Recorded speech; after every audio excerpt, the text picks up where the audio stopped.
Introduction. Lin Tian has guarded the border for 8 grueling years, fighting valiantly and surviving countless life-or-death struggles. After his formidable return, he discovers to his horror that his family has been annihilated, his parents brutally murdered, and his frail younger sister subjected to unspeakable atrocities. In that moment, a storm of rage surges within Lin Tian, and he vows to crush his enemies beneath his feet, descending into a frenzy of retribution and battle. Chapter 1. The Return of the War God, Wrath Unleashed. Qinghe International Airport. A young man, dressed in simple attire and carrying a modest military backpack, walks slowly towards the airport's entrance. Lin Tian, once the heir of the most illustrious family in the world, the Lin family. Yet today, there was no one to greet him, nor had he informed anyone of his return. It seemed he wished to avoid fanfare, perhaps weary of the complexities that life had presented. However, just as Lin Tian stepped through the security gates, the previously silent security machines suddenly erupted into a cacophony of blaring alarms. Beep, beep, beep. The jarring sound caused everyone to pause in surprise. In the next moment, armed security personnel sprang into action, drawing their sidearms and surrounding Lin Tian as if facing a formidable threat. Lin Tian regarded the vigilant guards around him with an expression of resigned familiarity, as though this scenario was all too commonplace for him. At that moment, a cold voice rang out, "Sir, please raise your hands. Kindly cooperate with our inspection." This was a strikingly beautiful woman clad in a uniform. Her long, slender legs, accentuated by a fitted skirt, glimmered under the airport's lights, evoking admiration from many a man. Yet, Lin Tian appeared unfazed, his countenance unaltered. He merely shrugged and replied, "Actually, I." Before he could finish, the attractive security officer interrupted him with a firm command, "Sir, please cooperate with our inspection." Resigned, Lin Tian raised his hands and asked, "Very well. What should I do?" "Please remove your outer jacket immediately." The security officer's brows furrowed in seriousness, her gaze resolute. Well, since she had requested it, Lin Tian, who had intended to return discreetly, complied without protest. He removed his outer jacket and tossed it forward. Immediately, a security personnel took the jacket and inspected it thoroughly with a metal detector, but found nothing amiss. "Sir," the beautiful officer maintained a serious demeanor as she spoke loudly, "please remove your shirt entirely." Lin Tian looked at her, exhaling a soft sigh of resignation, but he complied nonetheless. Yet in the next instant, a collective intake of breath echoed throughout the security hall. Scars, numerous scars, various types from knife wounds to gunshot injuries. They twisted and coiled over Lin Tian's muscular torso, transforming what should have been a physique of solid beauty into a visage that appeared somewhat grotesque and fearsome. Even the beautiful security officer could not help but swallow hard, her face paling at the sight. The metal detector was again waved over Lin Tian's discarded clothing, but still, no abnormalities were detected. "What is happening?" A deep look of confusion crossed the officer's face as she bit her lip, seemingly pondering something. Then, her eyes brightened slightly as she declared, "Bring over the infrared scanner. We need to check for abnormalities within his body." It seemed this officer held a position of authority in the security hall, as the surrounding personnel hurried to obey her command, swiftly bringing forth a tall infrared scanner. This device could scan an individual from head to toe with clarity. However, as Lin Tian stood before the scanner, an eerie silence enveloped the hall, only to be shattered moments later by gasps of astonishment from the security staff. "It's a shrapnel." One officer's face blanched, disbelief shimmering in his eyes, his voice trembling as he exclaimed, "So much, how could he possibly survive?" At the instant he uttered those words, he clamped his hands over his mouth, nervously glancing at Lin Tian as if fearing his reaction. All security personnel lowered their weapons, including the beautiful officer. They gazed in awe at the images displayed on the infrared scanner, their astonishment palpable. How is this possible? How could he have so much shrapnel embedded in him? It shouldn't be. Look, there's even a piece near his heart. Is this person truly so fortunate to be alive? Amidst the gasps of those around him, Lin Tian, the focal point of their astonishment, remained as calm as a still pond, as if the shrapnel within him belonged to someone else entirely. At that moment, the beautiful officer's expression shifted to one of regret, her demeanor slightly awkward as she handed Lin Tian his discarded clothing. She spoke softly, "Sir, I apologize. I was unaware of your circumstances. It's all right. Lin Tian waved his hand dismissively, clearly uninterested in lingering over the matter. Yet his aloof demeanor only piqued the curiosity of the young officer further. She extended her delicate hand towards him, saying, "Hello, sir. My name is Mu Qianqian. May I inquire where you sustained such severe injuries?" Lin Tian seemed oblivious to her outstretched hand, donning his jacket with a calm, measured tone as he replied, "The Battle of Tiandu." Gasp! The hall erupted once more into a chorus of astonished breaths. The Battle of Tiandu? He is a war hero from a decade ago? If it weren't for the heroes defending Tiandu back then, we would not have the dragon nation we cherish today. He's so young, yet he participated in the Battle of Tiandu. The murmurs of all reverberated around him, transforming the gazes directed at Lin Tian into ones of solemn respect, especially in the eyes of the officer named Mu Qianqian. Her expression underwent a dramatic transformation, her pupils trembling with a mix of complex emotions. In the next moment, with a crisp salute, she honored Lin Tian with a gesture of respect. Not only her, but all the security personnel present followed suit, offering their highest regards to Lin Tian. Yet, Lin Tian appeared indifferent to the reverence surrounding him, calmly picking up his backpack and turning to Mu Qianqian, stating, "Am I free to go now?" "You are free to leave at any time." Mu Qianqian's voice rang out with conviction. As Lin Tian departed, Mu Qianqian's beautiful eyes seemed to linger on him, following his silhouette until he vanished from the airport's entrance. Once Lin Tian's figure faded from view, a peculiar expression surfaced in Mu Qianqian's eyes, soon replaced by a potent mix of curiosity and admiration. At that moment, Lin Tian had returned to the Lin family mansion from his memories. But with a resounding thud, Lin Tian dropped his backpack heavily to the ground. His pupils quivered, his eyes glistening with tears as he stared incredulously at the ruins before him. Indeed, ruins what was once the most prestigious family in the world had fallen into such disrepair. He rushed into the mansion in a frenzy. What met his gaze was a row upon row of unkempt graves, and upon each grave were the names of the Lin family. A faint scent of blood lingered in the air, and the ground of the Lin family mansion was stained dark red, as if it had once flowed with rivers of blood, the color stubbornly refusing to fade even after all these years.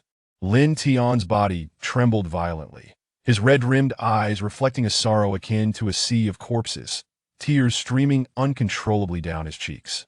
He had never imagined that after a decade away, upon returning to the home he had longed for, he would find it transformed into a mass grave.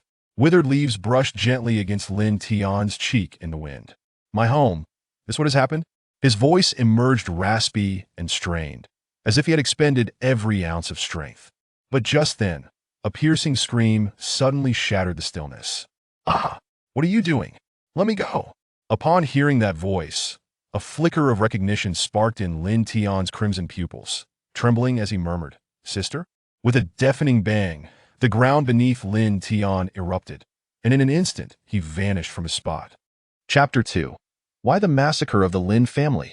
On the other side of a tomb belonging to the Lin family, a ragged and filthy young girl found herself encircled by a group of burly men. In a pitiful state, she leaned against the ground, her hands tightly shielding her frail body, tears streaming from her eyes, mingling the dirt on her face into a muddy blend. Her pallid complexion and panicked gaze were fixed upon the men before her. The men surrounding the girl wore expressions of ferocity, their faces twisted with malice and lewd amusement. At the forefront stood a bald man, a brazen smile plastered across his face, who, addressing the girl sprawled on the ground, sneered in a harsh tone, "Ha ha ha ha ha. You must be the last wretched spawn of the Lin family, right? After lying in wait for so many days, we've finally found you. Once we eliminate you, the Lin family will be utterly eradicated. The young master will surely reward us handsomely for this." "You lie." The girl's face displayed a resolute determination as she retorted loudly at the bald man. "My brother is still alive. When he returns, he will ensure that you scoundrels meet a fate worse than death." At her declaration, the surrounding men paused momentarily before erupting into raucous laughter. "Ha ha ha ha. Your brother? Are you referring to Lin Tian?" That bald man mocked with a sneer. "Lin Tian? He perished long ago in the Battle of Tiandu 10 years ago. His bones long turned to dust. You lie. My brother is not dead. He is alive." The girl's tears flowed freely, but her tone remained resolute and defiant. Big brother. At that moment, a wiry man, resembling a monkey, scurried to the side of the bald man. Licking his lips as he gazed at the girl on the ground, he eagerly proposed, "Since we've captured this little wench, it would be simple to kill her, before you do. May I?" As he spoke, the wiry man began to fondle his waistband. "You filthy little brat." The bald man kicked the wiry man with irritation, declaring, "I'll go first." "All right, big brother, you go first, you go first." The wiry man laughed heartily. The bald man, with a glimmer of excitement in his eyes, approached the girl while licking his lips as he walked. He began to unfasten his belt. What are you going to do?" the girl exclaimed in a panic. But in the next instant, with a ripping sound, the bald man forcefully tore down one leg of her tattered jeans, exposing a large expanse of her fair leg. The sight elicited a chorus of lustful gasps from the surrounding men. "Ah, get away from me! Don't touch me!"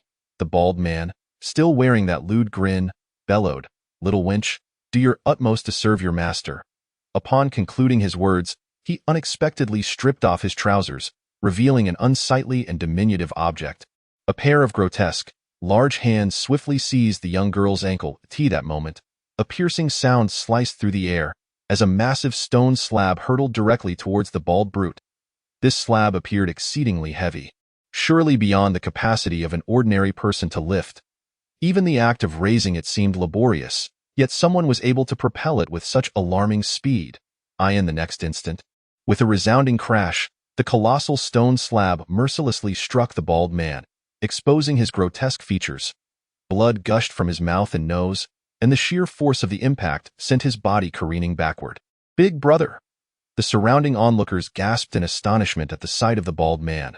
The quickest to react was a wiry man, who let out a shout and rushed to his side, supporting his leader with an expression of sheer panic, exclaiming, "Big brother, are you all right? How are you holding up?" At that moment, the bald man, blood oozing from his mouth and nose, had half of his body deeply sunken in, suggesting that his demise was imminent. Yet, with great difficulty, he managed to lift his arm, pointing toward a certain direction, his finger trembling slightly. Everyone followed the direction of his finger and were astonished to find a plainly dressed young man standing there, seemingly appearing out of nowhere. Moreover, this young man's expression was one of sheer ferocity, brimming with profound anguish and hatred. His eyes reddened as if submerged in a tide of sorrowful moisture. At that juncture, someone shouted at him, "Hey, who the hell are you?" However, at that very moment, the previously fallen girl inexplicably summoned strength from somewhere, springing up from the ground and racing towards the young man, her voice a desperate scream. "Brother!" The volume of her cry was so intense that it nearly shattered.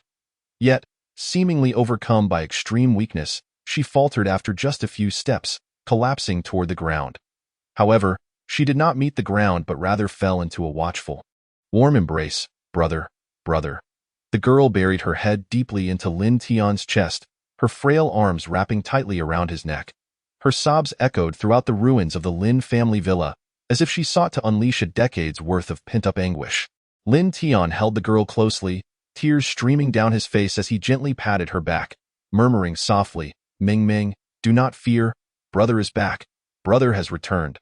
Lin Ming Ming, Lin Tian's sister, upon hearing his words, wept even more fervently. The cries of Lin Ming Ming conveyed to Lin Tian the profound suffering his frail sister had endured over the past decade. "These years, you have suffered so much," he said, his voice thick with emotion. Yet, Lin Ming Ming fervently shook her head, lifting her tear-soaked gaze to meet Lin Tian's, and through her sobs, she implored, "Brother, I am not suffering. I knew it, brother. You did not die. You will not die. You have finally returned. All the hardships I have faced, all the efforts I have made, they were all worthwhile in the end." Her voice was completely drowned by her tears, leaving her unable to utter another word. Witnessing his sister in such a state, yet still striving to reassure herself, pierced Lin Tian's heart with an unbearable pain. The reunion of siblings was profoundly moving, yet some individuals dismissed such a scene entirely. "Hey, you're that Lin Tian? You're still alive? How did you survive the Tian-Du defense battle 10 years ago?" The speaker was the thin monkey, evidently having ascended to leadership of the group after their bald-headed leader's demise. Upon hearing this voice, Lin Tian's gaze shot up, his bloodshot eyes locking onto the thin monkey. A chill of inexplicable dread washed over the thin monkey, causing him to shudder, though he did not perceive it as intimidation from Lin Tian.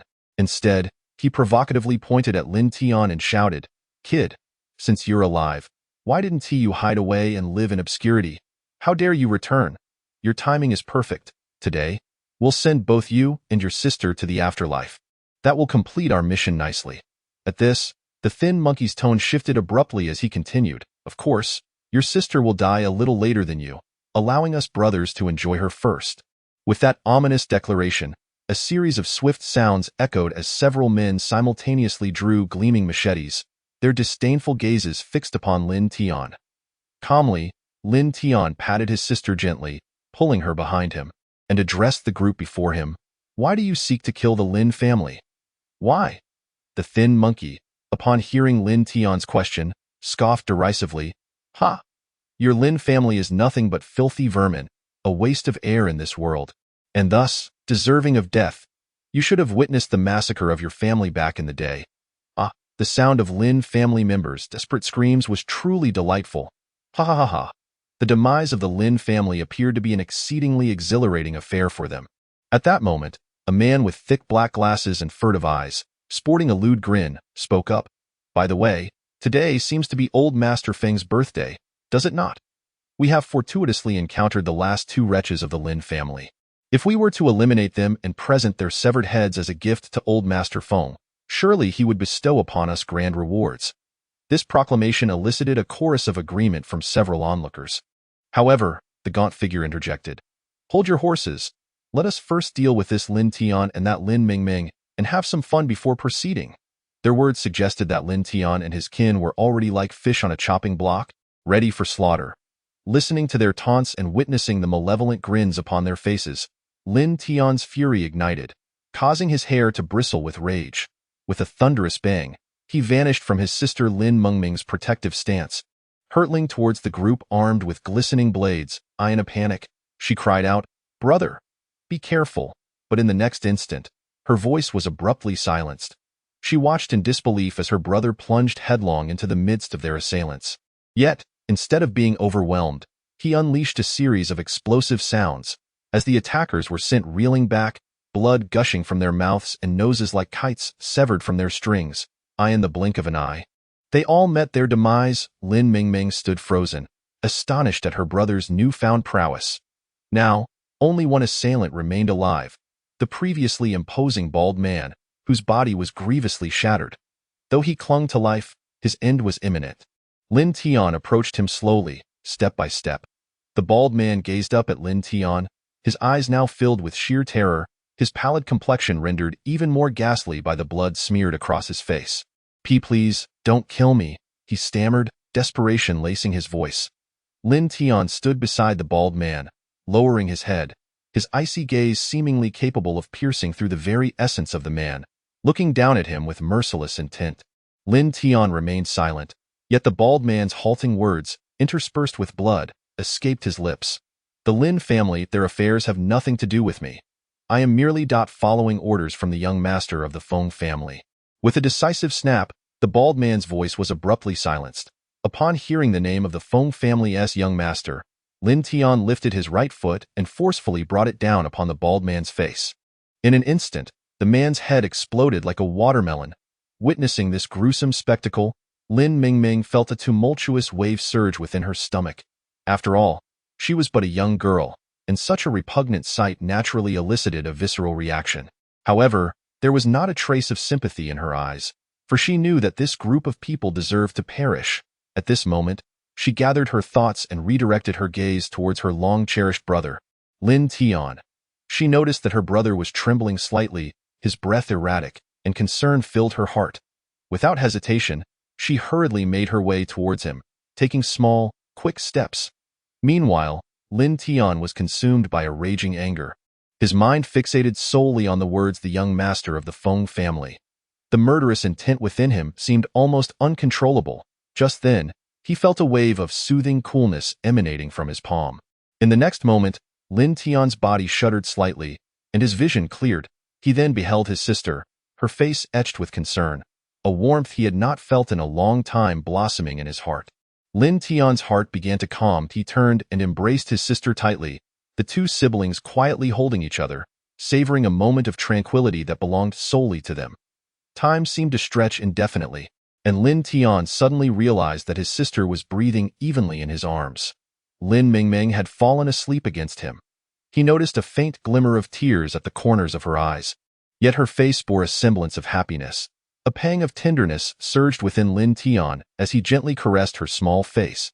He then bent down and scooped Lin Mingming into a princess carry, making his way toward the once grand Lin family villa.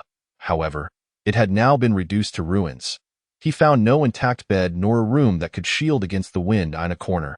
He spotted a filthy blanket and some expired canned goods. Upon seeing this, Lin Tian could only surmise that his sister had been hiding in that corner, struggling to survive. The anguish and fury in his heart surged once more, causing his body to tremble slightly as a tear slipped down his cheek. This tear fell directly onto Lin Mengming's face, startling her awake. Upon realizing she was nestled in her brother's embrace, she let out a small sigh of relief and asked, "Brother, what is wrong?" Hearing her voice, Lin Tian quickly wiped away his tears and took a deep breath, saying, "I'm fine." He then gently placed Lin Mingming down and looked tenderly into her eyes, saying, "Mingming, please wait here for your brother. I need to step out for a moment, but I will return shortly." Upon hearing Lin Tian's words, Lin Mingming anxiously grasped his hand, saying, "Brother, please don't leave me. Are you going away again?" Tears seemed to well up in her eyes once more. However, Lin Tian shook his head firmly and replied, "Don't worry, brother will not leave again." Lin Mingming then implored, "Then brother, can you take me with you? I won't be a burden. I just hope you won't abandon me again." As Lin Tian gazed into the hopeful glimmer in Lin Mengming's eyes, he felt an overwhelming sense of compassion, and he gently grasped her small hand, saying, "Very well, let us go together." Upon hearing her brother's affirmative response, a radiant smile of happiness graced Lin Mengming's face once more, and she eagerly inquired, "Brother, where are we headed now?" At the sound of Mengming's question, Lin Tian's gaze gradually darkened, as if a colossal dragon were roaring deafeningly within his pupils. In a low, somber voice, he replied, "We are going to the Feng family to celebrate the birthday." Chapter 4. The Qinghe Lin family comes to celebrate the birthday. Qinghe, southern suburbs. Here lies the most opulent villa community in all of Qinghe. Almost all the affluent members of high society prefer to reside in this area, seemingly distanced from the clamor of the city, yet in truth, it is merely an illusion of a reclusive lifestyle. The Feng family villa stands majestically on a hillside in the southern suburbs, with nearly the entire mountaintop belonging to the Feng family. The heart of this estate.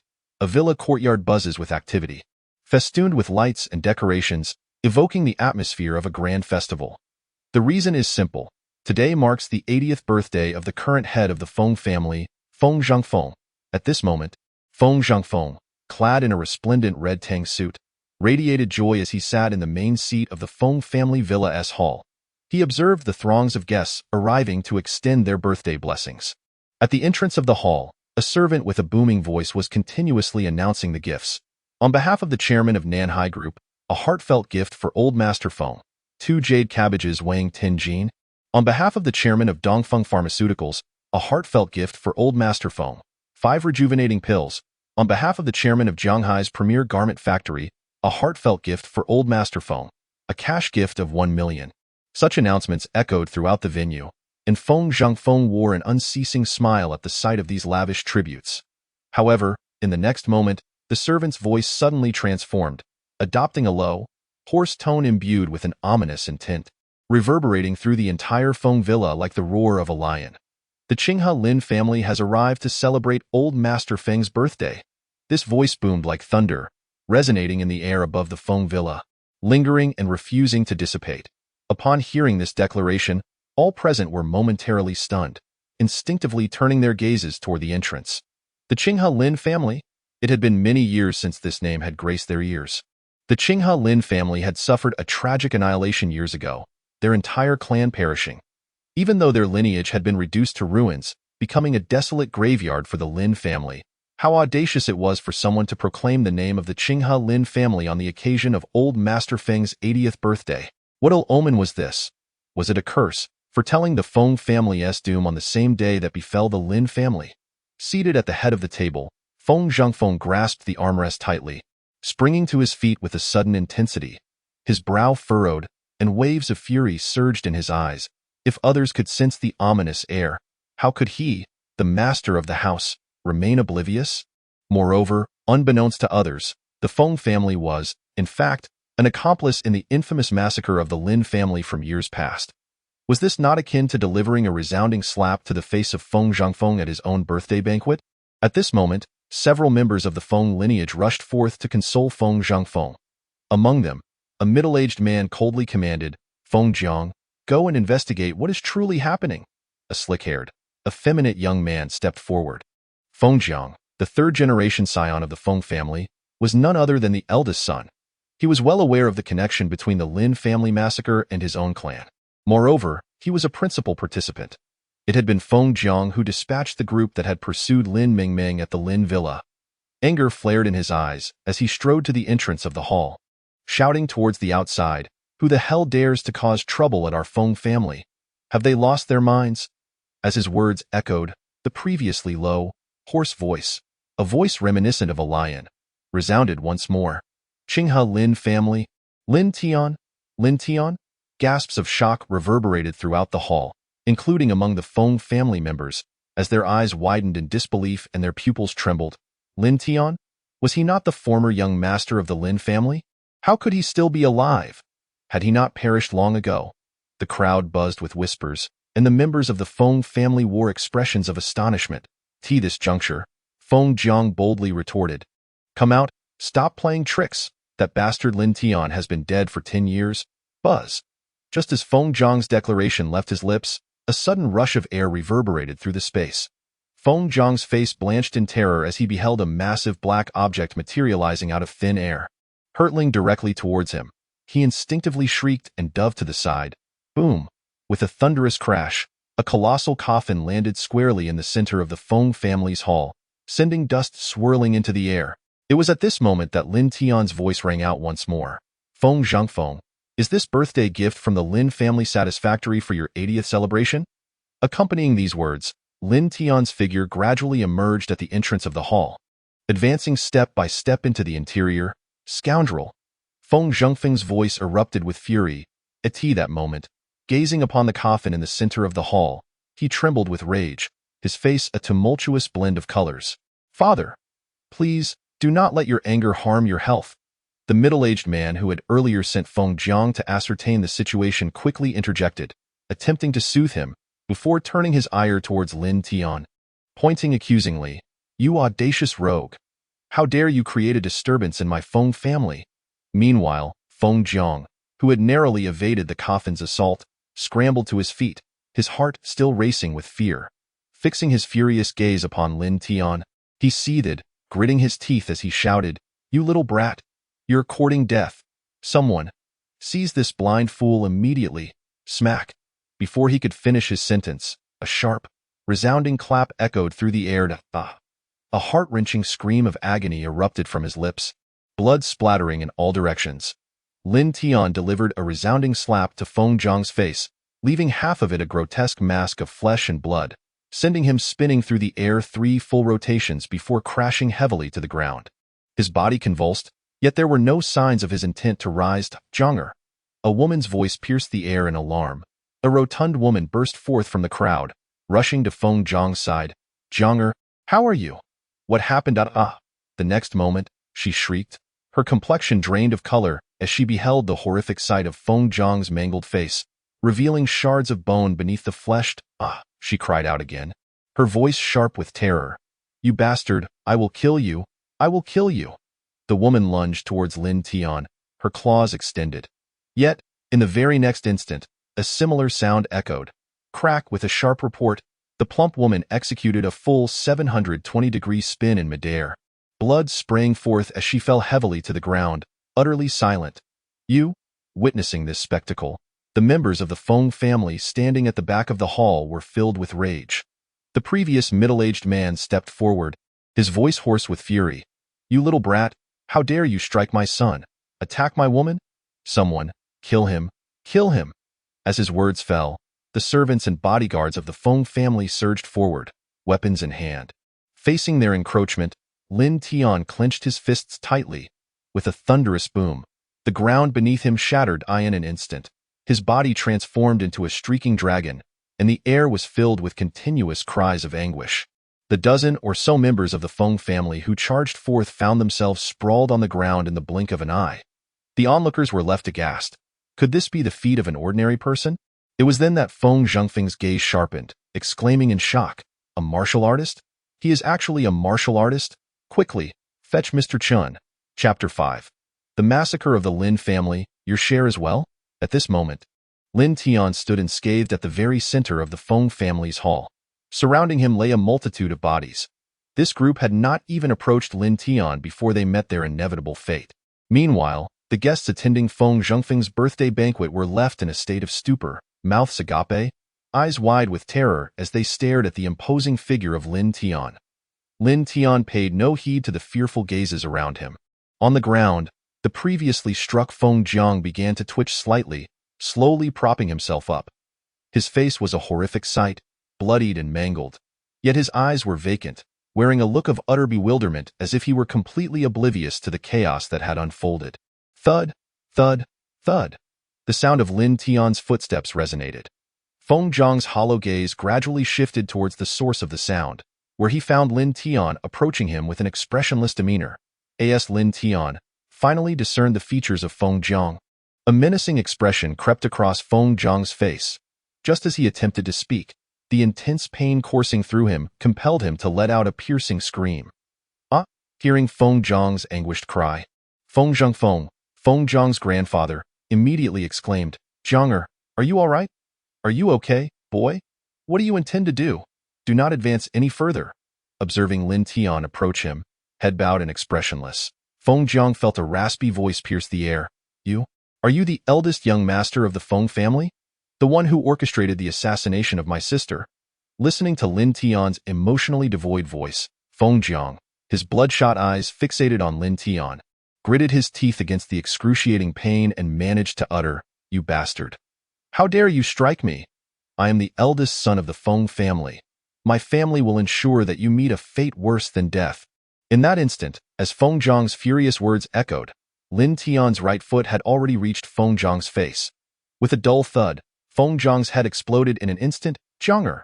The anguished cries of the Feng family's bloodline erupted. Feng Zhengfeng and Feng Jiang's father, the middle-aged Onren Feng Dutsai, were consumed with rage. Feng Dutsai's pupils turned crimson, filled with a sorrowful hue, and he bared his teeth, roaring, "You brat! I will make sure you suffer a fate worse than death. I will have you torn to pieces." Yet, despite his furious shouts, he did not rush forward to confront Lin Tian in this regard. He was even less courageous than his wife, Feng Jiang's mother. Meanwhile, Lin Tian, upon hearing their voices, slowly turned his head, casting a frigid glare at Feng Dutsai and Feng Zhengfeng, his tone devoid of any emotion as he coldly stated, "Do not rush. You will soon join him." With that, Lin Tian turned his back and faced the entire Feng family. The guests attending Feng Zhengfeng's birthday celebration, upon witnessing Feng Jiang's tragic state, felt as if their very heads had shattered, their stomachs churning with nausea. Many were compelled to vomit on the spot. Some women, gripped by overwhelming fear, began to scream, "Murder! Help! Murder!" Seemingly irritated by the cacophony around him, Lin Tian surveyed the crowd and calmly declared, "Today, I, Lin Tian, have come solely for the Feng family. Unrelated individuals, leave at once. Otherwise, I, Lin Tian, shall show no mercy." Upon hearing these words, the guests were instantly struck with terror, fear flooding their hearts. In the next moment, they frantically shouted and scattered in all directions. Soon, the grand hall of the Feng family was left with only the servants and the members of the Feng bloodline. Lin Tian did not hinder their departure. As he stated, today, he had come only for the Feng family. Once the crowd had dispersed, Lin Tian turned his gaze back to Feng Zhengfeng and the others, his voice icy. "Why must you massacre my Lin family?" Upon hearing Lin Tian's words, Feng Zhengfeng and the others initially flinched, but then Feng Zhengfeng immediately shouted in a deep voice, "You speak nonsense. My Feng family has always adhered to the law and would never engage in acts of murder and arson." One might wonder if Feng Zhengfeng himself believed his own words. The embarrassment reflected in his eyes as he spoke made it evident to Lin Tian that Feng Zhangfeng was merely fabricating lies. Lin Tian had no intention of repeating his question. He simply shook his head and declared, "In that case, allow me to send you on your way." At that moment, a thunderous explosion reverberated through the air. "How dare you!" The sheer volume of the voice nearly caused the eardrums of the ordinary members of the Feng family to rupture. Yet, the expressions of those from the Feng family were filled with intense elation. Feng Zhangfeng even boldly exclaimed, "Mr. Chun, you have finally arrived. Quickly, kill him. He is the remnant of the Lin family, Lin Tian, from 10 years ago. Hurry and eliminate him." Was Feng Zhangfeng not slapping his own face? Just moments ago, he claimed that the destruction of the Lin family had nothing to do with the Feng family, and now Lin Tian had become a remnant of the Lin family in his words? Suddenly, a gust of wind heralded the arrival of a middle-aged man, appearing to be in his 40s, who materialized in the hall of the Feng family. He positioned himself between Lin Tian and the Feng family members, his gaze icy as he scrutinized Lin Tian. Subsequently, a hint of disdain flickered in his eyes as he addressed Lin Tian. "You are a martial artist?" His tone suggested an utter disbelief. Naturally, Lin Tian did not respond to his inquiry. The disdain in Mr. Chen's eyes became increasingly pronounced as he continued. "You possess not even a trace of internal energy fluctuation. Even if you are a martial artist, you are merely a low-level one.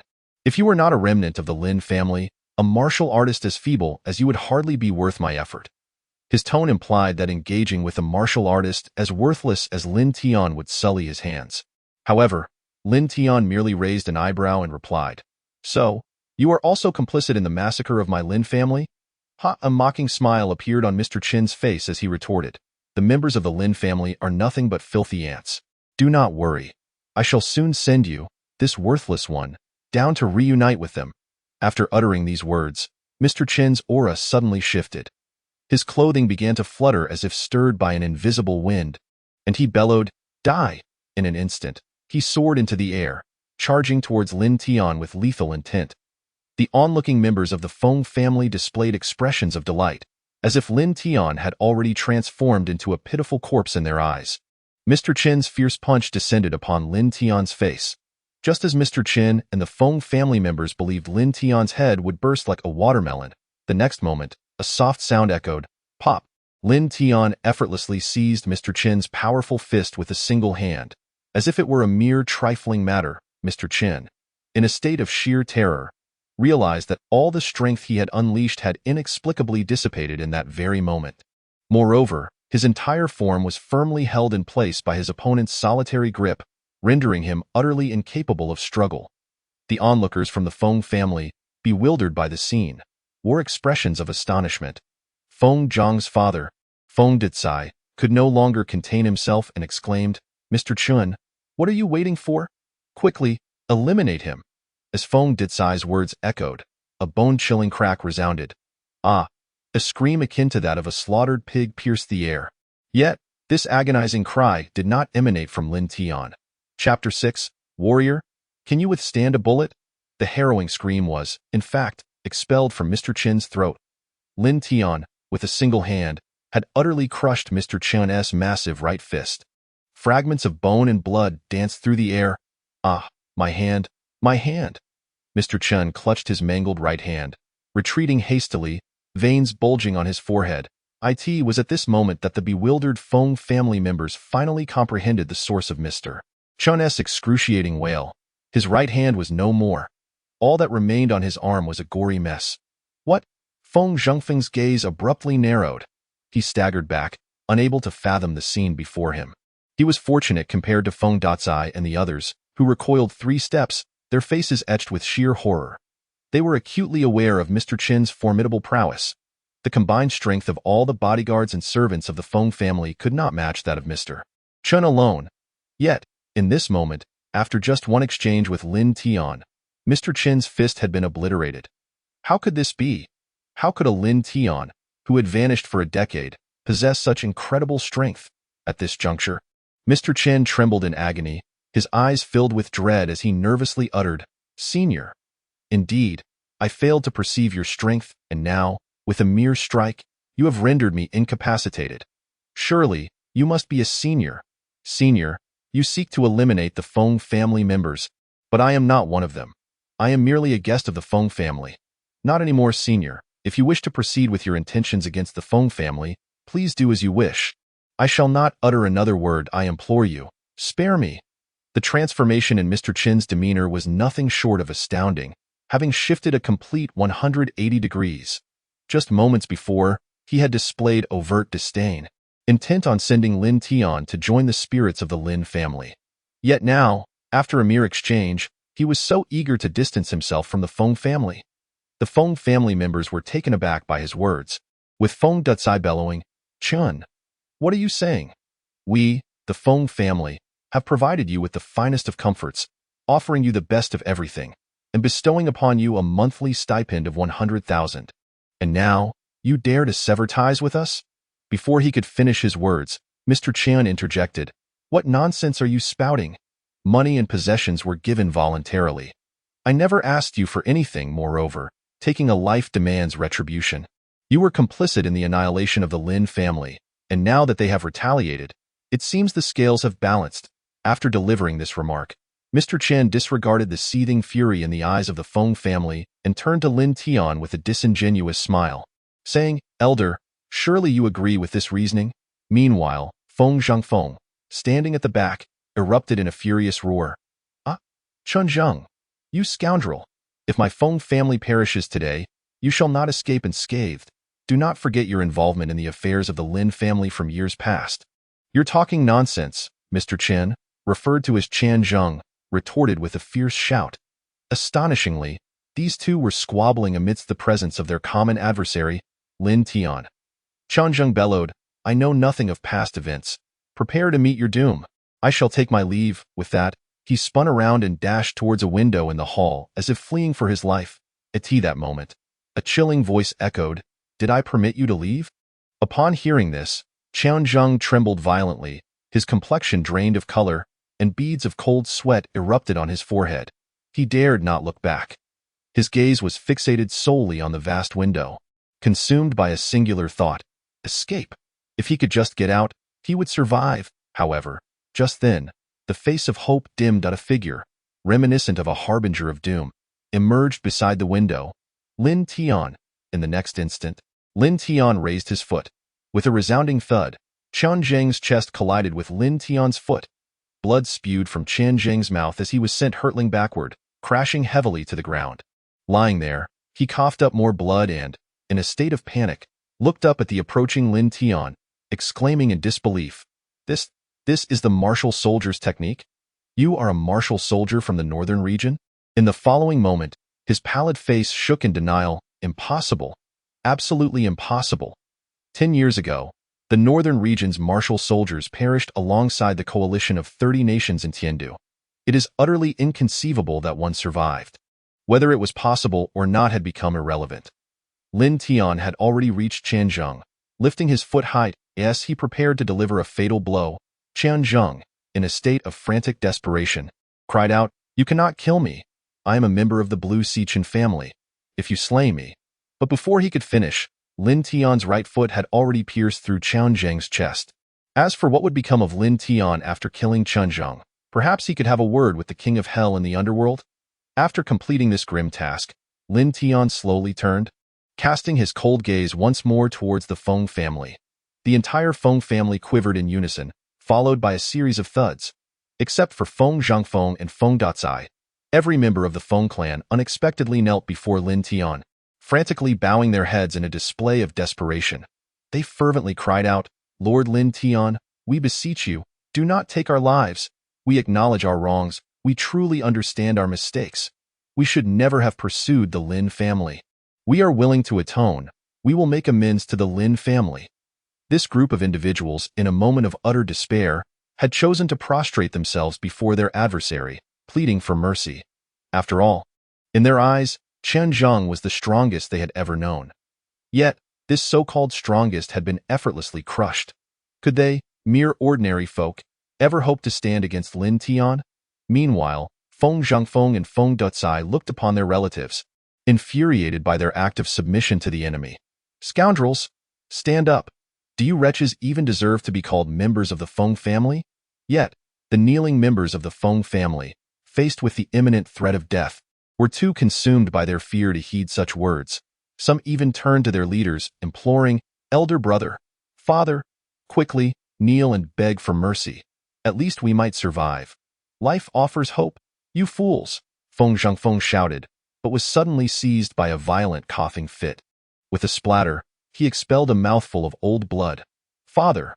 Feng Ducai rushed to support his ailing father, observing the pallor of his face and the bloodied corners of his mouth. Feng Ducai's teeth ground together in fury. "You bastard, I shall kill you!"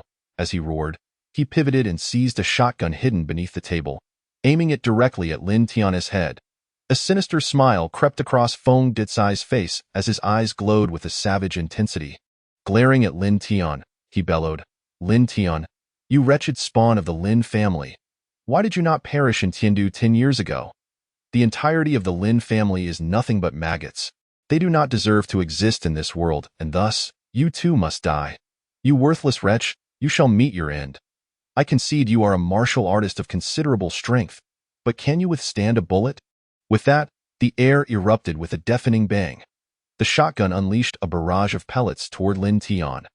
The blaze from the shotgun illuminated Feng Ducai's visage, suffusing it with a bloodthirsty sheen. His eyes sparkled with cruelty and exhilaration, as if he could already envision Lin Tian's body being riddled by the onslaught of bullets. However, in the next instant, a series of sharp, ringing sounds echoed, reminiscent of nails striking the ground. Yet, these were not mere nails. They were the pellets from the shotgun, which struck Lin Tian as though they were colliding with an impenetrable steel barrier, deflecting harmlessly away.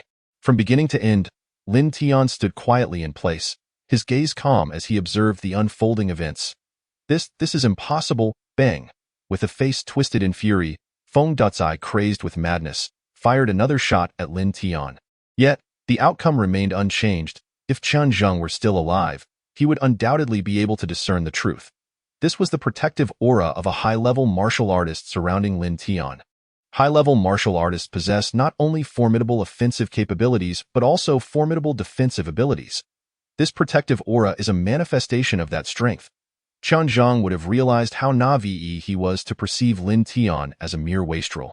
For Lin Tian possessed a protective aura he could never hope to achieve, not even after decades of cultivation. At this moment, Feng Ducai was utterly bewildered. Fear engulfed his heart entirely, his face turned pale, and his body trembled. Despite having bullets left in the shotgun he wielded, he found himself devoid of any courage to pull the trigger.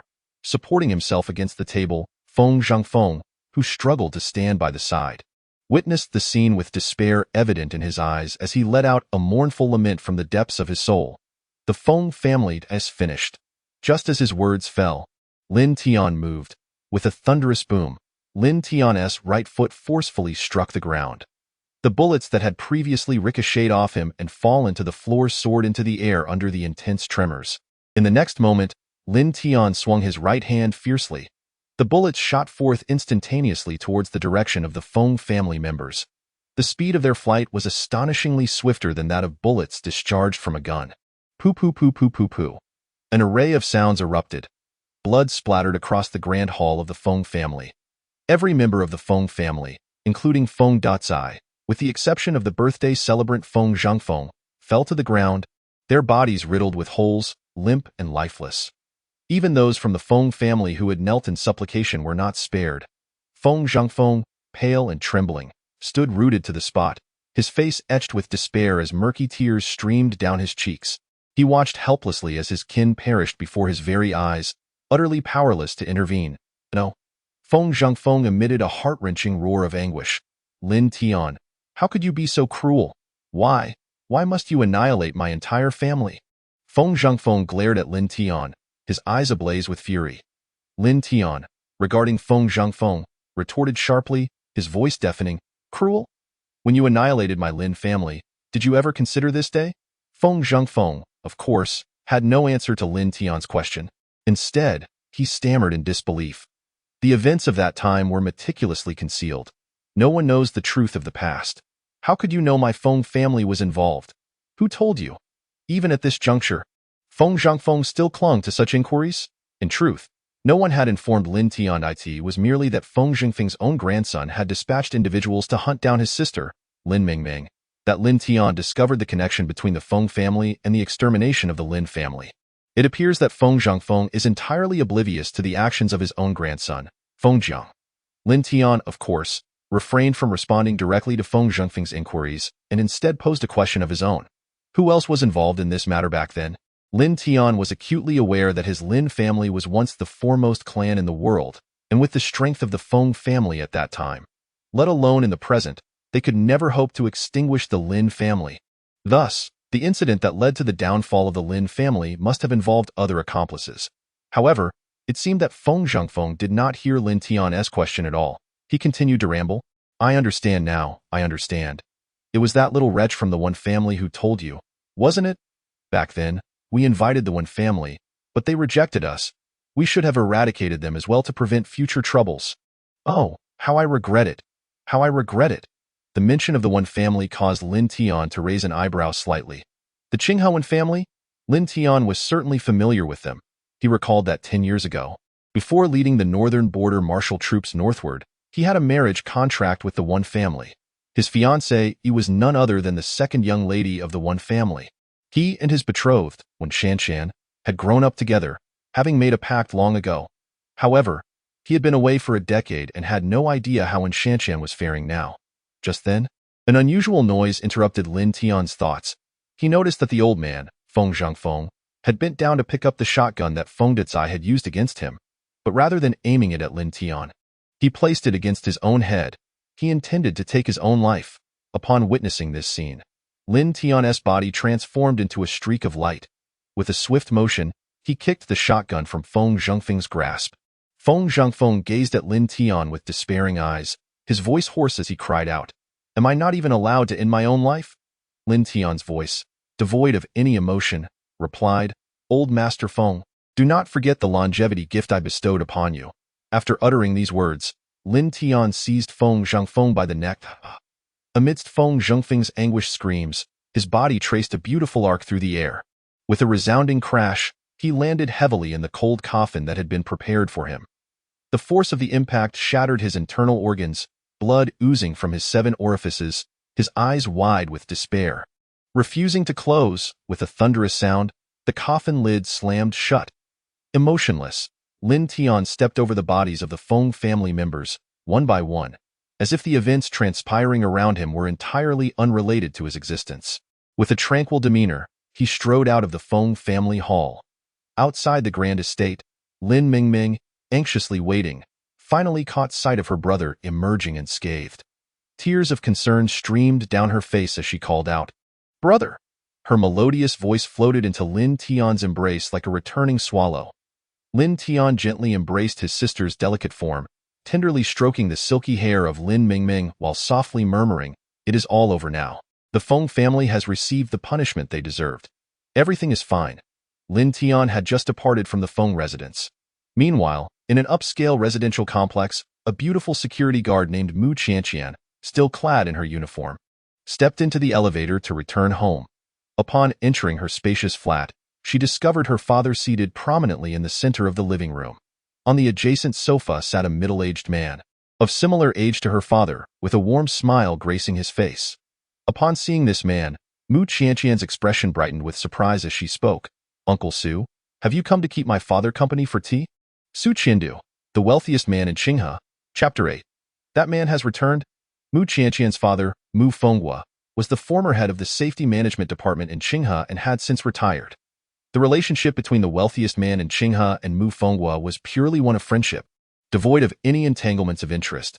Su Qiandu clearly enjoyed a close rapport with the Mu family, his face adorned with a friendly smile as he inquired, So, Qianqian, just off work? Was today exhausting? Not at all. Mu Qianqian replied, a sweet smile gracing her face as she shook her head.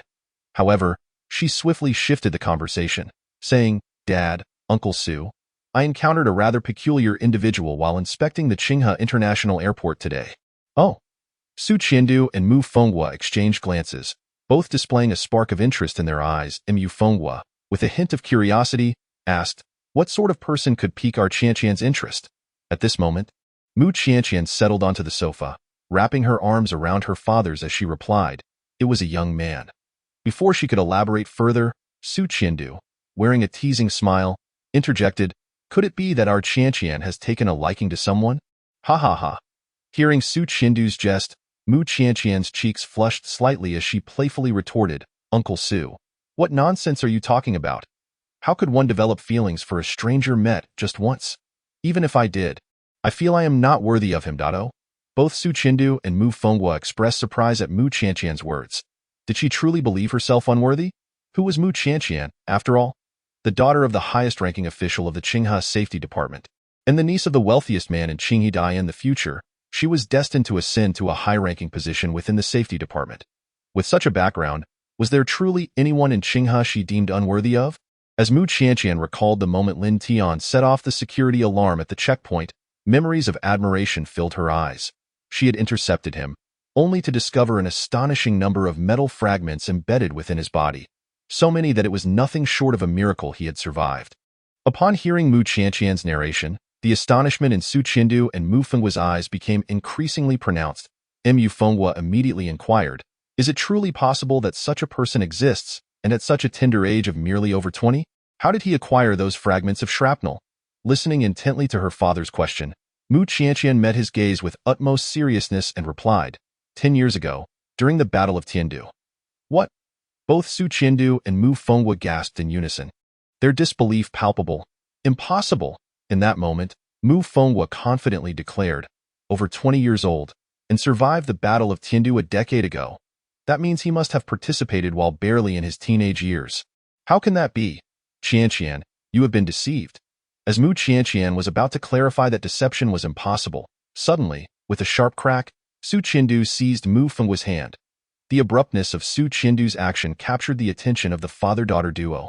To their astonishment, they noticed a complex expression of shock, excitement, fear, and even a hint of longing etched across Su Chindu's face, his pupils quivering intensely. "Old Su, what is the matter with you?" Mu Fenghua urgently inquired. Gradually, Su Chindu directed his dazed gaze towards Mu Fenghua and spoke. "Old Mu, have you forgotten? The individual who led the northern martial soldiers to Tiandu back then was merely 18 years old." A thunderous realization struck Mu Fenghua's heart, akin to a bolt of lightning. Meanwhile, Mu Qianqian felt her father's once steadfast arm tremble violently in her embrace. Before she could pose a question, Mu Fenghua blurted out, "Qianqian, do you know that person's name?" His voice quivered with anticipation. Completely unaware of the unfolding drama, Mu Qianqian could only mechanically respond, I do not know his name, but I recall that a single character, Tian, was inscribed on his military pack." With a jolt, both Mu Fenghua and Su Chindu sprang from the sofa, their eyes locking in mutual shock. Their voices quaked, and in a near shout, they exclaimed in unison, "He is still alive. He has returned." Meanwhile, on another note, Lin Mingming nestled sweetly in Lin Tian's embrace as they leisurely strolled along the streets of Qinghe. A smile adorned Lin Tian's face, relishing this long-lost familial warmth he had not felt in quite some time. Lin Tian had not forgotten the information he had previously learned from the Feng family. Before annihilating the Lin family, the Feng family and their associates had sought collaboration with the Wen family. Thus, it was likely that the Wen family possessed vital clues regarding the Lin family's adversaries. Therefore, Lin Tian inquired, "Ming Ming, do you remember your sister Shanshan?" Upon hearing this, Lin Mingming instantly lifted her head, nodding vigorously as she replied, "I remember, of course I do.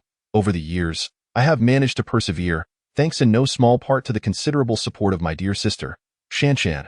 Brother, are you planning to seek out Sister Shanshan? She would undoubtedly be overjoyed to learn that you are still alive, and no longer have to weep daily." "Weep daily?" Upon hearing this, a vision of a girl with air bangs and a ponytail surfaced in Lin Tian's mind. Her exquisite features were perpetually adorned with a charmingly innocent smile. Each evening, she would take his hand and stroll across the grassy expanse by the Qing River, resting her head on his shoulder and sweetly proclaiming, "Brother Tian, I wish to grow up quickly, so that I may marry you." Memories of the past played incessantly in Lin Tian's mind, and he could hardly fathom such a naive girl reduced to tears every day. The mere thought brought an unbearable sting to his heart. Meanwhile, Lin Mingming spoke up, "Brother, shall we go find Sister Shanshan now?" To be honest, Lin Tian did yearn to reunite with his fiancée Yi from a decade ago. However, Upon seeing his sister in her tattered clothes and dirt-smudged face, he resolved to first take her to procure clean garments and enjoy a refreshing bath. Yet, before Lin Tian could voice his intentions, a sudden roar of motorcycle engines erupted, accompanied by an array of strange cheers. This gang of motorcyclists was approaching their direction. Lin Tian distinctly sensed his sister, who clung tightly to his arm, tense up with a flicker of apprehension in her expression. His brow gradually furrowed. Squeak. A series of brake sounds echoed as 7 or 8 motorcycles encircled Lin Tian and Lin Mingming, coming to a halt. The riders removed their helmets, their eyes glinting with mockery as they leered at Lin Mingming, who hid behind Lin Tian. One young man, appearing to be around 28 or 29 with dyed blonde hair, held his helmet in one hand and pointed at Lin Mingming with the other, exclaiming, "Oh, isn't this the little beggar? Who is she? Little beggar, have you finally succumbed and sold yourself? You lie." Lin Mingming's defiant voice rang out as she gritted her teeth at the blonde. "This is my brother." "Oh, really? Still calling him brother? Ha ha ha." The blonde and several others in the gang erupted in derisive laughter. Then, he turned to Lin Tian and remarked, "Hey kid, how much did you pay? I offered this little beggar 200 last time for a night, but she refused. Whatever you paid, I'll give you double to have her. How about it?" Slap. Just as his words fell, a sharp crack resounded. With a thud, the speaking blonde was sent soaring through the air, tumbling off his bike. Chapter 9. Where did these country bumpkins come from? Blood splattered, and the blonde even lost a few teeth in the process. Lin Tian could hardly forgive those who spoke disrespectfully to his sister. He dealt them a swift and overwhelming blow. The force of Lin Tian's strike was so immense that it rendered the motorcycle beneath him utterly defenseless. As the yellow-haired assailant crashed heavily to the ground, Lin Tian's calm voice rang out, "Speak insolently, and you shall be struck." It was this very voice that jolted the surrounding onlookers, who had been momentarily dazed, back to reality. "What the hell? You dare to strike our young master?" they exclaimed in shock. "Brothers, dismount. Let us deal with him." With that, they swiftly removed their helmets and leapt off their bikes, brandishing an assortment of clubs and knives, their expressions menacing as they glared at Lin Tian. Meanwhile, Lin Mingming, witnessing the hostile stance of the group, felt an immediate surge of anxiety. She spread her arms protectively in front of Lin Tian and shouted at the group, "Do not harm my brother." Although Lin Mingming had previously witnessed Lin Tian's prowess in combat, the imminent threat still filled her heart with concern for her brother's safety. Yet, Lin Tian gently grasped her small hand, surveying the hostile crowd, and slowly inquired, "Mingming, tell me, do these individuals often bully you?" As she met Lin Tian's gentle gaze, a sense of reassurance washed over her, her eyes glistening with unshed tears as she nodded. The specifics of how they had tormented her were unnecessary for Lin Tian to know. He needed only to grasp the essence of the situation. The mere thought of that yellow-haired thug attempting to buy his sister's companionship with money was enough to ignite Lin Tian's fury. "What are you all standing around for? Charge at him.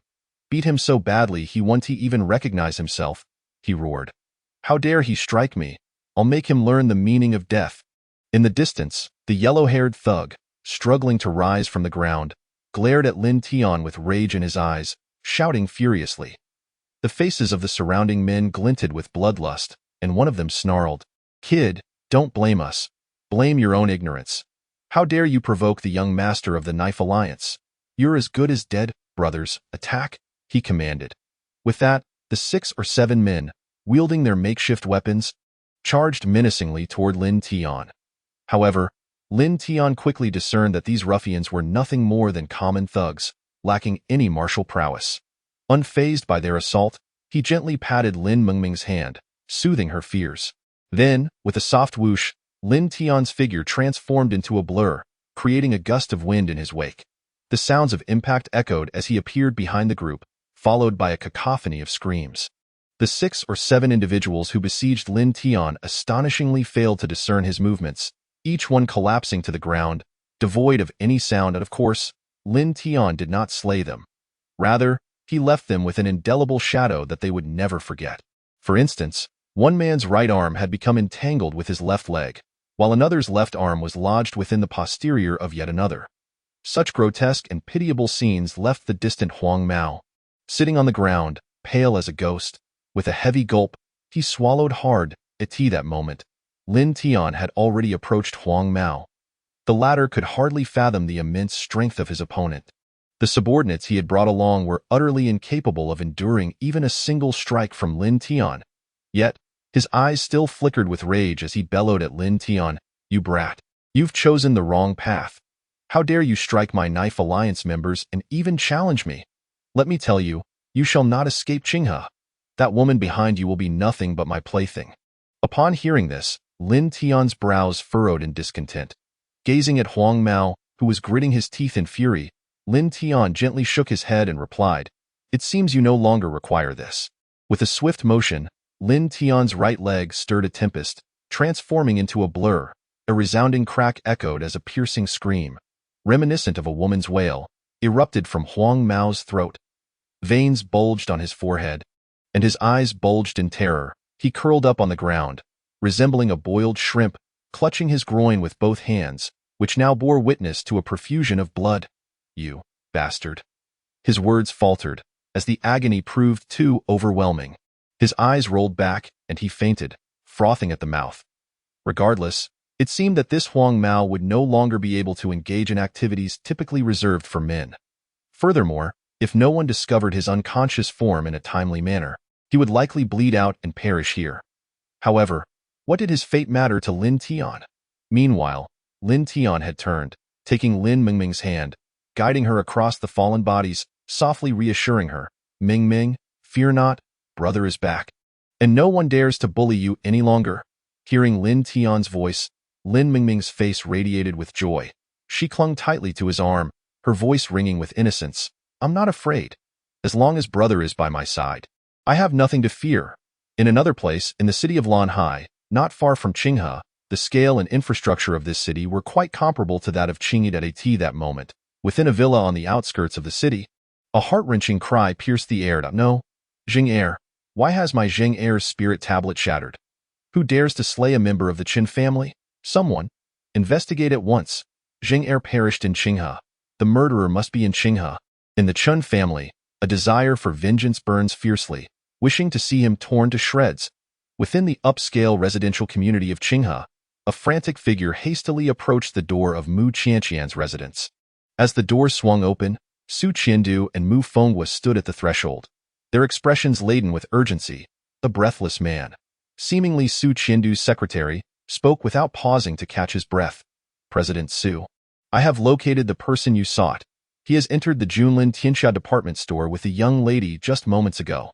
With a sharp clap of his thigh, Su Qiandu commanded his secretary, "Prepare the car.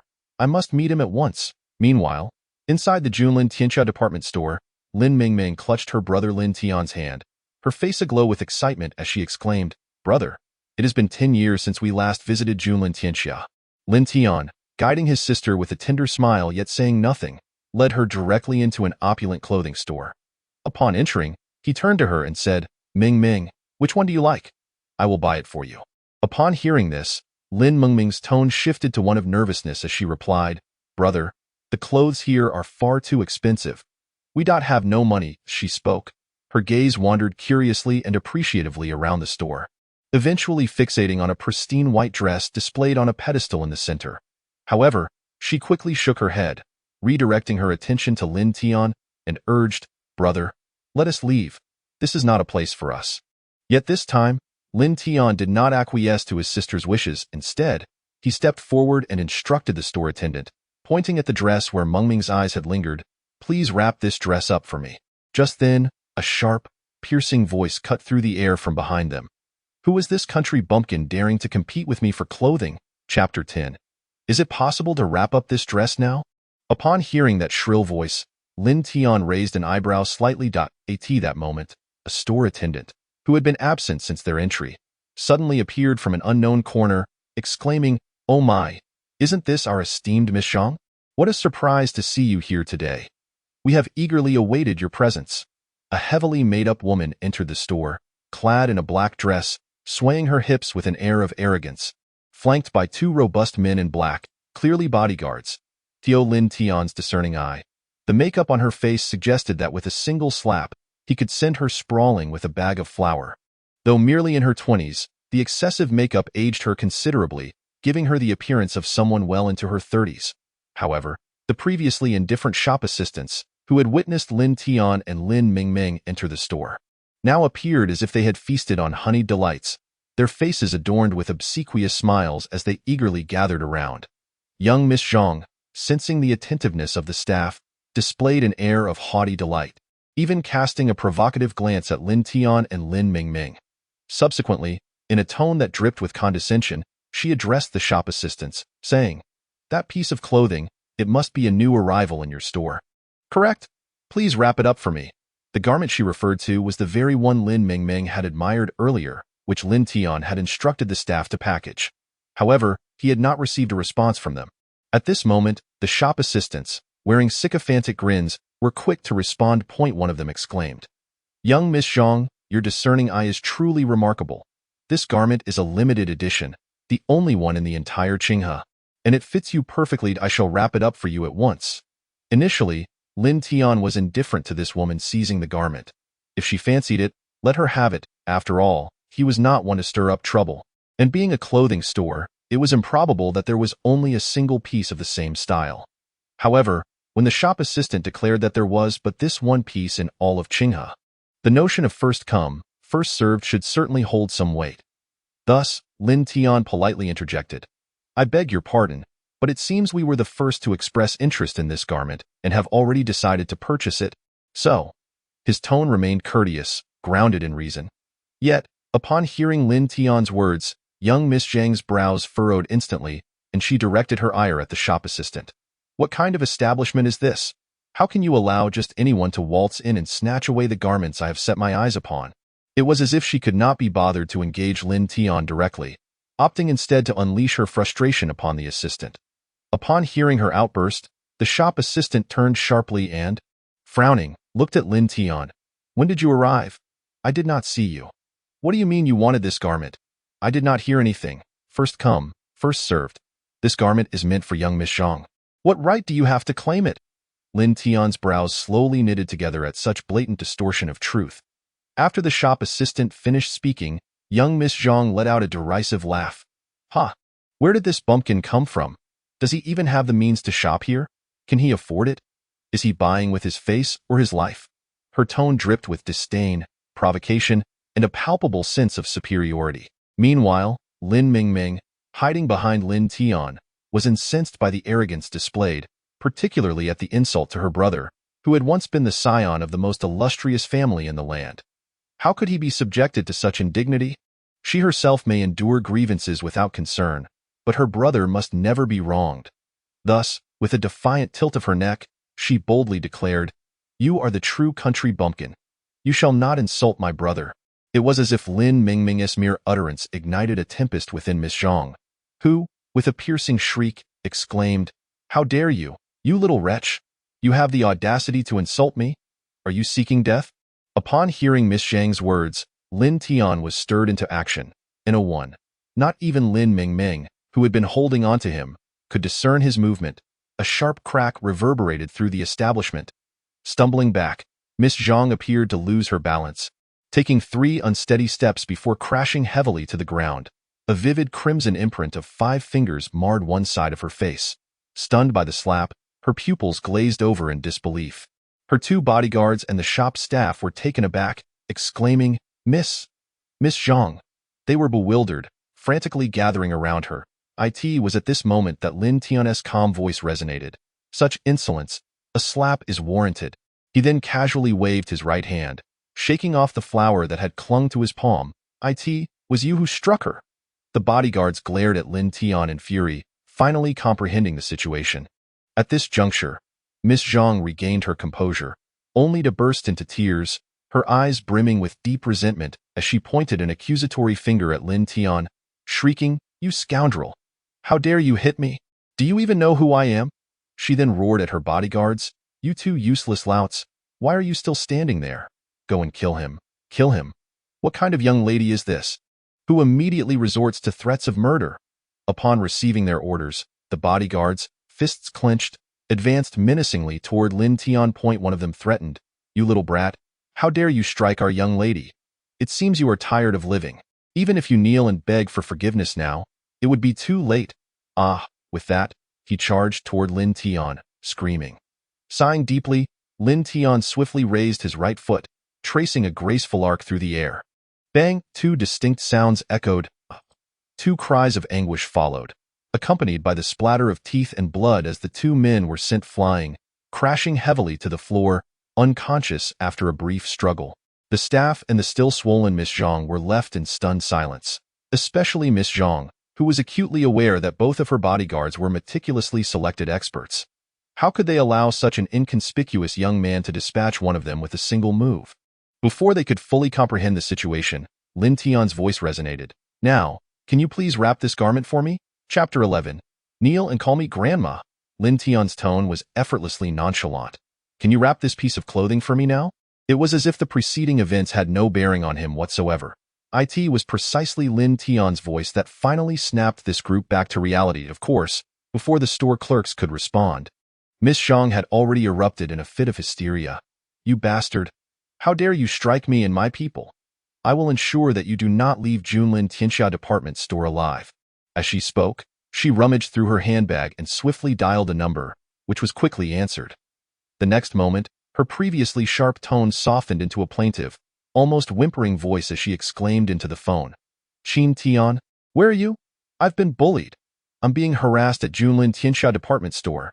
The voice on the other end evidently expressed urgency, and Miss Zhang nodded emphatically. Yes, right here in Junlin Tianxia. Qin Tian, you should bring more people. This fellow seems quite formidable, and my bodyguards are utterly useless. Lin Tian regarded Miss Zhang's desperate call for help as if it were of no consequence. He continued addressing the clerks. I ask again, can you assist me in wrapping this outfit? The clerks, hearing his words, exchanged bewildered glances. The previously sycophantic clerk who had fawned over Miss Zhang approached Lin Tian and said, Kid, what are you thinking? You've crossed Miss Zhang. Prepare for your demise. Just as this clerk finished his sentence, a low growl from a middle-aged man echoed. Be silent. At the sound of this voice, all eyes turned towards him. A sharply dressed middle-aged man, adorned with black-framed glasses and a furrowed brow, advanced towards them. The clerks at the clothing store immediately straightened up, respectfully addressing him as manager. The clerk who had provoked Lin Tian appeared extremely anxious and quickly exclaimed, Manager, it's him. This kid dared to strike Miss Zhang and even stole from her. A sharp crack echoed through the air as the so-called manager raised his hand and delivered a resounding slap to the offending clerk, his brow furrowing as he admonished in a hushed tone. Do you think I didn't see that? The chastised clerk promptly fell silent, covering his injured face with a look of dismay, too intimidated to utter a word. The middle-aged man, exuding an air of authority, addressed the remaining staff. How many times must I tell you? Do not judge a person by their appearance. Every customer who enters our establishment is akin to a deity. Is this how you conduct yourselves? The manager's words indeed resonated with a sense of integrity. He then turned slightly towards Lin Tian, bowing slightly as he said, Sir, I sincerely apologize for the inconvenience caused. I am the manager of this store. My name is Zhu Peng. I witnessed on the surveillance footage that you entered our store first and expressed interest in this garment. It is my employee's handling of the situation that was at fault. And I extend my apologies. Lin Tian, feeling somewhat satisfied with the manager's demeanor, nodded and inquired, May I kindly request that you wrap this dress for me? Upon hearing Lin Tian's voice, Zhu Peng's expression betrayed a hint of embarrassment. Truth be told, despite admonishing his staff against superficial judgments, he could not shake the belief that Lin Tian could not possibly afford the dress priced at 88,800 after all. While Lin Tian's attire was neat, it was undeniably outdated, and the young woman accompanying him appeared as though she had just stepped out of a beggar's plight. Could they truly afford such a luxury? However, he refrained from voicing these thoughts and instead remarked, Sir, I would advise you to leave promptly for your own safety. The individual whom Miss Zhang summoned is the son of the wealthiest man in the neighboring Blue Ocean city. He is not someone to be trifled with. Zhu Peng. What do you mean by that? At this moment, the sharp voice of Miss Zhang resounded once more. Sitting on the ground, she pointed at Zhu Peng's retreating figure, exclaiming, I am a VIP customer at your store. I have been assaulted here, and you dare to side with others? What is your meaning? Upon hearing Miss Zhang's voice, Zhu Peng furrowed his brow and turned to face her, saying, Miss Zhang, I am well aware of your temperament. While my employees may fear your family, I, Zhu Peng, do not. If necessary, I can summon my employer to engage in a conversation with your father. You?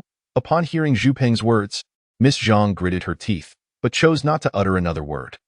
Clearly, Zhu Peng's superior was not someone of ordinary stature. With the tempestuous Miss Zhang momentarily subdued, Zhu Peng turned back to Lin Tian, stating, "Sir, if you exit through the back door, you should still have time." Observing Zhu Peng's attitude and approach, Lin Tian felt a sense of satisfaction, concluding that allowing Zhu Peng to profit from this transaction was hardly inappropriate. Thus, he reiterated, "Please assist me by wrapping this garment." Zhu Peng, looking into Lin Tian's confident eyes, found himself feeling a tinge of doubt. Meanwhile, the previously tumultuous Miss Zhang seemed to latch onto a new opportunity, her voice piercing the air once more. "Wrap it up? Zhu Peng, do indeed wrap it for him. I find it utterly perplexing how these two seemingly impoverished country bumpkins can afford such extravagant attire. Young man, allow me to inform you that if you cannot procure the funds, you ought to kneel before me and pay your respects." Upon hearing this, Lin Mingming, who had long harbored dissatisfaction towards Miss Zhang, retorted in a fit of anger, "If my brother can come up with the money, then you should kneel and call him grandfather." This was merely a moment of ire for Lin Mingming. She was uncertain of her brother's financial standing and regretted her words almost immediately. However, Miss Zhang retorted without hesitation, "Go ahead and call. Do you truly believe your brother, that good for nothing, can produce such a sum?" Witnessing the situation escalate to this extent, Zhu Peng, feeling helpless, summoned a shop assistant and instructed, "Quickly, wrap up this garment and take this gentleman to the checkout." Upon hearing this, an eager assistant rushed over and respectfully addressed Lin Tian, "Sir, will you be paying in cash or by card?" Lin Tian retrieved a sleek black bank card from his pocket, which Zhu Peng did not scrutinize, and handed it to the assistant, stating, "No password." "Very well." The assistant took the card and hurried off to the cash register. Approximately a minute later, the assistant returned with an awkward expression and informed Zhu Peng, "Manager, the transaction failed. It seems there are insufficient funds on the card." "Ha ha ha ha ha." Upon hearing this, Miss Zhang, seated on the ground, erupted into a boisterous laugh, akin to a harpy, even slapping her thigh as she exclaimed, "Insufficient funds? Ha ha ha ha. Do continue your charade. It seems you cannot maintain it any longer. You impoverished fool. Hurry, kneel before me and call me grandmother." Chapter 12. The Wealthiest versus the Son of the Wealthiest. Miss Zhang's piercing laughter echoed throughout the store. Lin Tian's brow furrowed slightly. Although he had not used this card in 10 years, he distinctly remembered it being unfreezable. This should not be happening. Meanwhile, Lin Mingming felt a surge of anxiety, gripping Lin Tian's sleeve tightly. Zhu Peng's eyes displayed a hint of helplessness as he silently sighed. "I urged you to leave promptly, yet you insisted on staying to show off. Now look what has transpired." His internal monologue was abruptly interrupted as he caught sight of the assistant presenting the entirely black bank card.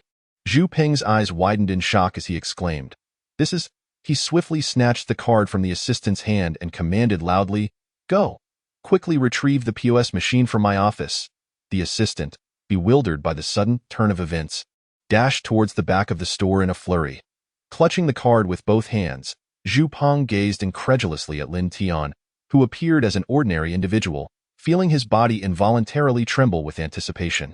On the other side, Miss Zhang was equally oblivious to the unfolding events, her voice piercing the air as she exclaimed, "Zhu Peng, what do you mean? The POS system in the store cannot process transactions. How can yours possibly work? Stop dreaming. You, young man, should abandon any illusions and kneel down to call me grandma." However, her words elicited no response from anyone present. Meanwhile, a store attendant hurried back, cradling a meticulously crafted POS machine, one that was almost unseen in the market. Trembling, Zhu Peng took the device in hand and placed Lin Tian's black bank card upon it. Beep. The transaction was successful. The resounding announcement reverberated in everyone's ears. Yet the machine continued to voice, "Esteemed Mr. Lin Tian, a sum of 88,800 yuan has been deducted from your account. It is our honor to serve you, Mr. Lin Tian." What? Miss Zhang gasped in disbelief. "Impossible. Absolutely impossible. Why was the previous POS unable to process the transaction, yet yours can? Have you tampered with something? This pauper cannot possibly be wealthy enough." Zhu Peng offered no reply to Miss Zhang's inquiries. Instead, he trembled, cautiously cradling Lin Tian's bank card with both hands. He addressed Lin Tian with utmost respect, saying, "Esteemed Mr. Lin Tian, I sincerely apologize for the inconvenience caused. The level of my store's POS is too low to recognize your Supreme Black Dragon card. I deeply regret the trouble it has caused you and humbly ask for your understanding." As he spoke, Zhu Peng bowed deeply to Lin Tian. Lin Tian, relieved, thought to himself, "Finally, this makes sense. The Supreme Black Dragon card is globally recognized as the highest tier of bank card, impervious to freezing by anyone other than its owner. How could a transaction fail? With the transaction successful, Lin Tian had little more to say. After retrieving his card, he coolly inquired, "Can you now wrap my clothing?" "Of course." Zhu Peng immediately turned, bellowing at his subordinates, "What are you all waiting for? Quickly wrap Mr. Lin's clothing." After issuing the command, Zhu Peng turned to Miss Zhang with a look of disdain, saying, "Do you comprehend? A person of Mr. Lin's stature, possessing a Supreme Black Dragon card, requires no petty machinations from someone as insignificant as myself." At that moment, Miss Zhang fell into a state of shock.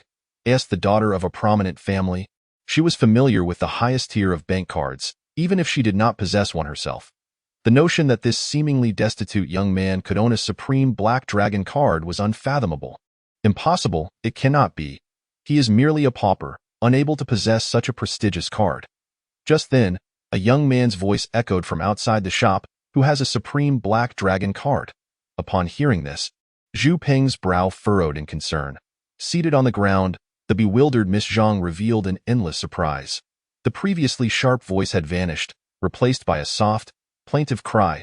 "Brother Qintian, you have finally arrived. You must stand up for me." A young man, appearing to be in his 20s, adorned in opulent attire, strode into the shop, flanked by over 20 bodyguards, and approached Miss Zhang. At that moment, Zhu Peng and the others realized that due to the commotion earlier, a considerable crowd of onlookers had gathered outside the store. Naturally, these individuals held no significance for Zhu Peng. He turned to Lin Tian and remarked, "Mr. Lin, this is Qin Tian, the son of the wealthiest man in Blue Sea. He shares a close relationship with Miss Zhang and may likely cause you trouble. However, do not worry. I will promptly contact our boss. He will certainly come forward upon learning that a distinguished VIP with the Supreme Black Dragon card is in our establishment." Lin Tian remained silent, for he did not regard the son of a wealthy tycoon as a worthy opponent. Boldly, Qin Tian's gaze fell upon the crimson fingerprints on Miss Zhang's face, igniting a furious wrath within him. He turned to Lin Tian and shouted, "You wretched pauper! How dare you strike my sister Siyu?" Clearly, Miss Zhang had embellished the events to Qin Tian, conveniently omitting the matter of the Supreme Black Dragon card. Qin Tian, looking down from his lofty position, glared at Lin Tian and bellowed, "You two filthy beggars! What right do you have to enter this esteemed establishment? And to dare lay a hand on someone? You seek death. Attack, break the limbs of the man and toss him into the filthy gutter. Take the woman back and sell her to a brothel." As his words echoed, the bodyguards behind Qin Tian shouted in unison, "Yes!" They surged toward Lin Tian with ferocity. Just then, from the periphery of the crowd outside, a middle-aged man's booming voice rang out, "Qin Tian, how dare you?" The words parted the crowd, revealing a throng of black-clad individuals, their numbers exceeding those of Qin Tian's entourage.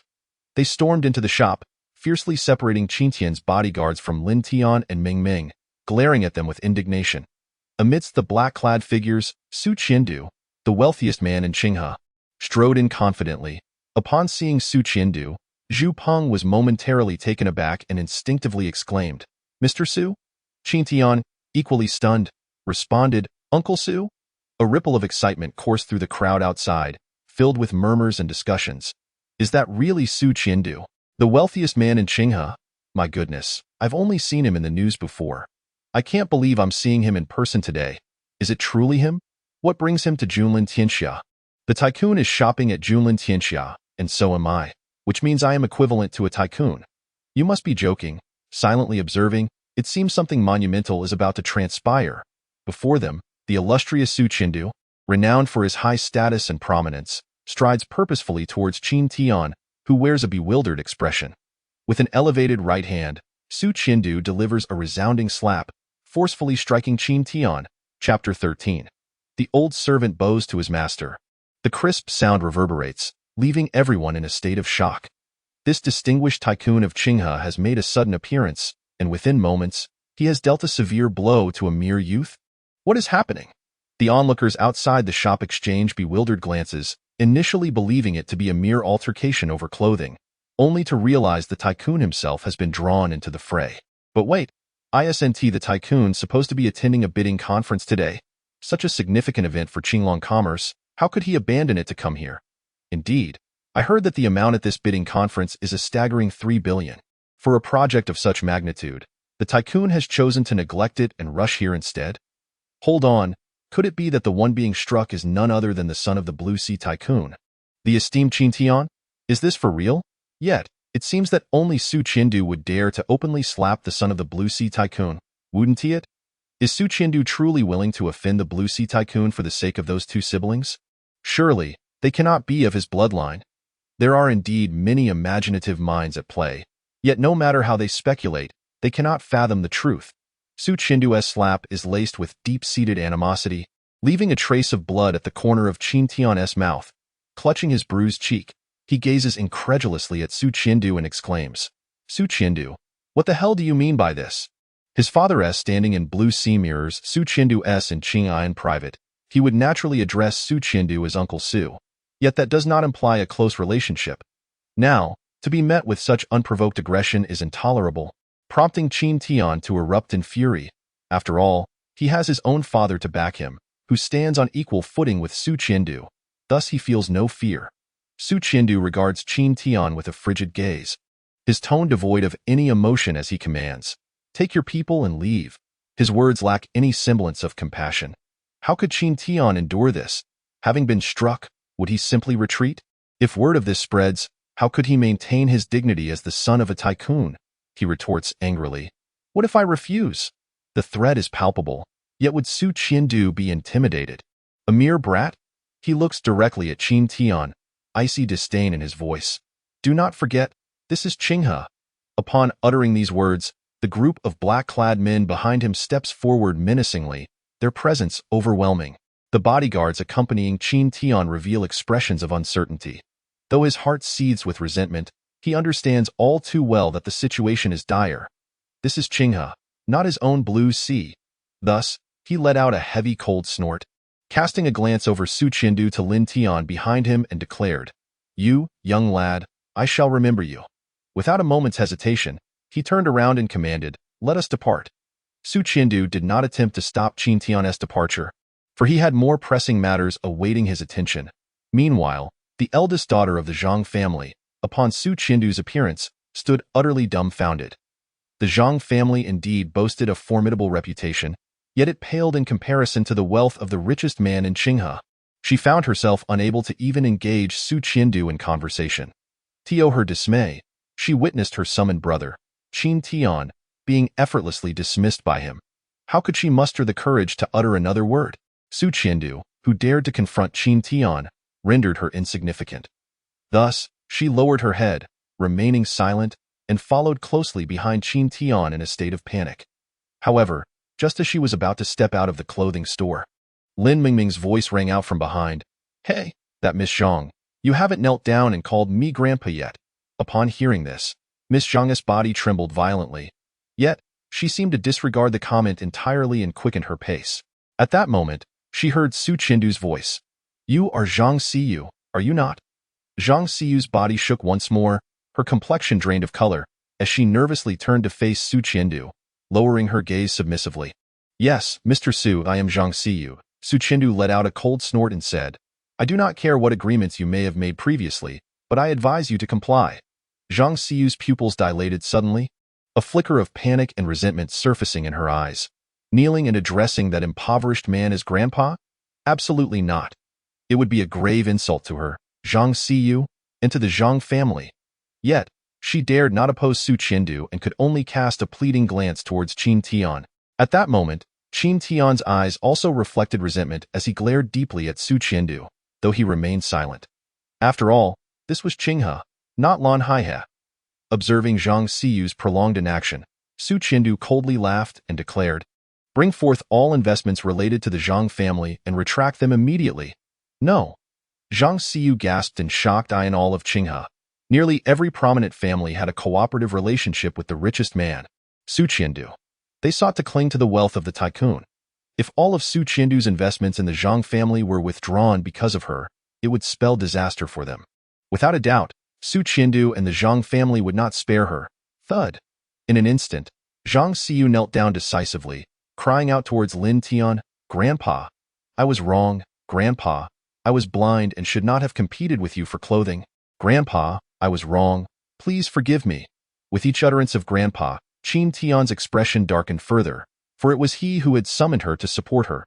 As a result, having failed to uphold his own territory, he was dealt a crushing blow, forced to witness the one who summoned him kneeling before him, calling him grandfather. Each moment felt like a resounding slap across Qin Tian's face. Humph! With a cold snort, Qin Tian turned to leave, the resentment and venom in his eyes now impossible to conceal. The vexing flies had finally departed. Su Qiandu, with an expression of agitation, finally turned to face Lin Tian. He hurriedly approached Lin Tian, taking 3 steps in 2, and stood before him. Gazing deeply into Lin Tian's eyes, tears unexpectedly welled up in his pupils. Then, with a thud, he knelt on one knee before Lin Tian, much to the astonishment of Zhu Peng, the shop assistant, and the onlookers outside. His trembling voice broke the silence. "I, the old servant Su Qiandu, pay my respects to my master." The term old servant sent shockwaves through Zhu Peng, the shop assistant, and the bystanders, who collectively stared wide-eyed, retreating at least 5 steps in disbelief. The esteemed Su Qiandu, the wealthiest man in Qinghe, over 50 years of age, knelt before a seemingly modest young man in his 20s, addressing him as master in front of everyone. Such an action transcended the comprehension of all present. Many stood frozen in place, akin to statues.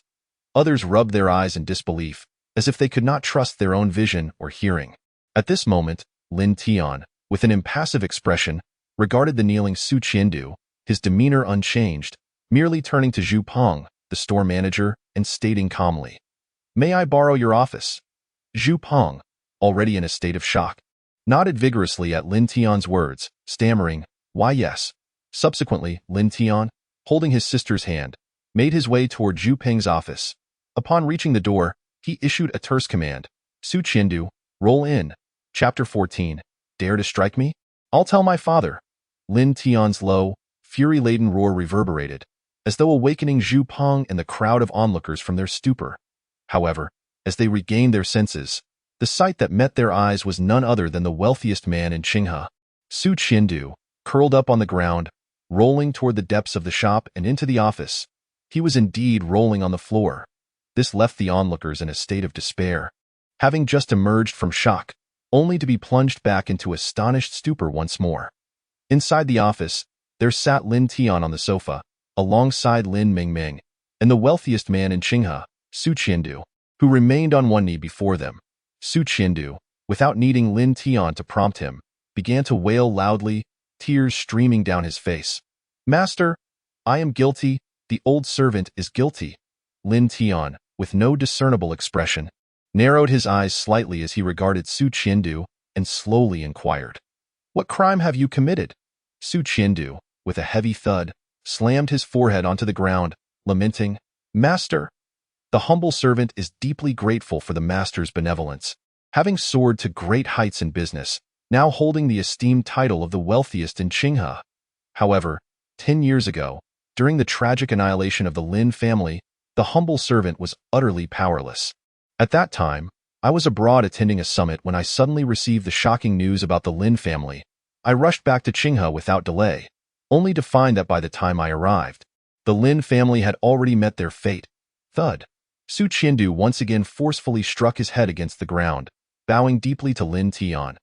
"I am guilty, my master. Please punish me. Even if you were to take my life, I would harbor no resentment." Thud. Another heavy impact as Su Qiandu's forehead met the ground, blood oozing from the center of his brow. Yet, he persisted in his actions, repeatedly prostrating himself before Lin Tian with fervent desperation. After an unknown number of strikes, his face was nearly drenched in crimson, and at last, Lin Tian's voice resonated. "Enough." Upon hearing Lin Tian's words, Su Qiandu's body trembled, yet he remained steadfast in his reverence. Meanwhile, Lin Tian glanced at Lin Mingming, who understood the situation and quickly approached to grasp Su Qiandu's shoulders, saying, "All right, My brother says you may rise. I cannot rise. I have that. Su Qiandu began to protest, but Lin Tian's voice rang out once more. Get up. The command sent a jolt through Su Qiandu, and with a sudden motion, he sprang to his feet. However, the abruptness of his rise, coupled with the previous bowing, left him feeling dizzy, and he teetered on the brink of collapse. With a gentle lift of his right foot, Lin Tian sent a chair soaring beneath Su Qiandu. With a soft thud, Su Qiandu landed on the chair, avoiding a direct encounter with the ground. Thank you, my master. Lin Tian gazed at the bloodied Su Qiandu and let out a soft sigh. He was acutely aware of the Lin family's demise. Su Qiandu could not be held accountable. A decade prior, he had been leading the northern martial troops to Tiandu when an assault was launched against the Lin family. Those orchestrating the attack had meticulously planned, ensuring that any formidable allies connected to the Lin family, and, most crucially, to himself, were diverted.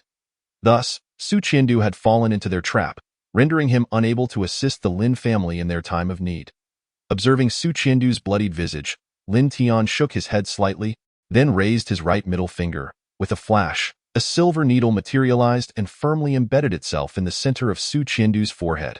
With a gentle wave of his hand, Lin Tian retracted the needle as if by magic. He then instructed, "All right, clean the blood from your face." Su Qiandu hurriedly wiped his face with his sleeve, astonished to find that the bleeding had ceased. In the blink of an eye, under the master's deft touch, his wounds had healed and the dizziness dissipated.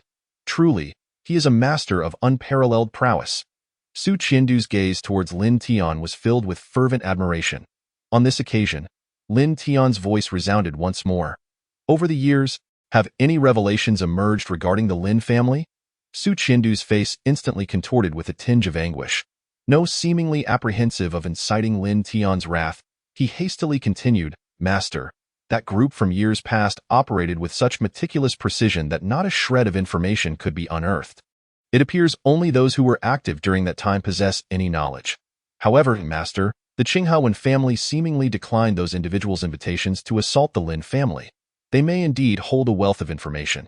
The one family, just as Feng Zhangfeng had mentioned, it was astonishing that someone as formidable as Su Qiandu could uncover nothing. In a wonder, Feng Zhangfeng appeared so astonished upon seeing me at the Feng residence. He must have thought the one family had betrayed them. It seems imperative for me to seek out my fiancée from a decade ago, when Shanshan. Lin Tian gave a slight nod. Very well. I understand. At that moment, Su Qiandu immediately spoke again. Master, now that the Lin family has fallen, do you still possess any resources? I would like to offer you the Qinglong Trading Group. The Qinglong Trading Group? It stands as the largest enterprise in Qinghe and ranks among the foremost in the entire southern region. It was precisely due to this conglomerate that Su Qiandu ascended to the status of Qinghe's wealthiest individual. However, Lin Tian regarded Su Qiandu and inquired, "What use do I have for your Qinglong trading?" Su Qiandu promptly replied, "Master, this Qinglong trading was originally yours. I merely safeguarded on your behalf." Lin Tian shook his head, then continued to safeguard it for me. Subsequently, Lin Tian rose to his feet, approached Su Qiandu, and gently patted him on the shoulder, saying, "Take good care of the Qinglong trading. If you require anything, I shall call you." Having uttered these words, Lin Tian turned to leave, taking his sister with him. Su Qiandu, in a flurry, stood up and offered, "Master, may I see you off?" Lin Tian replied, "No need." Elsewhere, Qin Tian, seething with rage, departed from the Junlin Tianxia department store in his vehicle. Meanwhile, the previously aloof Miss Zhang Xiyu was now tenderly embracing Qin Tian's neck. Shortly thereafter, she began to sob softly. Qin Tian, observing Zhang Xiyu, asked, "Why are you crying?" Zhang Xiyu, with a pitiful expression, responded, "Qin Tian, I'm sorry. It's all my fault. If it weren't for me, you wouldn't have been beaten." Uttering such words only stoked the flames further. Did she not fear that the anger she had just endeavored to soothe would reignite? Indeed, Qin Tian was ablaze with fury, yet he found himself incapable of allowing Zhang Xiyu to alleviate his rage any longer. Instead, he clenched his fists in fury, declaring, "Isn't Su Qiandu supposed to convene the Qinglong Trading's bidding conference in Qinghe today? I hear there's a project worth 3 billion.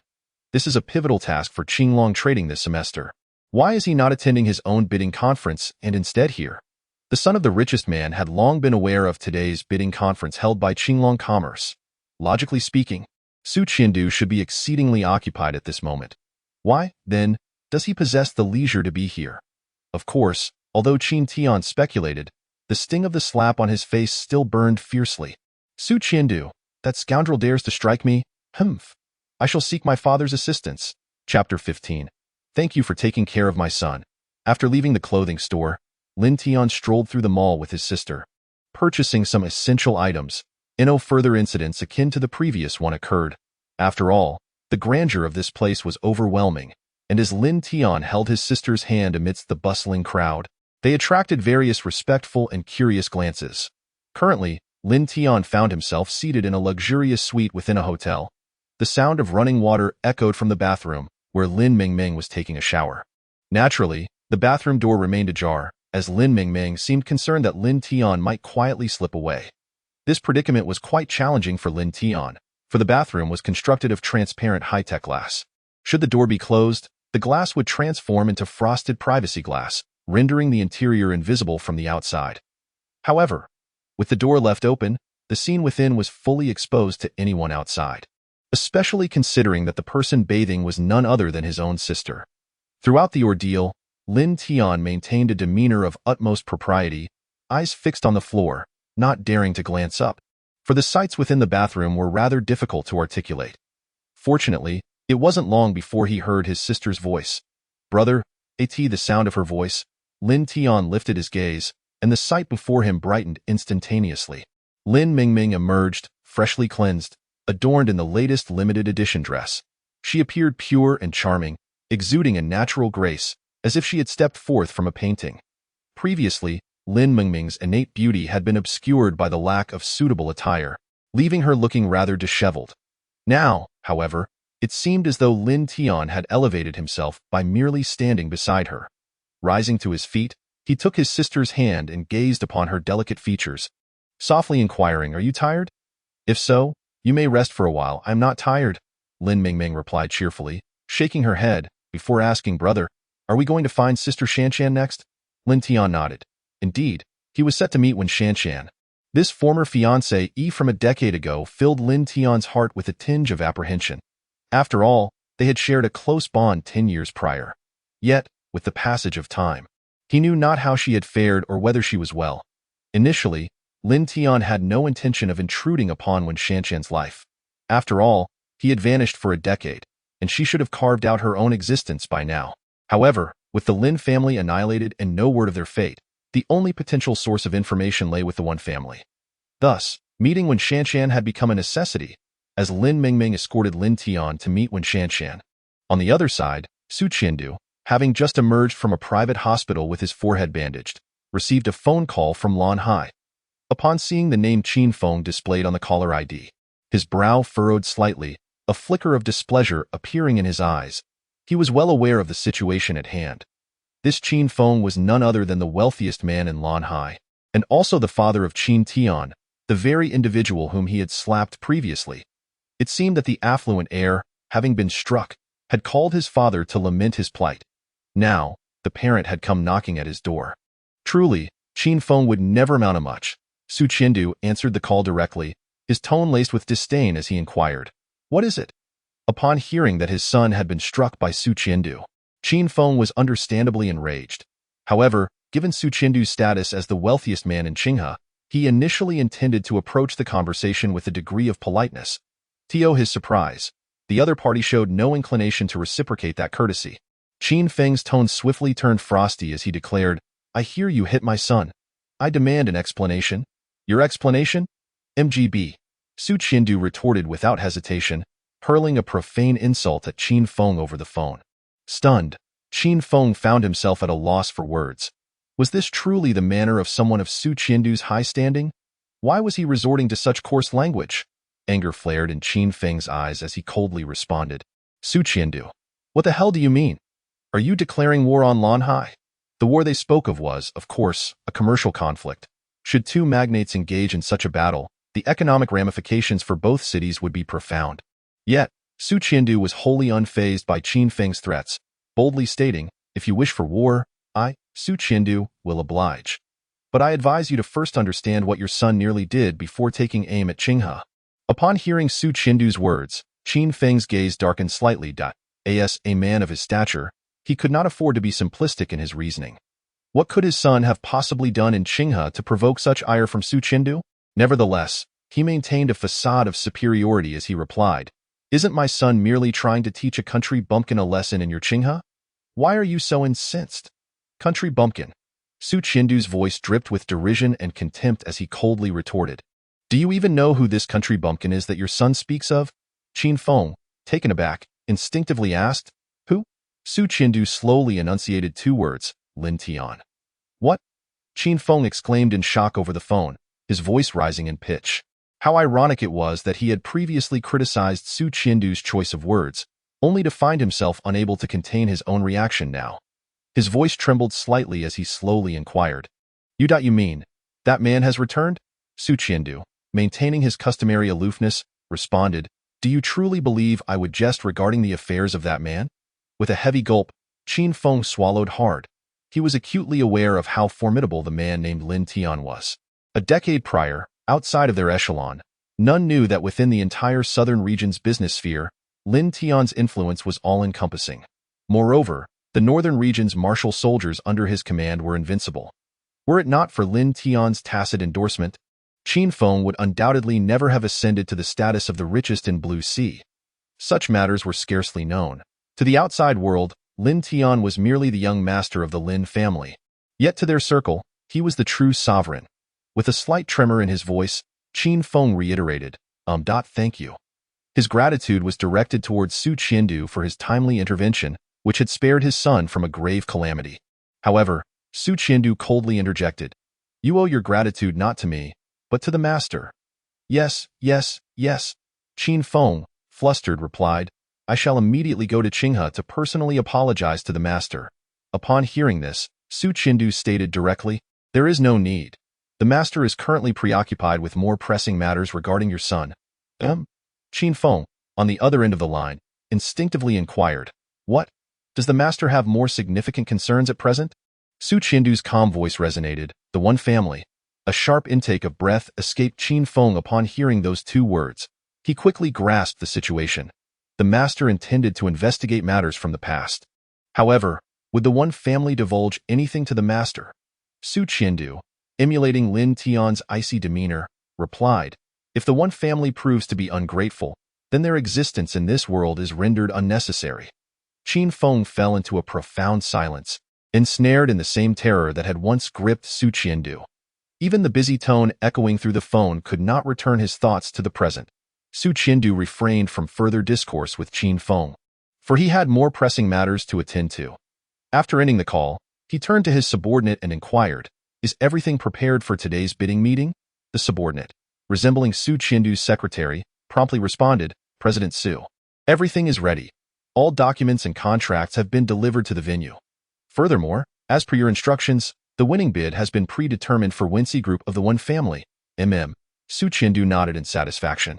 At that moment, a curious glimmer appeared in the secretary's eyes as he addressed Su Qindu, "President Su, there is something I do not comprehend. For many years, our Qinglong Trading Group has collaborated with the One Family, propelling their business to prominence within the southern region in just a few years. Yet, it has not yielded any substantial returns for our Qinglong trading. Uncertain of the rationale behind our actions, Su Qindu turned slightly to gaze at his secretary and remarked nonchalantly, "Because Wen's adopted daughter, Wen Shanshan, is the fiancée of our Qinglong Trading Group's chairman." "What?"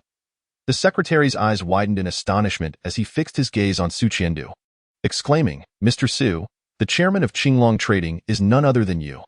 With a sharp crack, Su Qindu raised his hand and delivered a resounding slap to the secretary's face, then coldly stated, "Remember, Qinglong Trading has but one master, and that is Lin Tian." Chapter 16. A meeting with the beloved. Tender reunion at the bidding conference. At the Wensi Group's headquarters, what was once merely a small company in need of rented office space has now blossomed into a grand edifice situated within the Qinghe CBD.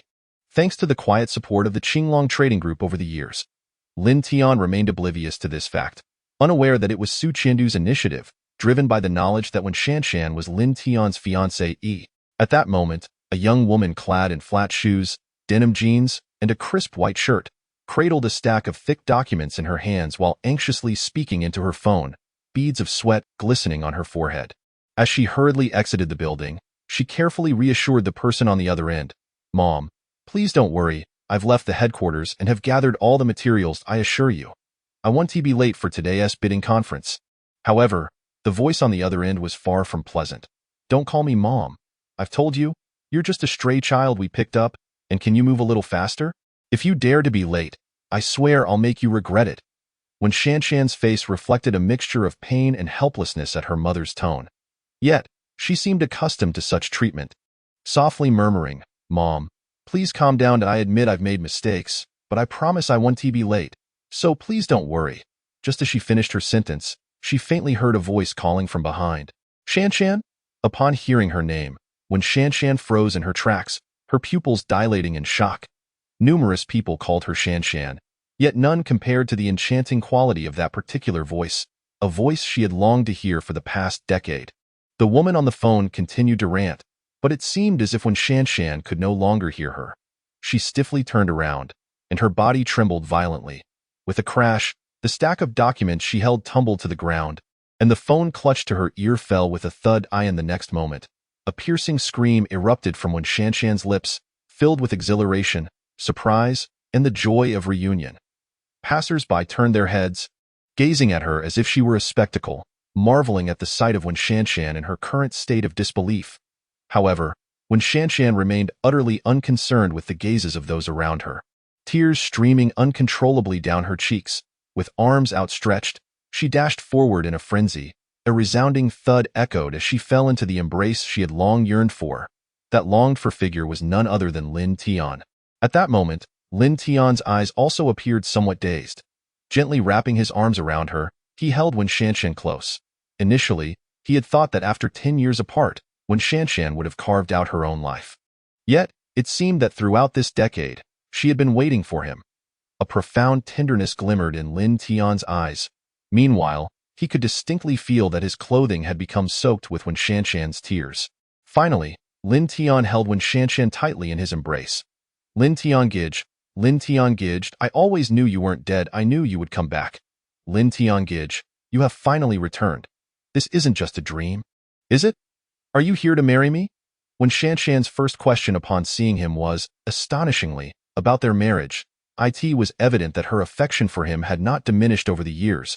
Sensing the warmth radiating from Wen Shanshan, Lin Tian's pupils reddened slightly as he slowly replied, "Yes, Shanshan, I have come to marry you. I have come to marry you." Lin Tian repeated the words twice. How could he ever betray a woman as devoted as Wen Shanshan? The two remained entwined, with Wen Shanshan weeping, the duration unknown. Suddenly, Lin Mingming's voice broke the silence. "Sister Shanshan, someone has been trying to reach you with multiple calls." Upon hearing Lin Mingming's voice, Lin Tian and Wen Shanshan finally turned their attention to her.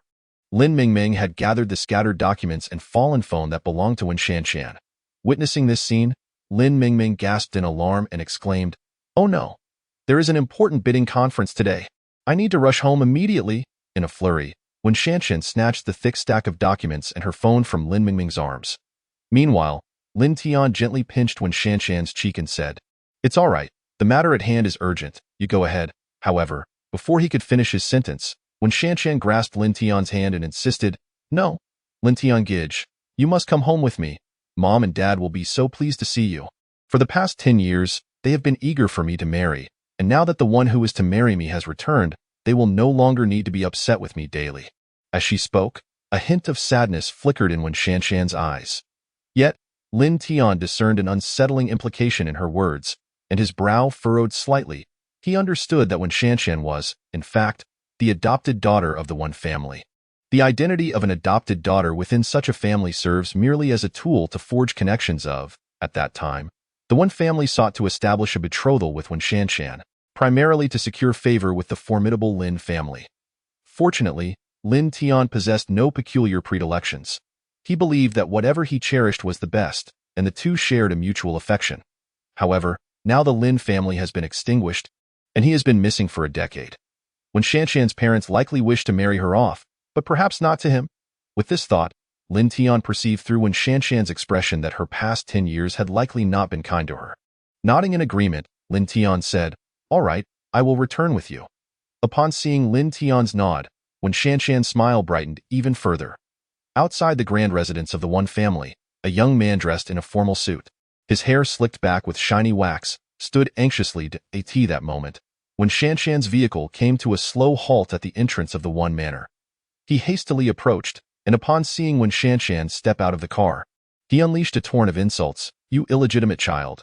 Do you have any idea what time it is? The bidding meeting starts in half an hour. Why are you only returning now? Illegitimate child." Such a term should never have found its way into the Wen family. Yet, when Shanshan appeared to be accustomed to such derogatory labels, timidly replying, "Cousin, I apologize, I was delayed by some matters on the road." Before she could finish her sentence, a gust of wind rushed past her ears as a figure suddenly materialized before her.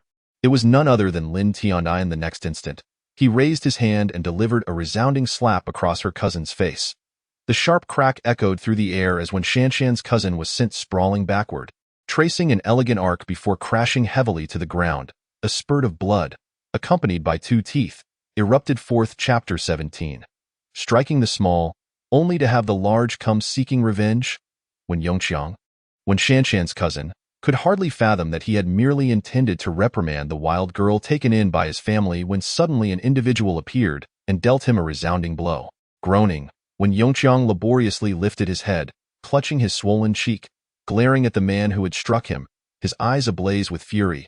"You scoundrel! How dare you hit me? Call for help!" he bellowed. Instantaneously, a cacophony erupted from within the One Manor as over a dozen family servants brandishing clubs surged forth. Subsequently, when Yongqiang pointed at Lin Tian and shouted, "Break this scoundrel's legs and throw him out." "Yes," the group of servants responded in unison, charging towards Lin Tian. Witnessing this scene, when Shanshan's face turned pale with shock as she quickly spread her arms to shield Lin Tian, screaming at the approaching throng, "What do you intend to do? Stand down. I command you to stand down." However, the family servants before them seemed utterly oblivious to Wan Shan's words, continuing to converge towards Lin Tian. With urgency in her eyes, Wan Shan turned and shouted at Lin Tian, "Brother Lin Tian, run." Subsequently, she directed her voice towards the group of servants, exclaiming, "Are you plotting a rebellion? In the name of the eldest daughter of the One family, I command you to retreat." Yet, upon hearing her proclamation, the servants displayed nothing but disdain on their faces. Behind them, when Yongqiang let out a derisive laugh, saying, "A picked-up wild girl dares to call herself the eldest daughter of the One family? Beat this woman is well understood." The group of One family servants replied in unison, swiftly brandishing their clubs. With a sigh of despair resonating behind her, Wan Shan felt a rush of wind that seemed to tug at her long hair. In an instant, a figure surged past her, and moments later, the sounds of thuds echoed. One after another, the aggressive Wan family servants found themselves sprawled upon the ground, groaning in pain. Stunned, both Wan Shan and Wen Yongqiang gazed at the scene. Wan Shan looked at the solid, broad back of Lin Tian before her, her voice trembling as she murmured, "Brother Lin Tian, how have you become so formidable after a decade away?" Meanwhile, a flicker of fear crossed Wen Yongqiang's eyes as he regarded the man standing calmly, as if he had done nothing amiss. The cold, emotionless gaze directed at him sent shivers down Wen Yongqiang's spine. "Why you dare to injure so many in front of the One family estate?" Though he continued to threaten and intimidate, the quiver in his voice betrayed his inner terror. He then shouted into the depths of the estate, "Someone come, murder!" Unable to handle the situation alone, he sought assistance. At that moment, a middle-aged man's voice emerged from the One family residence. "What's all this noise about?" Shortly after, a middle-aged man and woman, both elegantly dressed, stepped out from the estate. Upon seeing the family servants lying on the ground, their eyes widened in astonishment. "Who did this?" Seeing the two, when Yongqiang rushed over, loudly accusing, "Uncle, Aunt, it was this bastard. It was him. Uncle, bring out the One family warriors to deal with him. He is causing trouble." At this juncture, Wan Shan stepped forward once more, addressing the middle-aged couple, "Father, Mother, you've misunderstood. This is Brother Lin Tian. Indeed, he is Brother Lin Tian." Upon hearing the voice of Wen Shanshan, the middle-aged couple momentarily froze, their gazes narrowing sharply as they fixated on Lin Tian. "Lin Tian? You are Lin Tian?" Lin Tian was certainly familiar with these two individuals. The man was Wen Shanshan's father, Wen Tianfeng, and the woman was her mother, Li Wan. Out of courtesy, Lin Tian stepped forward, a benevolent smile adorning his face as he addressed Wen Tianfeng and Li Wan. "Hello, Uncle and Auntie, I am Lin Tian, and I have returned. However, upon hearing Lin Tian's voice, both Li Wan and Wen Tianfeng furrowed their brows in disapproval. Li Wan was the first to speak, her voice laced with contempt. Why are you still alive? If you are alive, what business do you have in Qinghe? Mom, at Li Wan's words, Wen Shanshan exclaimed in disbelief, staring incredulously at her mother. Why did it seem that her father and mother were utterly unwilling to see brother Lin Tian? Lin Tian had long been prepared for the couple's attitude, and witnessing this scene only further clarified his suspicions about the current state of the Wen family. Yet, Li Wan and Wen Tianfeng paid no mind to Wen Shanshan's protests, glaring at Lin Tian as Li Wan coldly declared, "A mere stray dog from a ruined family dares to harm a member of the Wen family? I think you foolish wretch, have grown tired of living." Just as Li Wan's words reached this point, her voice abruptly ceased, replaced by a sharp crack, accompanied by a scream. Smack! Li Wan was sent flying, much like the unfortunate Wen Yongqiang before her, crashing to the ground with a thud. Witnessing this spectacle, the members of the Wen family stood in stunned silence, bewildered at how this young man had dared to act so audaciously. Only Wen Shanshan felt a peculiar sensation. Witnessing her mother being struck should have elicited some sympathy. Yet, given that it was brother Lin Tian who had been insulted first, she found herself lacking in any sense of belonging to the Wen family. Throughout her life, the members of the Wen family had never regarded her as one of their own, subjecting her to daily abuse. Now, seeing Li Wan's figure flying through the air, she felt a strange sense of relief. "You scoundrel! How dare you strike me?" Lin Tian regarded Li Wan with indifference. Her status as Wen Shanshan's adoptive mother mattered little to him. He merely stated coolly, "To speak disrespectfully of the Lin family, you deserve a slap." "You?" Li Wan, seething with rage, pointed an accusatory finger at Lin Tian, only to suddenly pout and turn to Wen Tianfeng, exclaiming, "Dear, he hit me! Good heavens!" Wen Tianfeng snapped out of his stupor, quickly turning to glare furiously at Lin Tian, bellowing, "You brat! How dare you? Someone bring me assistance." As soon as Wen Tianfeng's words fell, a cacophony ensued as dozens of armed servants emerged from the Wen household, each one glaring at Lin Tian with hostility. "Humph!" Wen Tianfeng scoffed disdainfully, saying, "Brat, let us see how you leave the Wen family unscathed today." Chapter 18. Punishing the Wen family servants. After Wen Tianfeng uttered such threatening words to Lin Tian, he turned to Li Wan and said, "My dear wife, do not worry. I shall definitely avenge this grievance for you. However, there are more pressing matters awaiting our attention. Let us first attend the bidding conference, and upon our return, I shall ensure you witness a broken Lin Tian." It was evident that the bidding conference they spoke of held greater significance, as they promptly made their way towards the vehicles that had long been prepared. Meanwhile, Li Wan echoed, "Indeed, the bidding conference is paramount." She hastily rose to her feet and, with a fierce glare at Lin Tian, declared, "You brat, I have no time to play with you right now. You cannot outmatch me. Once the bidding conference concludes, I will deal with you properly." As she spoke, Li Wan covered her reddened cheek and strode toward the nearby vehicle. Even when Yongqiang cast a provocative glance at Lin Tian before turning to follow suit, Li Wan did not forget to shout at Wen Shanshan, "You traitor! Why are you still standing there? Come over here." Hearing Li Wan's voice, Wen Shanshan felt an unprecedented sting from her words, and for the first time in many years, a rebellious thought arose within her. She boldly retorted, "I refuse. Why must you harm brother Lin Tian? He has done no wrong. If you make those subordinates withdraw, I will go with you." When Shanshan's words fell upon the ears of Li Wan and Wen Tianfeng like a spark igniting fury. Wen Tianfeng bellowed, "Brat, you unfilial daughter." The moment Lin Tian returned, "Have you forgotten your own surname?" Li Wan added vehemently, "Let me make this clear. You must come with us now, or I will kill your brother Lin Tian." "No!" When Shanshan cried out in alarm, but quickly gritted her teeth and declared, "If you lay a finger on brother Lin Tian, I will die alongside him." At her proclamation, although Li Wan and Wen Tianfeng remained seething with rage, they fell silent, exchanging a contemplative glance. Witnessing this, Lin Tian's eyes flickered with a peculiar expression. Could it be that this bidding conference was indispensable for Wen Shanshan? Did they truly lack knowledge of the operational strategies of the Wensi Group? Was all of this orchestrated solely by Wen Shanshan? With this thought in mind, Lin Tian turned to Wen Shanshan, surprise and faint delight evident in his gaze. After he reinstated the Lin family, He would undoubtedly seek commercial advancement, and if Wen Shanshan possessed such talents, she could indeed become a significant asset to the future Lin family. Eventually, after exchanging glances, Li Wan and Wen Tianfeng gritted their teeth and commanded, "Everyone, stand down." The members of the Wen family looked at one another in bewilderment, unsure of what had transpired. However, they still dared not defy Wen Tianfeng's demands, each reluctantly sheathing their weapons and swaying back towards the Wen family's villa. Witnessing this scene, the innocent Wen Shanshan let out a subtle sigh of relief and turned to Lin Tian, her face filled with remorse, saying, "Brother Lin Tian, I am truly sorry. I do not understand why such an event has transpired, and I regret causing you trouble. It is entirely my fault that I apologize." Lin Tian, smiling, reached out and gently ruffled Wen Shanshan's hair, replying, "What does this have to do with you? Do not worry, I am fine." Meanwhile, Wen Tianfeng spoke again to Wen Shanshan. "Shanshan, can you accompany us now? The bidding conference is about to commence."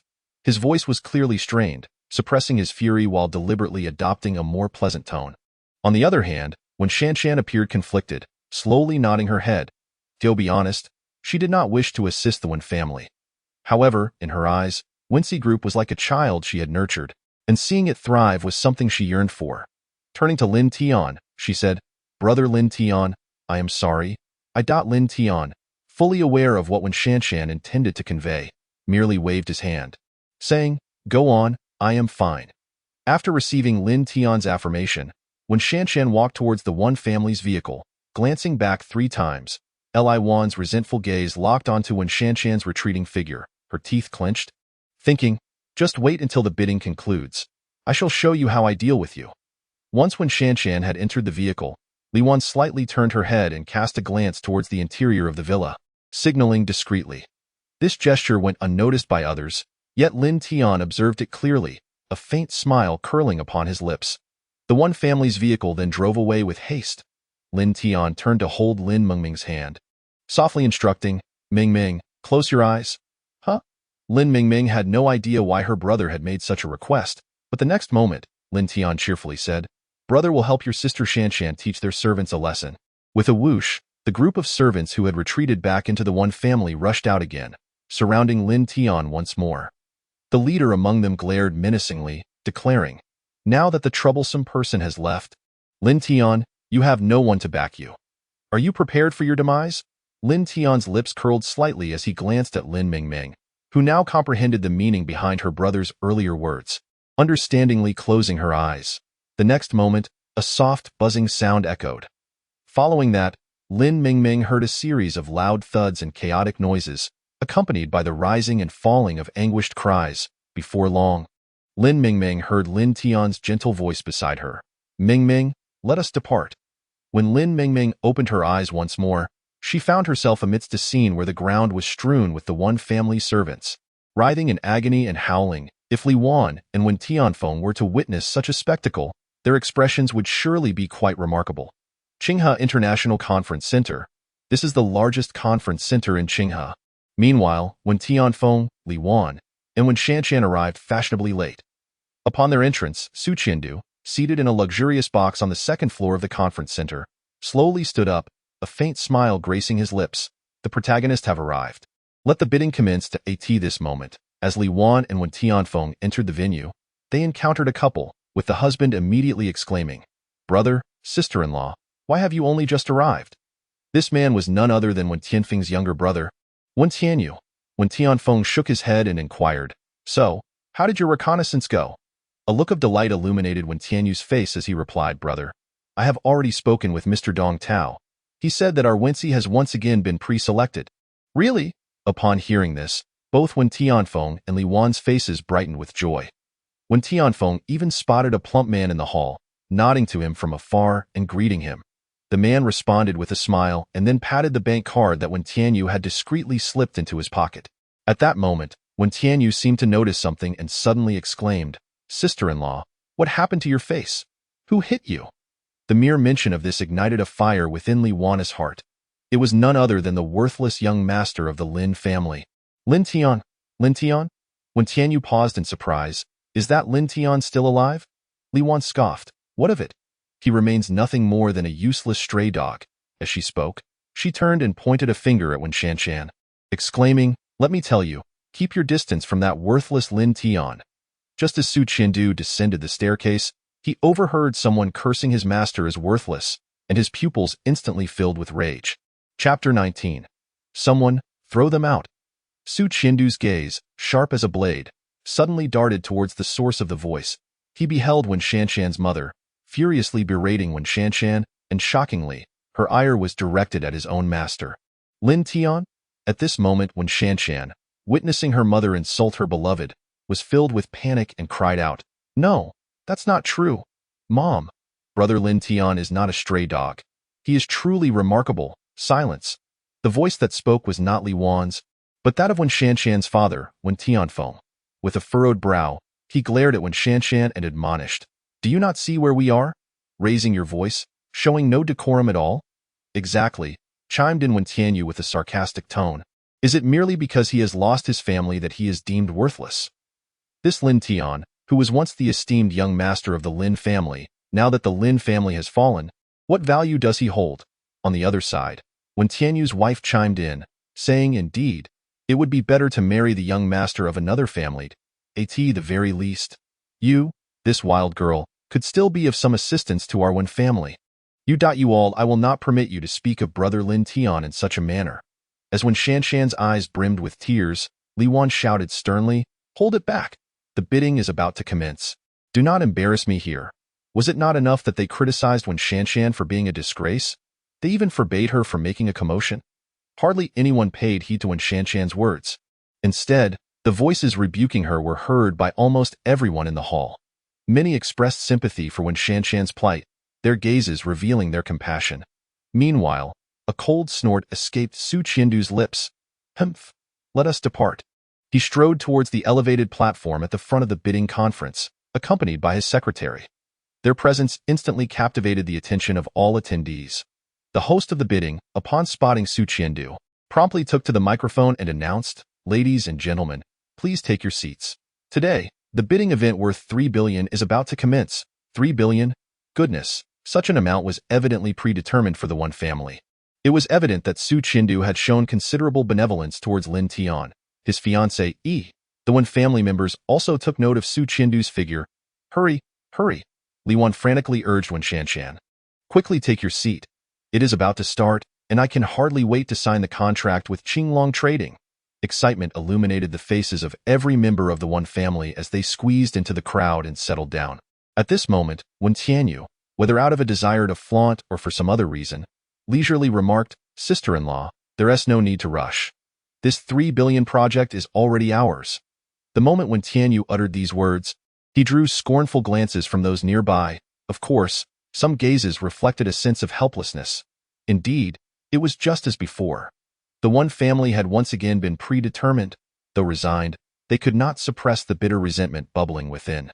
Upon hearing her younger brother-in-law's words and noticing the surrounding gazes, Li Wan took pride in their situation, straightening her back as she declared, "Indeed, this is the strength of our Wensi Group. Only we, the Wensi Group, are capable of handling Qinglong Trading's orders. 3 billion. TSK. Just average, huh? Goodness, you consider 3 billion merely average?" Clearly, this was a blatant provocation. The group of bidders around them ground their teeth in frustration, wishing they could devour the Wen family whole. Yet, they dared not act, for the relationship between Qinglong Trading and the Wen family was far too ambiguous. As the Wen family faced these fierce gazes, they instead felt a sense of supreme glory. Their hearts swelling with joy at it seemed that the more others suffered, the more delighted they became. "Greetings to all." At that moment, a robust voice resonated through the sound system of the venue. It belonged to Su Qiandu. The entire assembly fell into an immediate hush, with anxious, expectant gazes directed towards Su Qiandu, who had ascended to the center of the elevated platform. Among the most exhilarated were members of the Wen family, Wen Tianfeng, Wen Tianyu, Li Wan, and others, each looking at Su Qiandu as if he were their long-lost father, their faces adorned with the joyful anticipation one would expect when awaiting a paternal gift of New Year's money. However, Su Qiandu's countenance remained impassive. After surveying the audience, his deep voice slowly emerged. "I trust everyone here is familiar with me? I am Su Qiandu." Following his introduction, a thunderous applause erupted throughout the hall. reminiscent of a grand welcome for a wealthy tycoon. Notably, the One family members clapped the most fervently. Yet, Su Qiandu did not indulge in this warm reception. Instead, he raised his right hand. The applause abruptly ceased, as if it had been choked by an unseen force, plunging the venue into an eerie silence. Such was the weight of Su Qiandu's presence. He then continued, "Before we commence this bidding conference, there is a matter I must address." A collective bewilderment swept through the attendees. The bidding conference was not commencing immediately. What could be of such paramount importance, overshadowing a project worth 30 billion? Perhaps a new project was to be unveiled. The assemblage of individuals stared at Su Qiandu with wide, curious eyes, while the members of the One family appeared even more animated. To them, it seemed as though Su Qiandu was about to declare that their One family's Wensi group had secured the bid. Yet, the next moment, Su Qiandu uttered two shocking words. "Security, remove the Qinghe One family and the members of Wensi group from this venue. They are unworthy to participate in my Qinglong commerce bidding." Upon the conclusion of Su Qiandu's statement, the hall was enveloped in an instant of stunned silence. 3 seconds later, an uproar ensued. What did I just hear? The One family, who had maintained an ambiguous relationship with Qinglong commerce, was to be expelled? Wait, I had thought the One family was poised to win the bid today. How could Mr. Su say this? Goodness, what has the One family done to provoke Mr. Su's ire? I knew it. The One family's arrogance would eventually lead to their downfall. The crowd buzzed with speculation. Some were astonished, others incredulous, and a few relished the misfortune. No? Why? Li Wan's incredulous scream pierced the air. She abruptly sprang to her feet, her face ashen. Incredulity etched across her features as she gazed at Su Qiandu on stage. Stammering, "Mr. Su, could you please explain why this is happening?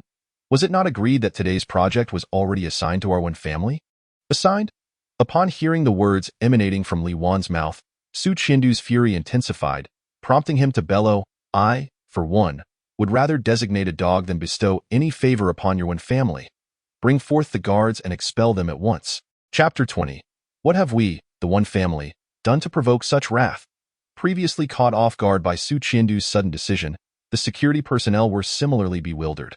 However, Su Qiandu's furious outcry jolted them into action. In an instant, a dozen security guards surged forth from the edges of the hall, converging upon the members of the One family. Impossible.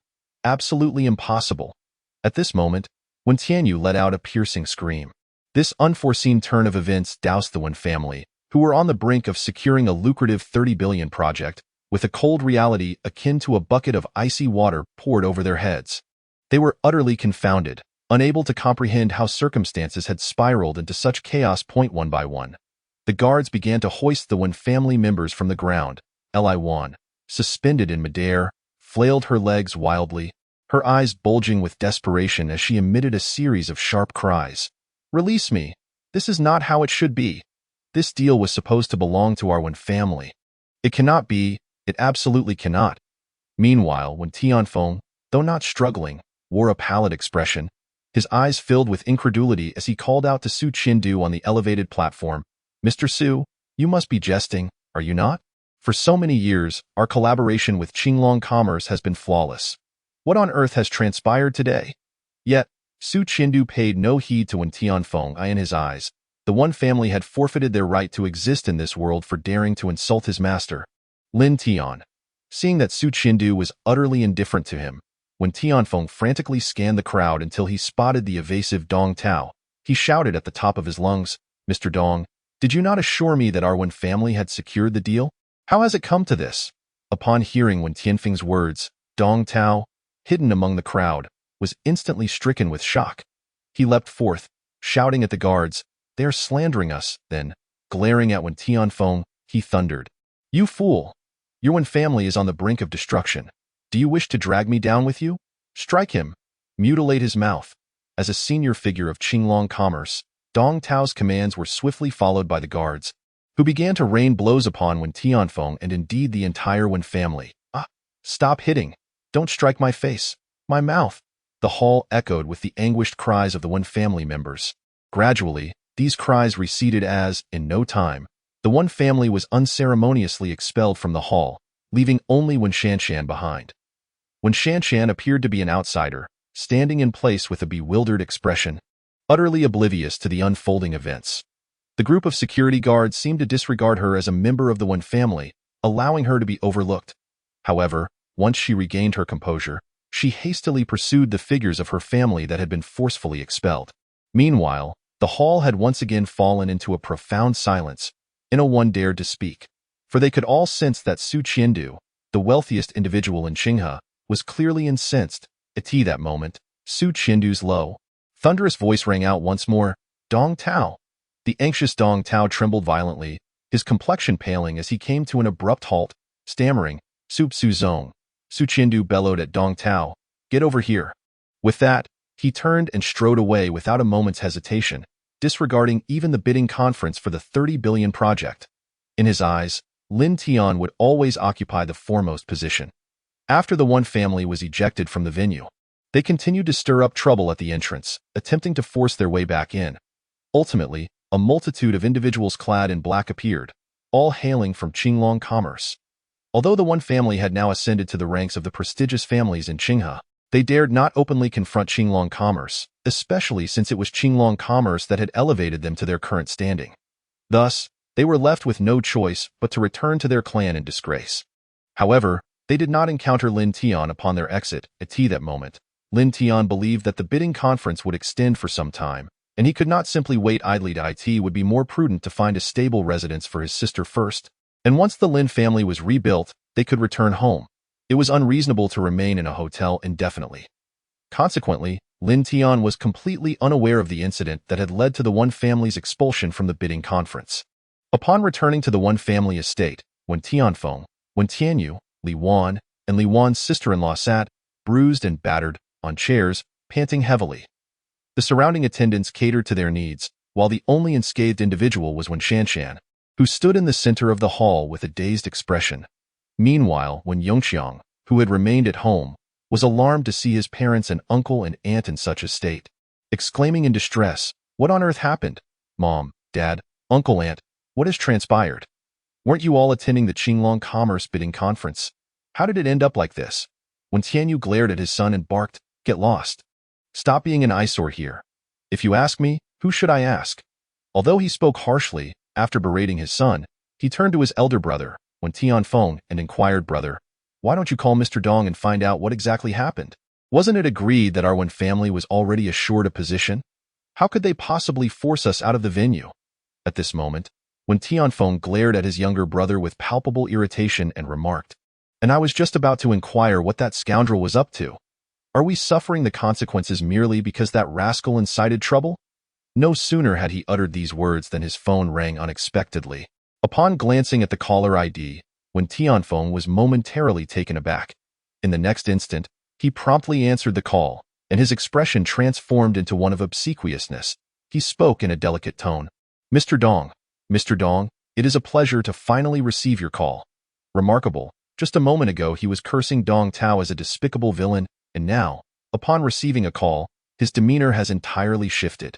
Meanwhile, when Tianfeng continued, "Mr. Dong, what on earth transpired today?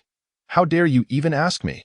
Dong Tao's furious voice erupted from the other end of the line, resounding clearly throughout the entire living room, leaving all members of the Wen family in stunned silence. Dong Tao's enraged shouts reverberated. "You ought to reflect upon your own actions, inquire within your own Wen family, and consider whether you have provoked someone you ought not to have. And you still have the audacity to question me? Let me make this clear. From now on, if anyone asks, do not mention that you know me. Furthermore, I shall return every penny you have given me, and this will be the last we ever see of each other."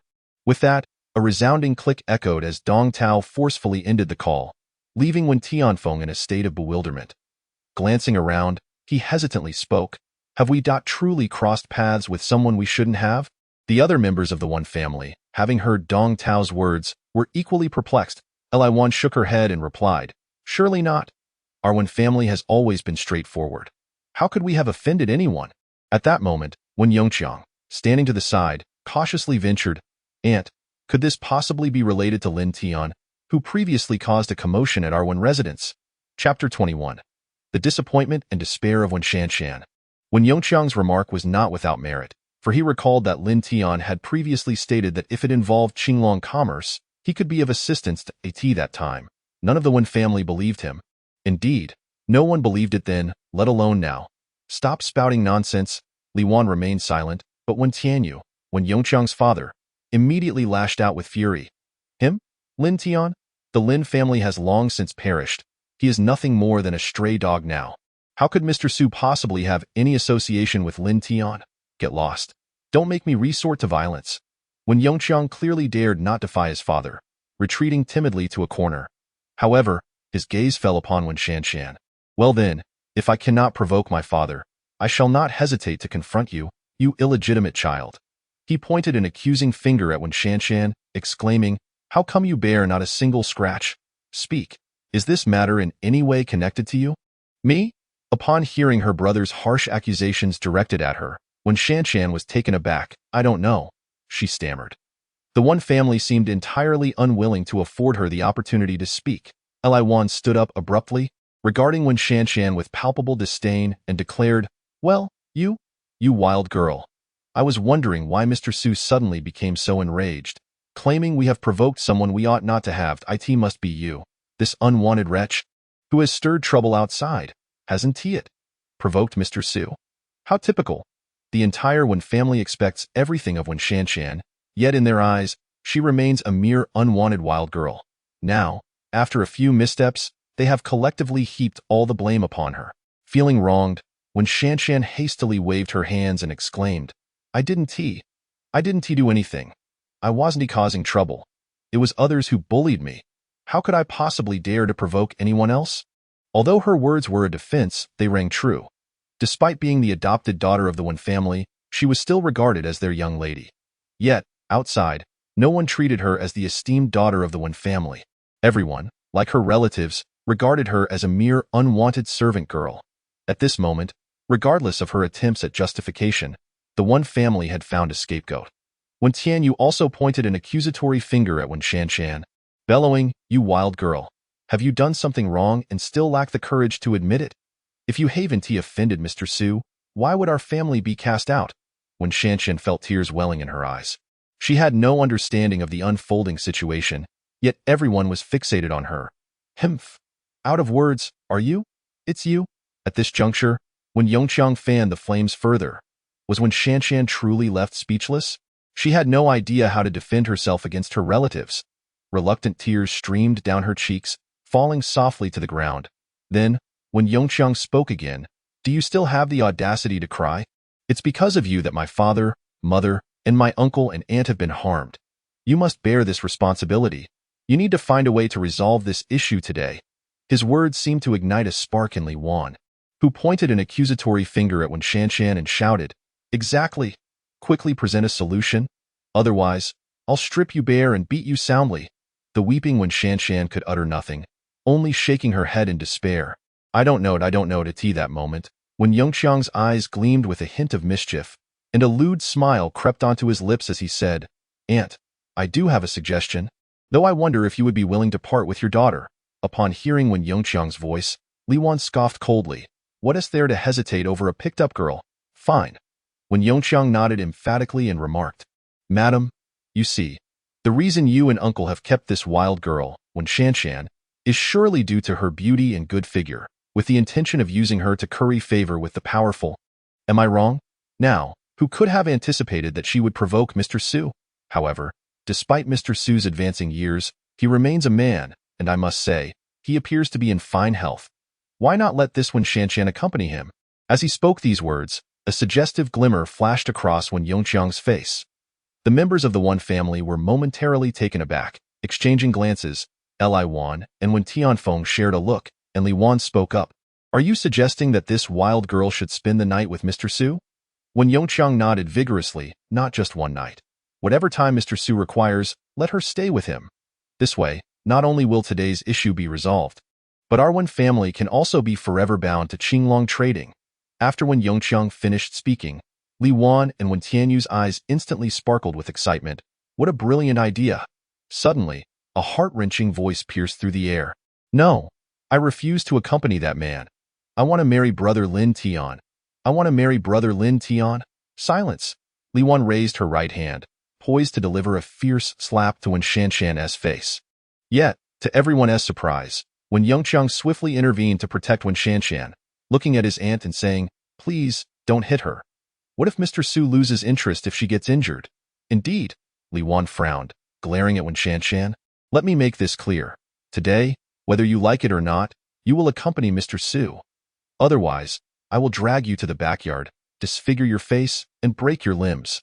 Then we will see if that wretched Lin Tian still wishes to marry you in such a state."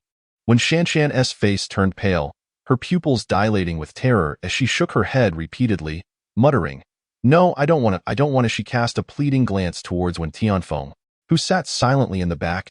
Dad, please talk to Mom. I am your daughter." To her dismay, Wen Tianfeng merely glanced at Wen Shanshan with an indifferent expression and turned away, saying nothing. Despair engulfed Wen Shanshan. All that remained was an overwhelming sense of disappointment towards her parents, Wen Tianfeng, Li Wan, and the entire Wen family. As she looked upon those she once considered kin, her heart felt as though it were dying. She bit down hard, drawing blood from her lips, and a hoarse, piercing voice escaped her. "I'll go." Chapter 22. Madam, what are you doing? Su Qiandu, still seething with anger, returned to his office at the Qinglong Trading Headquarters. Sitting in his executive chair, his eyes glinted with a fierce intensity. Damn it! The audacity of that ungrateful member of the One family to curse their master behind their back is truly astonishing. It is nothing short of a death wish. I must sever all ties with the One family. After all, there is no longer any necessity for their existence in this world. With this thought, Su Qiandu decisively pressed the button on his desk's answering machine. "Come in. Bring me all the contracts related to the One family." Before long, an individual clad in a Qinglong commercial uniform rushed in, carrying a thick stack of documents. "Su Zong, here are the materials you requested." Before he could finish his sentence, Su Qiandu's phone suddenly rang. Upon seeing the caller ID, he sprang from his chair with a start. He then waved his hand at the employee who had just entered, instructing, "You may leave now. Close the door." The employee, ever diligent and obedient, promptly turned and exited the office, shutting the door behind him. Su Qiandu, adopting a pious demeanor, answered the call, speaking cautiously, "Master, you summoned me?" Indeed, it was Lin Tian on the other end of the line. Previously, he had exchanged contact information with Wen Shanshan, agreeing that she would call him after the bidding conference concluded, allowing him to inquire about certain leads from years past regarding the Wen family. However, after waiting in vain for Wen Shanshan's call, and finding her unresponsive to his attempts, he had resorted to contacting Su Qiandu directly. Lin Tian's voice resonated through Su Qiandu's phone. "Has your bidding conference concluded?" "It has indeed. To be precise, I did not even commence this bidding conference. It was over long ago." Lin Tian paused slightly before continuing. "So, does that mean the One family has departed?" "Yes, indeed." Su Qiandu quickly nodded in affirmation. The members of the One family were the first to leave. They should all be at the One family estate by now. In Su Qiandu's understanding, the illustrious Lin Tian, with his remarkable abilities, was likely aware of the One family's disparaging remarks and intended to orchestrate their disappearance. Thus, Su Qiandu assumed he had informed Lin Tian of the One family's whereabouts. Yet, he was taken aback by Lin Tian's puzzled response.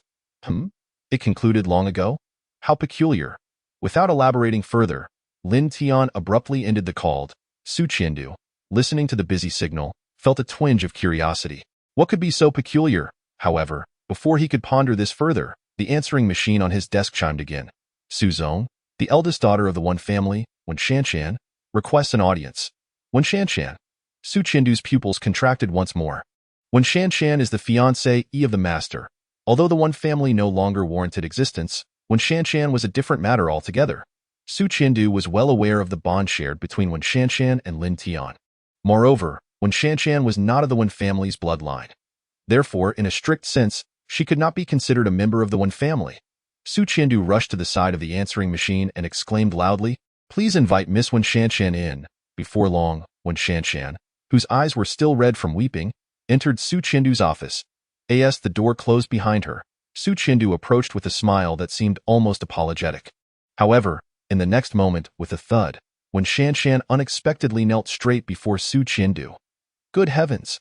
Su Qiandu was instantly taken aback by this scene, swiftly leaping aside, utterly unprepared to accept such a grand gesture of respect. He stammered, "Madam, what are you doing? Please, get up, madam." Wen Shanshan ought to have found this unusual address puzzling, but at that moment, she was far too preoccupied with her own thoughts.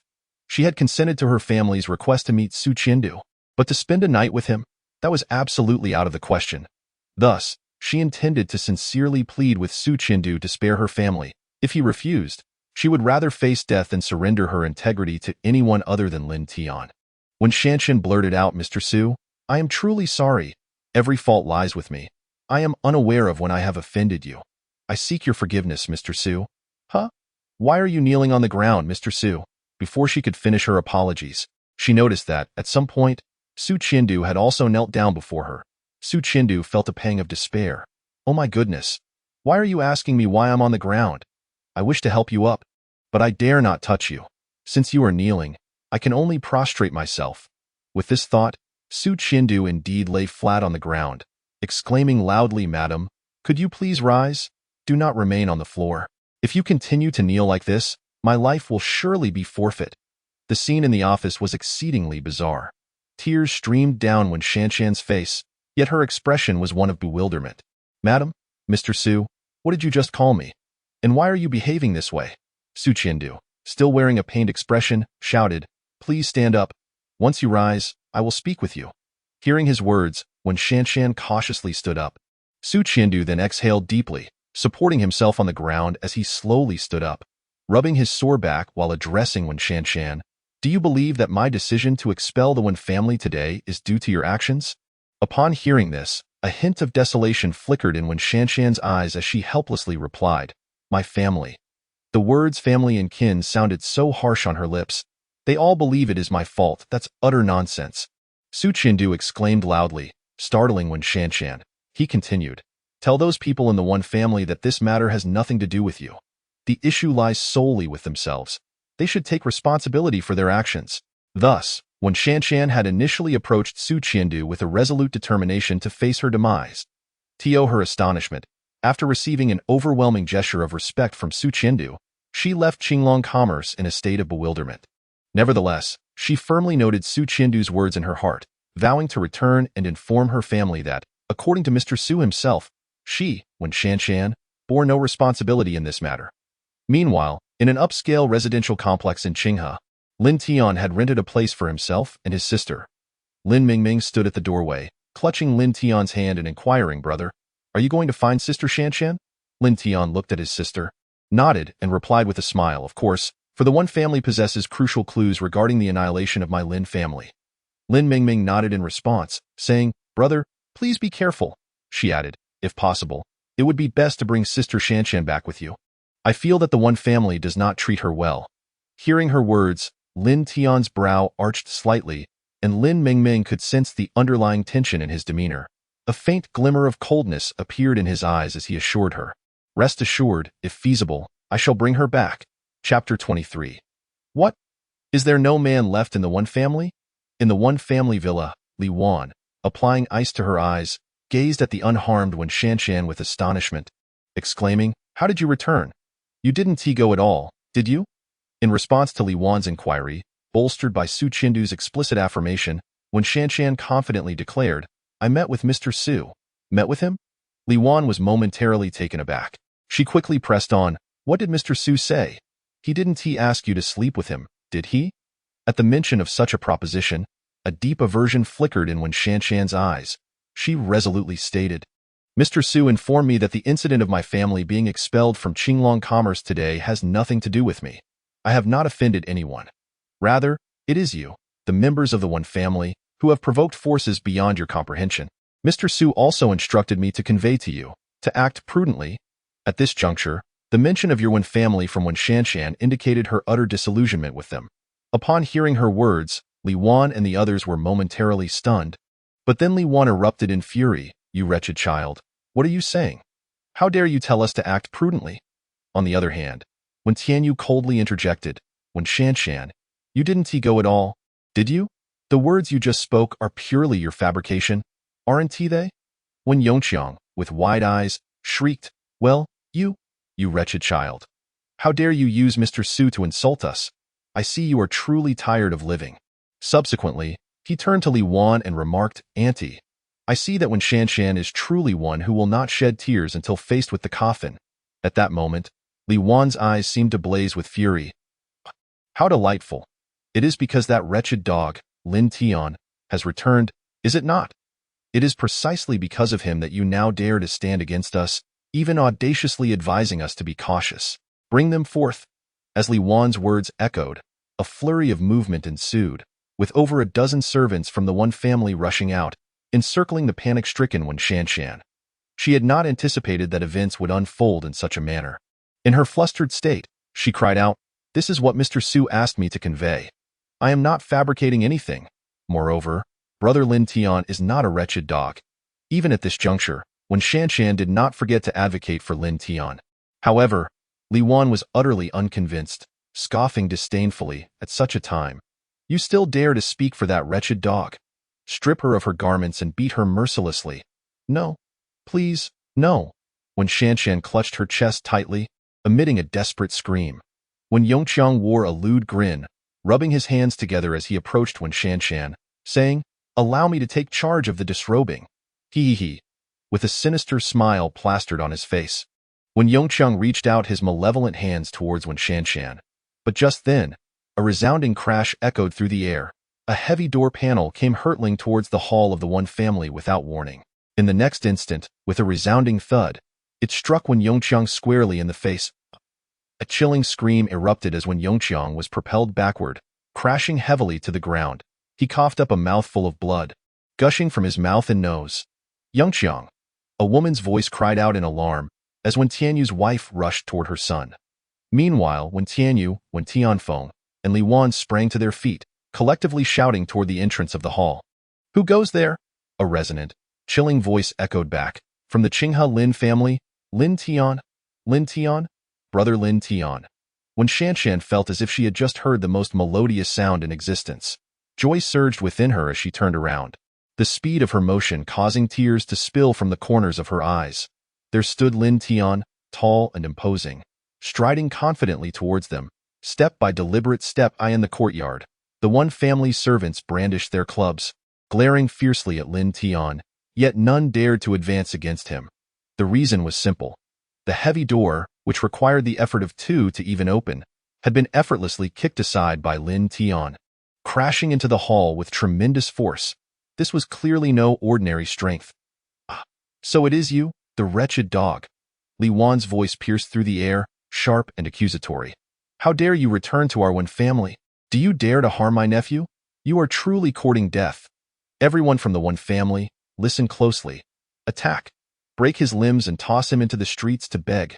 Yes, in the living room, the dozen or so servants of the one family, along with the dozens more scattered throughout the courtyard, exchanged glances and shouted in unison, "Brother Lin Tian, be careful." Amidst Wen Shanshan's alarmed cries, those servants instantly revealed their ferocious visages and charged at Lin Tian. "Humph, Brother Lin Tian, indeed." When Yongqiang's derisive voice echoed, "He will soon be crippled." However, before Wen Yongqiang could finish his taunt, his voice was abruptly stifled, as if something had lodged in his throat. The eyes of Wen Yongqiang and the remaining members of the one family widened in exaggerated disbelief, their pupils dilating. The air was filled with a cacophony of thuds and crashes. Yet these sounds did not emanate from Lin Tian, but rather from the one family servants who were being sent flying one after another. Lin Tian advanced step by step, and not a single servant could impede his progress. Anyone who dared approach him found themselves violently repelled, spewing blood as they were sent hurtling backward. By the time Lin Tian stepped into the grand hall and stood before Wen Shanshan, the unconscious forms of the one family servants lay strewn across the entire courtyard, painting a chilling tableau. Brother Lin. When Shanshan gazed at Lin Tian's resolute visage, her previous despair vanishing entirely, Lin Tian had arrived. Her beloved had come. In her eyes, amidst the stars that sparkled like a vast universe, only Lin Tian remained. Lin Tian gently lifted his hand, tenderly wiping away the tears at the corner of Wen Shanshan's eye, and then took her small hand in his, softly saying, "Shanshan, shall we leave? Let us depart from the one family." Upon hearing Lin Tian's gentle voice, Wen Shanshan could no longer contain her tears, which cascaded down her cheeks. She nodded repeatedly, exclaiming, "Brother Lin Tian, I will follow you. I will never return. never return. Where do you think you're going without coming back? Li Wan's shrill voice pierced the air once more. She stepped forward in anger, pointing at Wen Shanshan and shouting, "Wen Shanshan, you illegitimate child, I warn you. Release that scoundrel's hand and come back to me, otherwise, I will lock you in a dog cage." Slap! Before she could finish her threat, a sharp crack resounded as Lin Tian's palm struck Li Wan's face with force. With a thud, Li Wan fell heavily to the ground, her cheeks swollen. Lin Tian regarded her with disdain, as one would a piece of refuse, and slowly remarked, "What's this? Is there no one left in the One family to keep a foreign woman in check?" Chapter 24. I have come to the One family to accomplish two things. Lin Tian's words dripped with profound sarcasm, as if he were slapping the faces of all the men present from the One family, including the eldest, Wen Tianfeng, and the second, Wen Tianyu. You, Wen Tianfeng, witnessing his wife being struck, stepped forward, glaring at Lin Tian, and shouted loudly, "Lin Tian, you possess great audacity. A family, reduced to a state of despair, dares to unleash its fury upon the One clan? Do they truly believe the One family is devoid of defenders?" Lin Tian, observing the emergence of Wen Tianfeng, nonchalantly cleared his ears and remarked, "Oh, it appears the One family still boasts a man among them." How utterly mocking Lin Tian's words were, as if he had learned this derision from someone. In times past, when Shanshan might have felt a pang of sympathy for her parents.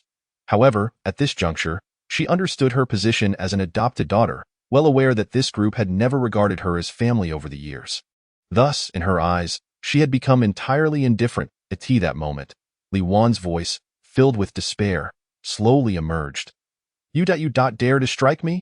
Since becoming the wife of the head of the One family, she had never endured such humiliation, not even being slapped in the face. Tears of shame streamed down her cheeks as she turned sharply to Wen Tianfeng, her voice sharp. "Tianfeng, summon our esteemed elder of the One family. I shall kill him. I shall slay this scoundrel." Humph!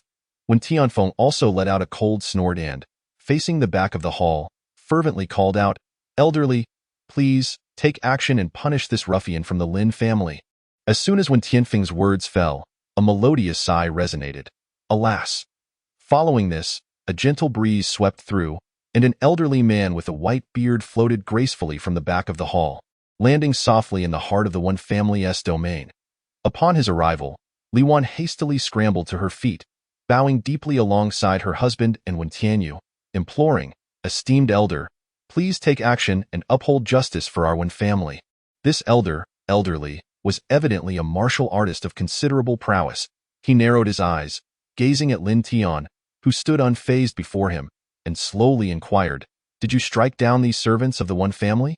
Lin Tian remained silent, for there was no need to respond.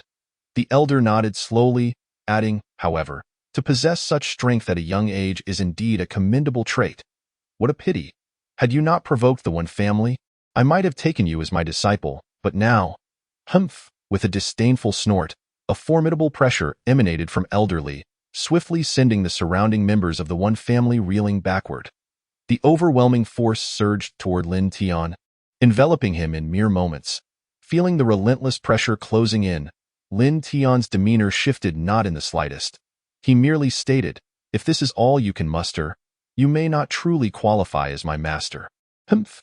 Elderly snorted once more, confronting Lin Tian's nonchalance with a thunderous roar. "You insolent brat! How audacious!" At the conclusion of his declaration, Lin Tian responded with a fierce roar of his own. Buzz! With a soft sound, ripples suddenly emanated from Lin Tian's entire being, and the next moment, Li Gongfeng let out a muffled groan, stumbling back 3 steps while clutching his chest, his face a mask of astonishment as he stared at Lin Tian, who stood motionless. This is impossible?" Li Gongfeng's beard trembled as he exclaimed. Although he had not exerted his full strength while trying to overpower Lin Tian, how could the mere aura emitted by Lin Tian's shout force him to retreat 3 steps? How could this be? At such a young age, how could Lin Tian possibly possess strength surpassing his own? He refused to believe it. Humph! It seems you have some skill after all. However, this is where it ends. Li Gongfeng, undeterred, once again summoned his internal energy, bending his knees slightly, preparing to charge at Lin Tian for close combat. Yet, at that moment, an ancient voice resonated from the back of the hall. "Mr. Li, cease your actions. You are not his match. Li Gongfeng's momentum abruptly halted, and he turned his head in disbelief. At that moment, a rhythmic sound of duo, duo, duo echoed through the AIRD. An elderly man, appearing to be in his 80s or 90s, leaned on a cane and was slowly assisted by a middle-aged man in his 50s, making his way forward. Upon seeing this elder, Wen Tianfeng and Wen Tianyu were instantly taken aback. The two hurried forward, expressing their concern. Father, your health. How can you get out of bed? Please, return to your room and rest. We shall handle the matters at hand. This elder was none other than Wen Tianfeng and Wen Tianyu's father, the current head of the Wen family, Wen Xinghe. In truth, Wen Xinghe was only in his 60s, yet his health had deteriorated to such an extent. There must be some undisclosed circumstances behind this. Wen Xinghe cast a faint glance at his two sons, then stated, Am I not accompanied by the renowned Dr. Ma? The middle-aged man assisting Wen Xinghe was none other than the most famous physician of the southern region, Ma Weibang. After a slight nod, Wen Xinghe looked at his sons and said, Leave the matters ahead to you. Are you truly handing it over to you, or to Li Wan? Wen Xinghe's voice rose slightly, tinged with a hint of anger. This. Wen Tianfeng and Wen Tianyu instantly felt awkward and lowered their heads behind them. Li Wan also shrank her neck slightly, bowing her head in silence. At that moment, Wen Xinghe slowly took 2 steps forward, gazing intently at Lin Tian, his expression shifting. Within his dimly lit pupils, a faint glimmer of moisture appeared as his voice trembled, aged yet filled with emotion. Is it Xiao Tian? Has Xiao Tian returned? From Wen Xinghe's address to Lin Tian, it was evident that he had once held great affection for him. The marriage between Wen Shanshan and Lin Tian was a decision made in consultation with Lin Tian's grandfather. It was decided years ago that the eldest daughter of the Wen family would be betrothed to Lin Tian, as per their family's agreement. However, due to the physical ailments of Wen Tianfeng and Li Wan, who were unable to bear children, Wen Xinghe decided to adopt one in order to fulfill the agreement with the Lin family. Little did he anticipate that the situation would evolve into such a predicament. Naturally, Lin Tian remembered the kindness Wen Xinghe had shown him in his childhood, and thus nodded in acknowledgement, addressing him. Grandpa Wan, it has been a long time. It is good that you have returned. Truly good, Wen Xinghe exclaimed, his excitement evident as he repeated the word good thrice. At that moment, however, Wen Tianyu abruptly interjected, declaring, Father, what good can come from Lin Tian's return? He has injured your grandson, Wen Chong, and has even harmed numerous servants of our Wen family. He is clearly here to cause trouble for us. Wen Xinghe appeared entirely unaware of the unfolding events, his eyes betraying astonishment and confusion as he gazed at Lin Tian. Lin Tian, holding Wen Shanshan's hand, maintained a composed demeanor and calmly stated, Today, I have come to the Wen family to accomplish 2 matters. The first is to take Wen Shanshan away, and the second is to uncover the clues regarding the annihilation of my Lin family from years ago. As Lin Tian uttered the phrase regarding the annihilation of the Lin family, a profound change flickered in Wen Xinghe's gaze, emanating a peculiar light. Though it was but a fleeting moment, Lin Tian discerned it clearly. He was assured that Wen Xinghe possessed knowledge of the events from that time. Before Wen Xinghe could speak, Wen Tianfeng stepped forward and pointed accusingly at Lin Tian, vociferously demanding, What business do you have in the Wen family? Seeking clues about the destruction of the Lin family? You have already harmed our kin and servants. My Wen family should have been involved in that incident, eliminating your Lin bloodline entirely. Slap. Before he could finish his sentence, a resounding slap echoed as it landed forcefully on Wen Tianfeng's face. The assailant was none other than the elder of the Wen family, Wen Xinghe himself. Father, why did you strike me? Wen Tianfeng looked at his father with a sense of grievance. Fool, Wen Xinghe bellowed in anger. What nonsense are you spouting? Coughing, evidently incensed by Wen Tianfeng's attitude, Wen Xinghe began to cough violently. Amidst his coughing, he admonished, Our Wen family has always cough, maintained a cordial relationship with the Lin family.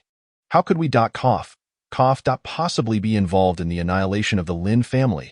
As his coughing grew increasingly urgent, the members of the Wen family were instantly taken aback, rushing forward in distress. Father, are you all right? Please, do not become agitated. Meanwhile, Wen Tianyu glared furiously at Lin Tian, vehemently cursing.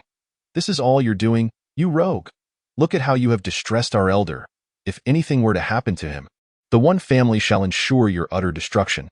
It seems that the ability of the Wen family's offspring to evade responsibility is indeed ingrained in their very essence. In this moment, The ailing Wen Xinghe cast a fierce glare at Wen Tianyu before he turned, struggling to face Lin Tian, and said, "A little Tian, I am indeed aware of some matters from years past, and I shall." Just then, a stream of dark red blood erupted from his mouth. "Father!" Even when Shanshan, standing behind Lin Tian, cried out in alarm, "Grandfather!" After all, although she felt disillusioned with Wen Tianfeng and Li Wan, Wen Xinghe had always shown her great affection. The deterioration of Wen Xinghe's health had resulted in a decline in Wen Shanshan's quality of life, as family matters had been neglected during this time. Amidst the gasps of the one family, Wen Xinghe's bloodshot eyes remained wide open as his body slumped helplessly to the ground. "Father, are you all right? What is happening?" The middle-aged man supporting Wen Xinghe wore a grave expression, firmly clutching Wen Xinghe's body, and then he commanded in a low voice, "Quick, lay old master Wen flat on the ground." Upon hearing the man's words, Wen Tianfeng and Wen Tianyu dared not delay and promptly complied, gently placing Wen Xinghe's body on the floor of the one family hall. Subsequently, Wen Tianfeng anxiously addressed the middle-aged man, "Dr. Ma, please, what has happened to my father?" Ma Weibang, the most esteemed physician in the southern region, now wore a serious expression as he knelt beside Wen Xinghe, extending 3 fingers to examine his condition. The surrounding individuals dared not utter a sound, fearful of disturbing Dr. Ma's diagnosis. Before long, Dr. Ma's brow furrowed even deeper. Then, in a hoarse voice, he proclaimed, "Old Master's health is not good. His bodily functions are rapidly declining. It won't be long before he departs from this world." "What? How can this be?" Both Wen Tianfeng and Wen Tianyu uttered anguished cries. "Dr. Ma, I implore you to find a way to save my father. Please." The speaker was, of course, the second son, Wen Tianyu. Meanwhile, Wen Tianfeng turned abruptly, pointing an accusing finger at Lin Tian as he shouted, "You scoundrel! You've provoked my father to this state. I will kill." Before he could finish, a scream erupted from his lips. To his astonishment, he found Lin Tian gripping his outstretched finger, twisting it at a painful 90-degree angle. The agony of Wen Tianfeng's scream was more harrowing than that of a slaughtered pig. Yet, in the face of his torment, Lin Tian merely remarked, "This is the 3rd time you have pointed at me today. Since you no longer wish to keep your finger, it seems unnecessary to retain it." With that declaration, a sharp crack resounded. An even more agonizing scream echoed forth, blood spraying as Lin Tian forcibly tore Wen Tianfeng's finger from his hand. Upon witnessing such a brutal scene, Wen Shanshan instinctively covered her eyes and sought refuge behind Lin Tian. However, she felt no pangs of sympathy for her so-called father, for he was unworthy of it. "My dear husband," Li Wan exclaimed in horror as she rushed to her husband's side, aghast at his current plight. Meanwhile, on the other side, a cold snort escaped the lips of Li Gongfeng. "Humph! You audacious brat! How dare you commit such an act at this moment?" As he spoke, an imposing aura emanated from him, signaling his intent to confront Lin Tian. Just then, the shrill voice of Dr. Ma pierced through the tension. "Silence! Enough of this commotion. Do you wish to condemn the old master to death?" Upon hearing Dr. Ma's words, Wen Tianfeng bit down on his lip, enduring the excruciating pain in his hand, prioritizing his father's life above all else. Yet, this did not prevent him from casting a venomous glare at Lin Tian. On the other side, Li Gongfeng gritted his teeth, suppressing his frustration. Truth be told, he had long harbored resentment towards Lin Tian, especially after being interrupted just as he was about to strike, only to be told he was no match for Lin Tian. After all, Lin Tian was merely a child yet to reach maturity. How could he possibly be deemed superior? He had been itching to teach Lin Tian a lesson to validate himself, yet opportunities eluded him. "Dr. Ma, have you devised a solution? Please, save my father." When Tianyu urged anxiously, A Weibang, furrowing his brow, spoke in a low tone. "With my current medical skills, I can only administer acupuncture to slow the deterioration of the old master's bodily functions, but I cannot guarantee how much longer he will survive." "What?" When Tianyu's eyes brimmed with sorrow upon hearing Ma Weibang's words, yet he questioned with a hint of disbelief, "Dr. Ma, is it truly impossible to save my father?" As Ma Weibang withdrew silver needles from his medical kit, he slowly shook his head, frowning as he replied, "Unless the long-lost Tai Divine needle reappears, there is no hope of preserving the old master's life." "What?" The members of the one family were engulfed in despair and desolation upon hearing Dr. Ma's pronouncement. However, Li Wan exhibited no semblance of sorrow. Rather, a glimmer of concealed delight sparkled in her eyes. Meanwhile, Lin Tian could not help but scoff, silently thinking, "Who says the Tai Divine Needle has been lost to time?" Of course, his internal musings were lost on Dr. Vanity that moment. Dr. Ma had already readied the silver needle, poised to pierce the forehead of Wen Xinghe. Observing this, Lin Tian furrowed his brow and interjected, "Dr. Ma, is your intention to kill Grandpa Wen outright?" Chapter 26. I will never let you go. The moment Lin Tian's words left his lips, in an instant, the gaze of everyone in the hall turned towards him with palpable ire, including that of the esteemed healer, Master Ma, who was diligently attending to a patient. Humph! How dare this Master Ma, upon seeing Lin Tian's youthful countenance, question his medical expertise? He chose to ignore it entirely, dismissing it as mere prattle from an inexperienced youth. It would be best to disregard the interruption and focus intently on treating the elder gentleman. Meanwhile, although the members of the Wen family seethed with anger, they refrained from speaking out, fearing they might disturb Master Ma's efforts to save a life. Yet, just as the second silver needle was about to be inserted, Lin Tian's voice resounded once more. "I advise you to contemplate carefully as you needle." Master Ma, who was fully engrossed in his task of healing Wen Xinghe, was momentarily disrupted by this incessant provocation. Shattering his tranquility, he halted abruptly, turning to Lin Tian with a fierce retort. "Boy, do you wish for the elder to perish more swiftly?" In the face of Master Ma's fury, Lin Tian remained unfazed, merely waving his hand dismissively as he replied, "I believe it is you who desires Wen grandfather's demise to come sooner." "You? What an audacious youth!" At this moment, Wen Tianyu could no longer contain himself and leapt forward, hurling insults at Lin Tian. "You scoundrel! You want my father to die, don't you? How dare you question Master Ma's medical skills? He is the most renowned healer in the southern region, with decades of practice and no errors to his name. What qualifications do you, a mere ignoramus, have to speak?" With someone else stepping forth to bolster his stature, Master Ma naturally elevated his own, regarding Lin Tian with an expression of scorn, letting out a haughty snort. He raised his silver needle once again, poised to pierce the body of Wen Xinghe. Lin Tian's brow furrowed slightly. He could have easily turned a blind eye to Master Ma's treatment of Wen Xinghe, for any calamity would undoubtedly bring disgrace upon the healer. However, should something unfortunate befall Wen Xinghe, it would sever the thread of his vengeance. Thus, in that moment, Lin Tian bellowed towards Master Ma, "Stop!" His commanding shout, infused with an overwhelming force, surged towards Master Ma in the next instant. A piercing scream pierced the air as Master Ma was sent reeling backwards, crashing heavily to the ground. Ouch! Master Ma clutched his backside, seething with fury as he glared at Lin Tian, shouting sharply, "What the hell are you trying to do, you brat? Master Ma, are you all right?" The members of the Wen family were instantly alarmed, rushing forward to assist the healer. At this juncture, Li Gongfeng, who had been waiting for an opportunity, finally revealed a bloodthirsty glint in his eyes. He bellowed at Lin Tian, "You insolent boy! How dare you openly obstruct Master Ma from treating Elder One? If I do not intervene, it would be an affront to justice. Prepare to meet your end."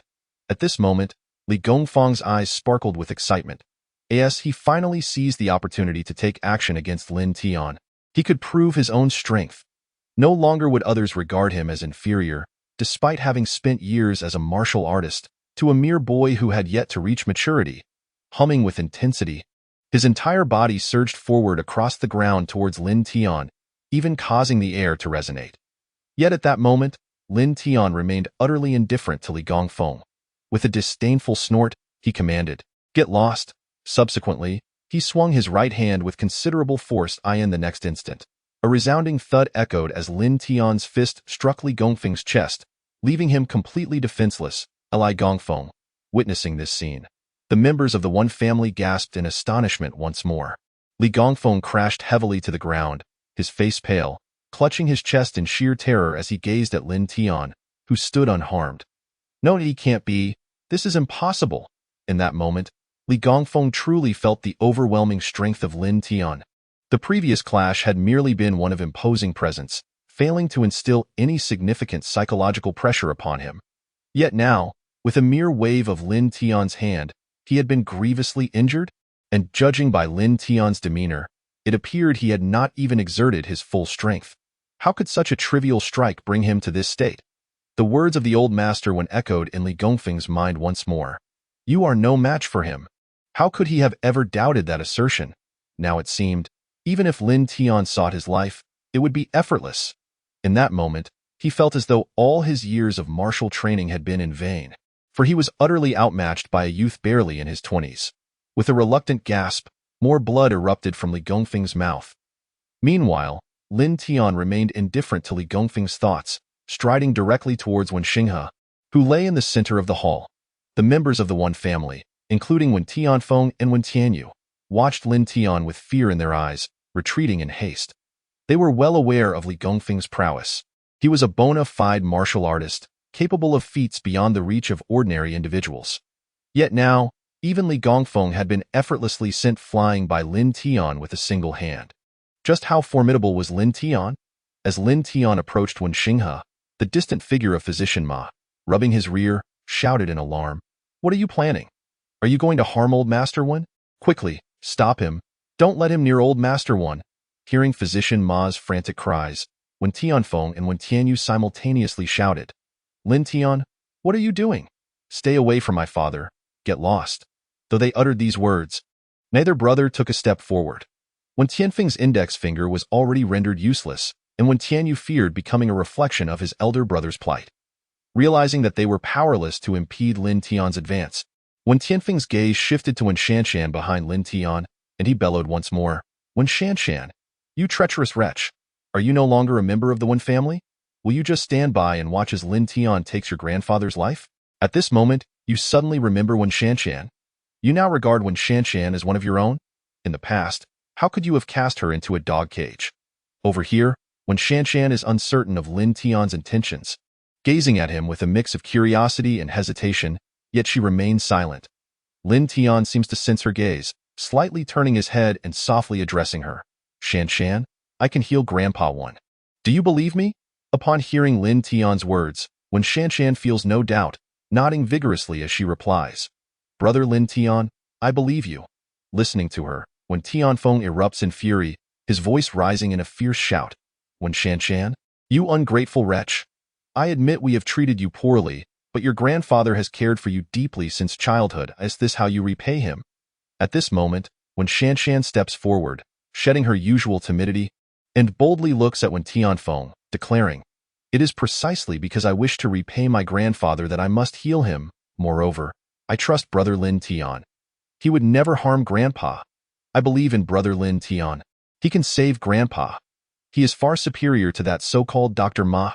Furthermore, Wen Tianfeng, from this day forth, I am no longer the adopted daughter of you and Li Wan.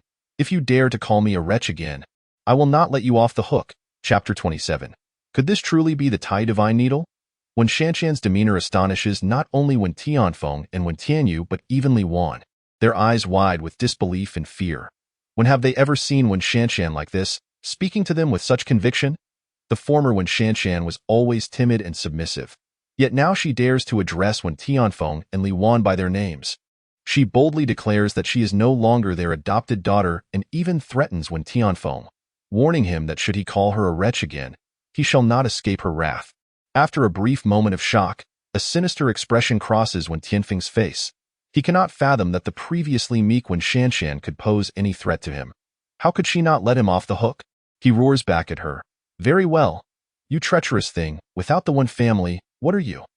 I shall see how you intend to not let me off the hook." As Wen Shanshan listened to Wen Tianfeng's words, an unexpectedly serene smile, reminiscent of Lin Tian's, graced her face. With keen interest, she turned to Wen Tianfeng and remarked, "Wen Tianfeng, do not forget that for so many years, I have been the one managing the Wincy Group. Although I hold no official position, my understanding of the Wincy Group far surpasses yours.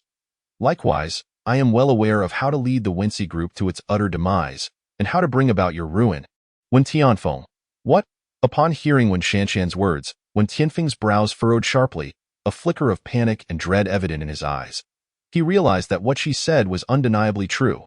Despite Wen Shanshan having worked under his and Li Wan's arrangements without any formal title, she possessed a deeper insight into the Wincy Group than any of them. Thus, her words were certainly not mere hyperbole. "How could you? Wen Tianfeng stammered, his voice trembling. However, at that moment, when Shanshan chose to disregard him, confidently turning to Lin Tian and stating, "Brother Lin Tian, I believe in you. Do whatever you wish. No one dares to stop you." In fact, Lin Tian had already cast an appreciative glance at Wen Shanshan the moment she stepped forward. Her transformation filled him with a sense of solace. She had finally discovered her voice of resistance. With a gentle smile, he gave her a thumbs up and nodded before approaching Wen Xinghe. You both Wen Tianfeng and Wen Tianyu looked on in astonishment and fury at Lin Tian's actions. Yet, they were too intimidated to intervene. On one hand, they feared being effortlessly subdued by him. On the other, they worried that Wen Shanshan's profound knowledge of the Wincy group could lead to their total downfall. With the bothersome flies out of the way, Lin Tian was at last able to focus on treating Wen Xinghe in peace. He placed 3 fingers on Wen Xinghe's pulse. Indeed, the previous Dr. Ma possessed some skill. His claims were accurate. However, he had erred in one aspect. While Wen Xinghe's bodily functions were rapidly declining, he was not on the brink of death. Instead, his body had entered a state of dormancy due to unusual circumstances. The acupuncture method employed by the previous Dr. Ma Weibang was meant to forcibly activate Wen Xinghe's organs into overdrive. If Wen Xinghe were truly nearing death, that technique might have had some efficacy.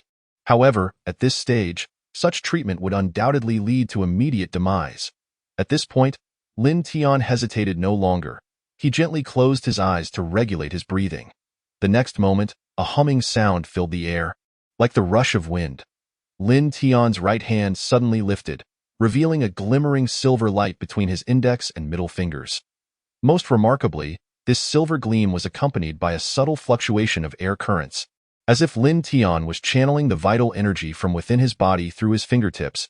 This very moment, the distant figure of Physician Ma's pupils constricted in astonishment. The next second, he gasped in disbelief. The Tai divine needle, however, he quickly shook his head, exclaiming in a voice laden with incredulity, "It's impossible, absolutely impossible. The Tai divine needle has been lost for over a century. How could a mere youth in his 20s possess such a technique?"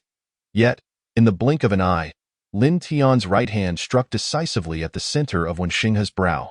Following this, Lin Tian's left hand rose again, manifesting another silver glimmer, accompanied by the same delicate currents of air, this time descending upon Wen Xinghe's neck.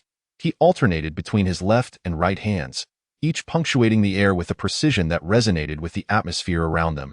Creating a humming sound, it was as if an invisible protective shield enveloped Wen Xinghe, while the fluctuations of energy formed a pattern reminiscent of a celestial chart or the rhythm of a heartbeat across his body. Physician Ma could no longer contain himself. With a sudden movement, he sprang to his feet, his right hand trembling as he pointed toward the astonishing scene before him, his pupils quivering with disbelief, vividly expressing the incredulity that gripped him. His lips trembled as he stammered, Could it truly be the Tai divine needle?" Without hesitation, he dashed to the side where his medicine chest lay in a frenzy. He rummaged through it until he unearthed an ancient tome, flipping it open with urgency. The illustrations and descriptions within matched the spectacle unfolding before his eyes perfectly. It was real. The Tai divine needle indeed. Physician Ma's entire being trembled with fervor, his gaze fixed on Lin Tian, filled with an exhilarating excitement that bordered on fanaticism. Meanwhile, a flustered Wen Tianyu rushed to Physician Ma's side, speaking rapidly and anxiously. "Physician Ma, you must think of a way to stop him. Stop him."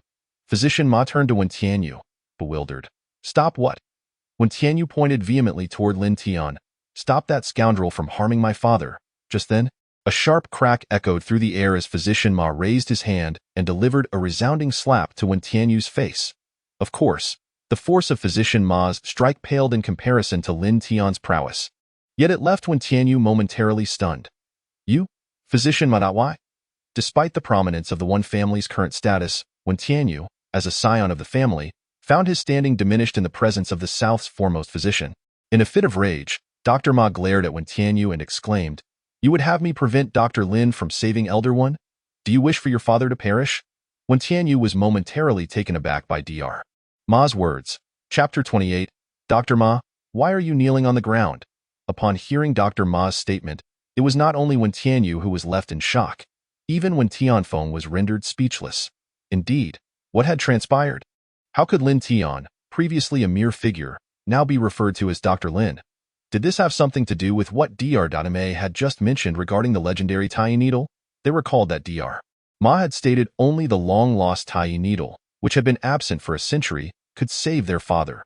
Yet, if the tying needle had been lost for so long, how could this Lin Tian possess it? This scion of the Lin family, this wretched soul who had vanished for a decade and was barely 20, not only wielded formidable martial prowess, but also exhibited such extraordinary medical skills? In that moment, they were at a loss for how to respond to the unfolding situation. Dr. fell silent, and those around him dared not utter a word. Meanwhile, Lin Tian moved with the swiftness of lightning, and despite Dr. Ma's intense scrutiny, he could not discern Lin Tian's actions. Remarkably, Lin Tian executed his techniques with his eyes closed, yet each movement was executed with impeccable precision. Before long, Lin Tian's motions came to a halt. After a brief moment of tidying up, he exhaled a deep breath, and only then did he slowly open his eyes. At that instant, a guttural sound erupted as a thick, black liquid spewed forth from Wen Xinghe's mouth and nose. Dad, upon witnessing this scene, both Wen Tianfeng and Wen Tianyu gasped in unison, but just as they were about to rush to Wen Xinghe's side, they were sharply halted by Dr. Wei Bang's commanding voice. "Do not move." He swiftly approached Wen Xinghe, crouching down to check his pulse. As time passed, the radiance on Dr. Ma's face grew increasingly pronounced, and a look of astonishment emerged in his eyes. The next moment, he exclaimed, "It's done. Completely healed. The ailments afflicting Elder Wen had miraculously vanished." What? Wen Tianfeng and Wen Tianyu stood in bewilderment, their gazes flickering before ultimately settling on Lin Tian, revealing a complex array of emotions. Suddenly, a loud thud echoed through the air. The once crouching Dr. Ma was now kneeling upright before Lin Tian. The next moment, a sharp crack resounded as Dr. raised his hand and delivered a resounding slap to his own face, blood trickling from the corner of his mouth as he called out to Lin Tian, "Dr. Lin, I was wrong. I failed to recognize your greatness and spoke a multitude of foolish words." Another resounding slap followed. "It is all my fault. I am the one who has overstepped my bounds, Dr. Lin. I implore your forgiveness. I beseech you for your mercy." With a resounding slap, I struck my own face with great force. The members of the One family were utterly taken aback, including Li Gongfeng, who had yet to rise. "Dr. Ma Wei Bang. What a significant figure he is. He is the renowned enemy physician of the Southern Realm. In the entirety of the Southern Realm, regardless of your power or influence, one must bow to Dr. Ma, for no one can guarantee a life free from illness or calamity. To offend anyone is to risk offending a healer." Yet here was the esteemed Dr. Ma, who commanded the respect of all the influential in the Southern Realm, now kneeling before a youth in his 20s, repeatedly slapping his own face in apology. The gravity of the situation left them in profound shock. If this scene were to be revealed, it would be met with disbelief. At this moment, Lin Tian cast a calm glance at the kneeling Dr. Ma without uttering a word. Nearby, when Shanshan approached Lin Tian with a hint of anxiety, grasping his hand with concern as she inquired, "Brother Lin Tian, how is my grandfather faring?"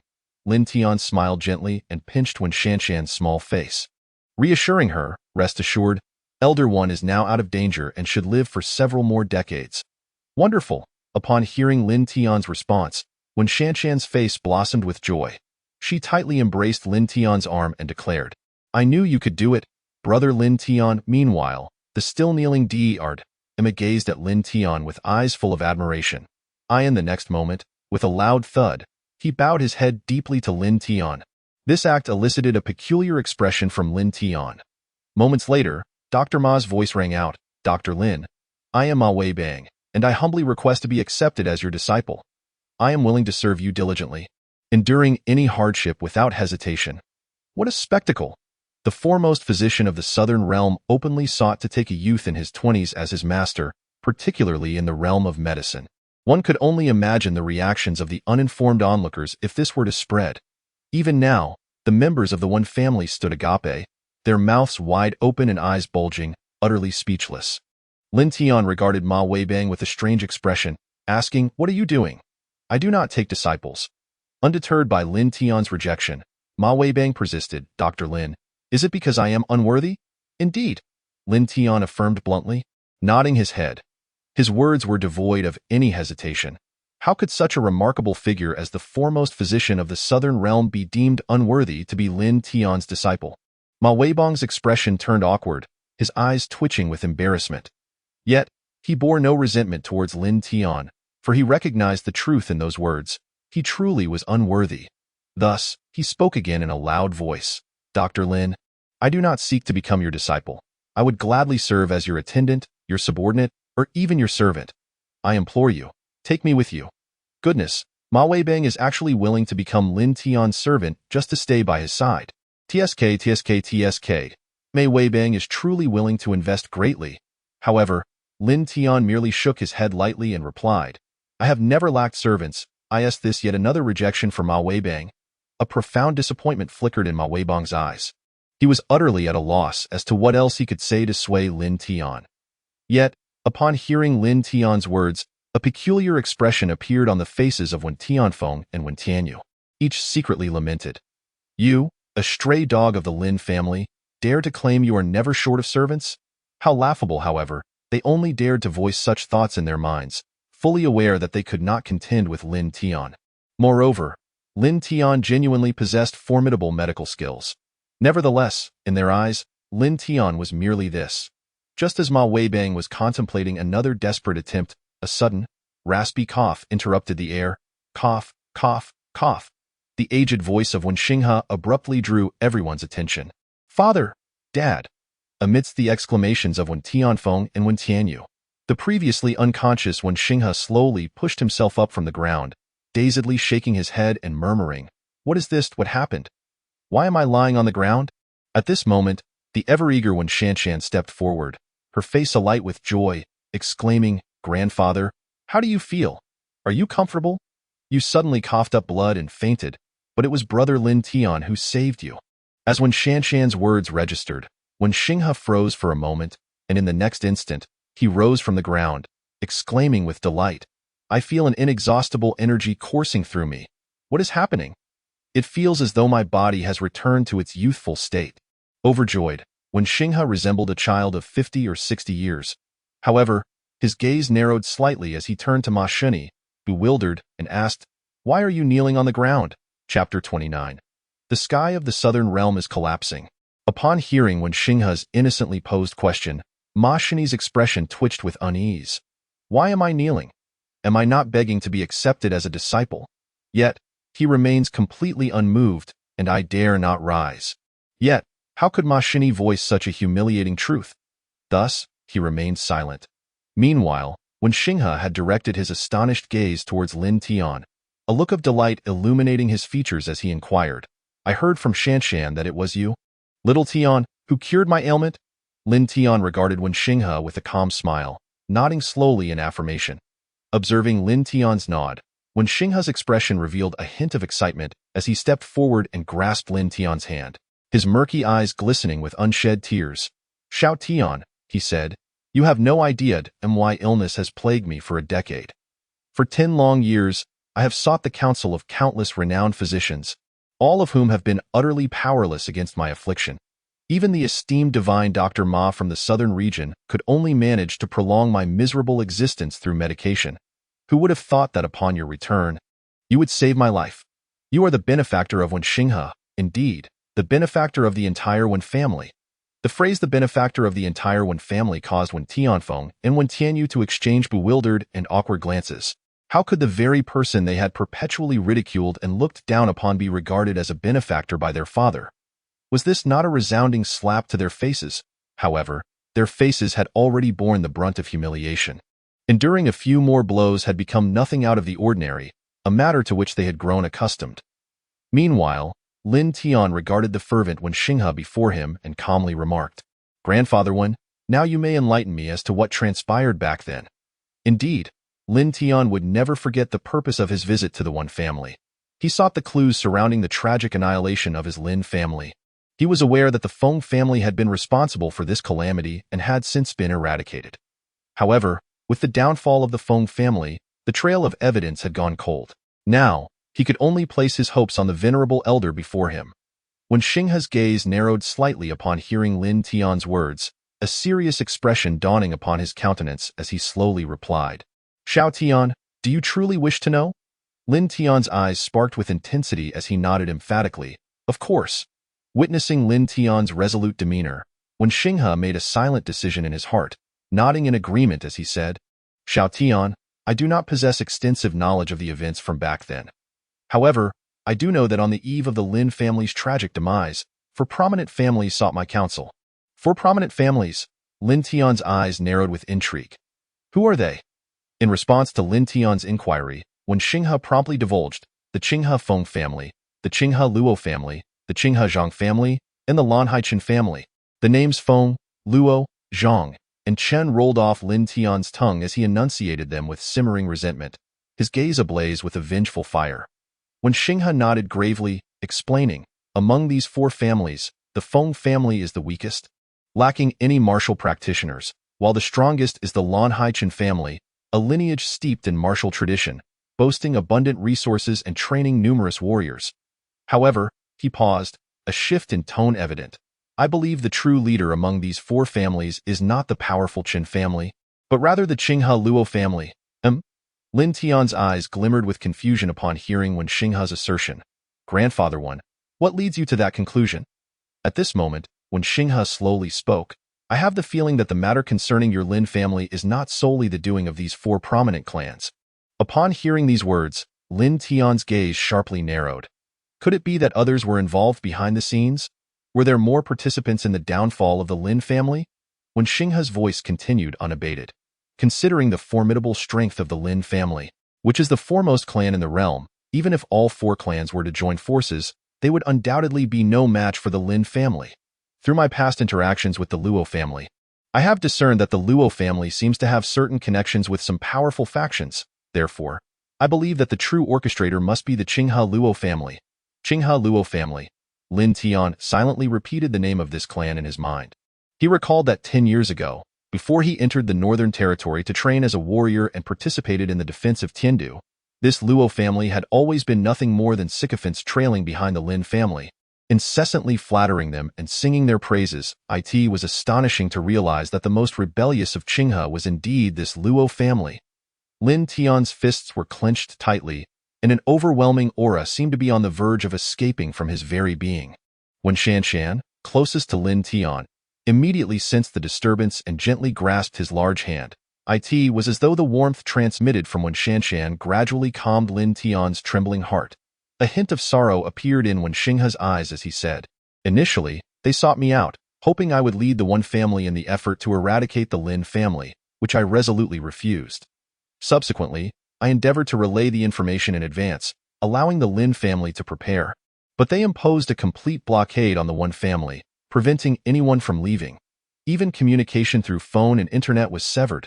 In the end, I could only helplessly witness the demise of the Lin family.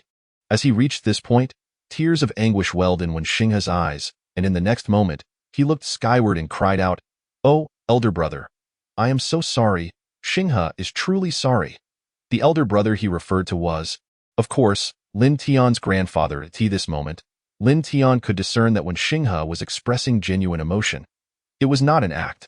Given Lin Tian's formidable strength, had Wen Xinghe been feigning, he would have recognized it at a glance.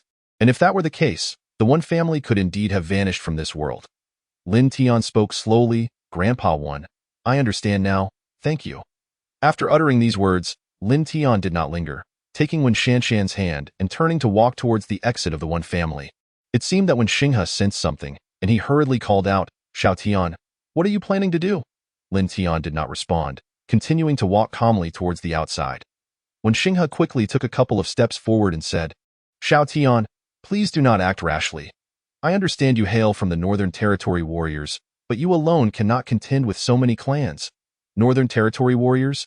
Upon hearing those 4 words, Li Gongfeng, who lay in the corner, was initially taken aback, only to subsequently reveal a semblance of relief on his countenance.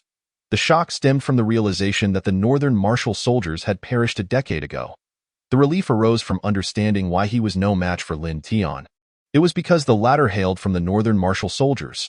However, what this Li Gongfeng, as well as Wen Xinghe, remained unaware of was that Lin Tian did not originate from the northern martial soldiers, but rather, he had been the architect of their very existence. As Lin Tian continued his deliberate strides outward, he did not glance back, but instead replied to Wen Xinghe with a calm demeanor, "Rest assured, Grandpa Wan, I know my limits." Upon hearing Lin Tian's words, Wen Xinghe let out a subtle sigh of relief. Yet, Lin Tian's subsequent statement caused everyone in the Wan family hall to gasp in astonishment. And even when Xinghe staggered back several steps in shock, Lin Tian's deep voice reverberated as he declared, "The Feng family has already been eradicated." What? Lin Tian's tone was remarkably unperturbed, yet to Wen Xinghe and the others, it resonated like a thunderclap within their hearts. The Feng family had been annihilated by Lin Tian. Although the Feng family was the weakest among the four great clans, they were still a prominent family in Qinghe. Lin Tian possessed such formidable strength. Moreover, from the implication of Lin Tian's words, it seemed that the Luo, Zhang, and Chun families were equally doomed. With this thought in mind, when Xinghe swallowed hard, his voice quivering as he uttered, "The sky of the southern realm is about to collapse." Chapter 30. Are the Wan brothers going to betray? While the members of the Wan family were engulfed in shock, a woman's piercing scream suddenly pierced the air. "You cannot leave." The woman who let out this cry was none other than Li Wan, the wife of Wen Tianfeng. Upon hearing Li Wan's scream, the members of the Wan family cast her peculiar glances, particularly Wen Tianfeng, who had already lost a finger, wishing he could slap his wife for her outburst. For Lin Tian had grown exceedingly powerful. Though he harbored immense anger towards Lin Tian, he dared not utter a word at that moment. What if Lin Tian decided to turn around and eliminate them all? After all, he had effortlessly obliterated the Feng family. The only martial artist left in their clan had been reduced to a mere shadow of his former self by Lin Tian's hand. Wasn't it akin to courting death to speak up now? On the other hand, upon hearing Li Wan's voice, Lin Tian halted his movements, furrowing his brow as he slowly turned to regard her with an icy gaze. The hearts of the Wan family members, save for the elder one, raced to their throats. Even Li Wan's body trembled, and she instinctively swallowed hard. Subsequently, her tone shifted, imbued with a tremor and a hint of trepidation. Lin Tian, I didn't mean you. I was referring to Wen Shanshan." It was evident that Li Wan had begun to feel fear. The extent of Lin Tian's martial prowess and medical skills were beyond her wildest imagination. Even though her heart was brimming with fury towards Lin Tian at that moment, she dared not provoke him. Subsequently, Li Wan, overwhelmed with trepidation, averted her gaze from Lin Tian and turned to Wen Shanshan, furrowing her brow as she said, "Wen Shanshan, do not forget your status. This is your home." How audacious! At that moment, Li Wan uttered those words with an unflinching demeanor, as if they had effortlessly slipped from her lips. Lin Tian, confronted with such a Li Wan, chose to remain silent, confident that Wen Shanshan would arrive at a judicious conclusion. Thus, he directed his gaze towards Wen Shanshan, who held his hand firmly. Although Wen Shanshan did not perceive Lin Tian's gentle gaze, she boldly retorted with a hint of derision, "My home?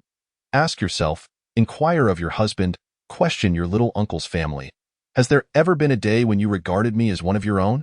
Listening to Wen Shanshan's resolute voice, Li Wan's pupils trembled ever so slightly, her body quaking, whether from anger or some other cause, she could not tell.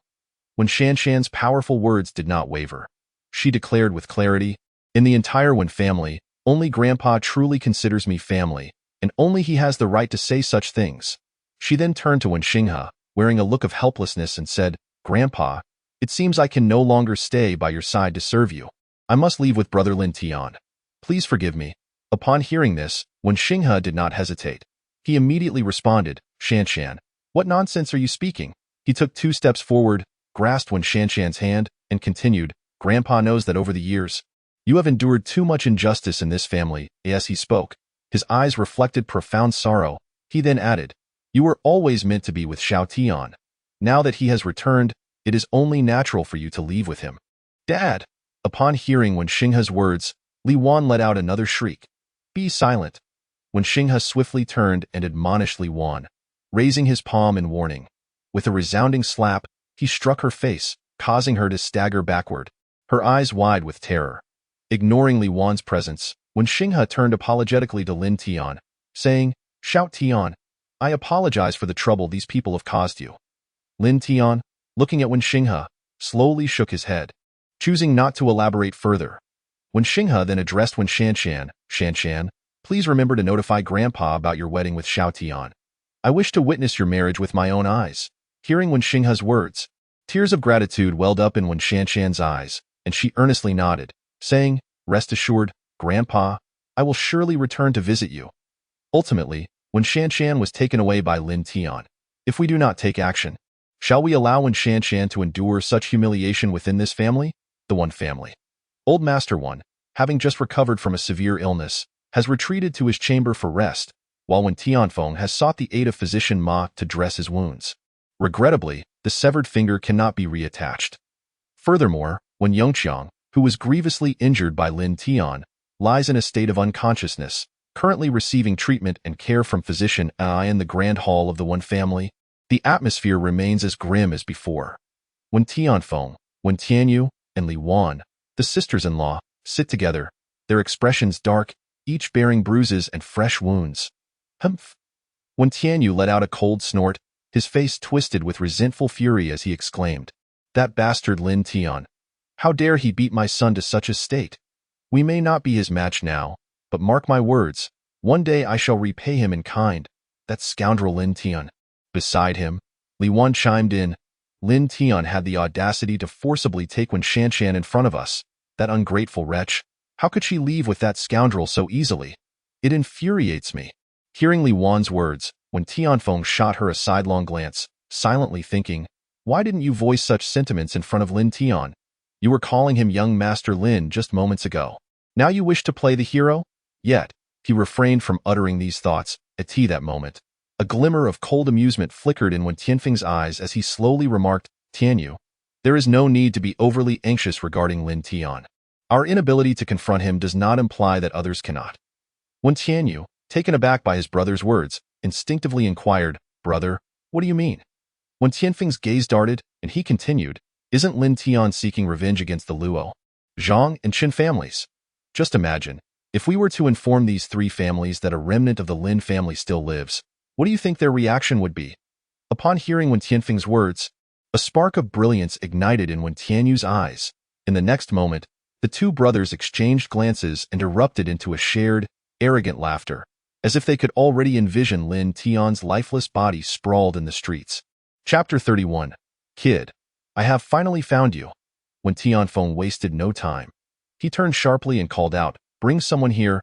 However, after 10 seconds elapsed, there was not a single response. He shouted again, "Is anyone there? Can you not hear me?"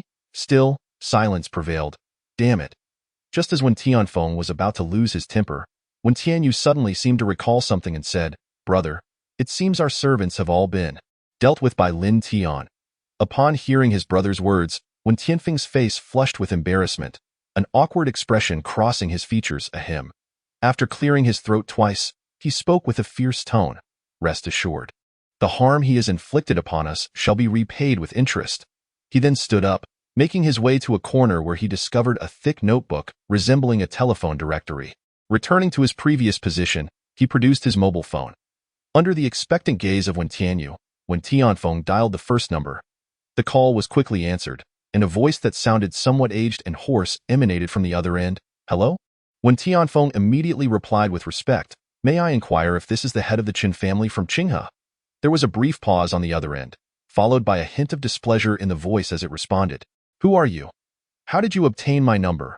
Wen Tianfeng smiled slightly and feigned an air of mystery as he declared, "Who I am is inconsequential. What matters is that the remnants of the Lin family, Lin Tian, have returned."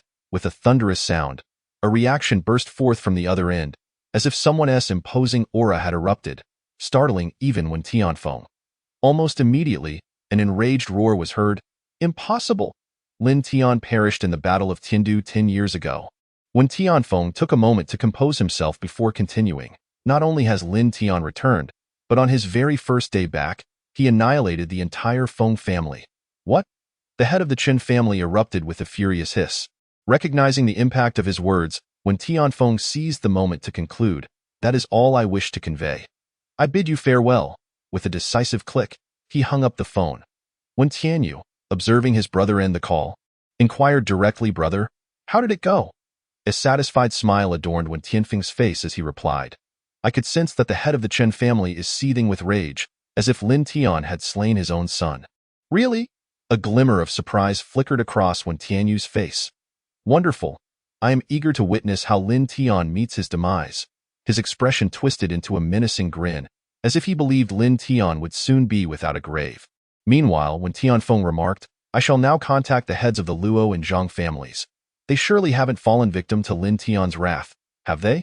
However, since they are both in Qinghe, I might as well arrange a face-to-face meeting with them. When Tianyu nodded in agreement, that would be best. At the very least, they ought to understand the plight of the one family. When Tianfeng began searching through the phone directory for the contact numbers of the heads of the Luo or Zhang families. Meanwhile, Lin Tian, escorting Wen Shanshan back to his rented accommodation, remained blissfully unaware of the clandestine communications taking place between the two brothers of the one family and the heads of the three major families, disclosing the news of his survival and their intentions of vengeance. Yet, even if Lin Tian were to learn of it, he would remain utterly indifferent. It would be ideal if the members of the three prominent families could gather together, allowing Lin Tian to exact his vengeance with fervor, sparing him the need to confront each individual foe in a personal manner.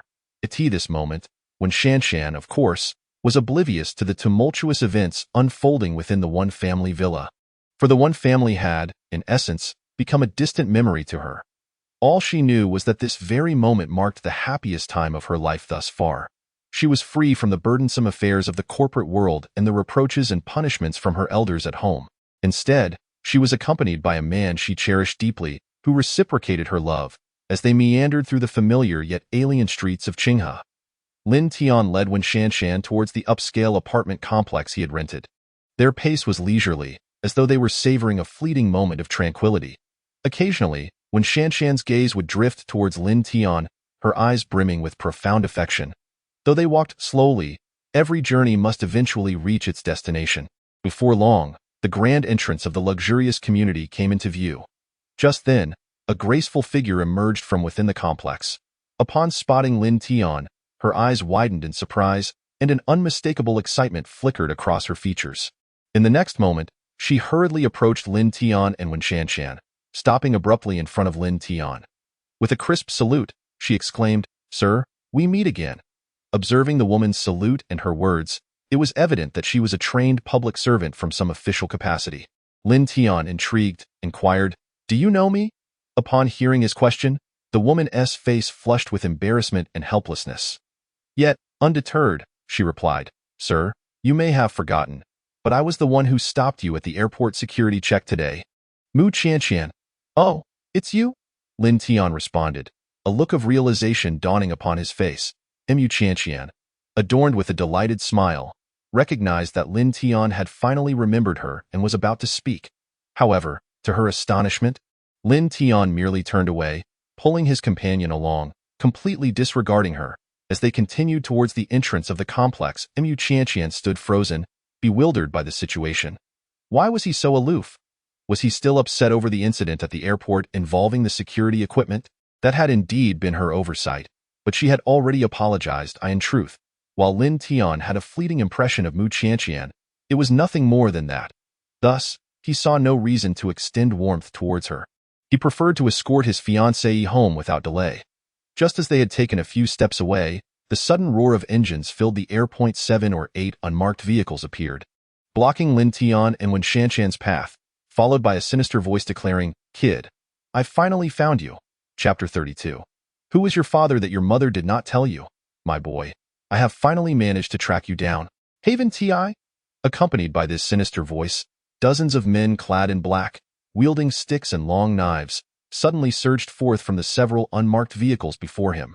Among them, Lin Tian recognized the leader, none other than Qin Tian, the aide summoned by the young lady of the Zhang family, Zhang Siyu, at the Junlin Tianxia department store. It was said that Qin Tian possessed a remarkably impressive background. However, Lin Tian was not privy to the specifics. As he gazed upon the ferocious throng before him, a sense of helplessness welled up within Lin Tian. Why could these clowns never be rid of? At that moment, Qin Tian approached, brandishing a metallic baseball bat, and arrogantly declared, "Kid, without Su Qiandu backing you up now, I am eager to see how you intend to meet your demise." Qin Tian's visage was twisted in rage, revealing the profound humiliation he had suffered from the slap he received in public. Yet, He dared not seek retribution from Su Qiandu and instead sought to reclaim his dignity from Lin Tian. Meanwhile, when Shanshan, observing the menacing array of adversaries across from them, felt a surge of anxiety and tension, nervously clutching Lin Tian's arm as she inquired, "Brother Lin Tian, who are they?" To this, Lin Tian responded nonchalantly, "They are merely a bothersome swarm of maggots." You? Upon hearing Lin Tian's derisive words, Qin Tian was engulfed in a fury. After all, he was the son of the wealthiest man in Blue Sea.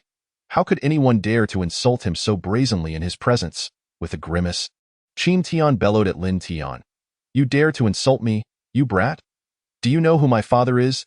Indeed, true to form as the son of a tycoon, he could hardly speak 3 sentences without invoking his father's name.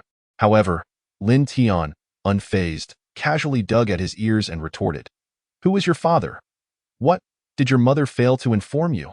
At Lin Tian's offhand remark, when Shanshan's expression morphed into one of peculiar amusement, almost stifling a laugh, it was not just her. Even the faces of the dozens of henchmen Qin Tian had brought with him reflected a strange mix of emotions. Only Qin Tian remained oblivious, staring blankly as he innocently asked, "What do you mean? What do you mean my mother didn't tell me?" Goodness. Witnessing Qin Tian's bewildered reaction, when Shanshan could no longer contain herself and burst into laughter. Meanwhile, the expressions of Qin Tian's subordinates grew even more peculiar. One of them approached Qin Tian with an awkward demeanor, whispering something in his ear. Upon hearing this, Qin Tian's face turned crimson with rage, and he slapped the subordinate hard across the face, angrily reprimanding, "Who the hell are you calling a bastard born of a father yet raised without one?" The subordinate, clutching his cheek in dismay, replied, "Young master, it wasn't me who said it. It was him." At that moment, Qin Tian finally grasped the situation. "Do you know who my father is?" This was clearly a threat directed at Lin Tian. However, Lin Tian's retort, "Did your mother not inform you?" instantly transformed it into a question and, moreover, elicited a response from Lin Tian that was laced with scorn. In a fit of rage, Qin Tian let out a furious roar, brandishing his baseball bat and bellowing, "Everyone, charge! Subdue this bastard." Qin Tian could no longer contain his fury. He even took the lead in the assault, swinging his bat as he charged at Lin Tian. Naturally, his subordinates followed suit, rushing out one after another in pursuit of Qin Tian. At that moment, a startled cry from Mu Qianqian pierced the air. "Stop!" Initially, Mu Qianqian stood frozen, pondering why this man exuded such an icy demeanor. It was then she noticed that he and the woman beside him were being obstructed by a gang of thugs, wielding weapons and intent on causing harm. An elite security officer from the Public Security Bureau, witnessing this scene, compelled her to intervene. Yet, her voice seemed to have little effect, as Qin Tian and his group showed no signs of halting their advance. Left with no choice, Mu Qianqian shouted again, "I am an officer of the Qinghe Public Security Bureau."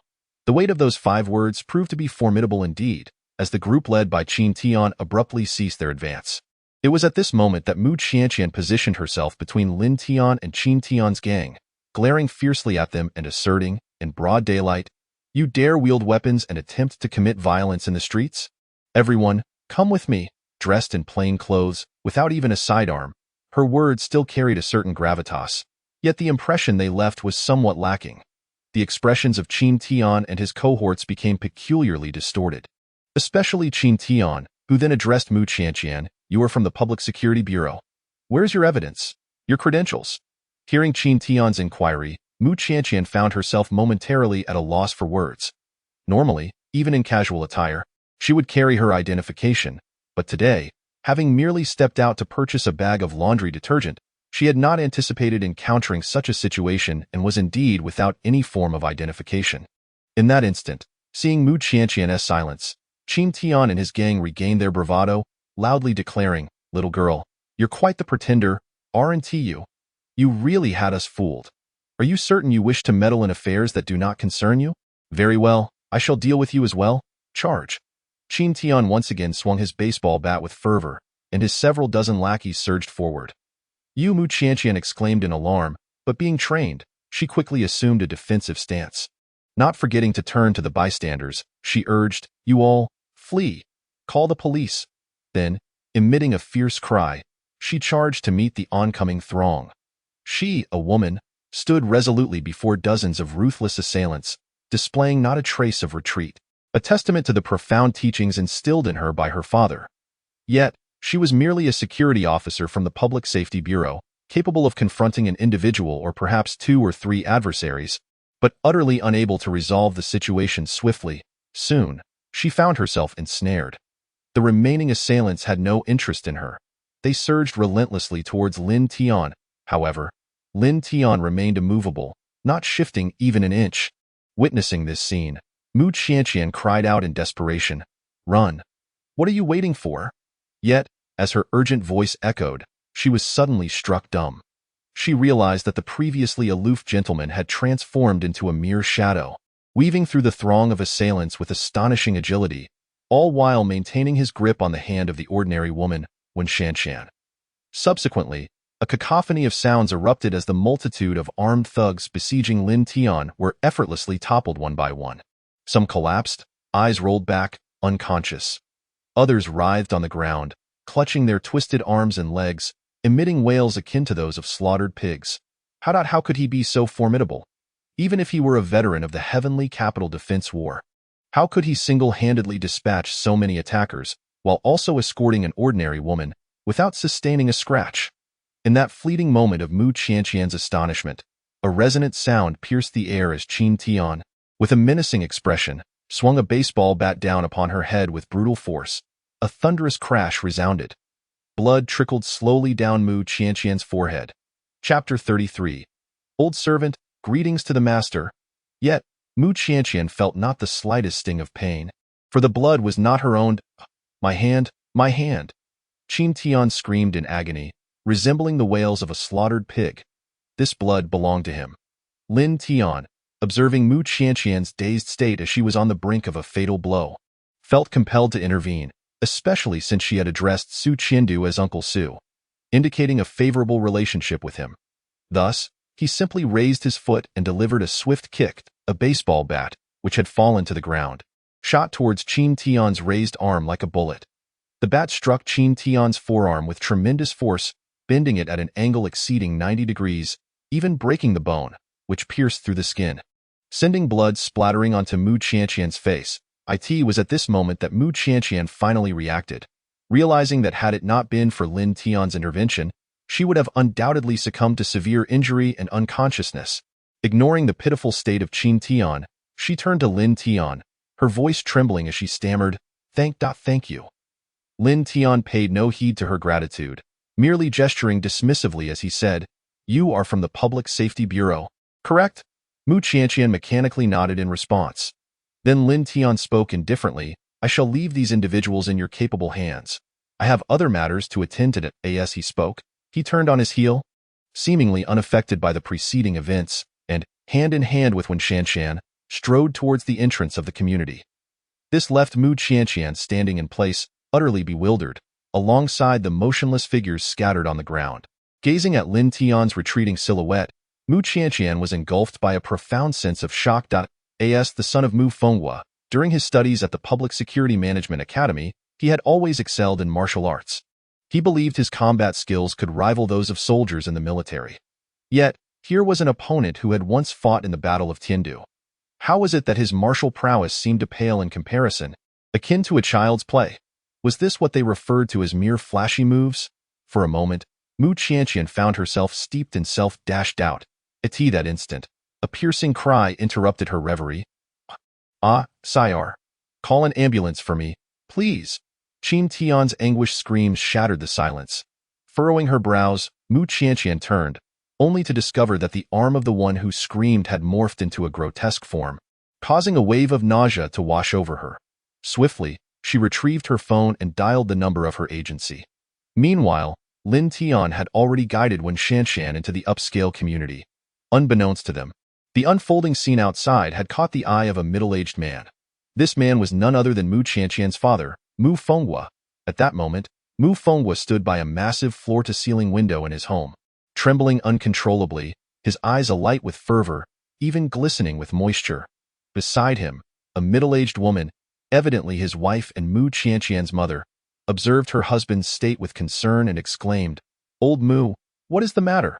Please don't frighten me."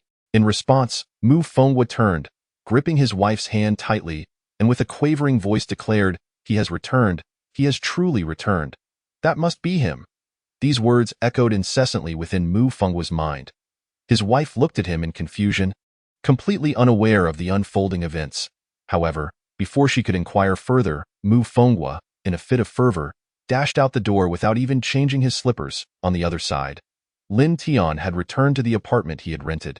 Leaving the door ajar, Lin Mingming stood anxiously at the entrance, frequently glancing towards the elevator. She was worried about her brother, concerned for his safety, fearing he might vanish once again. Yet this time, her heart could finally be at ease. "Brother?" Sister Shanshan.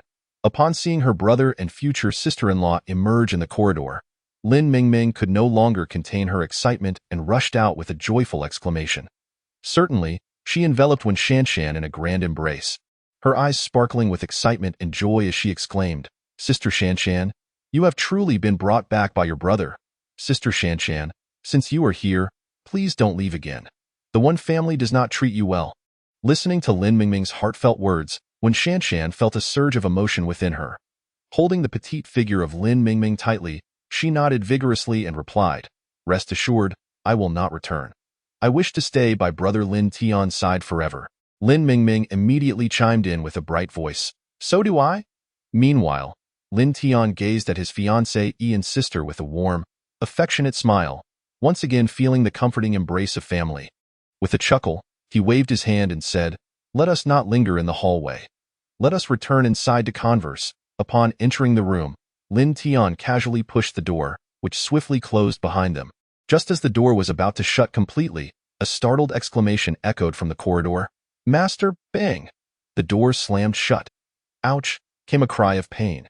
Inside the room, Lin Tian, Lin Mingming, and Wen Shanshan were momentarily taken aback.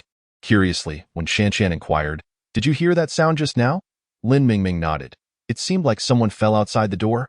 "If someone is outside, let us open the door and see," Lin Tian said as he turned to reopen it. To their surprise, a middle-aged man, clutching his nose in agony, appeared at the threshold. This man was none other than Mu Qianshan's father, Mu Fenghua.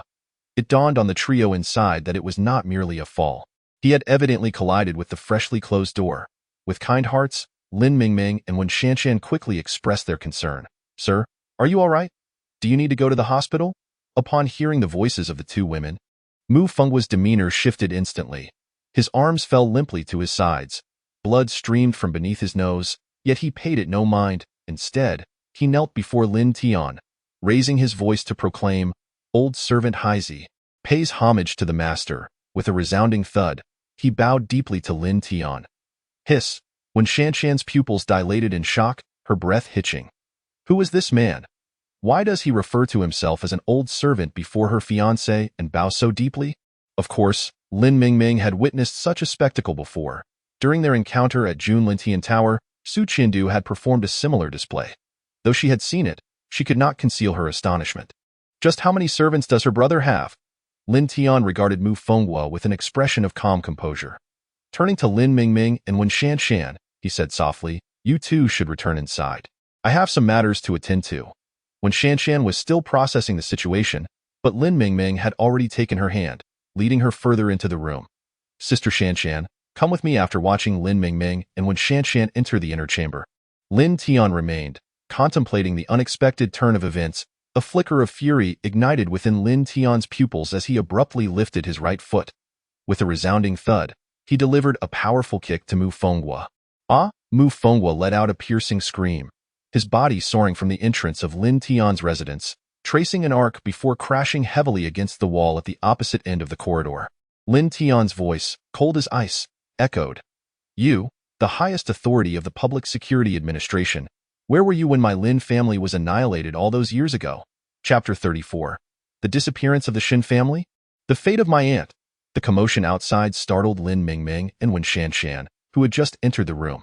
Instinctively, Wen Shanshan attempted to step outside, but Lin Mingming swiftly grasped her arm and shook her head in disapproval. Curiosity etched on her face when Shanshan inquired, "Isn't it?" From the sounds outside, "It seems like a fight has broken out." Lin Mingming chuckled lightly, shaking her head. "Sister Shanshan, my brother will handle his affairs. Let us refrain from complicating matters for him. All right.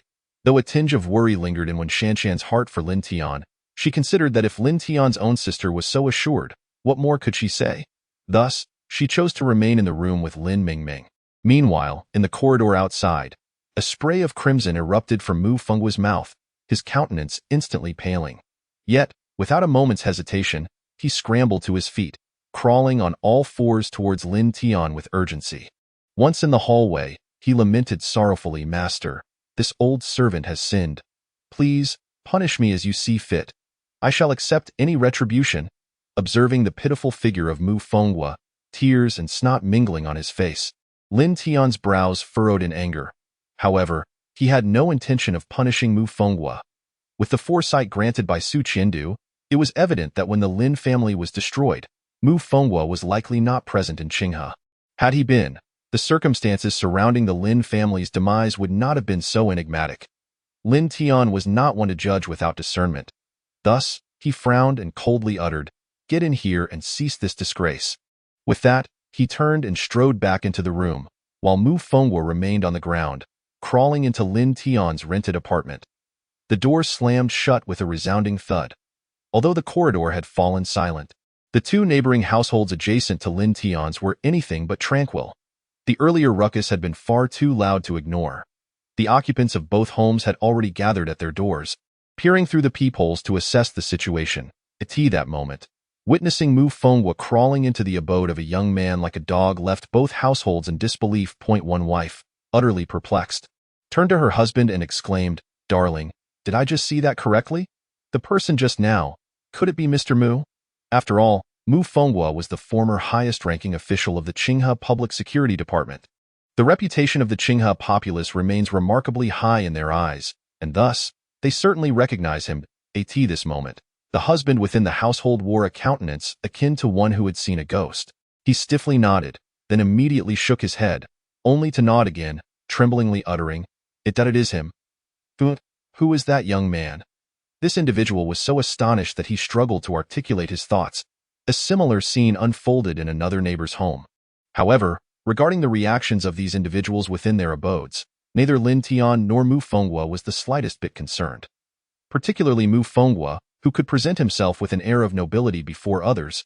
Yet in Lin Tian's presence, he would not hesitate to assume the guise of a dog without a hint of embarrassment. At this juncture, Lin Tian had already settled himself upon the sofa in the living room, while Mu Fenghua knelt in the center of the room, his head bowed, utterly afraid to raise it. Lin Tian regarded Mu Fenghua with a detached gaze, slowly articulating, "Hey Z, speak up. What is it that you wish to convey to me?" Upon hearing these words, Mu Fenghua, for reasons unbeknownst to him, felt tears welling in his eyes, exclaiming, "Master, you have no idea how long it has been since anyone has called this old servant Hey Z. Master, I miss you." When Mu Fenghua previously accompanied Lin Tian, his relatively darker complexion earned him the nickname Hey Z. Lin Tian, oblivious to Mu Fenghua's true name, had always referred to him as such. Otherwise, how could Lin Tian have been unaware of Mu Qianqian's mention of her father as Mu Fenghua when she spoke outside the community? Over here, Lin Tian gazed at the weeping Mu Fenghua with evident disdain, saying, "Enough. Why are you crying? Answer the question." Yes, old servant shall answer the question immediately." Mu Fenghua's response aligned closely with Lin Tian's conjectures. When the Lin family was annihilated, Su Qiandu happened to be abroad on business, while Mu Fenghua had been reassigned to the capital to report on work matters. Coincidentally, it was during his meeting that the incident in Qinghe transpired. Upon learning of the Lin family's plight, Mu Fenghua erupted at the conference in the capital, disregarding the various superiors who held higher positions than he, and insisted on returning to Qinghe. Yet, by the time he arrived, it was already too late. As Mu Fenghua recounted the tale, a desolate expression filled his eyes. "After this incident came to light, I mobilized every resource at my disposal to investigate the true culprits. However, the attitude of those above me regarding this matter was rather ambiguous. They even held me accountable for arbitrarily reallocating personnel, ultimately coercing me into an early retirement." Upon hearing this, Lin Tian's gaze narrowed slightly, his brow furrowing in contemplation.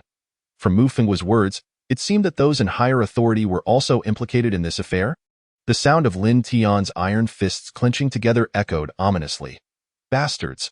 With a thunderous roar, Lin Tian's aura suddenly surged forth, enveloping Mu Fenghua in a terrifying atmosphere reminiscent of a sea of corpses and rivers of blood. Under the weight of this oppressive presence, Mu Fenghua trembled uncontrollably, his complexion paling dramatically. With the resolve to defend the heavenly capital at all costs, I stand alongside the northern border's martial soldiers. How could they dare to strike against my Lin family from behind? Lin Tian is now engulfed in a tempest of fury. At this moment, he has firmly resolved in his heart that since those in power are involved, regardless of who they may be, the supreme leader of the northern border's martial soldiers will undoubtedly spare no enemy.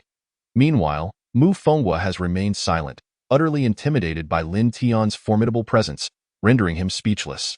Fortunately, it does not take long for Lin Tian to gradually regain his composure. Hatred aside, he understands the necessity of taking one step at a time on this arduous path. Encouraged, Mu Fenghua finally speaks again, seemingly relieved. Master, although I have retired, I have been investigating this matter behind the scenes all these years. I have uncovered something rather peculiar. After the annihilation of the Lin family, the Shun family vanished. The Shin family? Lin Tian pauses upon hearing the name of this clan. The Shin family is, after all, the family of his mother. His mother was once the eldest daughter of the Shin family. But could his mother's family also be implicated in the destruction of the Lin family? That seems implausible. Lin Tian's initial reaction is disbelief. How could the family he belongs to annihilate his own Lin family? Mu Fenghua continues. Master, I sense that the disappearance of the Shen family is not due to their involvement in the destruction of the Lin family, but rather, they seem to have grasped some secrets regarding the incident involving the Lin family and have hidden away for self-preservation. Is that so? Lin Tian's brow gradually furrows. Subsequently, Mu Fenghua adds, I have been investigating the whereabouts of the Shen family and, just a week ago, I discovered that the young princess of the Shen family, Shenlingxi, appeared in Qinghe. Little aunt? Lin Tian instinctively gasps in surprise. Indeed, Shenlingxi is the youngest sister of his mother, making her his beloved aunt, a true relative. Without hesitation, Lin Tian inquires, where is she now? Hearing Lin Tian's question, Mu Fenghua awkwardly shakes his head. She merely made an appearance and then, just as Mu Fenghua begins to speak, his phone suddenly rings. Chapter 35. The Aunt, a mere shell of her former self. Upon hearing the ringtone, Mu Fenghua's expression shifts dramatically, and he promptly exclaims, Master, this ringtone is set for my subordinates investigating the Lin family incident. There may be news regarding the Lin family. At Lin Tian's signal, Mu Fenghua swiftly answers the call and activates the speakerphone, as he is keen to inform Lin Tian of any developments regarding the Lin family incident, as soon as the call connects. A man's hurried voice comes through, Mu Zong, it's bad. Hurry to the Haiqing venue. Mu Fenghua, taken aback by the urgency, instinctively asks, what happened? What's going on? The voice on the other end urgently responds, Shenlingxi has been captured by the young master of the Luo family at the Haiqing venue. With a sudden sound, Lin Tian abruptly rose from the sofa. Master, Mu Fenghua had just begun to speak when, with a thud, the door to the rental apartment swung open unexpectedly, and in an instant, Lin Tian's figure vanished without a trace. Mu Fenghua gazed at the empty corridor ahead, his expression momentarily frozen in bewilderment. It was the urgent voice from the phone that jolted Mu Fenghua back to reality. President Mu, what should we do? Should we intervene? I sense that Shenlingxi's situation is extremely perilous. The title of President Mu did not signify that Mu Fenghua was the head of a corporation, but rather that he was the chief commander of the operation investigating the Lin family incident. Listening to the voice on the other end of the line, Mu Fenghua's expression turned peculiar, and he slowly replied, that you all stay put for now. Disperse all personnel you brought and encircle the perimeter of the Haiqing venue. And no matter what transpires at the Haiqing venue later, pretend you did not see anything, as if nothing has occurred. Ah? The person on the other end of the line was evidently bewildered by Mu Fenghua's directive. After all, hadn't President Mu previously emphasized that the matter concerning Shenlingxi was of utmost priority? However, before he could pose his question, Mu Fenghua had already hung up, leaving the caller with a dazed expression of confusion. At this moment, in the Qinghe Haiqing Club, it was nighttime, and the venue was ablaze with lights, as if a grand ceremony were underway. However, the Haiqing Club was not open to the public today. Nonetheless, this did not deter the throngs of people within, all of whom were affiliated with the Luo family, the proprietors of the establishment. They were either servants or bodyguards of the Luo clan, numbering in the hundreds, all congregated in the central square of the club. Notably, every individual present was a man, with not a single woman in sight. Each man's face bore an expression of exuberance, as if some momentous occasion were about to unfold. At the forefront of the central square stood a grand stage illuminated by flickering lights. At this moment, a young man with a triumphant smile, clutching a microphone, ascended the stage. As he stepped up, cheers, applause, and shouts erupted throughout the venue. This young man was Luo Yonggang, the eldest son of the Luo family. At that moment, Luo Yonggang seemed to revel in the adoration of the crowd, basking in the spotlight for a full 5 minutes before finally raising his hand to quell the cacophony. Clearing his throat gently into the microphone, he began, "Ladies and gentlemen, why so merry? Are you all eager to claim your rightful bitches?" As his words echoed through the hall, another wave of cheers and shouts erupted. With a lewd grin plastered across his face, Luo Yonggang boisterously declared, "All right, do not rush, my dear friends. Your young master will not shortchange you. Allow me to explain the rules of today's event." He gazed down at the men below, who appeared as fierce as wolves, and the smile on his face became ever more pronounced. "Everyone knows that our family, the Luo family, has captured the former beauty of Qinghe." Shen Lingxi's Luo Yonggang reached this point in his speech. The crowd had already begun to stir restlessly, and even before he could finish, they erupted into cheers once more, with an unwavering grin. Luo Yonggang continued, "All present may begin the lottery through their mobile phones. From number 1 to the last, each person will have a turn. Based on the number you draw, you may take Shenlingxi, this wretched creature, for yourself. Within this day, you may do anything you desire with her. However, be warned. Do not push her to her limits, for there are others waiting in line." After Luo Yonggang's words echoed, a wave of laughter filled the central square. The cacophony of laughter was jarring, a sound utterly devoid of compassion. Luo Yonggang joined in the laughter for a moment before bellowing, "All right, enough of the pleasantries. Bring that dog up here." As his voice faded, the crowd erupted into raucous cheers, their eyes gleaming with a predatory ferocity. Amidst the clamor, a figure emerged, holding a chain, leading a woman who was filthy and disheveled. This woman bore a woeful appearance, with distinct fingerprints on her face and blood staining her nose and lips. Though she wore clothing, the marks of brutal lashes were starkly visible at her neck and wrists. This woman was none other than Shen Lingxi, Lin Tian's aunt, once the most beautiful woman in Qinghe. Yet now, the eyes that should have sparkled with vitality were hollow and devoid of life, a grayish void. She was dragged to the center of the stage like a soulless automaton, revealing the inhumane treatment she had endured. With a soft thud, she collapsed to her knees at the sight of Shen Lingxi. The crowd's eyes bulged with lustful anticipation, some even beginning to lick the drool pooling at the corners of their mouths. Luo Yonggang's gaze held no trace of pity as he briefly scanned the lifeless Shen Lingxi, then addressed the microphone once more. "Do not dare say that your young master is unkind. I assure you, this woman has yet to be touched by me. I merely arranged for a little training to ensure your future comfort as directors." Laughter erupted once again. "Thank you, young master. Your generosity knows no bounds." The hall resonated with cheers once more. "Enough." At this moment, Luo Yonggang waved his hand, declaring, "Cease the ruckus. The event is about to commence. Everyone, take out your phones." With a resounding crash, the movements of the several hundred individuals below synchronized perfectly, each person eagerly rubbing their hands together. They were acutely aware that anyone could become the master of this vixen. However, the closer one was to the front of the line, the better the prize would surely be. The pleasures of this vixen would undoubtedly be more exquisite for those fortunate enough to secure a prime position. Luo Yonggang observed the crowd's fervor, a satisfied grin spreading across his face, before he waved his hand. "Commence." At his command, the throng erupted into a frenzy of activity on their mobile devices. Meanwhile, as the crowd fervently engaged with their phones, Luo Yonggang slowly crouched down, his gaze devoid of any compassion as he regarded Shen Lingxi. In a low, deliberate tone, he uttered, "Shen Lingxi, you now have one final opportunity. Reveal the whereabouts of the Shen family's secret, and I may choose not to hand you over to this rabble, allowing me to enjoy you alone. Surely that would be preferable?" Luo's words dripped with a sordid undertone. Yet it was evident that the Luo family was also in pursuit of the Shen family's whereabouts. However, at this moment, Shen Lingxi appeared to be in a state of utter desolation. as if her very soul had been stripped away, reduced to a mere shell of a person, a veritable walking corpse. Such a state of being rendered her incapable of responding to Luo Yonggang's inquiries. Observing her lack of reaction, Luo Yonggang let out a derisive scoff. Humph, not willing to speak. Then do not blame me for what comes next. As his words echoed through the air, chaos erupted within the venue. What the hell? What's happening? I can't believe I'm number 200. If it comes to my turn, how long will that take? No way, someone must be cheating. How can their speed be so astonishing? Amidst the clamor, a loud and jubilant voice suddenly rang out. Number 1. I am number 1. Ha ha ha ha ha. I am number 1. I am number 1.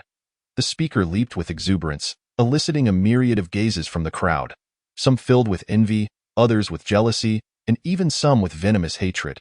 The individual was a balding man who appeared to be in his 50s, his teeth rusty and crooked, a large mole perched upon his nose, and a dogskin plaster affixed to his forehead. His clothing was stained with grease, and the dirt lodged beneath his fingernails suggested he had not washed his hands in over a decade, evoking a sense of revulsion. At this moment, Luo Yonggang stood on stage, his laughter ringing out with unrestrained glee. Ha ha ha ha. You, my lad, are in for some fortune. He then gestured emphatically. What are you waiting for? Come up and claim your prize. All right, the man exclaimed, his face alight with joy as he rushed toward the stage, saliva pooling at the corners of his mouth while he repeatedly exclaimed to Luo Yonggang, Thank you, young master, thank you. To which Luo Yonggang responded with a dismissive wave. What are you thanking me for? This is merely your good fortune. Well then, go ahead and relish her maiden experience. Indulge in whatever manner you desire, but do remember, do not let her come to harm. Hee hee hee. A lewd grin suddenly spread across the man's face. As he spoke, he assured, Young master, rest assured.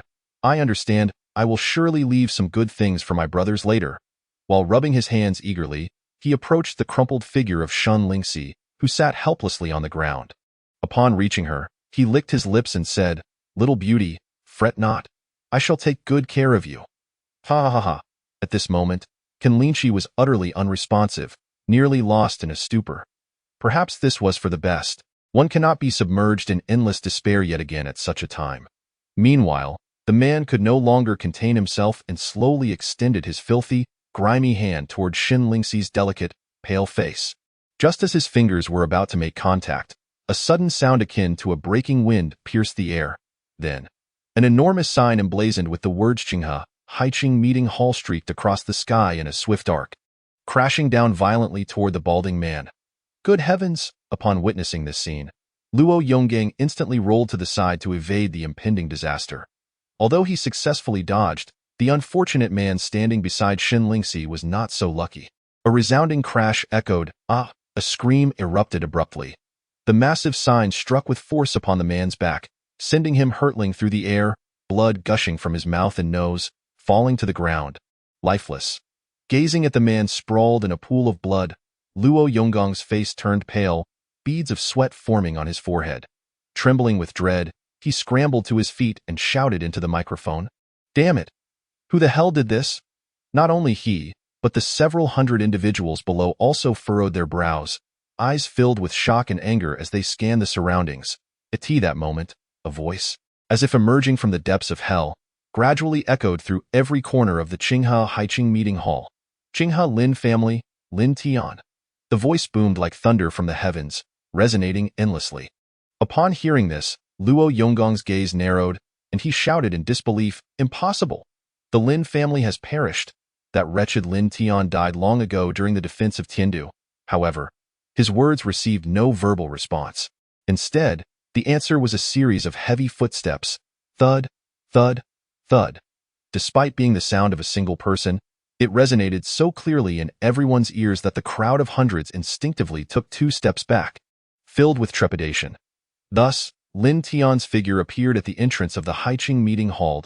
At this moment, Lin Tian's eyes were bloodshot, filled with a crimson hue, not from inflamed blood vessels, but rather infused with a palpable aura of murderous intent. A pair of furious iron fists were clenched tightly together, veins bulging on his forehead from sheer rage. His eyes immediately fell upon Shun Lingxi, who was bound in the center of the stage. That was his aunt, yet, How could she be reduced to such a state? Luo Yonggang. The Luo family? Lin Tian had already learned from Old Master One that the Qinghe Luo family seemed to be the dominant force among the four great families. He had intended to personally visit the Qinghe Luo family to pay his respects. However, upon returning home, he was shocked to discover through a call from the former servant, Haizi, that his aunt had been taken to the Haiqing Club by the young master of the Luo family. Were the Luo family so eager to court death? At that moment, Luo Yonggang on the stage gazed at Lin Tian, who appeared at the entrance, his eyes reflecting disbelief. This was Lin Tian. Despite not having seen him for a decade, Luo Yonggang would never forget his silhouette. Now, he found himself in a state of panic. Impossible? It can't be. Lin Tian could not possibly still be alive. Regardless of the improbability, Lin Tian stood before him, very much alive. Overwhelmed by disbelief, Luo Yonggang instinctively felt a surge of fear within him, a fear deeply rooted in his ancestry, stemming from the legendary First Family and its illustrious heir. Yet, this fear did not last long, for he had hundreds of his own men standing behind him, while Lin Tian was alone. With this thought, a surge of confidence welled up within Luo Yonggang, and he bellowed at Lin Tian. Lin Tian, since you're still alive, why have you returned? Shouldn't you be hiding away like a dog, living in obscurity, instead of coming back to meet your doom? After uttering these words, a cruel ferocity gleamed in his eyes as he shouted, "Perfect! Let me finish what I left undone all those years ago." Everyone, listen. Below, the hundreds of onlookers erupted in a unified roar. Luo Yonggang, with a scornful smile curling his lips, pointed a finger at Lin Tian and commanded, "Seize him. Whoever brings me Lin Tian's head shall become the eternal master of that wretched dog, Shun Lingxi." The moment those words left Luo Yonggang's lips, the atmosphere ignited. Their previous discontent transformed into fervent zeal. Their gazes fixated on Lin Tian as if he were a treasure that could alter their fates. Kill! The roar of the crowd surged, accompanied by the sound of footsteps as hundreds charged toward Lin Tian. Yet, these servants and bodyguards were merely ordinary individuals. What chance did ordinary people have against the leader capable of confronting the forces of 30 nations and the elite warriors of the North? What chance? The answer was, of course, zero. Lin Tian observed the throng of eager attackers rushing towards him, each treating his life as though it were a mere trifle. His face bore no expression, but a glint of bloodlust flickered in his eyes. Suddenly, a resounding crash echoed through the air. The stone-paved road beneath Lin Tian's feet erupted in an instant. He was propelled forward, crashing towards the hundreds of people ahead. Even the fragments of shattered stone that erupted beneath him pierced through the foreheads of several individuals at the front. These unfortunate souls perished instantly, their lives extinguished in a heartbeat. Yet, Lin Tian did not pause in his relentless advance. His iron fists transformed into a fearsome meat grinder. The sound of resounding thuds echoed continuously. Each individual fell victim to a single punch. This group, before they could even approach Lin Tian, collided with his fists as solid as rock. Each one met their demise with a single strike. Some had their heads obliterated. Others suffered gaping wounds in their chest. A few attempted to defend themselves with their hands, only to have their arms shattered, their bones driven deep into their own chests. Despite the sheer number of hundreds, they fell like wheat before Lin Tian's onslaught, collapsing in a frenzy. On the stage, Luo Yonggang was thrown into a state of utter panic. His pupils quivered violently, fixated on Lin Tian, who approached with the ferocity of a killing god. He began to tremble slightly, fear coursing through his veins. Lin Tian was terrifying beyond measure. As the heir of the Luo family, Luo Yonggang had encountered martial artists before. He understood the vast chasm between martial artists and ordinary people. He had witnessed his family's warriors effortlessly handling attacks from a dozen opponents, even holding their ground against dozens. However, he had never seen a martial artist as ferocious as Lin Tian. One man against hundreds, dispatching each adversary like mere children, and those children would not see the light of tomorrow. Luo Yonggang was gripped by fear. His steps began to retreat slowly. After witnessing Lin Tian send another of the Luo family's subordinates flying, he could no longer maintain his composure. He turned and fled frantically towards the back of the stage, completely disregarding Shun Lingxi, who sat helplessly in the center. At that moment, Lin Tian resembled a blood-soaked demon, his body stained with the remnants of battle. Yet, not a single drop of blood belonged to him. In a brief span, there was not a single soul left to draw breath in the arena, save for Lin Tian, whose fists continued to drip with blood. The hundreds of individuals from the Luo family had all succumbed within that short time. Lin Tian's expression remained unchanged. He noticed that Luo Yonggang had vanished. However, more pressing than Luo Yonggang was his beloved aunt. With a soft hum, Lin Tian transformed into a streak of light, appearing before his aunt. Fortunately, Luo Yonggang was absent at that moment.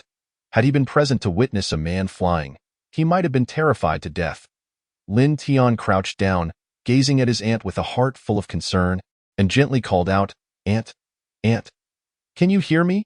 At this moment, Shen Lingxi offered no response, her mouth agape in a daze, sitting there in a stupor. Lin Tian had already observed the numerous wounds that marred Shen Lingxi's body. The fury within him threatened to erupt, yet at that moment, he could not unleash his own power, for it would harm his beloved aunt. Undeterred, he softly called out once more, "Aunt, please look at me. I am Lin Tian, your Xiao Tian. Do you remember me?" At long last. It seemed that the mere utterance of Lin Tian ignited a flicker of long-lost brilliance in Shen Lingxi's vacant, soulless eyes. Yet, she still appeared somewhat dazed. Nevertheless, her pupils began to stir, gradually resting upon Lin Tian's visage. Upon seeing his face, Shen Lingxi's pupils trembled ever so slightly. Her parched lips quivered as she managed to utter in a hoarse voice, as if her vocal cords were frayed, "Xiao Tian?" Hearing Shen Lingxi's voice, Lin Tian could no longer contain his emotions. Tears streamed from his eyes in torrents. He nodded fervently. "It's me, Aunt. I am Xiao Tian." "Xiao Tian," Shen Lingxi repeated softly, her almost parched tears slowly cascading from the corners of her eyes. In the next instant, her eyes rolled back, and she fainted. Lin Tian hastily caught Shen Lingxi's fragile body in his arms. Urgently checking her pulse, he discovered that aside from external injuries and a profound emotional trauma, there was no immediate threat to her life, which brought him some relief. Yet, witnessing the woeful state of his aunt, Lin Tian could no longer suppress his rage. He raised his head and let out a primal roar into the sky, akin to a wounded beast. "Luo family, I shall ensure that all of you meet a most miserable end." The intensity of his voice reverberated, reaching the ears of Luo Yonggang, who was desperately fleeing in his car. He had managed to escape through the back door of the Haiqing venue, having lost his driver to the chaos. The man had likely perished beneath Lin Tian's fists, but he could not dwell on that now. Hearing the anguished roars emanating from the Haiqing venue, Luo Yonggang trembled uncontrollably, unable to restrain his bladder, and wet himself.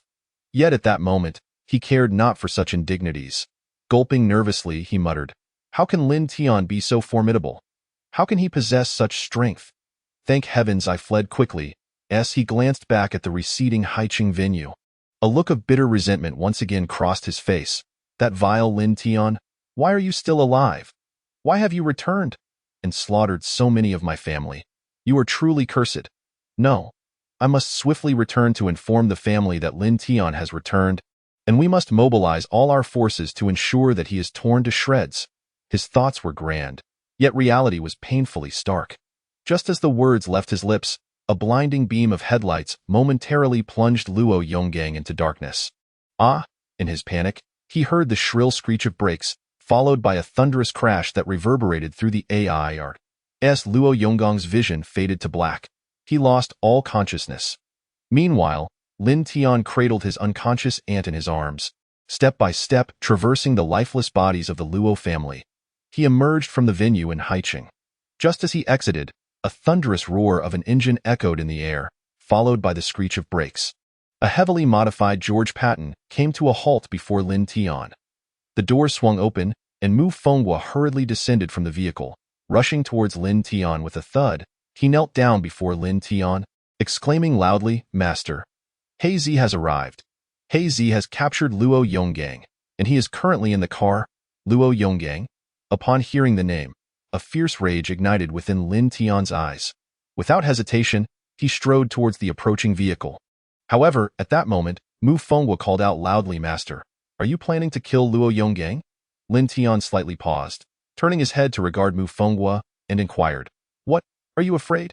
"No," Mu Fenghua vehemently denied, then continued, "Master, I discovered some photographs and videos in Luo Yonggang's car.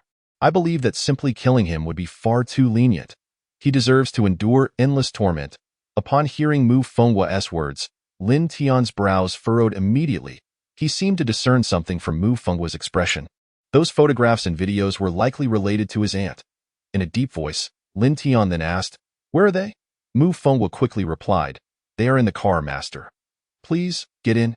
Lin Tian opened the rear door of the vehicle and gently laid his aunt, Shen Lingxi, down on the spacious back seat. He then climbed into the car himself. As for Luo Yonggang, who Mu Fenghua claimed to have captured, he was presumably locked in the trunk, a detail that did not concern Lin Tian at this moment. Lin Tian soon spotted a stack of photographs wedged behind the passenger seat.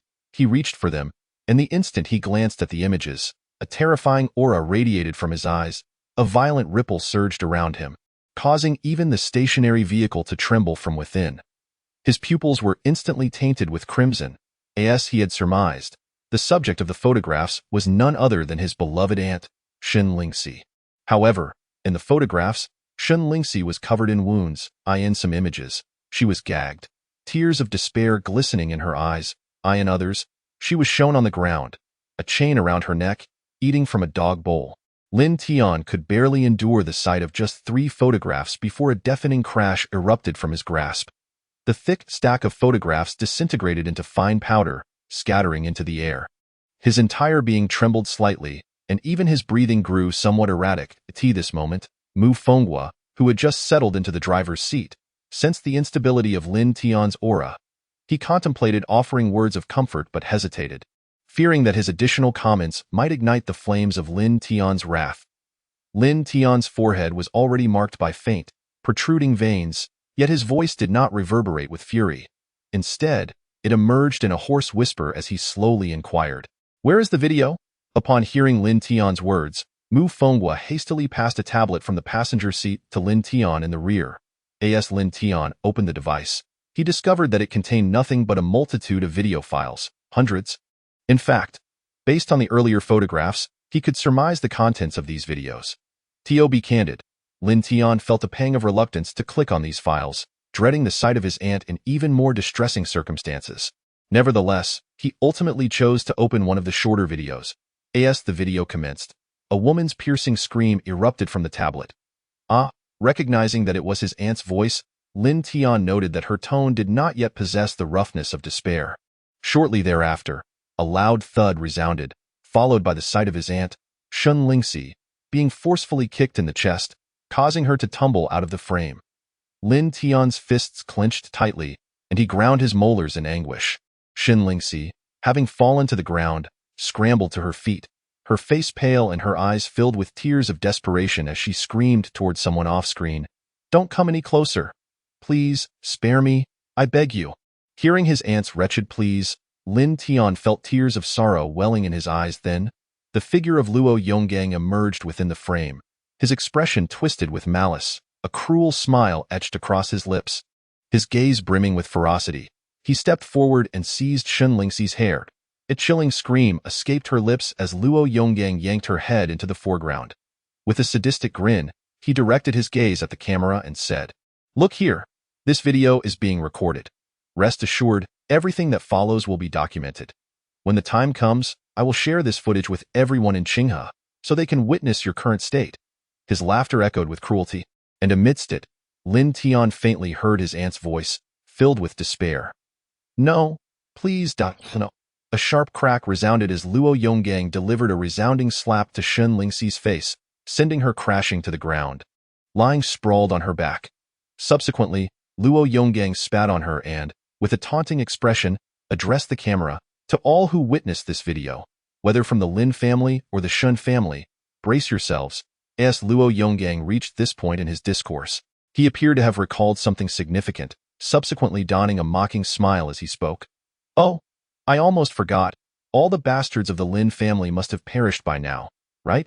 What a pity it is that the members of the Lin family haven't had the chance to witness this video. Truly a lamentable situation. Ha ha ha ha. However, the same goes for the Shen family. You would do well to hide yourselves away, but do make sure I don't find you." After uttering these words, Luo Yonggang abruptly turned and delivered a vicious kick to Shen Lingxi's abdomen, bellowing in fury, "Speak. Where is your Shen family currently concealed?" Shen Lingxi, her voice laced with despair, cried out hoarsely. I don't know. I truly don't know. Yet Luo Yonggang paid her no heed, instead tearing off his belt and, with a sharp crack, striking it down mercilessly upon Shen Lingxi. Her agonized scream sent a jolt through Lin Tian's heart. In a moment of overwhelming emotion, he shut his eyes and turned off the video on his tablet. Indeed, he could no longer bear to watch. That was his beloved aunt. His own kin had previously endured such inhumane treatment, coupled with what Mu Fenghua had conveyed to him, having seen his aunt's figure in Qinghe a week prior, only to lose all trace of her thereafter. It was evident that, prior to this day, she had suffered for at least a week, reduced to a state resembling that of a living corpse. The torment she endured was not merely physical. It was a profound psychological assault as well. At that moment, Lin Tian's voice, though not thunderous, was rendered hoarse to an extreme degree, sending a shiver down Mu Fenghua's spine as he sat in the passenger seat. Lin Tian glanced at his unconscious aunt, Shen Lingxi, his eyes brimming with compassion. Meanwhile, Mu Fenghua cautiously inquired, Master, where shall we head now? Lin Tian slightly raised his head and replied, To the Lin family villa. The Lin family villa? It had already been reduced to ruins. Why would Lin Tian wish to venture to such a place? Yet, it was understood that every decision made by his master was imbued with purpose. Thus, he remained silent, starting the vehicle and steering it towards the direction of the Lin family villa. As the vehicle roared to life, Lin Tian retrieved his phone from his pocket and located a contact labeled simply as 0 in his address book. Dialing the number directly, the call connected swiftly, even before the first ring had fully resonated. A deep voice emerged from the other end. I salute you, Dragon Head. Following this, the sound of a thud echoed through the line. Evidently, the individual on the other end had humbly knelt on the ground, a gesture of respect unseen by Lin Tian. Dragon Head. This title was exclusively reserved for the leader of the Northern Border Warriors, the most enigmatic and formidable faction in the realm. No one knew the true number of the Northern Border Warriors, nor their actual strength. I fear that even they themselves may be unaware of this fact. Here, Lin Tian has already spoken into the phone. Have Team D come to Qinghe to find me. Chapter 39. Kill, revive, and then kill again. At the Lin family villa, Lin Tian descended from the vehicle under the respectful reception of Mu Fenghua. He left his aunt in the car, for the heavy malignance surrounding the ruins of the Lin family was too oppressive. At this moment, his aunt's health was far from optimal, rendering Shen Lingxi unfit to disembark, as she lay in a state of unconsciousness. Lin Tian gazed upon the desolation of his family villa, amidst the gravestones that dotted the landscape, his heart convulsing violently. It was the second time he beheld the ruins. Yet his fury remained unquenched. Drag Luo Yonggang out. Upon hearing Lin Tian's command, Mu Fenghua did not hesitate. He turned and swiftly approached the trunk of the vehicle, opening it to reveal the bloodied and unconscious figure of Luo Yonggang. Despite having retired, Mu Fenghua was still a seasoned fighter, easily hoisting Luo Yonggang out. As Lin Tian looked upon the unconscious body of Luo Yonggang slung over Mu Fenghua's shoulder, memories of the video and photos he had seen earlier flashed in his mind, causing his fists to clench once more. A low hum resonated in the air as Lin Tian appeared beside Mu Fenghua. Seizing Luo Yonggang by the neck with a single hand, Mu Fenghua felt a sudden lightness on his shoulder. Realizing Luo Yonggang had vanished, Lin Tian, with Luo Yonggang's body in tow, entered the ruins of the Lin family villa, with Mu Fenghua hastily following. However, Lin Tian's speed was astonishingly swift. By the time Mu Fenghua reached the rear courtyard of the Lin family ruins, a startled voice echoed, Where am I? It was Luo Yonggang, who had been roused by Lin Tian's methods. At that moment, Luo Yonggang sat amidst the rubble, his face pale with terror. His gaze quickly fixed upon Lin Tian. Lin Tian? Recognizing Lin Tian's visage, Luo Yonggang gasped in shock. The image of Lin Tian, resembling a harbinger of death at the Haiqing venue, resurfaced in his mind, overwhelming him with dread. Nevertheless, he summoned his voice to scream at Lin Tian. You cannot kill me. I am the eldest son of the Luo family. Should you take my life, the Luo family will not let you escape unscathed. Lin Tian, with his head slightly bowed, regarded Luo Yonggang with an impassive expression. Luo Yonggang swallowed hard, inching backward on the ground before once more bellowing at Lin Tian. You better think this through, Lin Tian. Release me now, and you still have time. if my family discovers my disappearance, not only will you face a gruesome fate, but your Aunt Shin Lingxi and your fiancé Yi will also suffer. The Luo family will ensure they are reduced to mere playthings for every man." As he uttered these words, a frenzied expression contorted Luo Yonggong's face, his pupils gleaming with a cruel light. Even at this juncture, the malevolence ingrained within him remained unaltered. Upon arriving at this location, the individual from the land of Mufeng, upon hearing Luo Yonggong's words, displayed an expression of resigned helplessness. He then let out a slight sigh, inwardly contemplating. Isn't this akin to courting death? Indeed. Lin Tian stepped forward decisively, seizing Luo Yonggong's ankle with one hand. Luo Yonggong gasped in alarm. "What do you intend to do? You scoundrel, do you wish to die?" Ah! Before he could finish his sentence, a terrified scream erupted from his lips. Lin Tian, with a firm grip on Luo Yonggong's ankle, swung him around and, with a resounding crash, slammed him onto the ground. A spray of blood gushed forth from Luo Yonggong's mouth and nose. A pained groan escaped his throat. However, Lin Tian offered no respite. He lifted Luo Yonggong off the ground once more and delivered a swift kick to his chest. Pow! A mouthful of blood, accompanied by what appeared to be fragments of internal organs, erupted forth. Luo Yonggong's body, like a kite severed from its string, was sent hurtling away, devoid of all vitality. Witnessing this scene, the Mufeng individual was momentarily taken aback. Wasn't it agreed that Luo Yonggong would endure endless torment? How had he been so abruptly dispatched? Cautiously, the Mufeng individual approached Lin Tian and whispered, "Master, you'd have killed him?" Lin Tian, without turning back, continued his stride towards Luo Yonggong, calmly replying, "Fear not, I shall not allow him to perish." Upon uttering these words, Lin Tian stood before the now silent Luo Yonggong in the next moment. Lin Tian's right hand became a blur. A multitude of silver needles appeared in his grasp, cascading down upon Luo Yonggong like celestial blossoms. An audible gasp punctuated the To everyone's astonishment, the seemingly lifeless Luo Yonggong suddenly opened his eyes and rose from the ground, bewildered, exclaiming, "What has happened?" Observing this spectacle from a distance, the Mufeng individual was utterly astounded. Good heavens! His pupils widened in disbelief, trembling fingers pointing forward, lips quivering. My God! Lin Tian had, right before his eyes, revived someone he believed to be utterly dead. This was beyond anything he had ever comprehended about this world. Moreover, the revived Luo Yonggong appeared to be in remarkably good condition. Yet, soon after, he was not well. The chilling wails of agony reverberated once more throughout the ruins of the Lin family. Thus, Luo Yonggong, initially tormented to death by Lin Tian, was miraculously revived, only to be subjected to the most brutal of punishments. Even the Mufeng individual could not help but display a sympathetic expression, his body trembling slightly. Yet, he harbored no pity for Luo Yonggong. This was all a consequence of his own misdeeds. At this moment, the long-buried memories of the kingdom of Mufeng, which had lain dormant for a decade, finally resurfaced in his mind, invoking the ominous words that once loomed over their group. To fall into the hands of the northern border soldiers is to wish for death itself. Indeed, for Luo Yonggong, death might well be the most blissful release imaginable. His current cries, once filled with pleas for mercy, had transformed entirely into desperate shouts of, "Just kill me, I beg you, end my life. Do not save me any longer. I truly acknowledge my wrongs. Please, kill me now." Yet, would Lin Tian grant Luo Yonggong's fervent wish? The answer, undoubtedly, was a resounding no.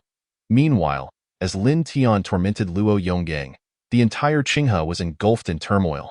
The news of the Feng family's annihilation swiftly spread throughout the upper echelons of Qinghe society that very night. Many families expressed their shock and sorrow, yet beneath it all, a profound curiosity lingered. Who could have orchestrated such a deed? Who possessed the audacity to personally arrive at the Feng patriarch's 80th birthday celebration and, single-handedly, unleash a tempest that obliterated the entire Feng family, leaving no trace behind? Of course, the guests who had attended the patriarch's birthday were also expelled by Lin Tian, and they all declared that the perpetrator was none other than Lin Tian of the Lin family in Qinghe.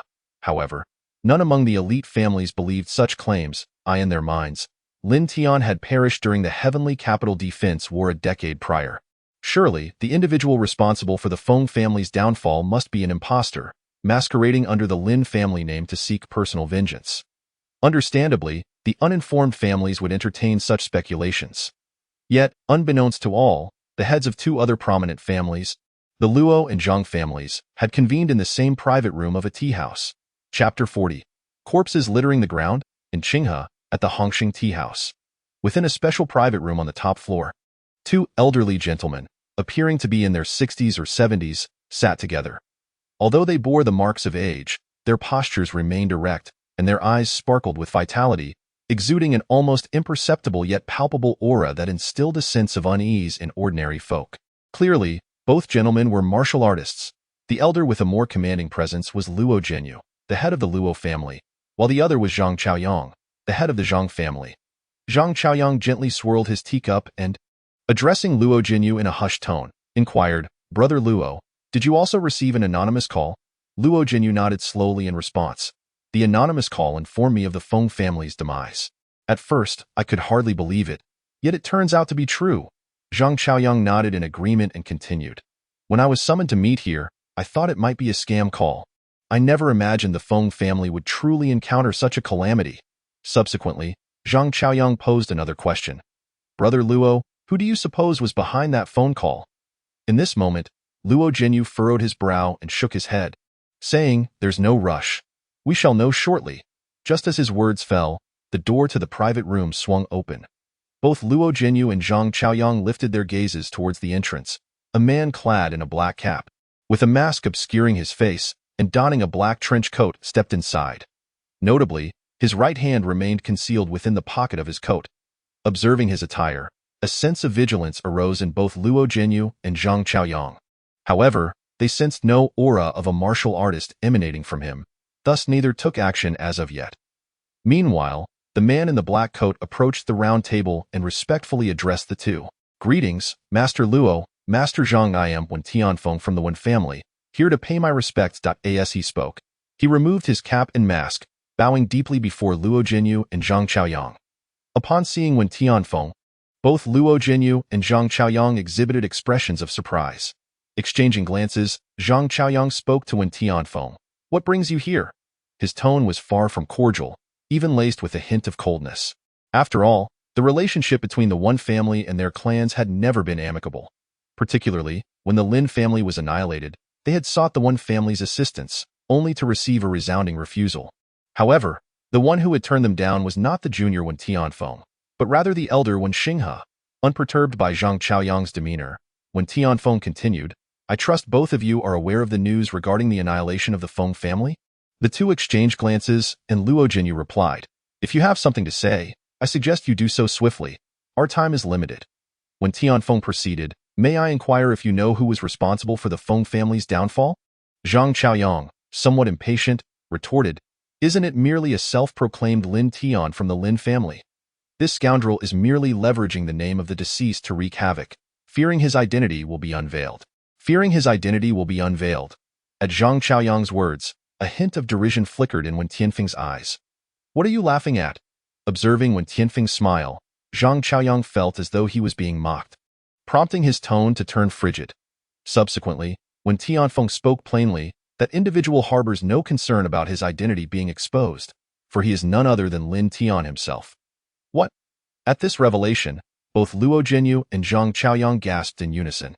They regarded Wen Tianfeng's unwavering gaze, sinking into contemplation.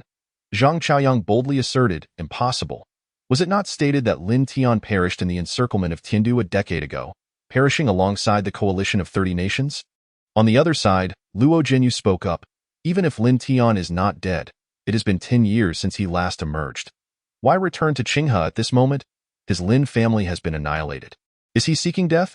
Upon hearing Luo Zhenyu's words, a smile identical to the one from earlier reappeared in Wen Tianfeng's eyes as he replied, "Are you unaware that the Feng family was eradicated by him alone? Every member of the Feng family was slain by his hand." "What did you say?" "Impossible!" Luo Zhenyu and Zhang Chaoyang exclaimed in unison, their astonishment palpable. They were well aware that although the Feng family was the weakest among them in terms of martial prowess, they had formidable experts from the Qin family of Blue Sea stationed within their ranks. How could the experts of the Qin family possibly abandon the Feng family?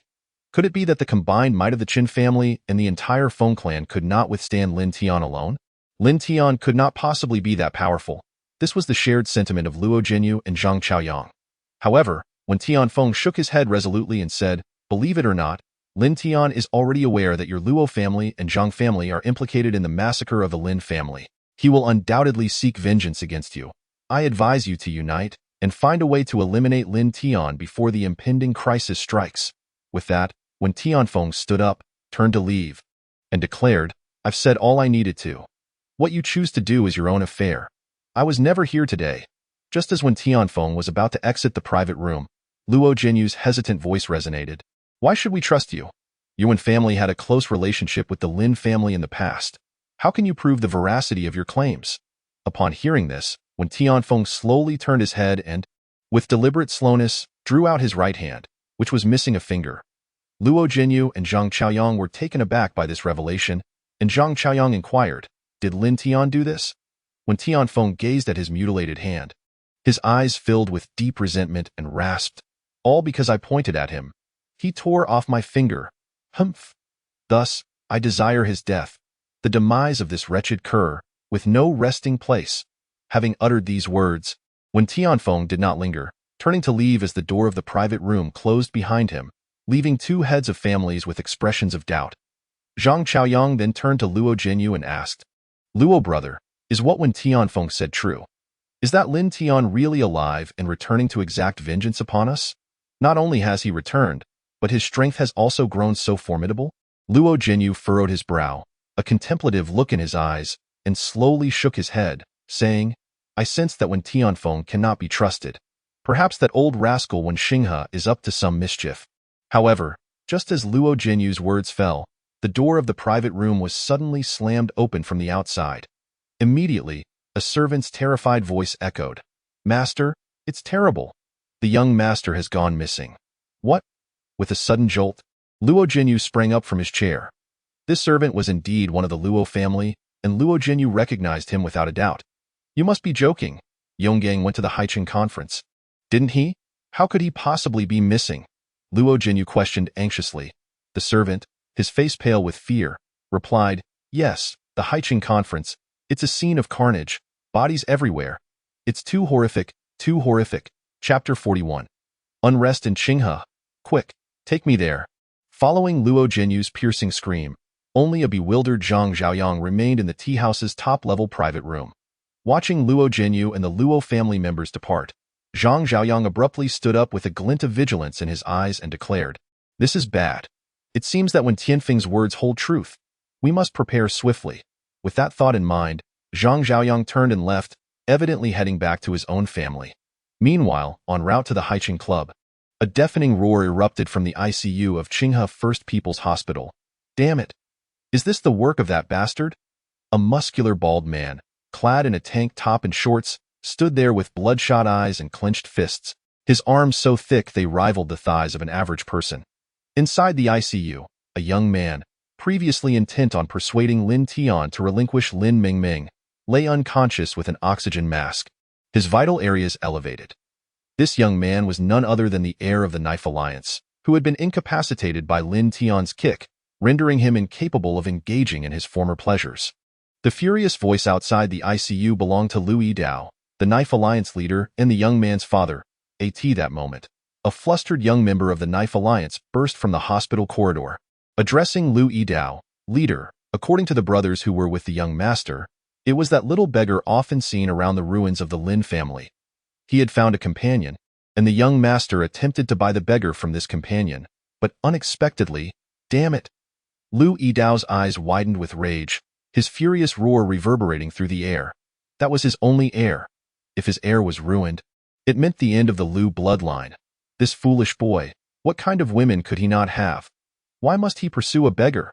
And that bastard companion dared to cripple my son. With a low command, a group of subordinates rushed into the corridor, respectfully awaiting Lu Yidao's orders. Lu Yidao gazed at the crowd and bellowed, "Pass the word. Instruct all disciples of the Blade Alliance to venture forth and locate that scoundrel." "Yes." The group responded in unison, without hesitation, and swiftly took their leave. Subsequently, Lu Yidao called out, "Ahu, Abeo." As his voice fell, two piercing sounds echoed through the air. Clearly, both individuals were martial artists of considerable prowess, making their appearance before Lu Yidao. He addressed them, "You two shall also join in the search. Upon finding him, seize him at once and bring him before me. I intend to personally flay him and drink his blood." Understood. After the departure of these two, Lu Yidao cast a sorrowful and pained gaze towards the ICU ward. At that moment, a gentle breeze stirred, and a figure emerged silently behind him.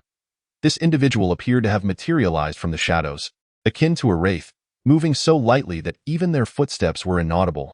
Lu Yidao, catching sight of this person through the reflection on the glass, spoke in a deep voice along, "Is there something amiss?" The figure behind him replied slowly, "I have assessed the young master's injuries. They are undoubtedly the work of no ordinary person. I sense that should we truly locate this individual, Ahu and Abeo may find themselves at a disadvantage." "Oh?" A flicker of surprise crossed Lu Yidao's eyes as he turned to Along, asking, "Can you be certain?" Along, with a serious demeanor, nodded and said, "I will follow and observe. If the situation appears dire, I shall intervene." "Good." As Lu Yidao watched Along's retreating figure, his gaze gradually darkened as he pondered. What kind of formidable individual would resort to violence over a mere beggar? Such behavior does not align with that of a true master. Unless this beggar is somehow connected to him. This thought, Lu Yidao's pupils widened in realization. In the next moment, he seemed to grasp a crucial keyword. Lin family ruins? A beggar? Could it be that this beggar is a remnant of the Lin family? Is this sudden powerhouse perhaps Lin Tian, the one who annihilated the Feng family?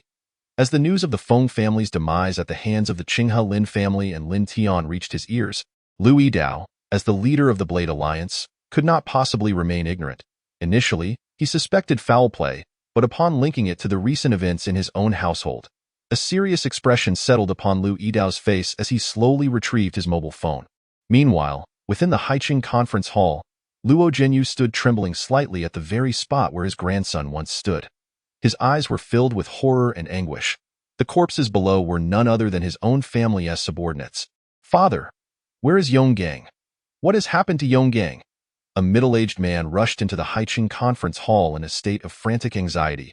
Upon witnessing a ground strewn with lifeless bodies, he stood frozen in place, his scalp prickling with an eerie sensation he had never before experienced. This was Luo Yonggong's father, Luo Zhenyu's son, Luo Zhong. With a countenance marked by horror, Luo Zhong approached his father, and upon observing the slight tremors coursing through his father's body, he seemed to recall something, stammering with trepidation. "Father?" Yonggang, could it be? Before he could articulate his inquiry, a servant rushed forward, breathlessly exclaiming, "Master, we have determined through surveillance that the young master was taken to the trunk of an unmarked George Patton vehicle, seemingly heading towards the ruins of the Lin family estate. By the heavens!" At this proclamation, Luo Zhong erupted in fury, though a flicker of relief washed over him, for he knew his son still lived.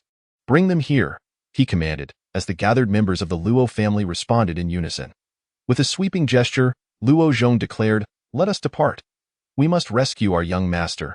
Meanwhile, the events unfolding in Qinghe were unbeknownst to Lin Tian.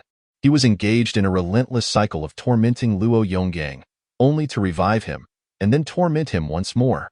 This was not derived from any sadistic pleasure Lin Tian derived, but rather it was a punishment Yonggang deserved. At that moment, Yonggang could do nothing but emit anguished cries, for he had lost the ability to speak. His tongue was gone.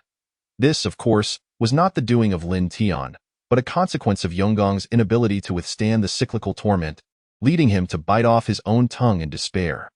Yet, even under such circumstances, Lin Tian possessed the means to restore him.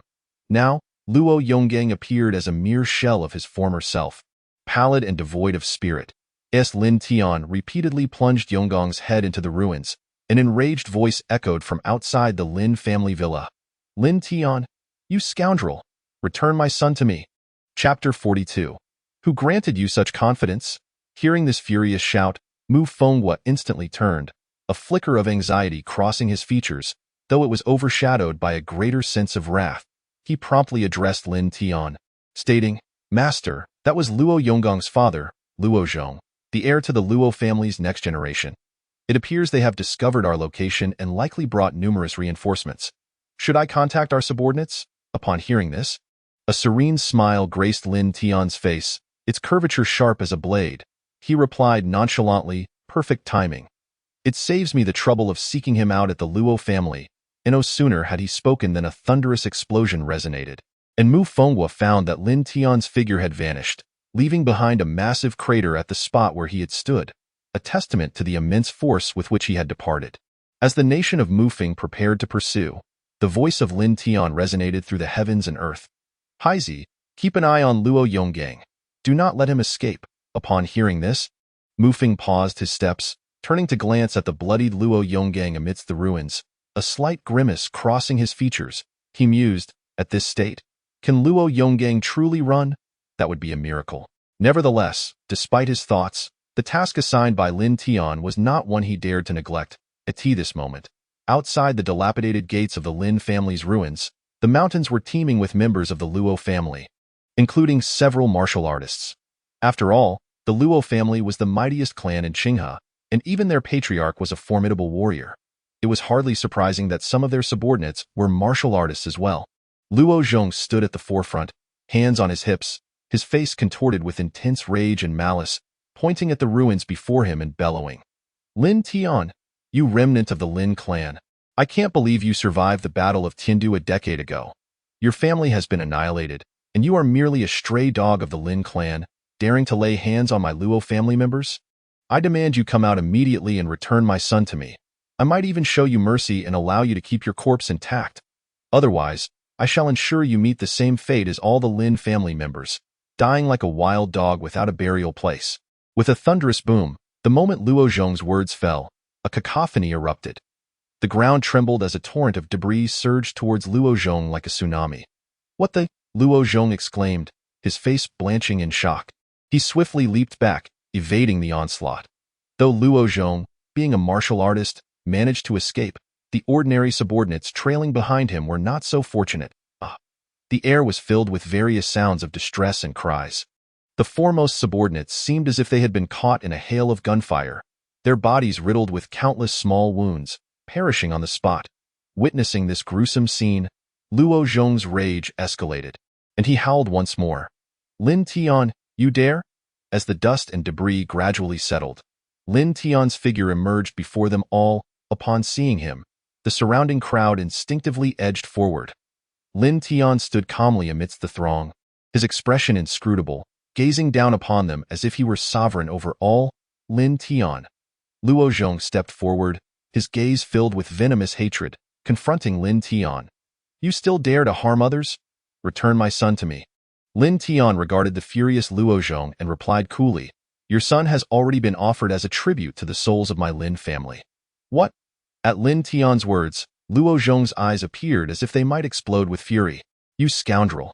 How could the worthless lives of the entire Lin family possibly compare to that of my son?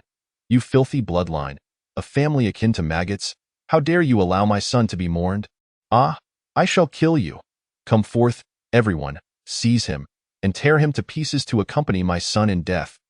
The group led by Luo Zhong seemed to be ignited by a shared fury deep within their hearts, each one roaring as they charged towards Lin Tian. Lin Tian was engulfed by the surging crowd. A cruel glimmer shone in Luo Zhong's scarlet eyes, as if he could already envision Lin Tian being torn apart, serving as a sacrifice for his son. Yet in the next moment, a thunderous boom resounded. The individuals closest to Lin Tian were suddenly hurled backward as if struck by an explosion, blood gushing from their mouths and noses. Lin Tian, who had previously remained stationary, finally moved. His gaze was fixated solely on Luo Zhong, who stood at the rear of the crowd, incessantly hurling insults at the souls of the deceased Lin family. This provocation had thoroughly enraged Lin Tian at that moment. His eyes were filled with an overwhelming murderous intent. In his perception, Luo Zhong was destined to die today. With resolute steps, Lin Tian advanced toward Luo Zhong. The tumultuous crowd continued to assault him, yet Lin Tian didn't even glance in their direction. Whether fists or sharp weapons, a mere wave of his hand sent the attackers collapsing, bloodied and lifeless. Witnessing this scene, Luo Zhong began to tremble slightly. He was astonished, a mixture of endless fear coursing through him. He was aware that Lin Tian was a martial artist, and among the individuals he had brought along were several novice martial artists. After all, in his understanding, how strong could Lin Tian, in his 20s, possibly be? Yet, to his shock, even when those novice martial artists attacked Lin Tian simultaneously, they could not inflict even the slightest harm. Lin Tian strode confidently toward him. How could Lin Tian be this formidable? It took little time before the ruins of the Lin family was strewn with corpses. This scene even reminded Luo Zhong of the time when the Lin family was annihilated. However, back then, the bodies had belonged to the Lin family. Now, they were those of his own Luo family. Lin Tian had reached Luo Zhong's side. With a thud, Luo Zhong's legs buckled, causing him to collapse to the ground, his face ashen as he gazed up at Lin Tian, who resembled the Grim Reaper. Although Luo Zhong was also a martial artist, he was merely a novice. Among those who had previously besieged Lin Tian, many were of comparable strength to him. If that band had been incapable of defeating Lin Tian, how could he hope to fare any better? Lin Tian looked down at Luo Zhong as though observing an insignificant insect, his voice hoarse, ringing like a death knell for Luo Zhong. Speak. How do you wish to die? Upon hearing Lin Tian's words, Luo Zhong's expression suddenly twisted into a snarl, and he roared back at Lin Tian. Die? The one who is to die is not me. It is you. You are indeed formidable. However, before the Luo family, you are but a worthless wretch, a mongrel. With a swift motion, he drew a pitch-black handgun from his clothing, pointing it menacingly at Lin Tian, a cruel and mocking smile adorning his face. Haha, did you expect this, Lin Tian? Though you are a martial artist, can you withstand a bullet? To be honest, Lin Tian found these words somewhat peculiar. They sounded strikingly familiar. The head of the Feng family had uttered similar sentiments to him before, employing a shotgun no less. What audacity did Luo Zhong possess to wield such a small pistol? Regardless of the source of Luo Zhong's misplaced confidence, a deafening bang rang out, and flames erupted. In the next moment, impossible! Luo Zhong let out a deafening roar that seemed to shatter his very throat. He could hardly believe his eyes as he witnessed the bullet he had fired being effortlessly pinched between Lin Tian's two fingers, all the force accumulated during the firing lost in an instant. Lin Tian's grip on the projectile was as effortless as if he were using chopsticks to pick up a peanut. At that moment, Lin Tian regarded the pale-faced, trembling, and contorted Luo Zhong as one would a mere clown. His gaze seemed to convey a silent inquiry. Have you come to your senses? Indeed, Luo Zhong had awakened to the grim reality. With a clatter, the handgun slipped from his grasp and fell to the ground. He finally comprehended the insurmountable chasm that lay between their strengths. Lin Tian then spoke slowly. I have but one question for you. Who orchestrated the massacre of my Lin family? Undoubtedly, Lin Tian's foremost objective was to unearth the puppet master behind the annihilation of his clan. Upon hearing Lin Tian's question, a grim smile crossed Luo Zhong's face, and he bellowed with a hoarse voice, No one orchestrated it. Blame yourselves. The members of the Lin family deserve to die. You are not worthy to exist in this world. Kill me. My son has already fallen to your hands, and now you seek my life as well? The Luo family will not rest until you are dead. We will make your demise far more agonizing than that of the vermin that are your kin. At these words, Lin Tian's emotions stirred not the slightest ripple. He merely responded with a calm demeanor, Then go ahead and perish. Rest assured, soon all members of the Luo family will join you in the afterlife. With that, Lin Tian clenched his fist and launched it toward Luo Zhong's head. Halt! Just then, a thunderous voice echoed through the mountains, so powerful that the trees vibrated with rippling waves. Yet, could a loud voice truly impede Lin Tian's actions? With a soft thud, Luo Zhong's head exploded like a watermelon in the very moment of Luo Zhong's demise. A figure landed heavily 10 meters away from Lin Tian. It was a middle-aged man, appearing to be of similar age to Luo Zhong. The middle-aged man was clad in what appeared to be a uniform-like battle attire.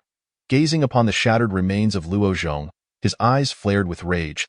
Fists clenched tightly, he unleashed a furious roar. You dare, brat!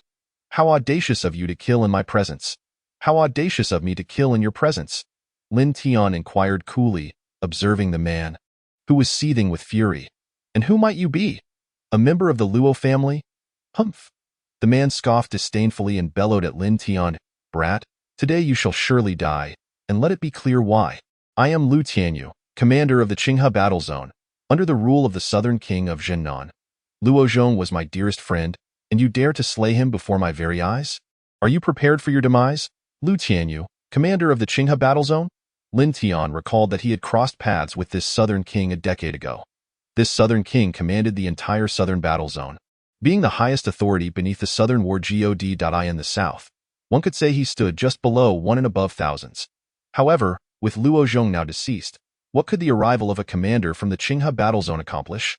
Even if the southern king himself were present, Lin Tian would not hesitate to eliminate Luo Zhong.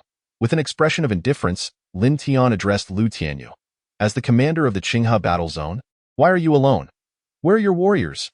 Upon hearing Lin Tian's disdainful tone, a mocking smile emerged in Lu Tianyu's eyes as he replied, to deal with you, we need not summon our warriors. I alone am sufficient. He then fixed his gaze on Lin Tian, adopting a stance as he continued, though I have not met you, I have heard of you. You are Lin Tian, hailing from the northern martial graduates, correct? Your martial techniques are indeed formidable, yet they are merely effective against ordinary warriors. I, however, am a yellow-level warrior.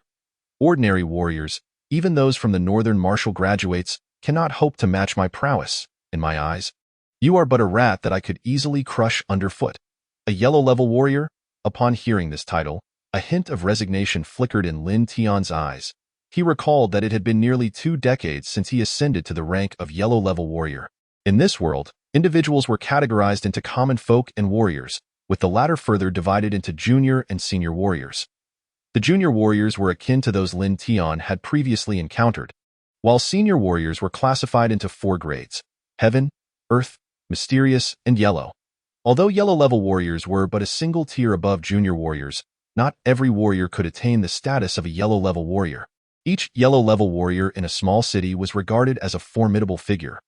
Even if they chose not to join a battle zone, by aligning with a prominent family, they could become the chief elder of the family's revered hall. This clearly illustrated the immense strength of yellow-level warriors, which was likely the source of Lu Tianyu's confidence. In this moment, Lu Tianyu gazed at Lin Tian in silence, a haughty smile gracing his features as he declared, "What is the matter? A lowly waste. Are you afraid? It's too late for fear now. You worthless fool, if I had known it would come to this, why did I bother in the first place? Let me tell you, I shall not kill you. I will take you to the Luo family and let old Master Luo decide your fate." Listening to Lu Tianyu's taunts, Lin Tian remained utterly impassive, merely replying with an air of nonchalance, "You want to kill me, but I will kill you." "Ha." This Lu Tianyu seems to have heard the most delightful joke of his life. He retorted, "I shall see how you pathetic fool, can possibly kill me with that." He unleashed a fierce battle cry and leapt into the air, charging towards Lin Tian. Surrounding him was an ethereal, pale yellow gas, an unmistakable sign of a high-level warrior. The fist imbued with this gaseous aura descended menacingly towards Lin Tian's head, cutting through the air with a resounding whoosh. Lin Tian stood his ground, exhibiting not the slightest hint of movement, which, in Lu Tianyu's eyes, made it seem as though this individual was utterly incapable of perceiving his speed, unable to react in time. He even contemplated, should I ease up? I wouldn't want to accidentally kill this brainless fool with a single blow. Yet, in the next instant, a sharp crack echoed through the air. Lu Tianyu froze. He realized that his fist, which he had yet to withdraw, was firmly grasped by Lin Tian's outstretched hand. "No, this is impossible," Lu Tianyu gasped internally. Initially, he had assumed Lin Tian was merely too weak to gauge his speed, but now it was evident that Lin Tian effortlessly seized his powerful strike. This was not a matter of lack of strength, but rather an indication that Lin Tian was so formidable. He deemed evasion unnecessary. Just as Lu Tianyu prepared to exert all his strength to free his fist from Lin Tian's grip, the next moment, a resounding crunch pierced the air. Lu Tianyu's fist, akin to a sandbag, was crushed within Lin Tian's grasp. The sound of shattered bones and the warm spray of blood accompanied Lu Tianyu's anguished cries. His fist had been reduced to mere powder. Had it not been for the blood gushing forth from his forearm, one might have thought Lu Tianyu had been born without a right hand. Staggering backward, Lu Tianyu clutched his injured forearm with his left hand, desperately trying to staunch the flow of blood, yet it poured forth as if the floodgates had been opened. He gazed in horror at Lin Tian, who remained unmoved, exclaiming in disbelief, "Impossible! You cannot possibly be a Shin-level warrior. Absolutely impossible. A Shin-level warrior? Indeed, in Lu Tianyu's perception, a Xin-level warrior was the pinnacle of strength. Especially given Lin Tian's tender age, he could scarcely believe he was even a Huang-level warrior, let alone a Xin-level one. But could it be that Lin Tian was truly just a Xin-level warrior? The true prowess of Lin Tian is such that a mere corpse is unworthy of its knowledge. He cast a cold gaze upon Lu Tianyu and inquired, "Since you are a close confidant of Luo Zhong, tell me, did you have any involvement in the downfall of the Lin family all those years ago? Were the warriors of the Qinghe battle zone complicit? Or perhaps even the Prince of Jinnan himself?" As Lin Tian's interrogative voice echoed, Lu Tianyu's eyes flickered with unease. Lin Tian distinctly perceived a hint of panic within Lu Tianyu's gaze, leading him to conclude that Lu Tianyu must indeed possess knowledge regarding the tragic demise of the Lin family. Yet, instead of answering, Lu Tianyu attempted to shift the conversation, exclaiming loudly, "You dare to lay a hand on me? I am the commander of the Qinghe battle zone of the Jinnan army. You are declaring war on us all." Upon hearing Lu Tianyu's words, Lin Tian realized that Lu Tianyu had no intention of responding to his inquiries. However, Lin Tian was equally resolved not to spare Lu Tianyu's life. If Lu Tianyu remained silent, others would surely provide him with the answers he sought. Should no one step forward, he would simply carve a path through the Jinnan army until he could confront the Prince of Jinnan personally. Gazing at Lu Tianyu before him, Lin Tian slowly shook his head and remarked, "I am afraid you have provided an erroneous answer. Thus, you must perish." Upon hearing this, Lu Tianyu's expression tightened, and he gasped, "Do you truly intend to kill me? I am the commander of the Qinghe battle zone of the Jinnan army." Had he not repeated this assertion thrice? Did Lin Tian remain oblivious? Yet, did Lin Tian care? With Lu Tianyu refusing to answer, Lin Tian saw no reason to engage in further dialogue and launched himself toward Lu Tianyu. Lu Tianyu, filled with dread, bellowed, "You cannot kill me. If you do, the Jinnan army will hunt you down for all eternity. Once they discover your demise, you..." With a resounding thud, Lu Tianyu's voice was abruptly silenced. Standing still, his complexion pallid, Lu Tianyu felt beads of sweat forming on his forehead as he struggled to lower his gaze. A gaping void had manifested in his chest, the heart within utterly obliterated. This was merely the consequence of Lin Tian's single, mighty punch. With a soft thud, Lu Tianyu's lifeless form crumpled to the ground, his wide, terrified eyes forever open in death. After executing this grim act, Lin Tian remained stationary, slowly raising his gaze to the dim moonlight above. In the blink of an eye, he returned to the ruins of the Lin family estate. Amidst the numerous graves scattered throughout the desolate site, a glimmer of moisture appeared in Lin Tian's eyes, and he clenched his fists tightly, murmuring, "Spirits of the Lin family, rest assured I, Lin Tian, shall exact vengeance on your behalf. Regardless of the individuals or forces involved, I will ensure they all descend beneath the earth, personally offering my apologies to you." With that, a thunderous clap echoed through the the moment Lin Tian uttered these words. The previously cloudless night sky suddenly erupted with a flash of lightning. Following this, a torrential downpour ensued. The relentless raindrops cascaded upon Lin Tian, and on his face, it was impossible to discern whether it was rainwater or tears. Yet, his gaze was unwaveringly resolute. Under the guidance of George Barton from the kingdom of Mufeng, Lin Tian gently cradled the slumbering form of his aunt as they made their way to the upscale apartment he had rented. As for the nearly lifeless Luo Yonggang, Lin Tian had confined him to the basement of the Lin family ruins. Luo Yonggang certainly deserved his fate, but Lin Tian believed that the one who should truly take his life was his aunt. However, his aunt was currently enduring profound psychological torment, and everything had to wait until she had recovered. Before long, Lin Tian had returned to the apartment under the escort of George Barton. Initially, George intended to accompany Lin Tian upstairs, but he was politely declined. Thus, Lin Tian carried his aunt back to the residence he had rented. Upon opening the door, he found his younger sister Lin Mingming and fiancé Yuan Shanshan anxiously waiting at the entrance. When they saw the woman in Lin Tian's arms, both gasped in unison. "Aunt?" Lin Tian's aunt was, of course, also their aunt. The two women rushed to Lin Tian's side, their eyes drawn to the ghastly scars that marred their aunt's exposed skin. Tears of sorrow welled up in their eyes. Lin Mingming, upon witnessing Lin Tian's distress, spoke up, "Brother, what has happened to aunt? How could she have become like this?" Sensing the concern of his siblings, Lin Tian felt their pain mirrored in his own heart, a faint sadness crossing his features as he slowly shook his head. perhaps due to the commotion caused by the two women, or perhaps because Shin Lingxi had slept long enough, she gradually opened her eyes. Upon realizing she was cradled in Lin Tian's embrace, there was no hint of panic in her gaze, but rather a semblance of reassurance. Seeing Shin Lingxi awaken, Lin Tian gently released her, allowing her to stand on the ground. Lin Mingming and Wen Shanshan approached with genuine concern, asking, "Aunt, how are you? You have suffered so much." They were all kin to Shin Lingxi, yet upon seeing the two women, a sudden terror flickered in her eyes. She clutched Lin Tian's sleeve tightly, retreating behind him, her body trembling slightly. It seemed that only Lin Tian provided her with any sense of safety. Witnessing this scene, Lin Mingming and Wen Shanshan's hearts ached even more. With tear-streaked faces, they turned to Lin Tian and inquired, "Brother, what has happened to Aunt? Why does she not recognize us?" With a gentle sigh, Lin Tian replied, "In the past week, Aunt has endured relentless torment. Her spirit has been severely shattered. She now resembles a mere shell of her former self." What? Upon hearing Lin Tian's words, the anguish on Lin Mingming and Wen Shanshan's faces became unbearable. How could this happen? Why is this happening? Is it those bastards from the Luo family? Lin Mingming exclaimed angrily, her small fists clenched tightly. Haven't they already annihilated the Lin family? Why do they still torment my aunt? She is not even a member of the Lin family.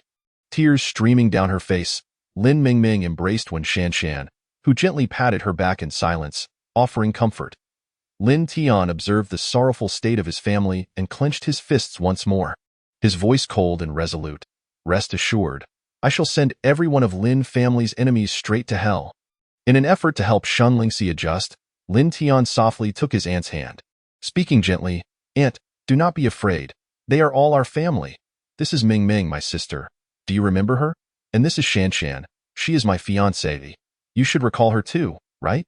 Despite Lin Tian's words, Shin Lingxi's eyes remained filled with confusion. However, upon hearing the name Xiaoyan, she finally showed a flicker of recognition, her lips moving as she murmured, "Xiaotian, Xiaotian." Repeating only those two words, her small, scarred hands clung tightly to Lin Tian's, refusing to let go. Witnessing this, Lin Tian felt a sharp pang in his heart. Meanwhile, when Shanshan spoke up, "Lin Tian Gij, it seems that you are the only one who can soothe Aunt now. Mingming and I should keep our distance for the time being. She needs a familiar and gradual acclimatization process. If we rush it, I fear she may not be able to handle it." Acknowledging Wen Shanshan's wisdom, Lin Tian sighed softly, conceding, "For now, it must be this way." Nevertheless, he quickly added, "Mingming, didn't I buy you a lot of clothes today? Aunt's size is similar to yours. Please find a few clean outfits for her. The clothes she has on cannot be worn any longer. Got it?" Lin Mingming promptly dashed off in search of clothes. Lin Tian then turned to Wen Shanshan, saying, "Shanshan, I may need to trouble you with helping Aunt take a bath." When Shanshan responded earnestly, "Lin Tian Gij, what are you saying? Your aunt is my aunt too. How could it be a trouble? Leave it to me."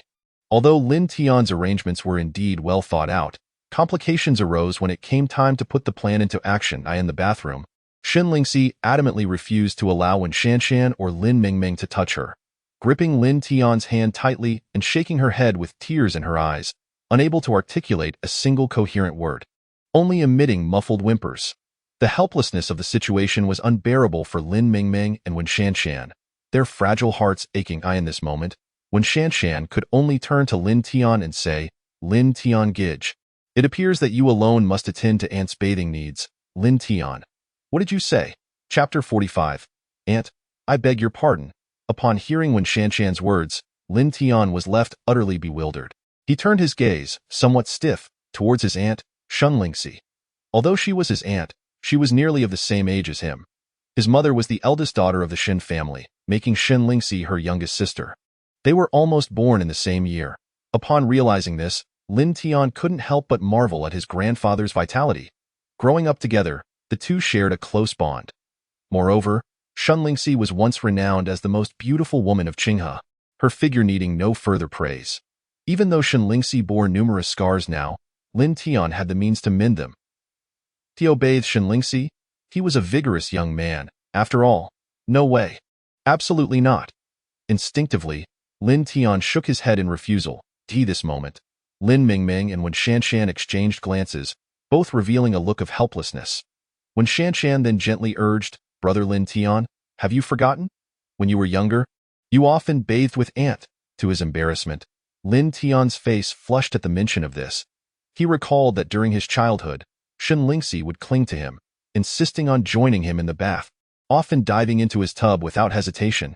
Yet, that was in their childhood, Lin Tian replied. Shan Shan, as you said, that was in our youth. We have grown up now. Indeed, when Shan Shan replied, as if it were the most natural thing in the world. You weren't shy then. Why are you shy now that we are grown? Lin Tian instinctively wanted to refuse again, but Lin Mingming interjected, Brother, just help her out. What else can we do? Should we let her remain filthy and not change clothes or bathe? At that moment, Lin Tian found himself at a loss for words. Bathing was indeed essential. Who knew what Shen Lingxi had accumulated on her during this week? It was not an option to forego bathing. While he felt it inappropriate for himself to assist her due to the gender difference, he knew that if Lin Mingming and Wen Shanshan were to help, Shen Lingxi would likely struggle with the emotional turmoil of her ordeal. What could he do? With a resigned sigh, Lin Tian lowered his head and muttered, I suppose it must be done. Upon hearing Lin Tian's reluctant agreement, Lin Mingming and Wen Shanshan exchanged delighted glances. Lin Mingming promptly placed the clean clothes on the bathroom counter and, along with Wen Shanshan, said, We won't disturb you any longer, as they swiftly exited the bathroom, shutting the door with a definitive thud. You two ungrateful women. Even at such a moment, what use is loyalty? Sighing deeply, Lin Tian uttered, Aunt, I beg your pardon. We are about to take a bath, Lin Tian remarked, feeling an inexplicable unease about the phrasing of his words. Nevertheless, he extended his hand towards Shen Lingxi, gently brushing against her garments. Remarkably, Lin Tian's presence proved to be significantly impactful. Even though both Wen Shanshan and Lin Mingming were women, their proximity to Shen Lingxi elicited a palpable sense of terror within her. Yet, as Lin Tian began to assist Shen Lingxi in shedding her attire, she complied without a hint of resistance, her luminous eyes fixated upon him. Lin Tian proceeded with utmost caution, his face tinged with a faint blush. Slowly, he removed Shen Lingxi's clothing. However, soon enough, his eyes were devoid of any emotion other than wrath. His gaze fell upon the grotesque scars that marred his aunt's body. Except for her upper and lower regions, which retained their exquisite beauty, the rest of her form was a landscape of ravines. One could only imagine the torment Shen Lingxi had endured. With trembling fingers, Lin Tian traced the scars on her skin, fury raging within him, yet his tone remained tender. Aunt, rest assured, none of the Luo family will escape. I will avenge you. Shen Lingxi stared at Lin Tian, her expression inscrutable, yet a solitary tear glided down her cheek. Before long, Lin Tian had swiftly led the fully dressed Shen Lingxi out of the bathroom. His movements were brisk, for lingering in such an atmosphere was unbearable. After the fury subsided, what remained was the exquisite artistry that was Shen Lingxi. The longer they stayed in that environment, the more intolerable it became. Upon exiting the bathroom, Lin Tian discovered that Lin Mingming and Wen Shanshan had already nestled together in the bedroom, leaving no space for Shen Lingxi. Moreover, given Shen Lingxi's current state, it seemed that had he not been guiding her, she would not have found peace and sleep. With no alternative, Lin Tian carefully tucked in Wen Shanshan and Lin Mingming before leading Shen Lingxi to another bedroom. At last, the Bai family of four could enjoy a restful slumber. However, tranquility eluded the ruins of the Lin family. No, my son, my dear son. Luo Jianyu's anguished cries echoed through the mountains. Back at the Luo residence, he had waited in vain for news of his son. Unable to contain his distress any longer, he gathered a multitude of Luo family subordinates and made his way to the ruins of the Lin villa. To his horror, he was met with a sight that shattered his heart. His son's head had been violently crushed.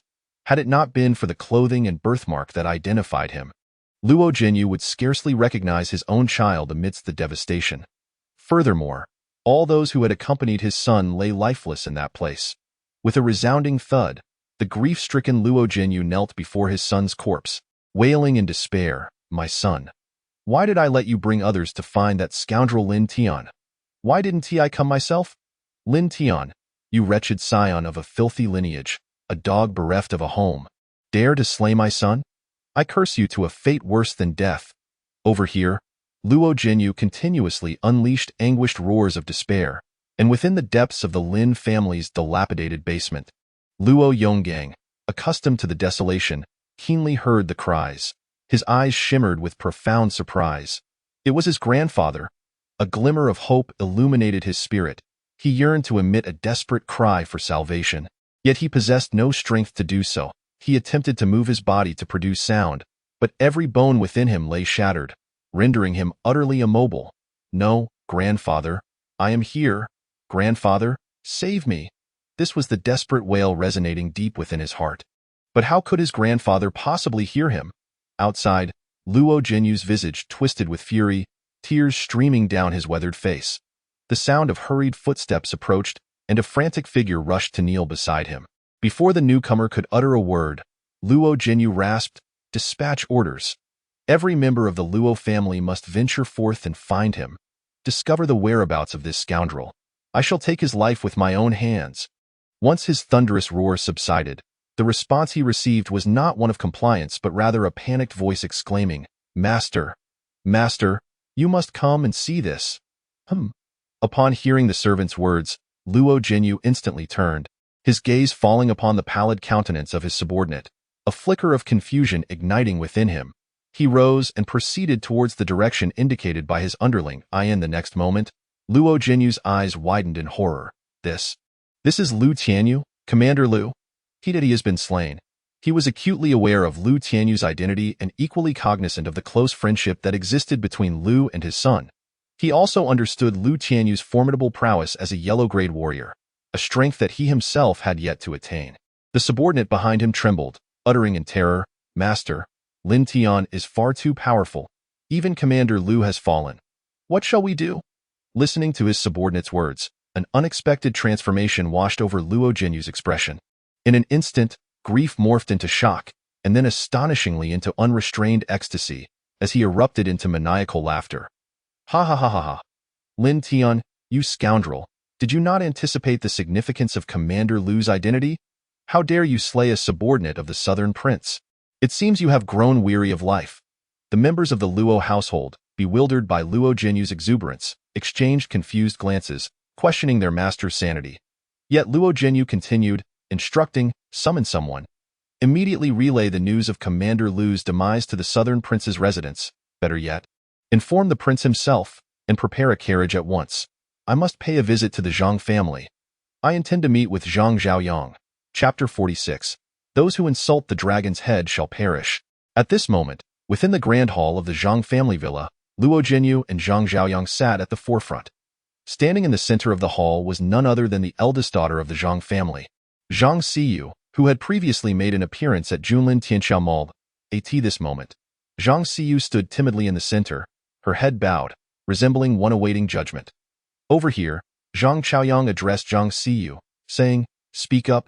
Recount to the master of the Luo family what you just told me." "Yes," Zhang Siyu replied meekly. "Today, while at Junlin Tianxia, I encountered Lin Tian, and we had a confrontation.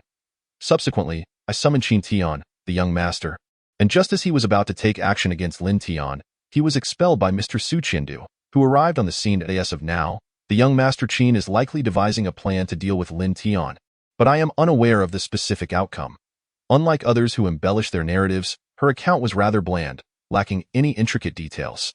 Yet, amidst her words, Luo Jinyu seized upon a key phrase. "Qin Tian?" "Young Master Qin." Turning to Zhang Chaoyang, Luo Jinyu remarked, "So, this Lin Tian has even provoked the son of the wealthiest man in Lanhai." They seemed utterly unconcerned about why Su Qiandu, the wealthiest man in Qinghe, had intervened to expel Qin Tian, especially since Zhang Siyu had disclosed nothing. Moreover, Zhang Siyu was completely oblivious to Su Qiandu's subsequent attitude towards Lin Tian. In her mind, she thought Su Qiandu's arrival was merely coincidental, believing that due to the discord between Qin Tian's father, the richest in Lanhai, and Su, the richest in Qinghe, Su sought to deliberately chastise Qin Tian. Listening to Luo Jinyu's words, a smile crept onto Zhang Chaoyang's face as he replied, "That is precisely my point." Luo Jinyu and Zhang Chaoyang exchanged glances, both revealing a glint of cruel amusement, slowly articulating, "This Lin Tian, the audacity he possesses to be so ostentatious. If he perished during the Tiandu defense 10 years ago, why return to court death? He even dares to kill my son, to slay my grandson." As he spoke, Luo Jinyu's fists clenched tightly, his eyes gleaming with ferocity. After pouring a cup of tea for Luo Jinyu, Zhang Chaoyang gently said, "My condolences. However, this Lin Tian is nothing but a foolish braggart. He returns with such fanfare, not only provoking our esteemed families but also inciting the Qin family of Lan Hai, not to mention the king of Jiannan. This Lin Tian cannot survive for long." Upon hearing this, Luo Jinyu let out a cold snort, fiercely declaring, "When the time comes, I shall personally rend him limb from limb. And that woman he rescued from my grandson, I shall ensure she lives her life as a wretched harlot." After Luo Jinyu's words fell, Zhang Chaoyang turned to his granddaughter, saying, "You must find a way to contact young Master Qin and ascertain how his plans are progressing. If he is unprepared, he may come to our Zhang family for a discussion. After all, the more allies, the stronger our position." "Understood, grandfather," Zhang Xiyu quickly responded.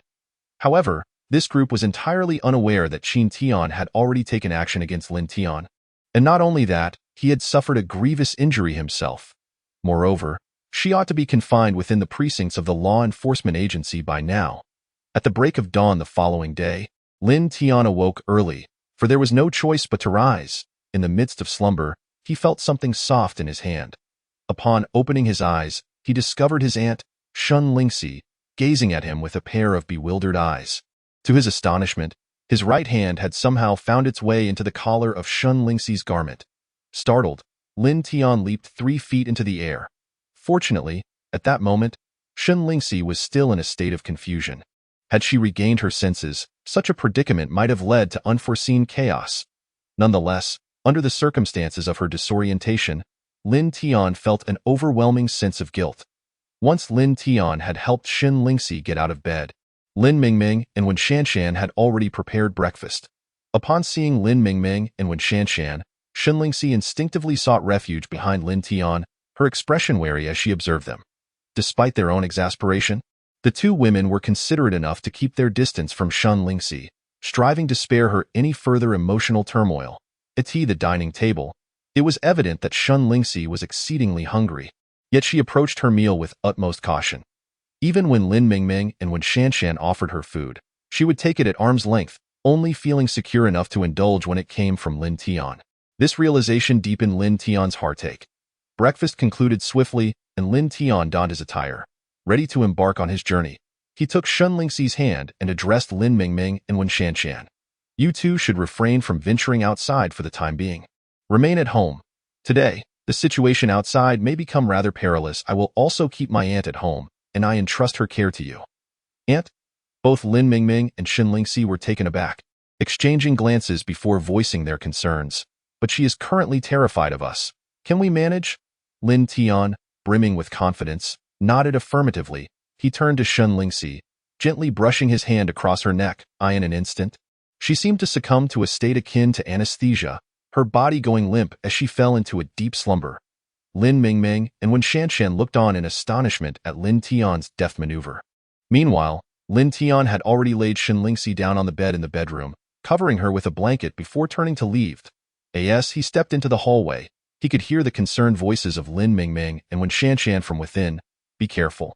Though Lin Tian nodded with a smile, assuring them of his safety, it was not himself who required caution, but rather others. Originally, Lin Tian had intended to visit the Luo family to attend to certain matters. However, upon the emergence of his aunt, he learned that the Shun family, the faction behind her, had gone into hiding, possessing crucial information regarding the massacre of the Lin family years prior. Most importantly, how could he possibly turn a blind eye to the grievous injuries that marred his aunt's body? Thus, today Lin Tian intended to first attend to the injuries sustained by his aunt. Naturally, treating such wounds necessitated venturing out in search of medicinal herbs. However, just as Lin Tian stepped beyond the gates of the community, a cacophony of harsh sounds reached his ears. "Kid, we've finally found you." As soon as these words were uttered, a flurry of individuals, resembling a group of ruffians, materialized around him, encircling Lin Tian with hostile glares. Among them, 2 figures at the forefront exuded a palpable aura characteristic of novice martial artists. Observing this motley crew, Lin Tian, somewhat exasperated, fiddled with his ears and inquired, "So, are you from the Luo family, the Zhang family, or perhaps some lackeys sent by the so-called Blue Sea Qin Tian?" Upon hearing Lin Tian's words, the 2 leading figures momentarily paused. one of them scoffing derisively, "Kid, I never imagined you had offended so many influential people. What's wrong with your brain? Picking fights with iron plates? Ah? Ha ha ha ha." This sudden outburst of laughter was utterly baffling, leading Lin Tian to ponder if perhaps it was the speaker who was mentally unwell. Meanwhile, another individual, frowning, addressed Lin Tian loudly, "Listen closely, kid. We are from the Qinghe Blade Alliance." Blade Alliance? Upon hearing this title, a look of bewilderment crossed Lin Tian's face, prompting him to ask the speaker, "Is it particularly renowned?" "What? You mean to say you've never even heard of our Blade Alliance in Qinghe? How on earth have you managed to survive until now, you ignorant fool?" The two leaders, evidently the subordinates of Liu Yidao, the former chief of the Blade Alliance, felt a sense of indignation wash over them upon hearing Lin Tian's response. That moment, a deep voice resonated through the air. "Those who insult the dragon head shall die." This declaration seemed to reverberate from all directions, akin to the roar of vengeful spirits from the netherworld. In the next instant, two sharp sounds pierced the air, and two silvery flashes flickered. The expressions of Ah Bao and Ah Hu remained unchanged, yet their voices abruptly ceased. Not just their speech, but even their breaths had come to a standstill. The group of subordinates behind them stood in bewilderment, exchanging glances, puzzled as to why their leaders had suddenly fallen silent. One curious underling stepped forward and gently tapped Ah Hu on the shoulder, inquiring, "Brother Hu, what's ah?" His exclamation rang out, echoing the sudden tension in the AI. In an instant, the head of Hu Gu slowly rolled off his neck, the severed edge remarkably smooth and even, as though meticulously polished. Not only Hu Gu, but even Ah Bao's head followed suit, tumbling to the ground like a ball, rolling towards the distant refuse heap. "Ah, what the hell? Dead? The gangsters surrounding Lin Tian turned pale, their eyes wide with terror. They could hardly fathom that the two brothers who had brought them here to cause trouble had silently perished. Being mere small-time thugs, they had never encountered such a scene before. Trembling uncontrollably, their legs weakened beneath them. "A murder! Run! There's a ghost, a ghost!" At that moment, a voice resonated through the air, as if emanating from all directions, uttering four chilling words. Not a single one left. The next second, several shadowy figures abruptly emerged from the surroundings, flickering and weaving through the air, leaving behind afterimages. Yet, those who had previously besieged Lin Tian were now fleeing in panic, collapsing like cut wheat, barely emitting a sound of anguish. Lin Tian observed this scene with a stoic expression. Upon the emergence of the words "long show," he realized that the northern border's martial soldiers, Team D, had arrived. This was undoubtedly the handiwork of the northern border martial soldiers. However, at that moment, a slight change flickered across Lin Tian's countenance, a glint of sharpness flashed in his eyes, and a playful smirk graced his lips. In the next instant, a wisp of dark energy enveloped Lin Tian, the faint aura not belonging to him. Within this shroud of darkness, an ethereal figure materialized behind him, closely adhering to his form. A sharp dagger rested against Lin Tian's throat, and a chilling voice whispered in his ear, "I admit you are formidable, and your subordinates possess remarkable strength. However, assassination is my forte. Within my domain, no one can evade my dagger. Now, I present you with two choices.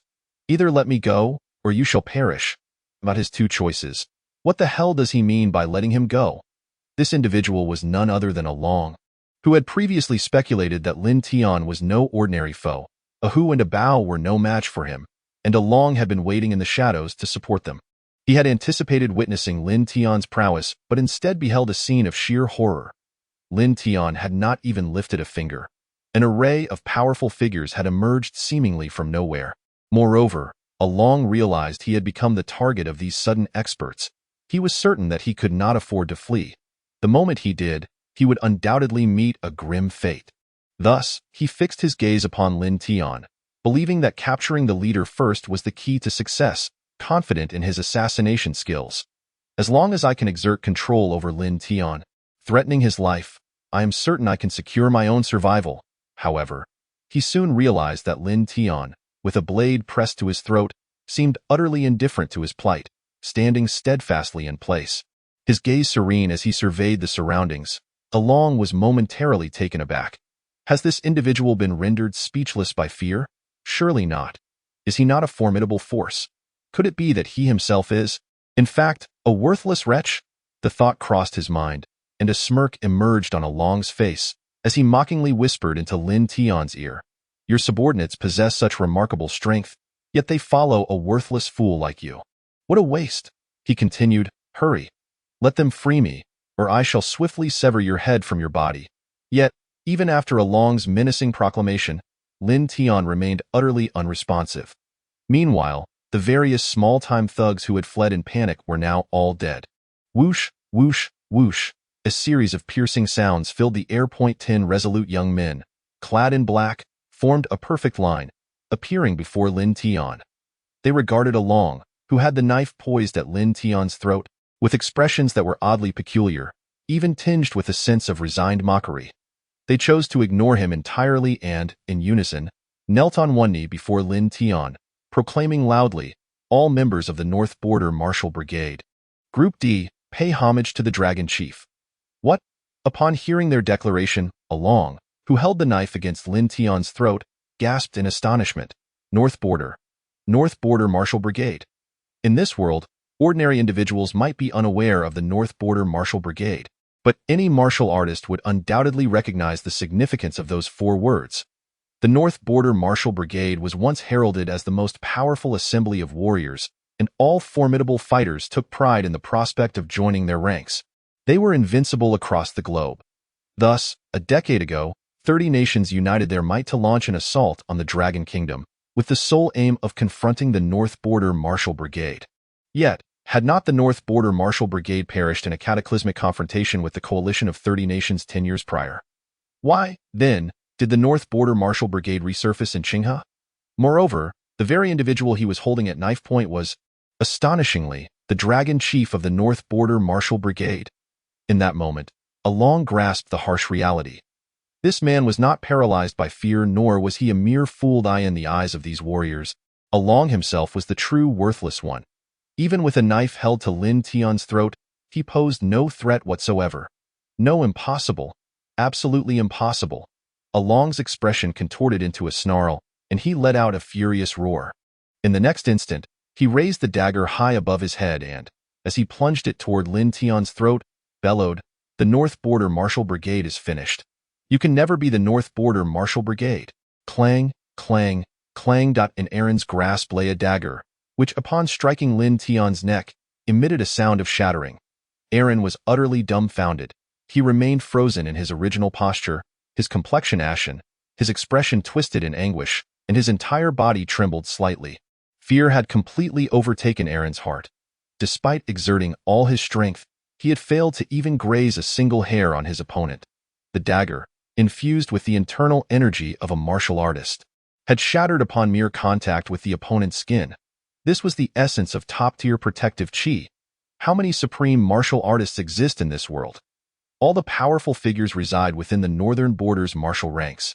Could this person he had seized truly be the leader of the Northern Border's martial soldiers? Had he lost his mind for daring to capture the leader of the Northern Border's martial elite? Regret, anguish, and despair engulfed Aaron completely.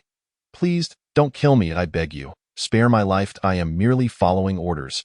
With a thud, Aaron's legs gave way, and he collapsed to his knees. Chapter 48. I anticipate the day you become the Alliance leader. This Aaron had actually knelt on the ground, begging for mercy. Lin Tian slowly turned his head, gazing down at the trembling, pale-faced Aaron. His expression remained unchanged as he calmly inquired, Who sent you? Without a moment's hesitation, Aaron replied, It was the leader of the Knife Alliance, Lu Yidao. Lin Tian heard the name of the Knife Alliance once more, yet it stirred no recollection within him. Thus, he asked again, What exactly is this Knife Alliance? And why does your leader seek to trouble me? Kneeling on the ground, Aaron's eyes reflected a hint of embarrassment and helplessness. He even slightly curled his lip before responding. The Knife Alliance is a group that has long operated in the underground of Qinghe, with a complex web of influence and a multitude of members. However, in terms of individual strength, at this juncture, a look of awkwardness crossed Aaron's face as he continued, As you have seen, I am the strongest in the entire Knife Alliance. Upon hearing this, not only Lin Tian but also the 10 members of the Northern Border's Martial Squad D displayed expressions of disbelief. The strongest individual is this? The very man kneeling before Lin Tian, pleading for mercy. How has the Knife Alliance managed to survive in a world teeming with martial artists? Lin Tian directly inquired. How has the Knife Alliance thrived in Qinghe without any martial prowess? After hearing this, Aaron slightly raised his head, his expression earnest as he replied, because the leader of the Knife Alliance, Lu Yidao, commands the most extensive intelligence network in all of Qinghe. An intelligence network? At the mention of these three words, Lin Tian's gaze sharpened. Aaron's voice did not falter as he continued. The sheer magnitude of the intelligence network under the leader's control is something even I cannot fathom. I am only aware that all families in Qinghe, regardless of the size of their rivals, invariably procure intelligence from the leader. Indeed, it is not solely Qinghe. The reputation of the Knife Alliance's intelligence network has spread throughout the entire southern region. Oh, is that so? Lin Tian's gaze began to flicker incessantly. An intelligence network renowned across the southern territories. Might this Knife Alliance provide some answers regarding the Lin family's past, or perhaps the current whereabouts of the Shin family? At this moment, Lin Tian refrained from revealing his innermost thoughts, for certain matters should not be disclosed to those who are untrustworthy. Particularly now, as the Knife Alliance, of which he had never previously heard, had taken the initiative to trouble him. The reason behind this was still unknown. It was entirely possible that this Knife Alliance harbored grievances against the Lin family as well. Thus, Lin Tian inquired once more, why? Then, does your Knife Alliance target me specifically? The expression of Along grew increasingly peculiar, and he awkwardly replied, well, you truly are a person of considerable stature who forgets easily. Did you not incapacitate our Knife Alliance's young master? Our young master is currently lying in the ICU. I incapacitated a young master of the Knife Alliance? And he is still in the ICU? When did this happen? At last, a look of realization dawned upon Lin Tian's face. The title of young master of the Knife Alliance finally stirred his memories. Just yesterday, after locating his sister and having just extinguished the Feng family, he encountered a gang of motorcyclists. It turned out to be that yellow-haired individual from before. This yellow-haired fellow is the son of Lu Yidao, and Lu Yidao wields the most extensive intelligence network in the southern region. Having incapacitated his son, would Lu Yidao be inclined to provide him with information? Certainly, Lin Tian harbored no regrets about his actions, especially concerning that yellow-haired young master. He had received his just deserts. Lin Tian would not stoop to apologizing to Lu Yidao in order to investigate the Lin family's affairs, nor would he conveniently heal his son. However, Lin Tian could not afford to disregard the Knife Alliance's intelligence network. Consequently, he directed his gaze toward Along. The kneeling Along did not perceive Lin Tian's gaze but felt a chill surging from the base of his spine to his brain, as if being targeted by a ferocious beast, causing him to tremble slightly. Lin Tian's deep voice resonated in his ears. What is your name? Yu. Along stammered. You may call me Along, or Xiaolong. Either is acceptable. A playful smile graced Lin Tian's lips as he remarked. Xiaolong, is it? Yes, I am here. Along promptly responded. Lin Tian's voice continued. Are you not very keen on preserving your life? Upon hearing these words, Along nodded fervently, akin to a chick pecking at grains, and exclaimed in surprise. I wish, please guide me on the right path. Lin Tian gazed at Along with a serene smile and replied, as long as you obey and listen well, you shall live well. Although Lin Tian considered his smile to be exceedingly tranquil to Along, it felt as though he was being scrutinized by the King of Hell. It was unmistakably the smile of the Grim Reaper. This caused Along to tremble with fear and loudly declare, I will obey. I will definitely obey. I shall certainly obey. Meanwhile, Lin Tian beckoned to one of the northern border warriors standing behind him. The warrior promptly approached Lin Tian and respectfully addressed him, Dragon Head? Lin Tian nodded slightly but did not respond. He turned to Along and inquired, You claim to be the strongest within the Blade Alliance? Along nodded emphatically. Then, can you access any of Lu Yidao's intelligence network? Along, looking somewhat awkward, shook his head and said, The leader completely controls the intelligence network. He does not allow anyone to accompany him when he gathers information. Even I can only wait at the entrance. Lin Tian nodded, seemingly unfazed, and asked, Do you have the confidence to seize control of the Blade Alliance's intelligence network? Listening to Lin Tian's words, Along appeared exceedingly anxious. Good heavens, Lu Yidao's intelligence network was his lifeblood. To claim it for himself was no mere jest. Such a thing required more than just martial prowess. Initially, he intended to instinctively reply, It might be a bit difficult. However, Upon noticing the smile in Lin Tian's eyes, he felt that uttering such a phrase might result in his immediate demise. Therefore, just as the words were about to escape his lips, Along promptly altered his response, proclaiming loudly, "I have confidence." The fervor of his voice was as if he had stepped on his own tail. Lin Tian observed Along's earnest declaration and nodded with satisfaction. He then pointed to the northern border warrior beside him and said, "If you require any assistance, you may directly liaise with him." Upon hearing this, Along's eyes instantly sparkled with excitement. That was a northern border warrior. Their might was not merely in their martial capabilities. It encompassed an all-encompassing strength. In that moment, Along brimmed with confidence, and his eyes radiated a fervent brilliance, exclaiming, "Rest assured, I will surely succeed. Please have faith in me, Dragon Head." He had even begun to address Lin Tian as Dragon Head. Had he effectively positioned himself as Lin Tian's subordinate? A smile adorned Lin Tian's face as he gently patted Along's shoulder, saying, "Do your best. I await the day you become the leader of the Blade Alliance." The title of Blade Alliance leader echoed repeatedly in Along's mind. The brilliance in his eyes intensified, and he unexpectedly shouted loudly at Lin Tian, "Dragon Head, I assure you that the task will be completed." Chapter 49. Because he is your father's master. As Along departed, he repeatedly turned back to bow to Lin Tian, simultaneously patting his chest and mouthing the words, "I guarantee the completion of the task." At that moment, Along felt invigorated by the radiant sunshine. He could hardly believe that he had witnessed the hope of the leader of the Blade Alliance. Today, he had truly experienced the extremes of fortune. What does it mean to experience the highs and lows of life? In the beginning, he had contemplated using his assassination skills to control Lin Tian in exchange for his own life.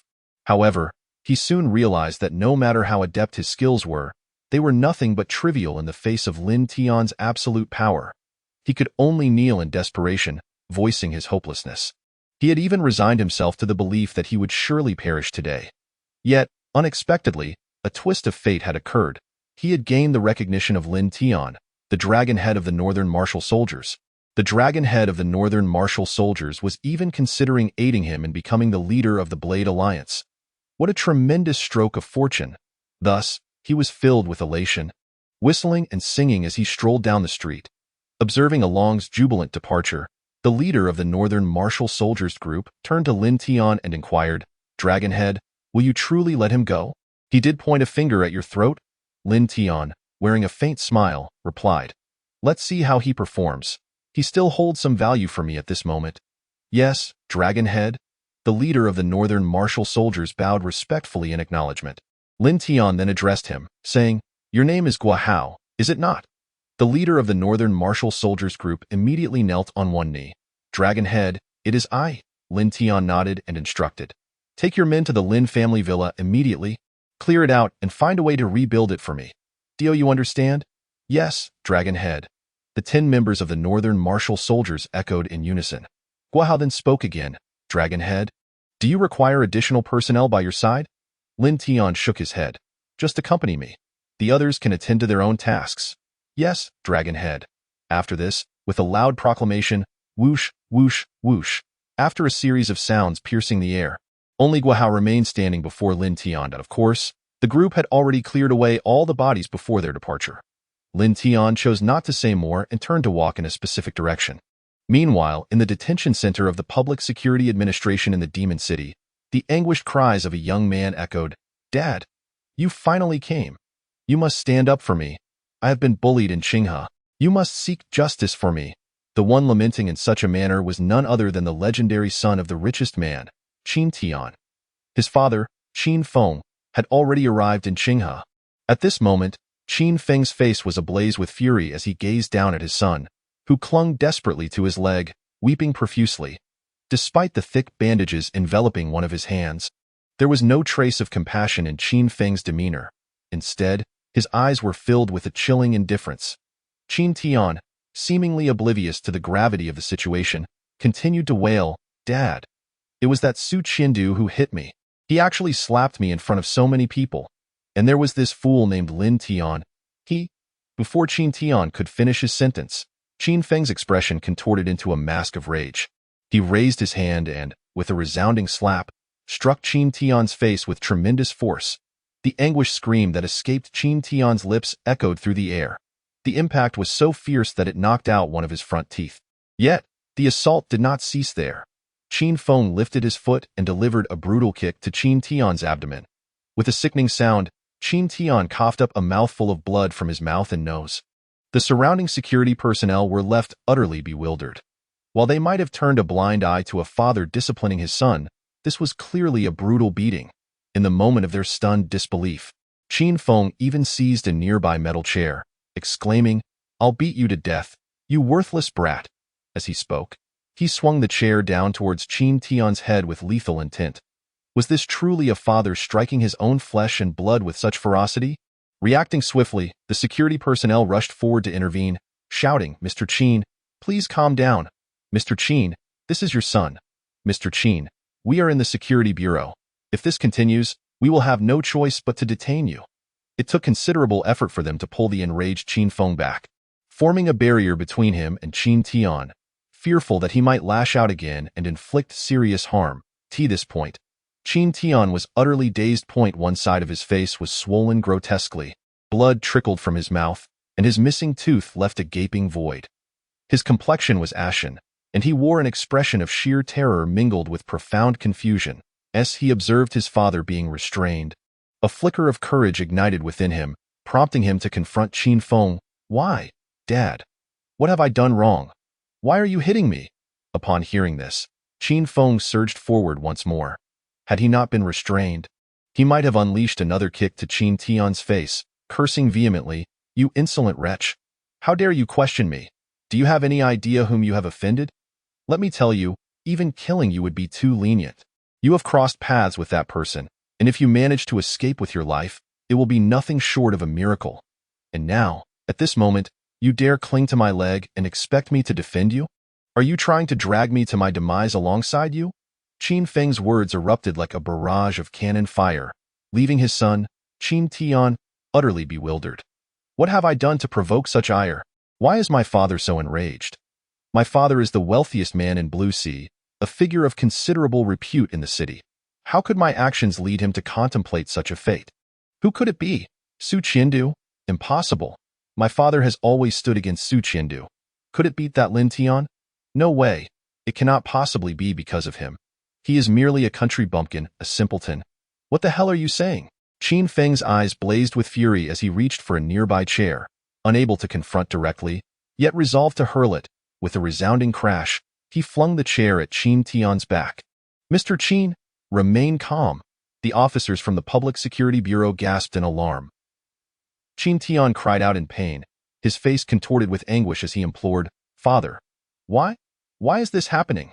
Why?" Qin Feng, gritting his teeth, shouted back at his son, "I will tell you why, because the person you've offended is my master." "What?" Not only Qin Tian, but even the officers present recoiled in shock, instinctively gasping at the revelation. Qin Feng's master? The richest man in Blue Sea. Having a master? It was a statement that seemed utterly implausible, yet it was uttered by Qin Feng himself. Was this not the truth? Qin Tian was rendered speechless. He could hardly fathom that behind his father stood a master. Could that master truly be the young man he had dismissed as a mere rustic? No way. That young man appeared so unsophisticated, like an utter fool. How could he possibly be his father's master? The phrase impossible echoed ceaselessly in his mind. Chapter 50. This elder is actually connected to the Lin family? Lin Tian and Gua Hao strolled through the streets of Qinghe. Lin Tian was, in fact, searching for a pharmacy, intending to tend to the numerous ghastly scars on his Aunt Xinlingxi. As they walked, Lin Tian instructed Gua Hao, "Are you aware of the Luo and Zhang families in Qinghe?"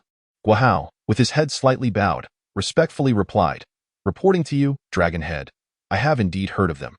Lin Tian nodded, stating, "The Luo and Zhang families are the sworn enemies of the Lin family." Just as Lin Tian finished this declaration, Gua Hao interjected, "Dragonhead, do you require the brothers from the Northern Martial Brigade to eliminate these two families?" Upon hearing Gua Hao's suggestion, Lin Tian slowly shook his head, saying, "This matter concerning the two families, I shall handle personally. There is no need to create such a commotion. Moreover, the true mastermind behind the annihilation of the Lin family is not them, but rather another party entirely, and at present, I have yet to uncover the truth. In fact, Lin Tian could easily instruct the northern martial soldiers to advance directly to the southern territories, disregarding the family affiliations of any adversaries, and could sweep through with overwhelming force. However, this would entail the northern martial soldiers re-emerging into the public eye a decade ago. It was precisely due to the formidable might of the northern martial soldiers that the coalition of 30 nations launched an assault on the Dragon Nation. 10 years prior, everyone believed that the northern martial soldiers and the coalition had perished together. This misconception ushered in a decade of tranquility for the world. Should the northern martial soldiers reappear at this juncture, chaos would inevitably ensue. Lin Tian is not yet prepared to confront troubles from all corners of the globe before he has unraveled the enmity behind the massacre of the Lin family. Once Lin Tian resolves the tragic incident of his family's demise, even the resurgence of the northern martial soldiers will pose no issue. He, Lin Tian, fears nothing, and the northern martial soldiers will certainly not be daunted either. At this moment, Guo Hao comprehended the implications of Lin Tian's directives and respectfully inquired, "Dragon Leader, is there anything you require me to do?" Lin Tian nodded and replied, "There are too many individuals in Group D. Let them focus solely on the reconstruction of the Lin family.as for you. I need you to surveil the Luo and Zhang families and report on their current movements, particularly that of their respective heads." "Understood, Dragon Leader," Guo Hao responded loudly. Yet Lin Tian's instructions did not cease there. Additionally, ascertain the origin of the martial experts hidden within these two families. Given their capabilities, it is inconceivable that they could have amassed such a number of skilled fighters. Command acknowledged, Guo Hao affirmed again with vigor. Only then did Lin Tian wave his hand, signaling, "You may go." After Guo Hao's figure vanished, a glint of icy resolve flickered in Lin Tian's eyes. Initially, he had no intention of summoning the northern martial soldiers to Qinghe. Not even a single group, however, upon his return, he realized the multitude of tasks awaiting him. The aftermath of the killings left bodies unattended, and he lacked the time to reconstruct the ruins of his family's estate. Furthermore, he needed to tend to his aunt's injuries while simultaneously investigating the conspiracy behind the Lin family's extermination. It became evident that he was somewhat overwhelmed. Thus, he called upon Group D of the northern martial soldiers to assist him in Qinghe. At last, he had some help to manage his time more effectively. For instance, while procuring medicinal herbs for his aunt, he could also keep an eye on the Luo and Zhang families without any hindrance. However, Lin Tian encountered difficulties in his quest for medicinal herbs. He meandered through numerous traditional Chinese medicine shops in Qinghe, visiting at least a dozen establishments, yet to no avail. Frustration seeped into his voice as he stood before yet another counter. Lamenting, "Do you not have any 20-year-old Wuya Huanglian?" Lin Tian stood helplessly outside the herbalist's counter, casting a gaze at the shopkeeper within. The shop attendant, wearing an expression of helplessness, raised his hands and remarked, "Sir, we truly do not possess what you seek.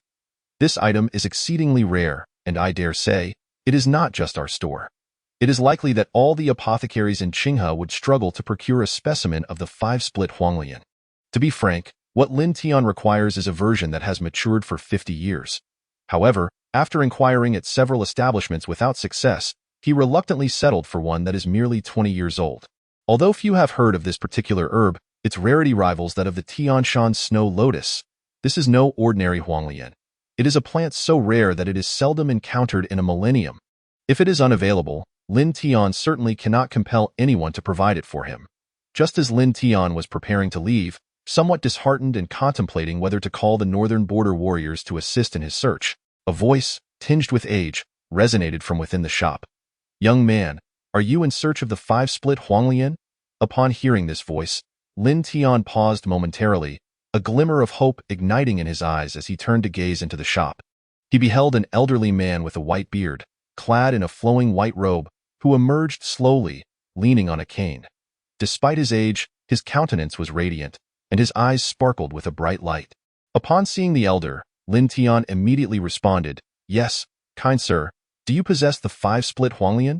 His tone was respectful, and the old man appeared quite amiable. However, he smiled and shook his head, saying, "I do not have this item, but I know which shop does." At last, Lin Tian was met with good news and promptly exclaimed, "Old sir, I would be most grateful for your guidance." Yet, before he could finish his sentence, a harsh and grating voice echoed from outside. Well, old codger. How dare you emerge from the back today?" Upon hearing this voice, the elder's brow furrowed immediately. The shop attendant, looking alarmed, rushed out to stand protectively in front of the elder, frowning as he shouted towards the door. Zhang Chenggue. What brings you here again, Zhang Chenggue? At the mention of this name, Lin Tian paused briefly, turning slowly to observe a man in his 30s, adorned with a large gold chain and smoking a half-burnt cigarette. He swaggered in, flanked by 4 or 5 lackeys. Upon seeing this individual, Lin Tian noted a resemblance to the previously encountered Miss Zhang Xiyu from the Zhang family. Is he one of them? Lin Tian's fists clenched instinctively. Meanwhile, the elder, leaning on his cane, spoke with indignation. Zhang, I have made it clear that I will not visit your family. Humph. Zhang Chengguo retorted coldly. Old man, my father extended an invitation for you to visit the Zhang family, which is a courtesy you should appreciate. Do not mistake my kindness for weakness. Confronted by the aggressive Zhang Chenggue, the elder's eyes brimmed with disdain as he exclaimed, the Lin family is renowned for its loyalty and valor. How dare you slander us with baseless accusations and pursue us relentlessly? I shall never conspire with the likes of you, vile miscreants. With a swift motion, Lin Tian turned abruptly, disbelief illuminating his gaze. This elder was aware of the Lin family's tragic annihilation and recognized the Zhang family as complicit in the atrocity. Moreover, the elder's words implied a connection to the Lin family, perhaps even a strong bond. After all, he was only the second individual Lin Tian had encountered since returning to Qinghe who spoke in defense of the Lin family, the first being the venerable Wen Xinghe. Thus, who was this elder? A profound curiosity blossomed within Lin Tian's heart. Silence, Zhang Chenggue bellowed, his voice booming with menace. The Lin family deserves eradication. They have no rightful place in this world. The Lin clan has already been extinguished. And yet you, an old relic devoid of influence and power, dare to curse the Zhang family? You are clearly inviting punishment. Stepping forward, Zhang Chenggue wore a sinister expression as he pointed an accusatory finger at the elder, declaring, I advise you to return to the Zhang family quietly, or I shall break your legs and demolish your store, ensuring you live in perpetual torment. Cease this at once. At that moment, a melodious and resounding voice pierced the tension. What do you intend to do? Do not lay a finger on my grandfather. A graceful young woman, clad in white, rushed in from outside, her face etched with urgency as she spread her arms protectively in front of the elder. Upon seeing her, a lewd glimmer flickered in Zhang Chenggue's eyes. Chapter 51. Father left a will? Yenner, what brings you back? The elder exclaimed, gazing anxiously at the suddenly appeared girl. Listening to his words, Yenner, equally anxious, turned to support him, saying, Grandfather, please retreat to the back. Leave the matters at hand to me. At that moment, Zhang Chenggue, with a cigarette dangling from his lips, erupted into a vile laugh. Hee, very well, old man. You may retreat while I entertain your lovely granddaughter. As he spoke, he licked his lips, continuing, I never anticipated that you, old man Nan, had such a beautiful granddaughter. Your name is Yenner, is it not? Zhang Chenggue's gaze toward Yenner resembled that of a glutton eyeing a sumptuous feast, emitting a repugnant gleam as he remarked, You wish to prevent your grandfather from accompanying me back to the Zhang family. Well then, why not come with me instead? Rest assured, I shall treat you well. As he spoke, Zhang Chenggue shamelessly licked his lips while shamelessly advancing toward Yenner. In the next moment, unexpectedly, wicked hands reached out, poised to envelop Yenner in a grand embrace. However, in the blink of an eye, with a resounding thud, Yenner raised a foot and delivered a swift kick to Zhang Chenggue's abdomen. Ah! Zhang Chenggue cried out, his entire being collapsing to the ground with a thud. Lin Tian, witnessing this scene, was taken aback. He had not anticipated that this young lady was a skilled fighter. Although Yenner possessed some martial prowess, she had certainly not reached the level of a true warrior. Otherwise, Zhang Chenggue would likely have been sent sprawling, coughing up blood from the force of that kick. How dare you strike me, you filthy wench? Zhang Chenggue bellowed in fury, rising with the assistance of 4 or 5 of his subordinates, glaring menacingly at Yenner. You wretched harlot, I shall ensure you regret this day. What are you all standing there for? Seize her and break her legs. Yes, the 4 or 5 subordinates sprang into action, charging toward Yenner. Startled, she quickly assumed a defensive stance. Though she had some skills in hand-to-hand combat, she was no match for so many burly Imien. At that moment, a loud thwack echoed as an elder's cane struck the ground with force, and he shouted, What do you intend to do? Do not lay a hand on my granddaughter. You only wish to take me back to the Zhang family and seize Lin Jinlong's will from me. Do you not? I shall return to the Zhang family, Lin Jinlong's will? At the mention of these 6 words, Lin Tian's body began to tremble violently. Who was Lin Jinlong? He was Lin Tian's father. The revelation that his father had left a will was staggering. Had this will been entrusted to another for safekeeping?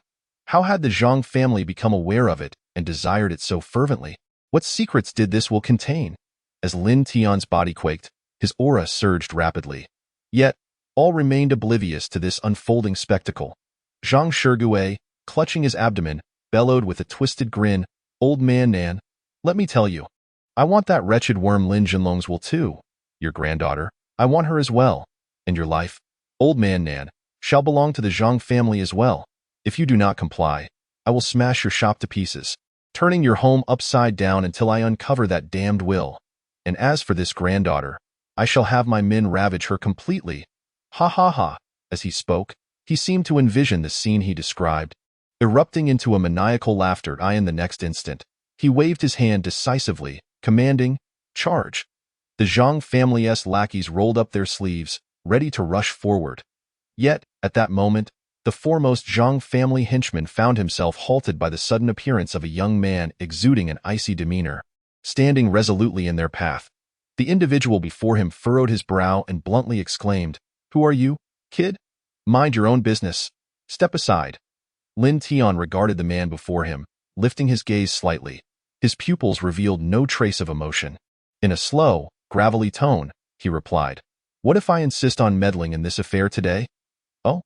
Upon hearing Lin Tian's words, Zhang Shirgui, standing behind him, took a few steps forward with a bemused expression, addressing Lin Tian. "What foul fool dares to impede the Zhang family's endeavors? A mere jester. Did your mother never teach you that the wise recognize the times?"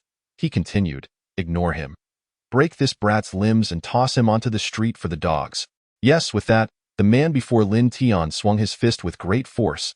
A dull thud resonated through the air, followed by a splatter of blood and a piercing scream. Yet, astonishingly, the cry did not emanate from Lin Tian. Zhang Shirgui, whose smile had yet to fade, suddenly felt the wind rush past his ears, and droplets of blood appeared on his forehead. The subordinate standing directly in front of Lin Tian was sent hurtling backward, narrowly missing Zhang Shirgui's ear, and landed outside with a sickening thud. The blood on Zhang Shirgui's forehead was, in fact, sprayed from the mouth of the unfortunate lackey. With a loud thud, the subordinate crashed to the ground, convulsing twice before falling silent. The onlookers were left in stunned disbelief. Even the pharmacy staff, the elderly gentleman, and his granddaughter Yenner stared at Lin Tian in shock. They had not even witnessed Lin Tian's action. How had the adversary been sent flying? This unfamiliar customer, this young man, how had he accomplished such a feat? Meanwhile, Zhang Shirgui's subordinates quickly snapped out of their stupor, their eyes wide with rage as they shouted, "You're seeking death, kid!" As they roared, they charged toward Lin Tian. Hearing their cries, Yenner reacted swiftly, exclaiming, "Be careful." Indeed, she felt a profound admiration for the stranger who had come to her aid. Yet, did Lin Tian need to exercise caution? He merely turned his head slowly, his icy gaze locking onto the approaching assailants. In the next instant, Lin Tian moved. At that very moment, a series of dull thuds echoed, accompanied by a chorus of anguished cries. The remaining figures flew out of the store like kites severed from their strings, their fates uncertain. Fortunately, the shop was nestled in a secluded alley, devoid of passers-by. Otherwise, the streets would have erupted in screams of murder. Yenner and the others were once again left speechless. They still had not discerned Lin Tian's movements, but they understood that he was responsible. How had this young man managed to dispatch so many burly thugs without anyone being able to see? What incredible strength he possessed. At that moment, Zhang Shirgui finally came to his senses. He turned his gaze towards the lifeless body of his subordinate outside. Then, with a malevolent expression, he whipped around to face Lin Tian and bellowed, "You wretched dog! Are you seeking death? How dare you lay a hand on someone from the Zhang family? Do not forget, this is Qinghe. Indeed, this is Qinghe. Had the Lin family not suffered a massacre, they would have been the undisputed rulers of Qinghe." Lin Tian, with an icy stare, regarded Zhang Shirgui, and with a hoarse voice, slowly uttered, What did you just call Lin Junlong? Zhang Shigui, momentarily taken aback by the question, roared in response. What the hell are you talking about? Lin Junlong? He is Lin Zinch. Crack. Before he could finish his sentence, Lin Tian vanished from sight, and in the next instant, a sharp sound echoed, followed by Zhang Shigui's anguished scream. Ah, my hand, my hand. Chapter 52. So many experts kneeling before him? Zhang Shigui's right forearm had grotesquely bent at a 90-degree angle, with broken bones piercing through the skin, blood and flesh splattering everywhere. Yenner, standing behind Lin Tian, felt a wave of nausea rise within her. Her face paling slightly, yet, much like her grandfather, her eyes sparkled with intense curiosity. Why did this unfamiliar young man react so profoundly to the name Lin Junlong? At this moment, Zhang Shigui, writhing in agony on the ground, clutched his arm, grimacing in pain, his face ashen, beads of cold sweat forming as he shouted at Lin Tian. Ah, bastard! Son of a bitch! You foul fool! How dare you break my hand? I am of the Zhang bloodline. I will ensure you do not leave Qinghe alive, Lin Tian, regarding the howling Zhang Shigui with an unyielding, frigid glare, slowly replied. Repeat that. What did you call Lin Junlong? He is Lin Zinch. Crack? Ah, the same harrowing scene unfolded once more. This time, Lin Tian crushed Zhang Shigui's other hand.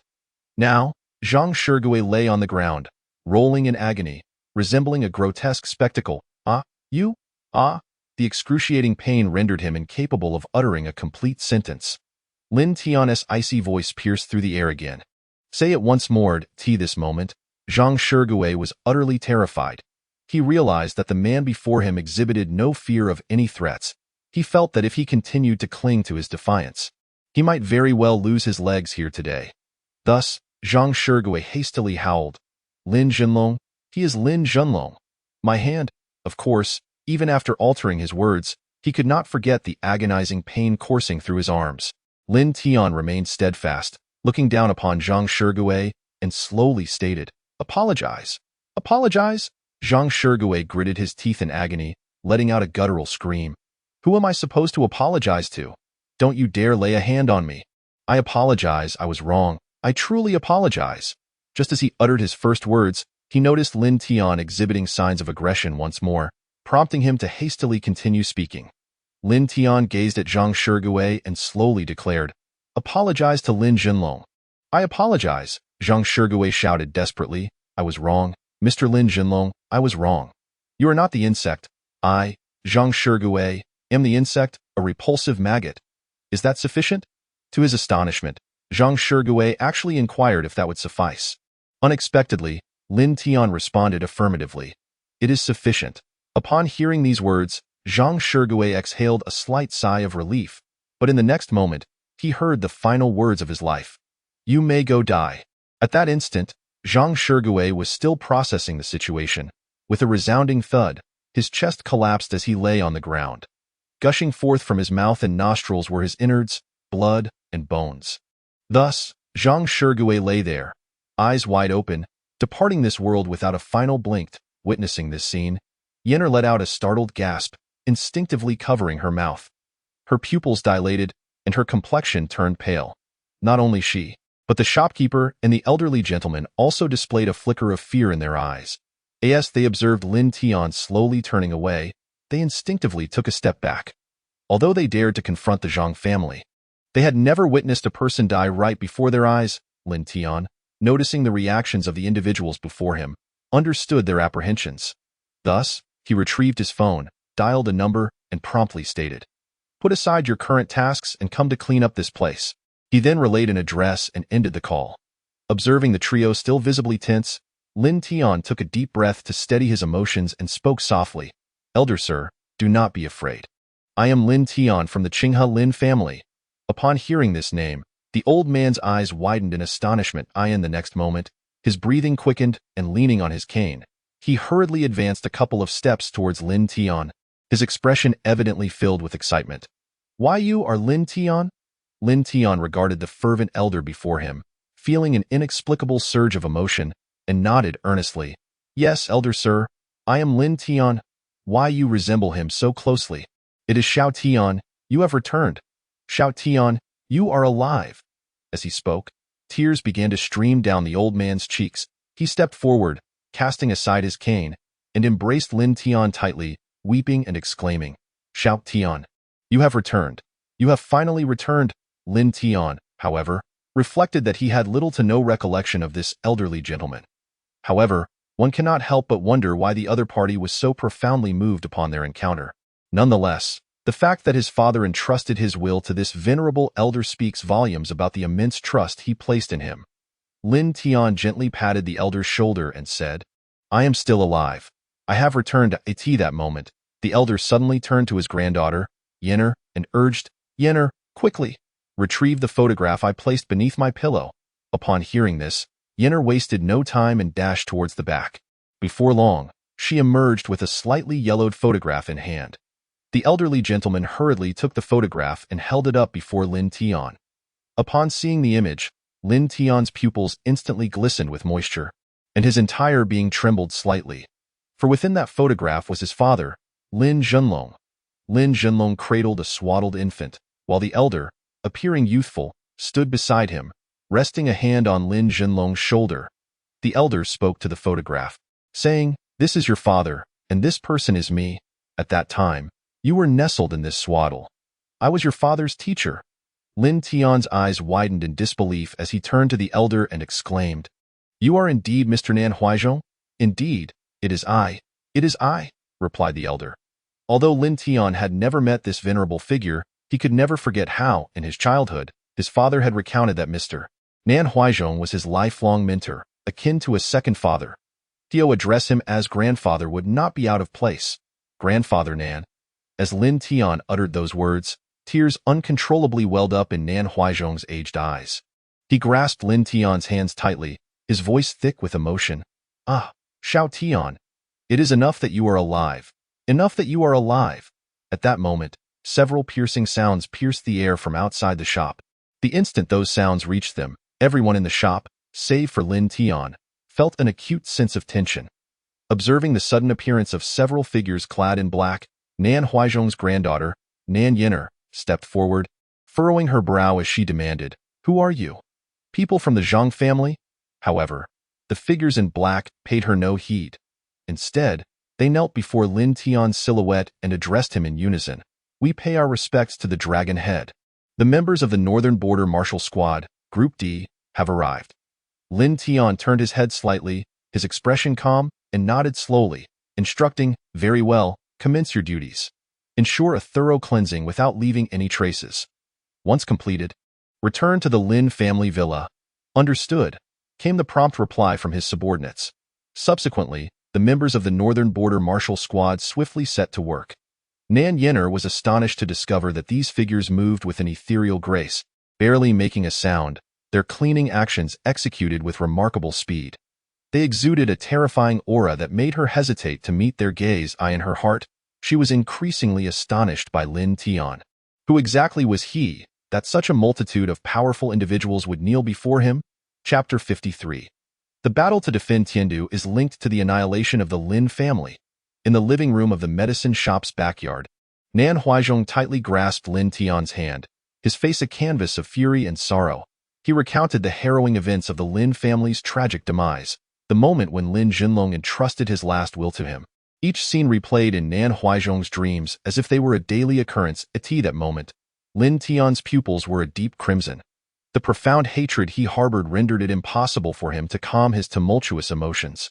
The Zhang family, the Luo family, and the Chun family from Lan Hai. All of them must perish, however, despite the close bond between Nan Huaizhong and Lin Zhenlong. Zhang Shigui's earlier remarks rang true.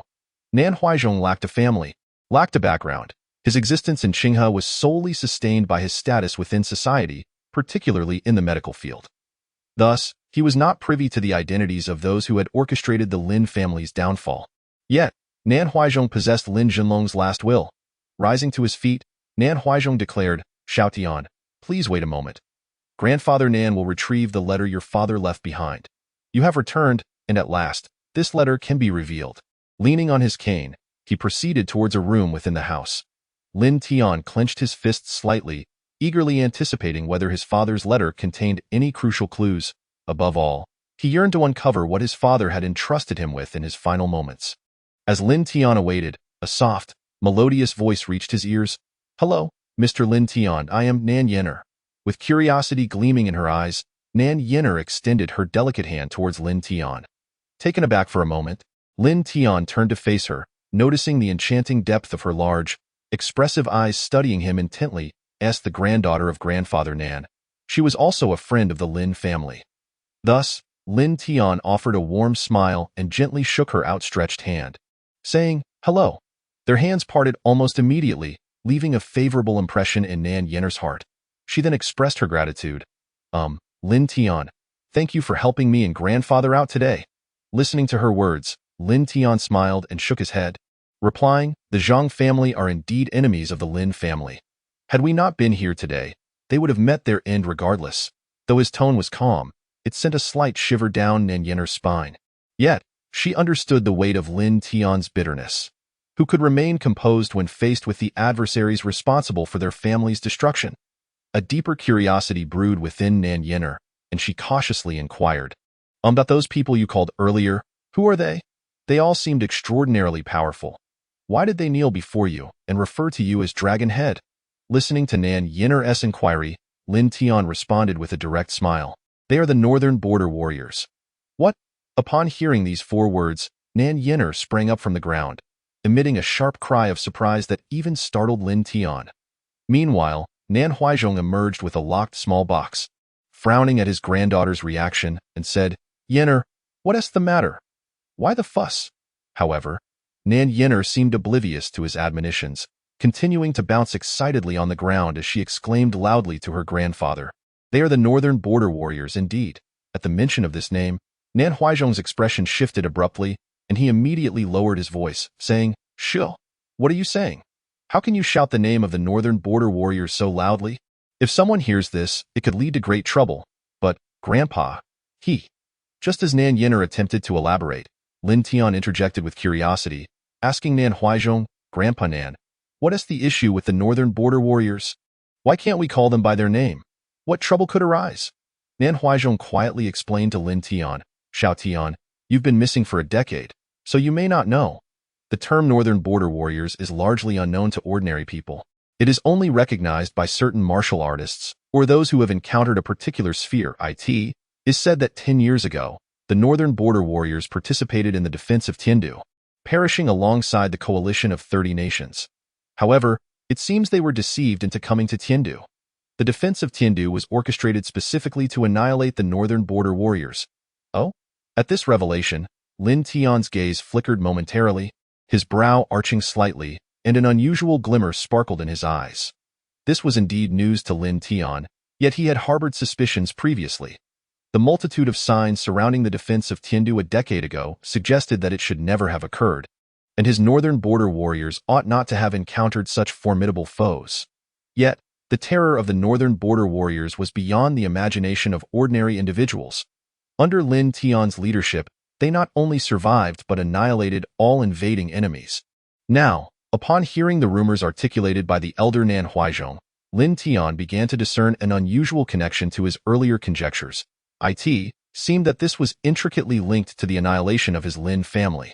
The only individuals aware of his identity as the leader of the northern border warriors, apart from those in the Lin family, were those of the southern and northern battle zones, as well as the war god of Longhua, among others of significant status. Could this matter also involve them?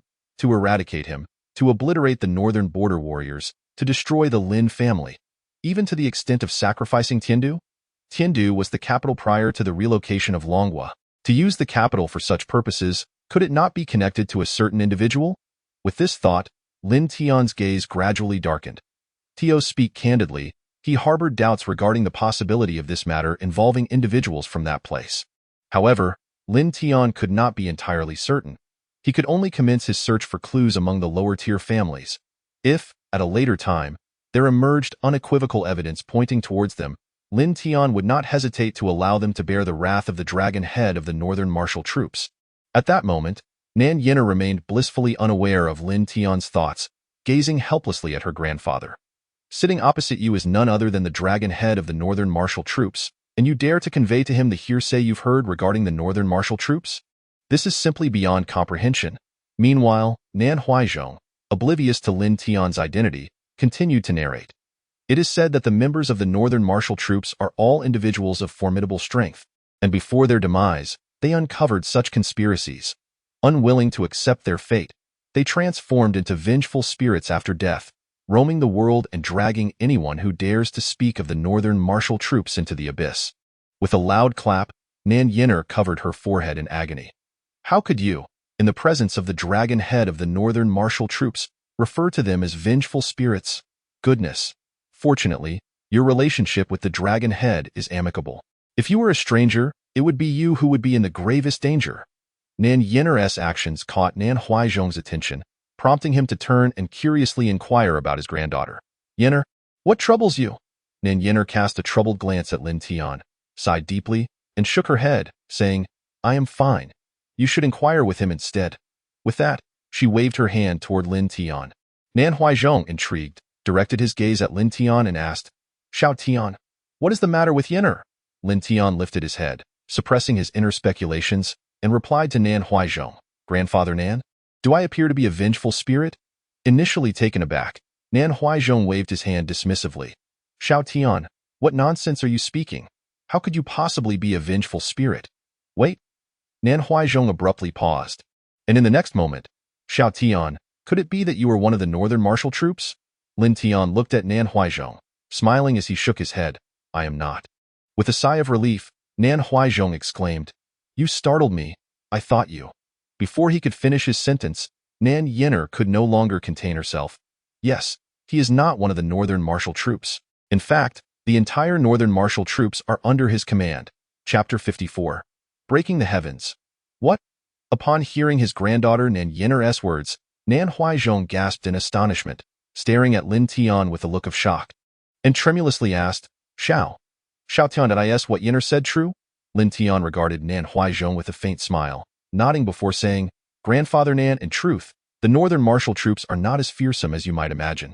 At this moment, having received a direct acknowledgement from Lin Tian, Nan Huaizhong found himself plunged into a state of bewilderment. Although his understanding of the Northern Border Martial soldiers was limited, he was acutely aware of their formidable strength. He was fully cognizant that the Battle of Tiandu, which occurred a decade ago, was an assault launched by the coalition of 30 nations against the Northern Border Martial soldiers. To his astonishment, Lin Tian was the leader of these warriors. How could someone so powerful face any threats against his family, the Lin clan? Suddenly, a flicker of realization crossed Nan Huaizhong's eyes. The massacre of the Lin family seemed to have transpired shortly after news broke of the Northern Border Martial soldiers and the coalition's mutual destruction. In an instant, a shadow of suspicion crept into Nan Huaizhong's heart as he slowly spoke. Xiao Tian, the mastermind behind the annihilation of the Lin family, must be an extraordinary figure. As he uttered these words, his tone was laced with hesitation and anxiety, predominantly concern for Lin Tian's safety. Upon hearing Nan Huaizhong's statement, Lin Tian's gaze deepened, and he nodded slightly, responding in a low voice. Whoever he may be, I, Lin Tian, will lead the Northern Border Martial soldiers to track him down and force him to kneel before the Lin family to beg for forgiveness. Lin Tian's words were delivered in a calm manner, reminiscent of a gentle narrative. Yet, to Nan Huaizhong and Nan Yinner, it resonated like thunder crashing from the heavens. The overwhelming force of his declaration left them momentarily breathless. It was Lin Tian who shifted the topic, asking, Grandpa Nan, may I see my father's last letter? Upon hearing this, Nan Huaizhong finally snapped back to reality and hastily placed the box he held before Lin Tian, saying, Of course, this was originally meant for you. I have not laid eyes on it for all these years. Lin Tian, seemingly oblivious to Nan Huaizhong's words, fixated intently on the box resting on the table, a glimmer of moisture welling in his eyes. With trembling hands, he carefully opened the box to reveal a letter lying quietly within, the envelope inscribed with the words, To my son Lin Tian, personally opened. Upon seeing these 6 characters, Lin Tian could no longer hold back his tears, which streamed freely from his eyes. This was his father's note. He recognized it and would never forget it. Moreover, it was evident that his father had been severely injured when he penned these words, for the handwriting trembled so. Father, a mournful sound emerged from Lin Tian's throat. He then delicately extracted the letter from the box and opened it, his father's familiar script flooding his vision once more. Hunter, by the time you read this letter, Your father may no longer be in this world. Lin Tian's tears flowed faster than ever, unstoppable. His mind was inundated with images of the circumstances under which his father had written such a heartfelt letter. In his mind, he recalled the gentle visage of his father, as tears began to dampen the letter clutched in his hands. As time progressed, Lin Tian gritted his teeth and persevered through his tears to read the letter bequeathed to him by his father.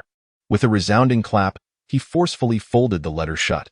Taking a deep breath and wiping away the tears from his eyes, he reopened them, now devoid of sorrow, replaced instead by a profound hatred intertwined with an unexpected revelation. The missive from his father did not disclose the identities of the enemies responsible for the annihilation of the Lin family. It seemed his father was unaware as well. However, his father had alluded to a matter of utmost significance within the letter: the Lin family heirloom. His father emphasized its critical importance and hinted that the massacre of the Lin family was somehow connected to this treasured artifact. It appeared that this heirloom held relevance to a grand secret of the Dragon Kingdom. Furthermore, it had been concealed by members of the Lin family, with the clues to its hidden location resting in the hands of the Shen family, his mother's kin. Thus, his father urged him in the will to seek out the Shen family and recover the Lin family's heirloom. Notably, the final words of the letter would forever resonate in Lin Tian's heart. Tonner, avenge our Lin family. Clutching the will tightly, Lin Tian spoke in a hoarse voice. Father, rest assured, the great vengeance of the Lin family shall be repaid in this lifetime. Although the will contained no leads on the Lin family's enemies, it suggested an inexplicable link between the heirloom and the tragic downfall of his family, even connecting it to the secret of the Dragon Kingdom. Was this what they referred to as the innocent bearing the burden of a precious treasure? If Lin Tian could locate the Shen family and, through them, uncover the heirloom, would the foes who had devastated his family not come rushing forth, sparing him the need to investigate step by step? With this thought in mind, Lin Tian realized that restoring his aunt's sanity had become of paramount importance. It was also due to his aunt that he finally remembered the purpose of his outing today: to procure medicine for her. Rising to his feet, he placed the will back into the box and returned it to Nan Huizhong. Nan Huizhong looked at Lin Tian in confusion, to which Lin Tian replied, "Grandfather Nan, let my father's will remain with you for now. I shall reclaim it only after fulfilling my father's wishes." Hearing Lin Tian's resolute tone, Nan Huizhong nodded gravely and accepted the box back into his possession. Lin Tian then continued, "Grandfather Nan, you need not worry about the Zhang family. Leave that to me."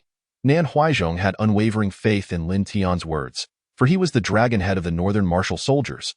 Subsequently, Lin Tian inquired, "Grandfather Nan, could you now tell me where I might find the 5-split Huanglian?" Upon hearing Lin Tian's words, Nan Huizhong also patted his forehead, exclaiming, "Look at my forgetful mind. I completely overlooked this matter. Xiao Tian, let me tell you, the 5-split Huanglian is nowhere to be found in all the pharmacies of Qinghe. However, there is a Qinmin pharmacy located on the border of the western outskirts of Qinghe and the eastern outskirts of Lanhai. According to rumors, they have acquired a wild specimen of 5-split Huanglian, though I'm not entirely sure how many years it has been aged. Nevertheless, Xiao Tian, you should hurry there. If you delay, it might be snatched up by someone else." Listening to Nan Huizhong's words, a glimmer of surprise appeared in Lin Tian's eyes. But he instinctively questioned, "Grandpa Nan, didn't you say that there were none in all of Qinghe? Why is there one in this location?" With a smile, Nan Huizhong shook his head and replied, "This pharmacy is the property of the richest man in Lanhai. Meanwhile, within the confines of the Qinghe Public Security Bureau, the wealthiest man in Lanhai, Qin Feng, emerged forcefully, gripping his son Qin Tian's ear tightly, scolding him as he did so. Let me tell you, I have already dispatched someone to locate the master, and once the master is found, you are to go over immediately, kneel down, bow your head, and apologize. Plead for the master's forgiveness." Chapter 55. I offer 2,500,000. On the western outskirts of Qinghe, Lin Tian rushed directly to the Qinmin pharmacy as mentioned by Nan Huizhong. Upon arriving at the entrance, he was taken aback to find the place bustling with activity. A stark contrast to the previous pharmacy at Nan Huizhong's residence. It took considerable effort for Lin Tian to squeeze his way inside. Just as he entered the store, a jubilant voice rang out from within, "Ladies and gentlemen, please be quiet. Our auction for this 20-year-old 5-split Huanglian is about to commence." The speaker stood atop a high counter, his face radiating excitement, while on the tray he held lay an oddly shaped medicinal herb, exuding a captivating fragrance. Upon seeing the herb on the tray, Lin Tian's eyes lit up with evident joy. This was the crucial ingredient he needed to treat his aunt's injuries, the 5-split Huanglian. Indeed, the information provided by Nan Huaizhong was accurate. Moreover, judging by the herb's appearance and aroma, it clearly exceeded 50 years in age. So why did the auctioneer claim it was only 20 years? Lin Tian understood that there were very few individuals in this world capable of appraising 5-split Huanglian. Not many could discern its true quality at first glance, as he could. Meanwhile, the staff continued, "Let us begin the bidding. The starting price is 500,000, with increments of no less than 50,000. The highest bidder wins. Start." "What? So expensive? Is this madness? This is a bit too pricey, isn't it?" Following this announcement, the pharmacy was filled not with the fervent sounds of bidding, but rather a chorus of complaints. The staff member standing at the counter appeared unfazed, adorned with a serene smile as he slowly addressed the gathering.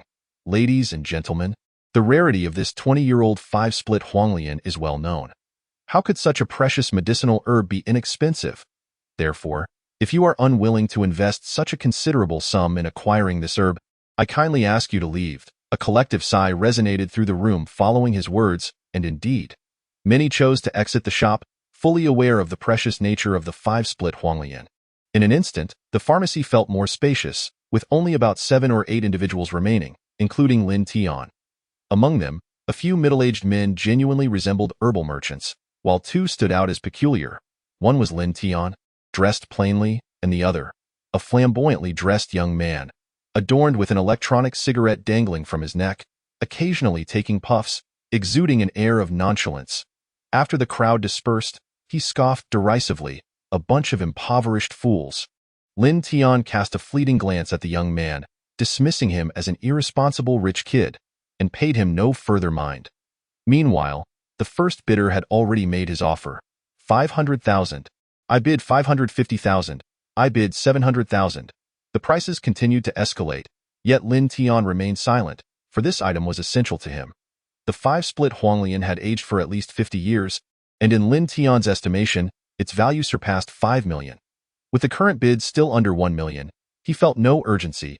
At that moment, the previously nonchalant rich kid suddenly proclaimed, "I bid 2 million. His declaration silenced the entire pharmacy, leaving the herbal merchants astonished as they exchanged incredulous glances. Just moments prior, the bid had reached 800,000. How could he leap to an increase of 120,000 so brazenly? They looked at one another, and one man, after a moment's hesitation, cautiously raised his hand and began, "I bid 200. Before he could finish, the young man turned to him and interjected, "I advise you not to speak, or you will bear the consequences." At that instant, a sudden commotion erupted as a dozen menacing figures stormed into the pharmacy, standing behind the rich kid and glaring fiercely at Lin Tian and the others. The group, with the exception of Lin Tian, immediately fell into disarray. You are nothing but robbers." Though they vocally expressed their outrage, their bodies betrayed them as they retreated, hastily fleeing the establishment. Observing their panic, the rich kid erupted into a raucous laugh. "Ha ha ha! You destitute fools dare to compete with me? Do you think I won't deal with each of you personally?" As he continued to spout his audacious remarks, he surveyed the remaining patrons, his eyes brimming with disdain and mockery, unreservedly directed at all present. He did not cast a single glance at Lin Tian, clad in simple attire and remaining silent. Lin Tian appeared to him as nothing more than a servant of the Qinmen apothecary. Competing? This individual seemed more akin to a sycophant than a rival.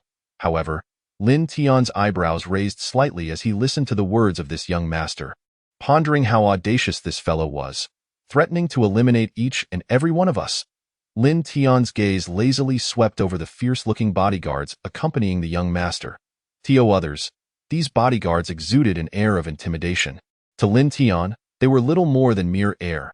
Nonetheless, even if these men were martial artists, Lin Tian was resolute in his pursuit of the 5-split Huanglian, for it was the most crucial medicinal ingredient for treating his aunt's injuries. Thus, without so much as a glance at the young master, he proclaimed loudly, "I bid 2,500,000. Chapter 56. If it doesn't get cleaner, it won't just be a slap." Lin Tian's voice resonated abruptly throughout the entire apothecary. The young master, along with his robust bodyguards, turned in unison, astonished by Lin Tian's declaration. The staff member standing at the counter cast a look of surprise towards Lin Tian as well. Observing Lin Tian's plain attire, the staff member's expression turned peculiar, and he directly addressed Lin Tian, saying, "Sir, you aren't here to deliberately cause a disturbance, are you?" "Disturbance?" Lin Tian raised his head slightly at the staff member's words and replied, "Why do you say that? Aren't you in the midst of an auction? I desire that 5 split Huanglian as well. Is there a problem with that?" The staff member's expression shifted oddly upon hearing Lin Tian's words. Meanwhile, the young master suddenly erupted into a cacophony of laughter. "Ha ha ha ha ha. Did I hear incorrectly? You want it too? Are you out of your mind? Or am I? 2,500,000. Can you, a pauper, possibly muster such a sum?" The young master not only mocked Lin Tian but also beckoned his henchmen to join in the raucous laughter. Yet, Lin Tian did not spare him a glance, merely reiterating calmly to the staff member, "I am the highest bidder now. You can sell me the 5 split Huanglian, correct?" "Humph." Before the staff member could respond, the young master interjected with a scoff, and in the next moment, he bellowed, "You dare to ignore me? I bid 3 million. The young master's voice nearly erupted in a howl, as if trying to overshadow Lin Tian's presence. However, Lin Tian's voice emerged immediately, steady and serene. 3,500,000. You.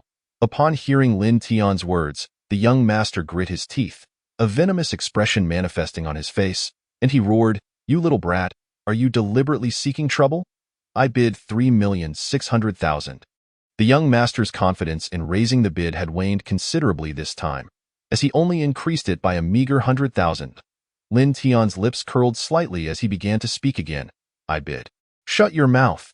Before Lin Tian could finish his words, the young aristocrat roared in response, "You bastard, filthy fool. Are you intent on provoking my ire today? I warn you, you imbecile, if you dare to bid again. Believe me, I will incapacitate you on the spot." Lin Tian gazed at the young aristocrat and calmly stated, "I bid 4 million. "Ah, you little brat. You're courting death." Upon uttering these words, the young man waved his hand and shouted to the dozen or so bodyguards behind him, "Go, incapacitate him. Cut out his tongue and feed it to the dogs." Following their master's command, the group of bodyguards eagerly charged toward Lin Tian, their faces twisted in expressions of rage. Lin Tian regarded these men without a hint of concern, merely lowering his head and letting out a soft sigh. The young aristocrat, observing Lin Tian standing there in bewilderment, wore a cruel smile, as if he could already hear Lin Tian's cries of agony. The next moment, screams indeed filled the air. However, they were not Lin Tian's. The young man's pupils dilated in shock as he witnessed his hulking bodyguards, one by one, like kites severed from their strings, spewing blood and wailing as they were sent flying outwards. Naturally, their trajectory led them outside the shop. Lin Tian had no intention of allowing the precious 5 split Huanglian he coveted to suffer any harm. In the blink of an eye, silence enveloped the entire apothecary.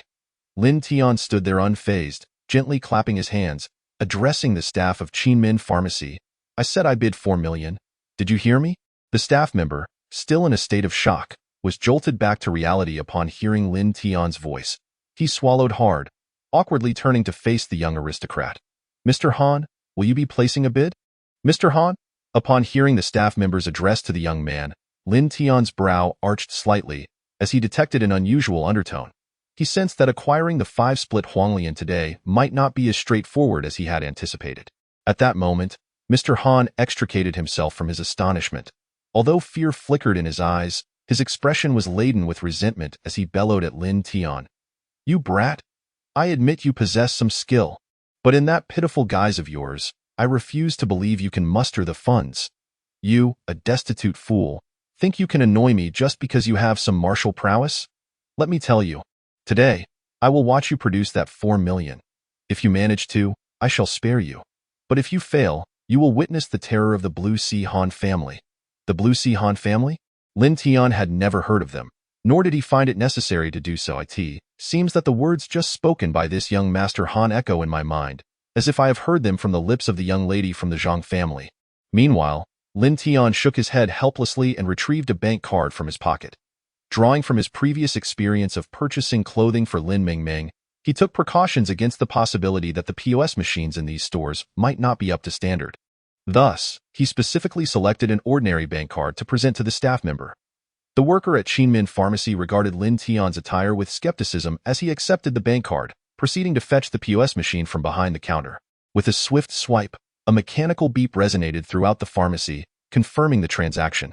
What? No, it cannot be. Young Master Han suddenly erupted into a fit of hysteria. Your machine must be malfunctioning. It is unequivocally broken. How could this pauper afford such an expense? As he railed against the perceived injustice, his voice was abruptly interrupted by a sharp sound. With a resounding crack, young Master Han's body soared through the air like a kite severed from its string. His bloodied front teeth tracing an elegant arc through the atmosphere. Thud. He landed heavily on the ground. Meanwhile, Lin Tian stood motionless, gently retracting his right hand, and calmly remarked, "If your tongue continues to spew such filth, it will no longer be merely a slap you receive. Why you dare strike me? You scoundrel, you." Before young Master Han could finish his retort, the staff member suddenly gasped in alarm. "Young Master Han, are you all right?" Swiftly, he rushed to Han's side, assisting him to his feet while expressing concern. "Young Master Han, are you injured? Let us retreat to the back so I may tend to your wounds." Remarkably, the clerk genuinely helped young Master Han towards the back of the pharmacy. Observing this scene, Lin Tian slightly raised his eyebrows, a subtle glimmer of intrigue flickering in his eyes. Chapter 57. Master, why have you knelt down? In the meantime, an enraged young Master Han ordered the staff member to escort him to the back. With fury evident in his expression, he glared at the worker and demanded, "Why are you dragging me away? I want to go out and teach that." "Shh!" The clerk hurriedly urged young Master Han to lower his voice. Perceiving the urgency in the clerk's demeanor, Han sensed something amiss and curiously inquired, "What exactly do you intend to do?" The clerk cautiously glanced towards the door to ensure Lin Tian was nowhere to be seen, then replied, "Young Master Han, I believe it is unwise to confront that fellow head-on at this moment." "Why?" Young Master Han felt a surge of indignation, casting a disdainful glance at the staff member. The staff member hurriedly whispered, "Young Master Han, I am aware that you intend to purchase this 5-splitting Huanglian to present to Dr. Ma, correct? Dr. Ma?" It seems that Lin Tian is also acquainted with this individual. Young Master Han, gazing at the staff of the Qinmin Pharmacy, replied, "Indeed. I hope that Dr. Ma will accept me as his disciple." The staff member continued, "Therefore, your determination to acquire this item is unwavering. However, the person outside is quite formidable, and your companions have already surrendered. If you choose to confront this individual head-on, it is likely that you will be unable to secure the 5-splitting Huanglian, and you may find yourself in even greater distress." Although young Master Han was reluctant to acknowledge it, the staff member's words rang true. Given the opponent's martial prowess, his companions had already been dealt with. If the adversary turned their attention to him, it would be a mere trifling matter. Not only would he endure a beating, but he would also be deprived of the gift intended for Dr. Ma. Such a scenario would be utterly counterproductive. In exasperation, young Master Han retorted, "Then what do you suggest I do?" The staff member's face brightened with a mysterious smile, and he slowly produced a tray from behind him, stating, "Young Master Han, behold." Upon seeing the tray in the staff member's hands, young Master Han's eyes sparkled with excitement as he exclaimed, "Is this the 5-splitting Huanglian?" The staff member nodded and replied, "Young Master Han, take this and depart. I shall handle matters here." Young Master Han, filled with joy, grasped the 5-splitting Huanglian tightly and inquired, "What is your name?" The staff member, equally pleased, responded, "Young Master Han, I am called Lu Xiaowei." Young Master Han nodded in satisfaction and declared, "Excellent, I shall remember you. Once this matter concludes, come to the Han residence. I will ensure you are well rewarded." "Thank you, young Master Han, thank you." Lu Xiaowei repeatedly nodded and bowed in gratitude toward young Master Han. Subsequently, young Master Han turned and exited through the back door of the Qinmin Pharmacy, tightly clutching the 5-splitting Huanglian. Lu Xiaowei, believing he had secured a connection with the Han family, wore a jubilant expression. However, he soon cleared his throat, reining in his smile, and solemnly returned to the pharmacy's main hall. At that moment, Lin Tian remained standing in the hall, his gaze unwaveringly fixed on the staff member. Noticing that Lin Tian had not moved, the staff member felt a surge of secret delight. He then hurriedly approached Lin Tian while holding a box and said, "Sir, thank you for your patience. Here is your 5-splitting Huanglian." He had produced yet another 5-splitting Huanglian. Indeed, the Qinmin Pharmacy had received not just one, but 2 specimens. The one young Master Han had taken was the very one they had previously showcased. However, the specimen that he handed to Lin Tian was merely a 5-year-old, 5-split Huanglian, utterly unworthy of the 4 million price tag. The moment Lin Tian acquired it, from the weight of the box to the fragrant aroma wafting from within, he instantly realized that the medicinal herb he had purchased for 4 million had been swapped. Lin Tian slowly lifted his gaze to Lu Xiaowei and stated, "I want my 5-split Huanglian." Listening to Lin Tian's words, Lu Xiaowei replied with an unhurried demeanor, "Sir, this is indeed your 5-split Huanglian. Would you like to open it and take a look?" Lin Tian, maintaining his calm demeanor, retorted, "You replaced my 5-split Huanglian with the one belonging to the earlier young Master Han, didn't you?" Upon hearing this, Lu Xiaowei's expression shifted dramatically, and he suddenly shouted with an unusual tone, "What do you mean? Are you accusing me? Let me tell you. Our Qinmin pharmacy values integrity above all else. What belongs to you is undeniably yours. It is absolutely impossible for a swap to occur. Do you intend to extort me?" Lin Tian's keen perception revealed that as Lu Xiaowei's tirade echoed, a contingent of individuals clad in black began to emerge from all corners of the pharmacy. These figures were not from the Han family, but rather from the Qinmin pharmacy itself. After all, the Qinmin pharmacy was an enterprise of the wealthiest family in the Blue Sea. An establishment of such stature must possess its own security force, wouldn't it? Observing the arrival of these black-clad figures, Lin Tian shook his head in resignation, pondering, "Why is it so difficult to buy medicine for my aunt?" At that moment, a fervent shout erupted from outside the Qinmin pharmacy. "Master, Master, I have finally found you."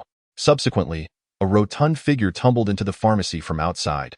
Upon seeing this figure, Lu Xiaowei's eyes widened in shock, and a hint of panic crossed his face as he exclaimed, "President Qin?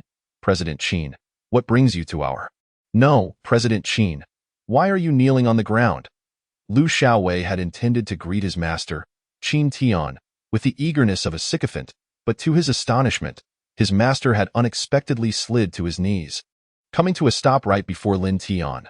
Both Lu Xiaowei and the surrounding black-clad bodyguards of the Qinmin pharmacy were utterly bewildered. Had President Qin slipped and fallen, or was something amiss? Before they could comprehend the situation, they heard their master, President Qin, bellowing with fury, "What the hell are you all doing standing there? Kneel down and bow to me." Lu Xiaowei and the others were taken aback. What on earth was happening? "Kneel!" President Qin's voice resonated again with a fierce insistence. A chorus of thuds echoed through the pharmacy as one by one they dropped to their knees. In that instant, apart from Lin Tian, not a single soul remained standing within the confines of the Qinmin pharmacy. Subsequently, amidst the bewildered expressions of Lu Xiaowei and the others, their master, Qin Feng, bowed deeply before Lin Tian, exclaiming loudly, "Master, this old servant is guilty. This old servant is guilty." Upon witnessing this scene, Lu Xiaowei's countenance turned ashen, his gaze rigidly shifting to Lin Tian's face, his entire being beginning to tremble uncontrollably. A foul, putrid liquid seeped from his trousers. Chapter 58. Those who offend the master shall be met with merciless retribution. Lu Xiaowei's body quaked violently. Despair and terror filled his eyes. Yet, he began to take deep breaths, desperately seeking to calm himself. For the sake of survival. Naturally, it was for survival. Qin Feng, as the wealthiest individual in Blue Sea, was fully aware of the means employed behind the scenes. At this moment, he needed to devise a strategy. Soon, this young man would undoubtedly reveal the matter of the exchanged medicinal herbs, a tea that time. Yes, he resolutely decided not to change his story, insisting that he had committed no such act. After all, the other party had no evidence, and without evidence, they could not harm him. With this thought, Lu Xiaowei managed to regain control over his frayed emotions. However, he remained blissfully unaware of just how naive he truly was. At this moment, Lin Tian observed the kneeling Qin Feng with an expression of indifference. He recognized Qin Feng, of course. Years ago, Qin Feng played a role akin to that of Su Qiandu, the current wealthiest individual in Qinghe, essentially serving as his subordinate. However, after a decade of change, those former servants had transformed into figures of considerable social standing. Lin Tian was uncertain whether he should feel a sense of satisfaction about this development. Meanwhile, Lin Tian spoke calmly, "Is this establishment yours?" Qin Feng, kneeling with his head bowed, dared not meet Lin Tian's gaze, merely nodding vigorously as he replied, "Master, This establishment is not mine.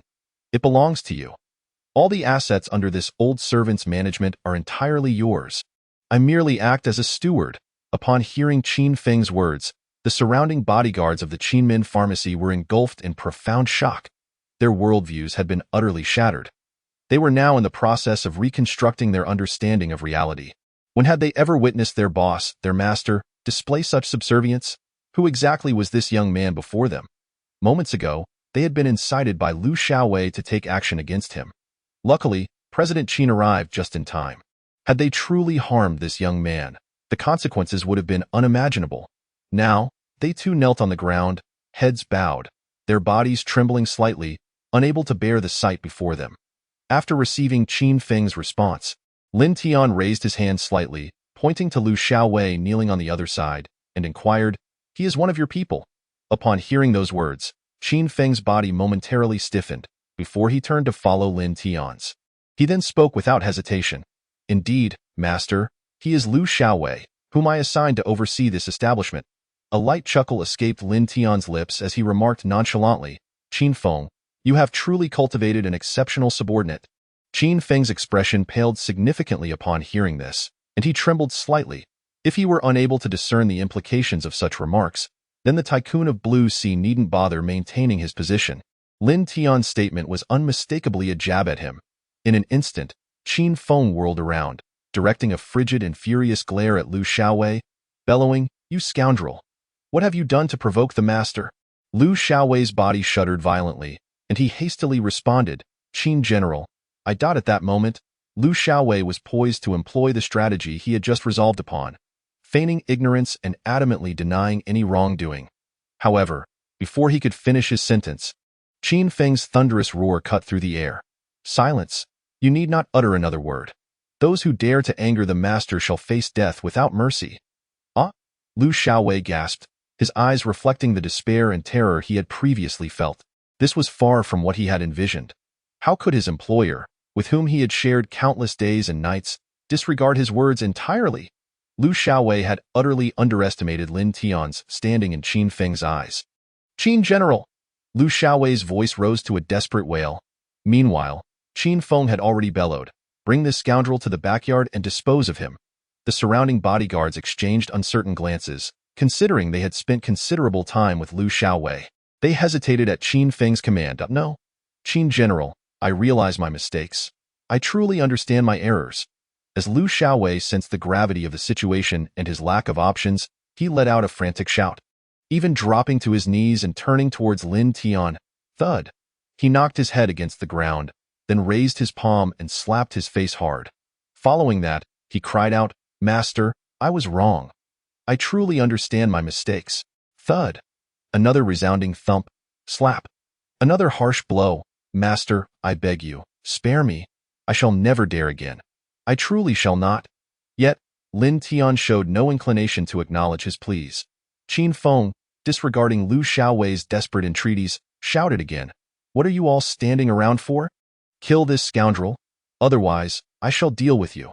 Upon hearing these words, the bodyguards of Qinmin Pharmacy felt a chill run down their spines. For they were well aware that Qin Feng was entirely capable of carrying out such threats. Here, the group of bodyguards spoke in unison, "Yes." Then, with a sudden commotion, they all rose and surged towards Liu Xiaowei. "No. Let go of me. Spare me. I realize my mistake. I truly understand my error." Liu Xiaowei's anguished cries gradually faded, ultimately disappearing into the depths of the courtyard. A faint metallic scent of blood permeated the air. At this moment, Qin Feng, trembling with trepidation, cautiously addressed, "Master, I have dealt with Liu Xiaowei. Are you satisfied with the outcome?" Upon hearing Qin Feng's inquiry, Lin Tian replied nonchalantly, "Not satisfied." "What?" Qin Feng, taken aback by Lin Tian's response, turned pale in the next instant. He raised his hand and, with a resounding slap, struck his own face, exclaiming, "Master, this old servant is at fault. I submit to your judgment." The group of bodyguards who had just returned from dealing with the matter witnessed this scene and, terrified, knelt once more, trembling in fear.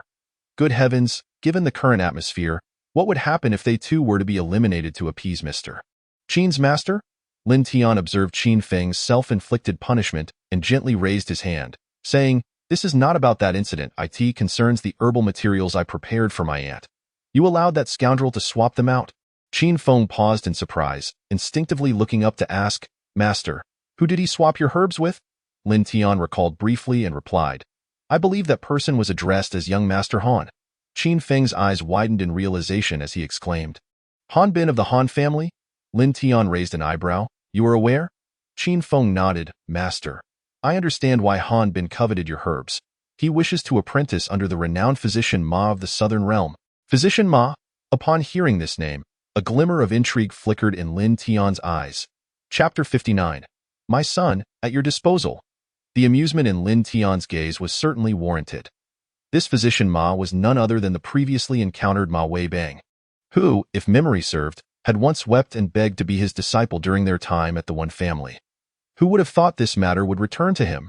Lin Tian then remarked casually, No wonder the young master of the Han family has appeared in Qinghe.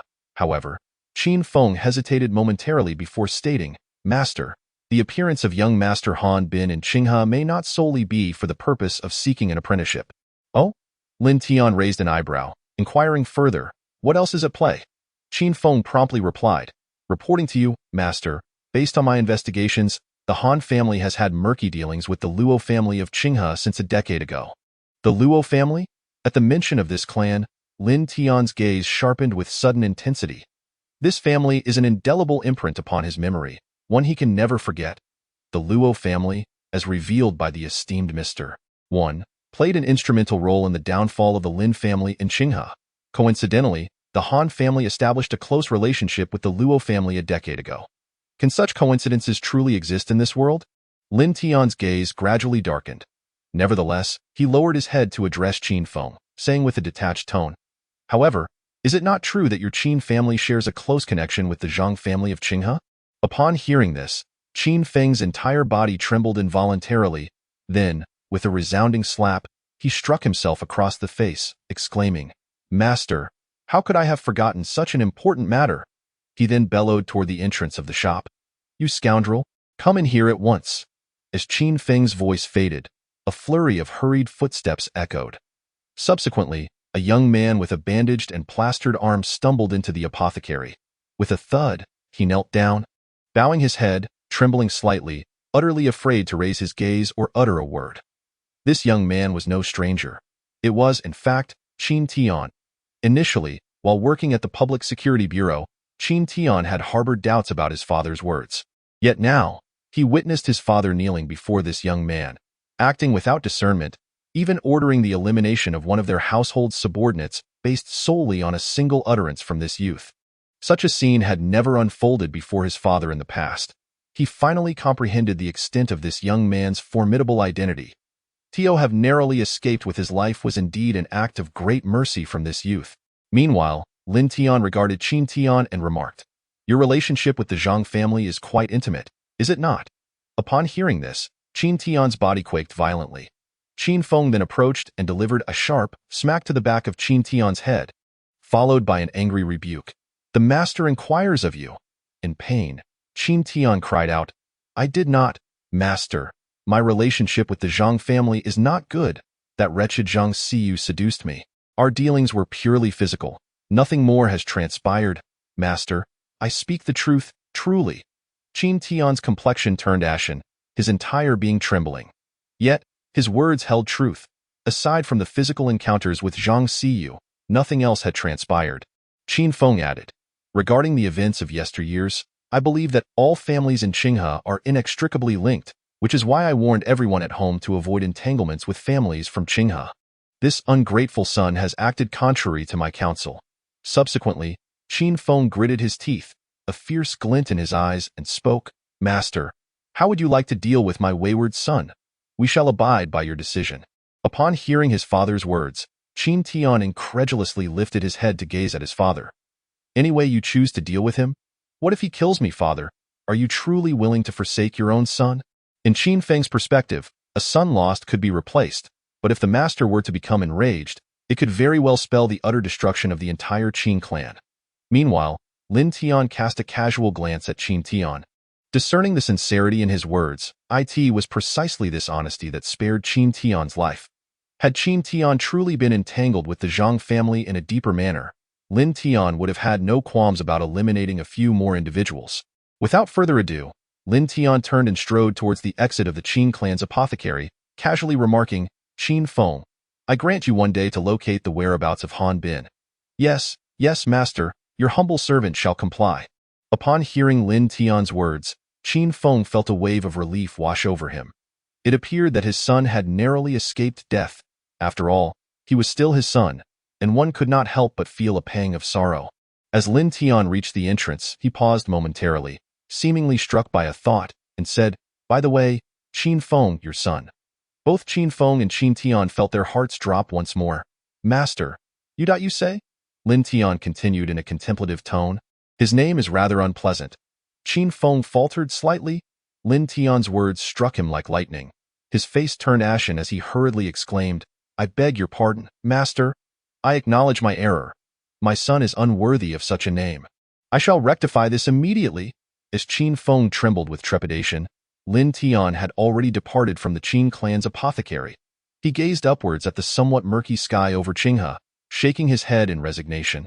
At that moment, the previously anxious Qin Feng hurriedly pursued him, bending at the waist as he approached Lin Tian, presenting a bank card with both hands and imploring, "Master, how can you pay for medicine in your own shop? This card contains your funds. Please take it back, take it back." Clearly, as soon as Lin Tian had left, the bodyguards at the Qin clan's apothecary had informed Qin Feng of the situation. Observing the perspiration-drenched Qin Feng, Lin Tian understood that if he did not accept the bank card, Qin Feng would be unable to overcome his internal struggle that day. Thus, Lin Tian discreetly accepted the card into his possession.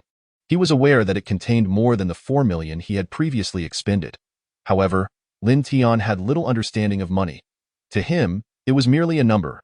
As Lin Tian exited the Qin clan's apothecary, on the other side of Qinghe, Han Bin, the scoundrel who had swapped out the prized 5-split huanglian, knocked on the door of the esteemed physician Ma Weibang, with a flattering smile adorning his face.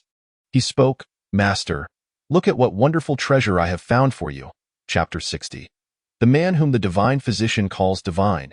Weibang furrowed his brows, gazing at the exuberant Han Bin before him, and then spoke in a solemn tone, "Han Bin, how many times must I reiterate that I no longer have the desire to take on disciples? Therefore, I kindly ask you to leave." Meanwhile, Han Bin, upon hearing Ma Weibang's words, did not exhibit any sign of disappointment.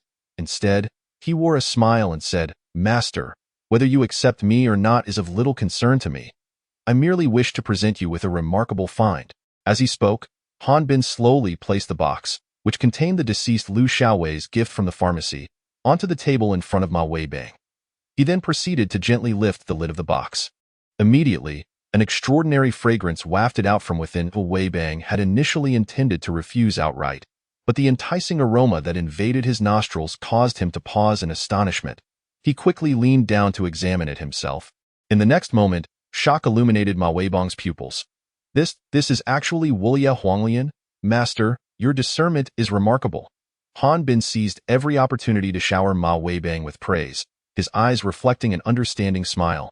Before long, Ma Weibang produced a pair of white gloves and donned a pair of glasses from seemingly nowhere. He cautiously lifted the Wulia Huanglian from the box, scrutinizing it meticulously as time passed. The astonishment on Ma Weibang's face deepened, and he exclaimed, "This is truly pure, wild Wulia Huanglian. Moreover, judging by its quality, it could very well be 50 years old. 50 years?" At the sound of Ma Weibang's voice, Han Bin was momentarily taken aback. He recalled that during his time at the Qinmin pharmacy, Liu Xiaowei had informed him that this Wulia Huanglian was only 20 years old, and of course, Ma Weibang's expertise far surpassed that of the pharmacist at Qinmin. Observing Ma Weibang's current demeanor, Han Bin felt a surge of confidence, and the smile on his face grew even more pronounced. It seemed that the likelihood of his success in becoming a disciple had increased significantly today. He then added fuel to the fire, saying, "Indeed, master, if it weren't for such a splendid item, would I dare to present it to you? I spent a staggering 4 million on this little trinket." 4 million? Did you truly spend that? This was, after all, Lin Tian's money. However, Lin Tian had ultimately not spent a dime and had even profited considerably, for Qin Feng's bank account certainly held far more than just 4 million. Yet, Han Bin was blissfully unaware of this fact, reveling in his own self-satisfaction, for he had spent not a penny. Meanwhile, Ma Weibang seemed oblivious to the implications of Han Bin's words, and the look of delight in his eyes grew ever more pronounced. However, his astonishment was not solely derived from the acquisition of such a rare 50-year-old wild 5-split Huanglian. The most significant point was, with this item in hand, could the esteemed Dr. Lin possibly take me as his disciple? Indeed, at that moment, Ma Weibang found himself harboring the same thought as Han Bin. Yet, it was Han Bin who sought to utilize this item to persuade Ma Weibang to take him on as a pupil. If only Han Bin were aware of the thoughts swirling in Ma Weibang's mind, realizing that the Lin Tian mentioned by him was none other than the individual he encountered today. One could only wonder what expression would grace his face. Meanwhile, observing the silent Ma Weibang, Han Bin ventured to inquire once more, "Master, do you fancy this item?" "I do," Ma Weibang instinctively replied. However, in the next instant, he came to his senses and, clearing his throat, added, "Han Bin, you've done well in this matter." Witnessing the satisfied nod of Ma Weibang, Han Bin felt a surge of joy within, promptly responding, "Master, are you able to accept me as your disciple now?" Upon hearing Han Bin's words, Ma Weibang paused slightly before responding. "Han Bin, this item pleases me greatly, and I shall consider your request to take you as a disciple. For now, I have a very important matter to attend to. Once I have completed it, I will provide you with an answer, if that is agreeable." Thus, Han Bin, bewildered, found himself hurriedly ushered out of Ma Weibang's home. What could possibly be of greater importance than this 5-split Huanglian? Nonetheless, with Ma Weibang having softened his stance, a heavy stone in Han Bin's heart gradually began to lift. Yet, Han Bin soon noticed that Ma Weibang, who had initially remained at home, was now anxiously clutching the box he had just gifted him, seemingly in haste to meet someone, as if he intended to deliver the item to a particular location. Driven by curiosity, Han Bin stealthily followed Ma Weibang's figure. Within the apartment rented by Lin Tian, he had returned. Although he had not procured the 5-split Huanglian today, he had gathered an ample collection of other medicinal herbs, sufficient to commence treatment for his aunt, Shun Lingxi. The sooner her injuries were healed, the sooner he could aid her in regaining her senses, allowing him to inquire about the whereabouts of the Shin family. In due course, he would uncover the secrets surrounding the Lin family's tragic demise more comprehensively. Inside the room, his aunt had yet to awaken from the morning's procedure. Lin Mingming approached her brother. Her voice clear and bright. "Brother, you're back. Did you encounter any difficulties?" Lin Mingming remained somewhat concerned for her brother's safety. With a smile, Lin Tian gently shook his head. "I'm fine. How is our aunt's condition?" Hearing Lin Tian's question, Lin Mingming exchanged glances with Wen Shanshan, both then shaking their heads, their eyes reflecting a hint of sorrow. Lin Tian, choosing not to dwell on the matter, placed the medicinal herbs he had brought back onto the table.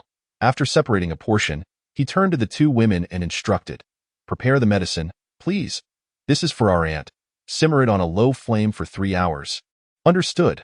When Shanshan and Lin Mingming both fervently wished to assist Lin Tian, and thus, they joyfully acquiesced. Consequently, the medicinal herbs handed to them by Lin Tian found their way into the kitchen. Just as Lin Tian intended to check on Shin Lingxi in the bedroom, the doorbell rang. Lin Tian raised his brow slightly before making his way to the entrance and opening the door. Upon seeing the visitor, Lin Tian's brow furrowed ever so slightly as he inquired in a low voice, "How did you know I resided here?" Standing at the threshold was none other than the renowned healer of the South, Ma Weibang. At that moment, a sycophantic expression adorned Ma Weibang's face as he addressed Lin Tian, saying, "Lin, esteemed healer, how else could I demonstrate my earnest desire to become your apprentice?"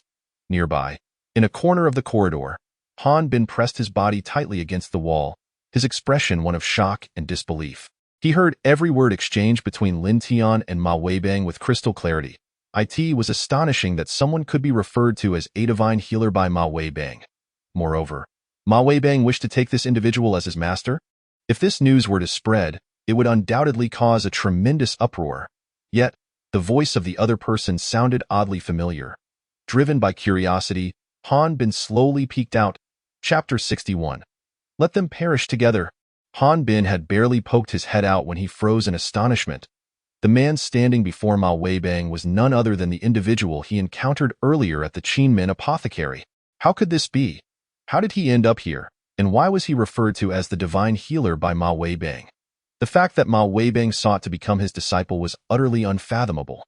Han Bin could hardly believe his eyes, rubbing them in disbelief, convinced that what he was witnessing was merely an illusion. How could this be?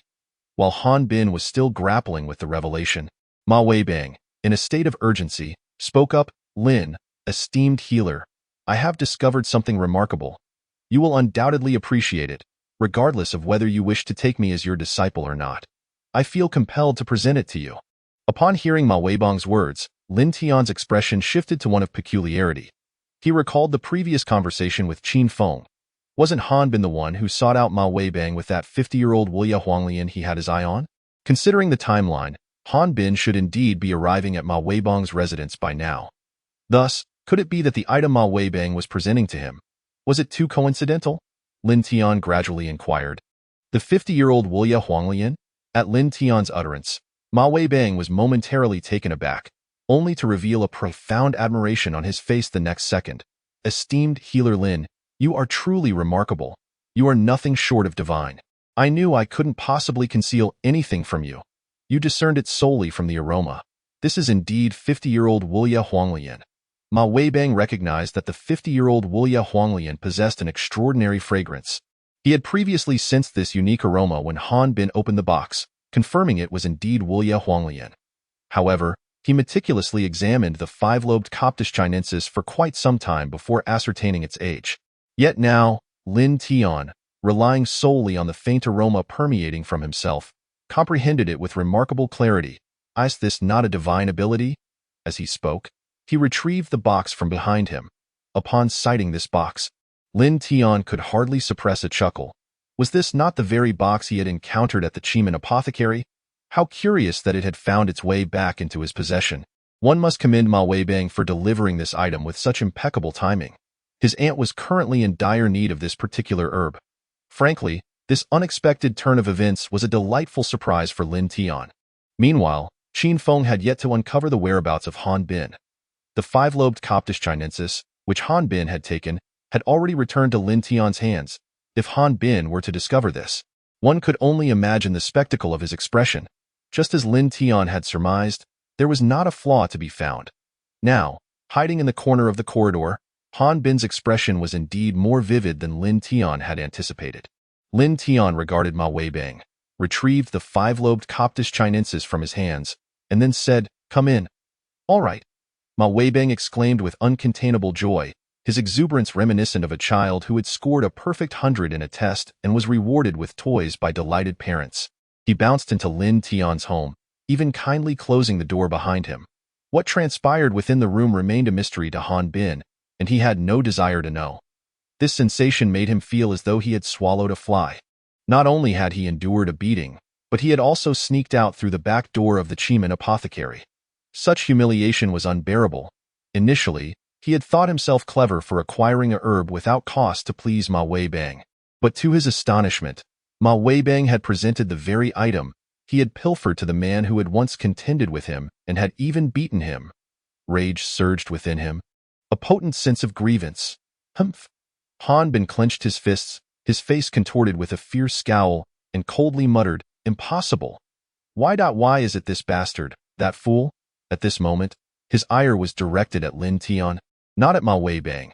After all, Mao Weibang was a widely acknowledged divine physician of the southern realm, and even his own family, the Han clan, would afford Mao Weibang a measure of respect. No, he could not swallow this anger. How could that fool ascend to such heights? He was determined to exact his revenge.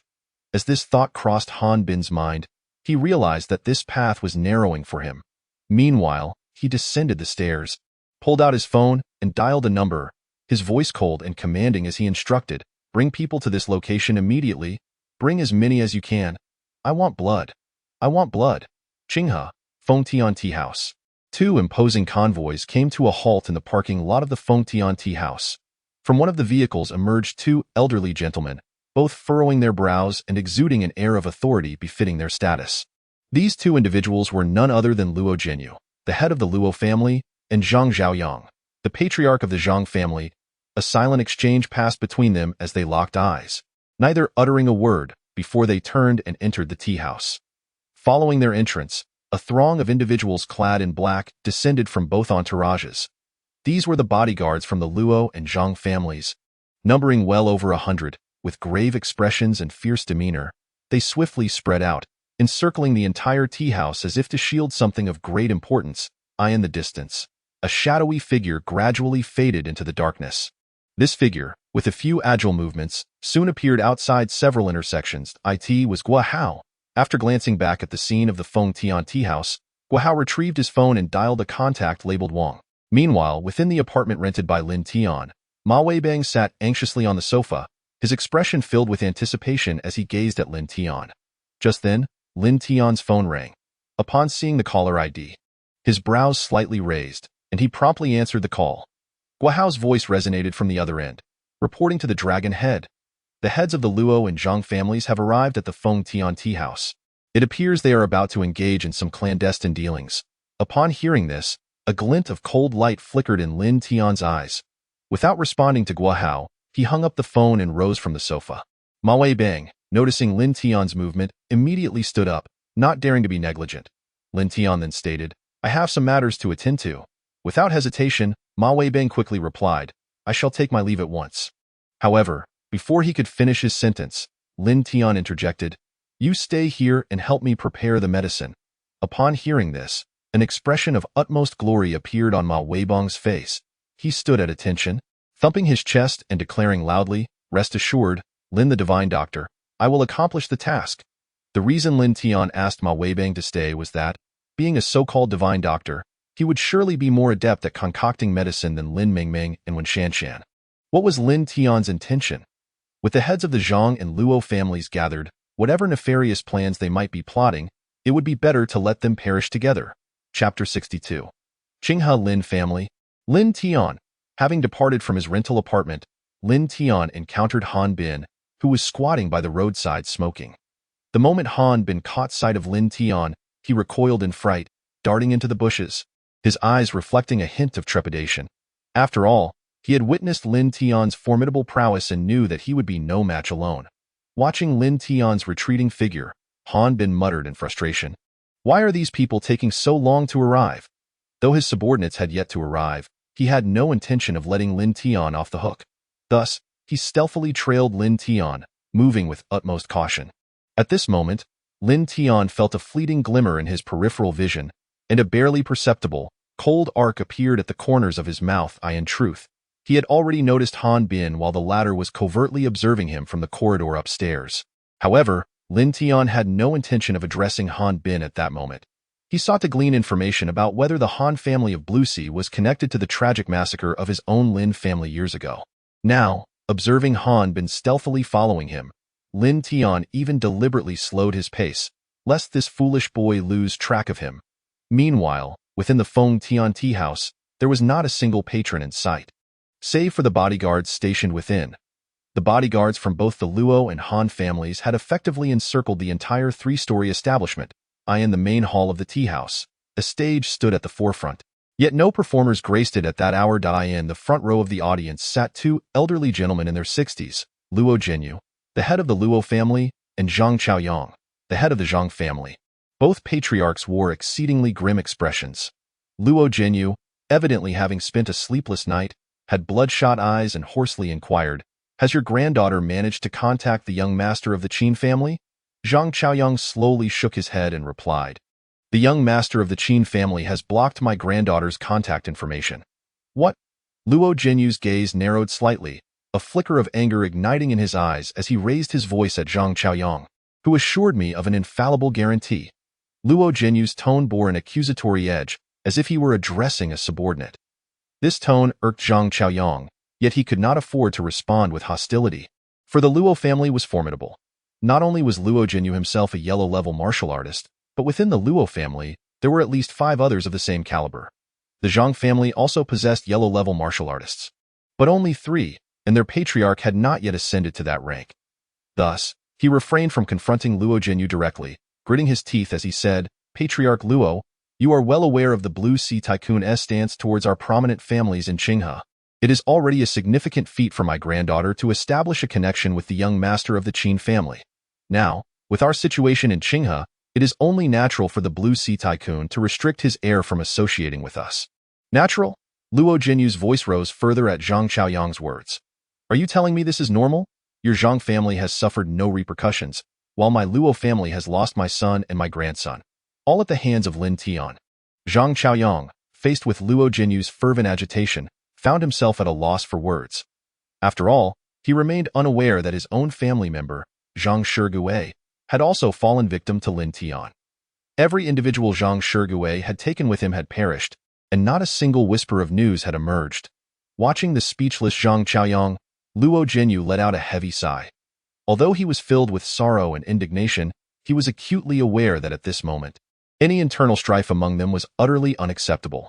Luo Jinyu then proclaimed, I have already dispatched a messenger to inform the personnel of the Qinghe War Zone of the Southern Army about Lin Tian's assassination of the commander.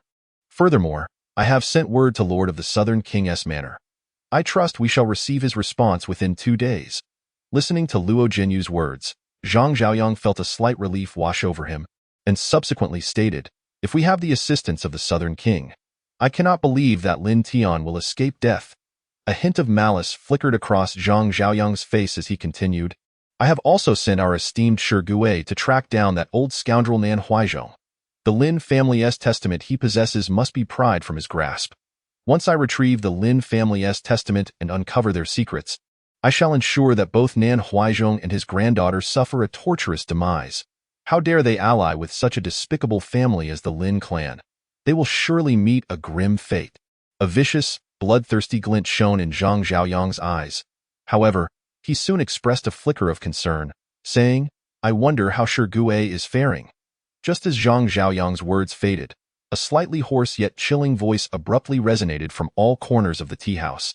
Is the person you spoke of him? Upon hearing this voice, both Luo Jinyu and Zhang Zhaoyang felt a surge of dread prickling their skin, causing them to leap to their feet. Who? They demanded in unison. But the answer came in the form of a swiftly approaching shadow. The speed of this shadow made even the Huang-level warrior Luo Jinyu furrow his brow. They both instinctively dodged to the side. Crash! The shadow crashed heavily onto the ground where they had just stood. It was none other than a corpse. No. Upon seeing the lifeless body, Zhang Zhaoyang let out a heart-wrenching scream. Shigue. Indeed, the corpse belonged to Zhang Shigue. Previously, after the Northern Border SD Group had cleared the bodies of Zhang Shigue and his companions, they did not immediately dispose of them. Lin Tian had instructed them to preserve Zhang Shigue's body for future use, just as it was now. Who? Which scoundrel did this? Step forward.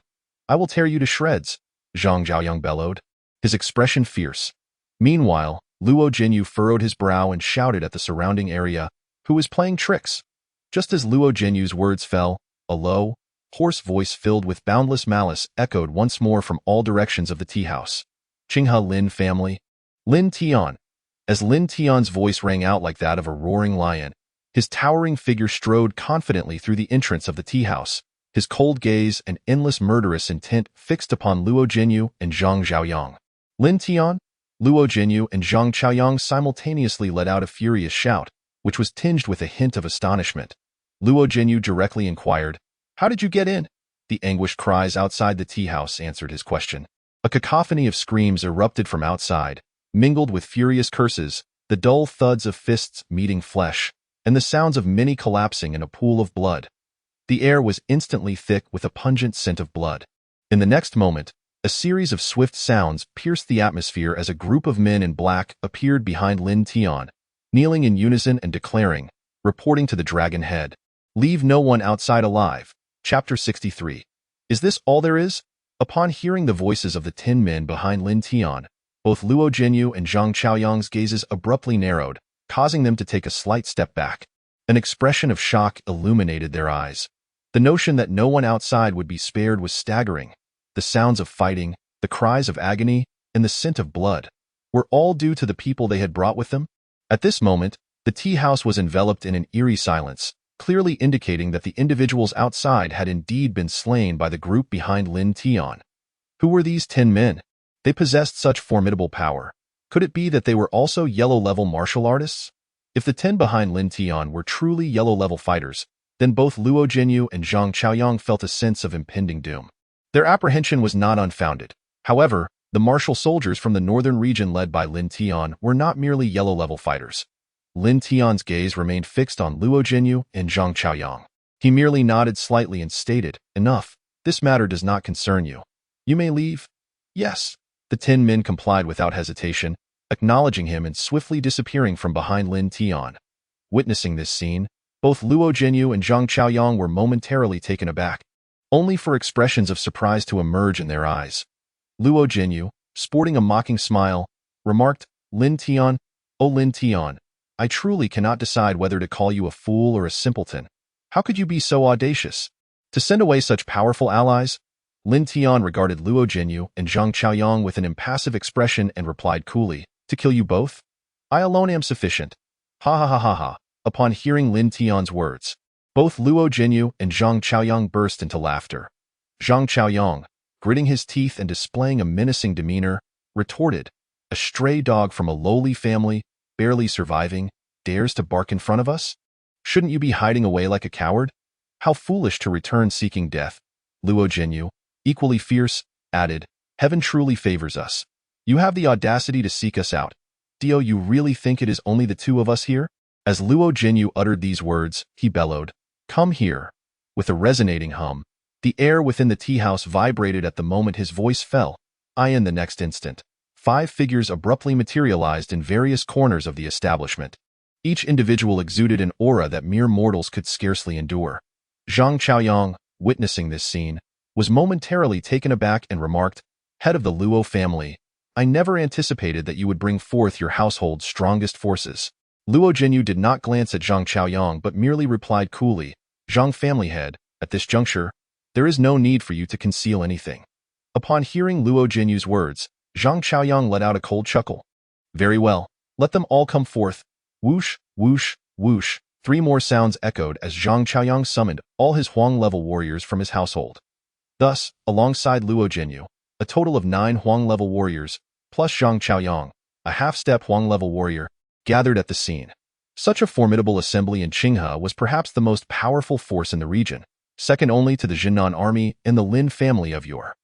The 10 of them encircled Lin Tian, effectively sealing off all his escape routes. Excitement and bloodlust gleamed in the eyes of Zhang Chaoyang and Luo Jinyu as they stared at Lin Tian. In their eyes, today, Lin Tian was doomed. However, Lin Tian merely cast a casual glance around before lightly stating, "Is this all there is? Is this all there is?" Upon hearing this, Luo Jinyu and Zhang Chaoyang were momentarily taken aback, and their expressions morphed into something peculiar. Zhang Chaoyang looked at Lin Tian and exaggeratedly exclaimed, "Hey, you wretched dog, have you been scared into stupidity? How can you utter such foolishness now?" At this moment, Luo Jinyu scoffed derisively. He was always a foolish wretch, akin to an imbecile.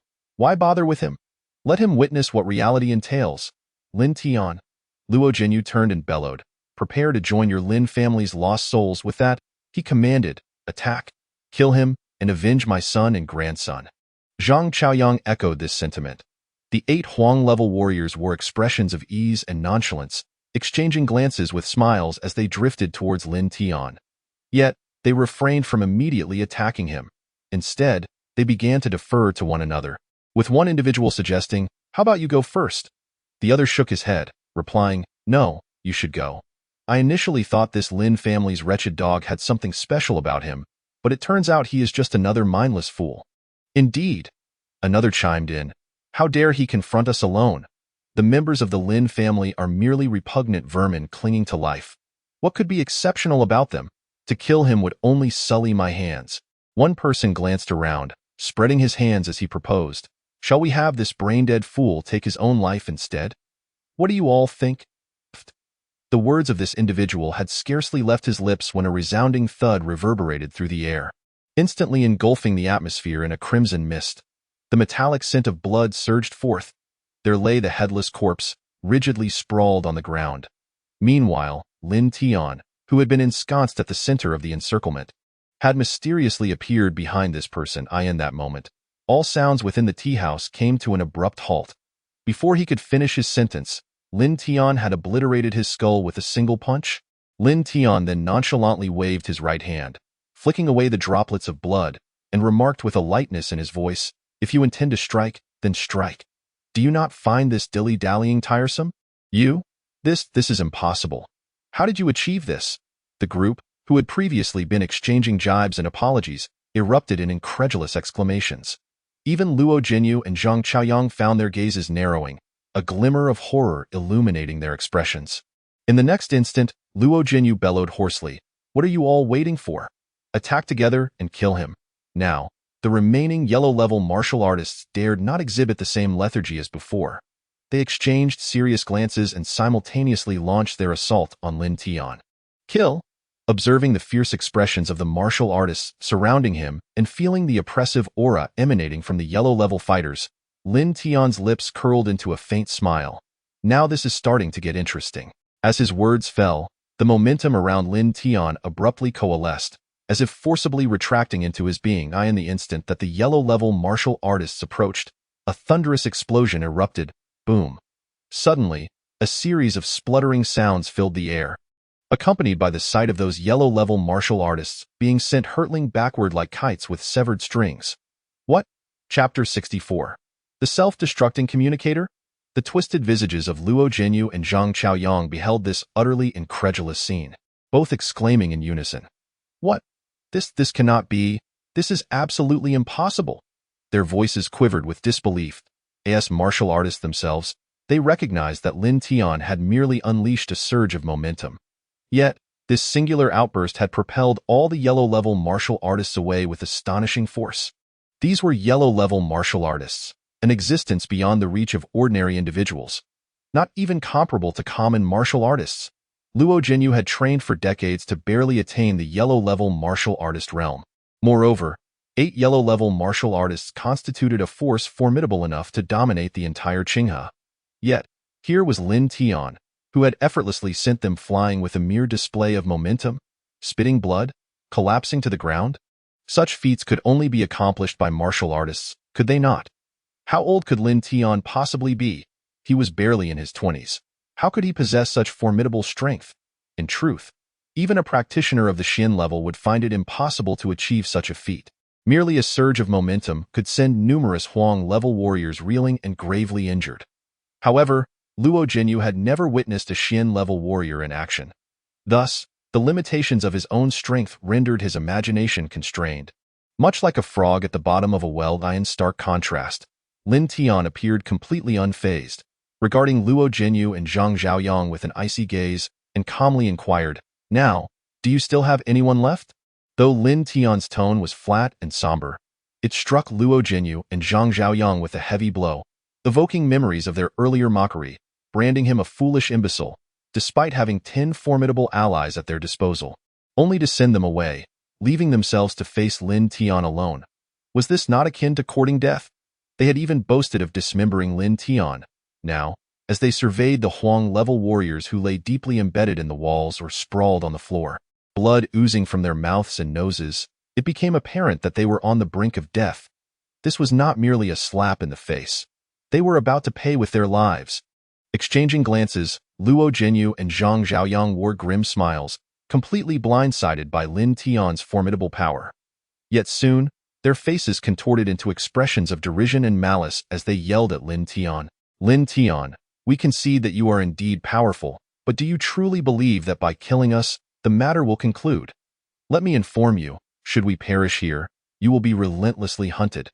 Countless will seek vengeance for us. Whether it be you, the stray dog Lin Tian, or that woman from the Shun family you rescued, every individual associated with you must perish. They shall all become lost souls without a master." In the next moment, they were astonished to discover that Lin Tian, who had been standing before them, had vanished. Alarmed, Luo Jinyu began searching frantically. But then, a muffled thud resonated, and Luo Jinyu felt a sudden warmth on his face. Wiping his hand across his cheek, he was met with the stark crimson of blood.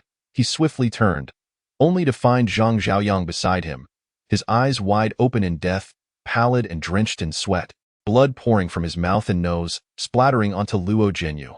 With a thud, Zhang Zhaoyang's lifeless body collapsed to the ground, leaving Lin Tian, who stood behind him, visible. At the sight of Lin Tian, Luo Jinyu's body began to tremble uncontrollably. "Why you?" he stammered, his teeth clattering in fear. Lin Tian regarded Luo Jinyu, his voice calm yet resolute. Steady yourself, I shall only ask once. The reason Lin Tian refrained from attacking Luo Jinyu directly was that Elder One had informed him that, in the past, the Luo family had been the dominant force among the prominent families of Qinghe. Why did you target my Lin family? Who else has set their sights on us? Luo Jinyu trembled slightly.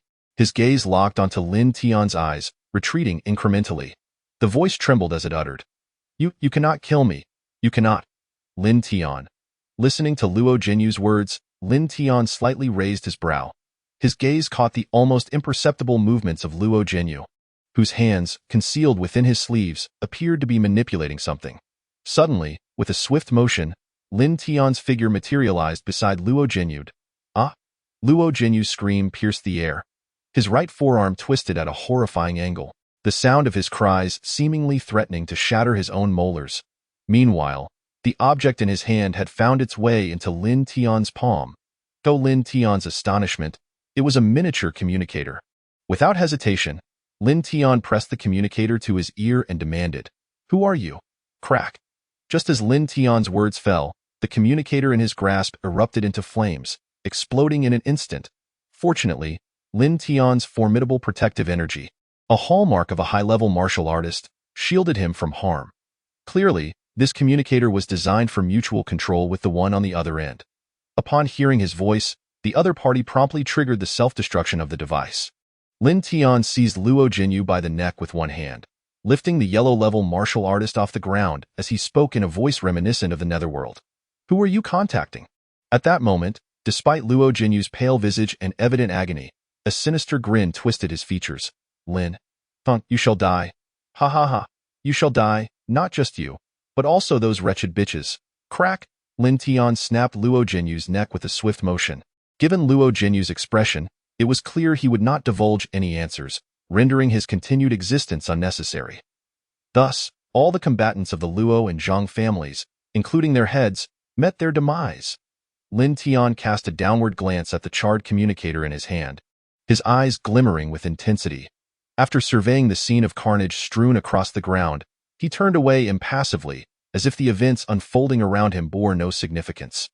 Meanwhile, outside the Feng Tian tea house, Han Bin, accompanied by a group of individuals, concealed themselves amidst the distant woods, gazing in astonishment at the now deserted tea house.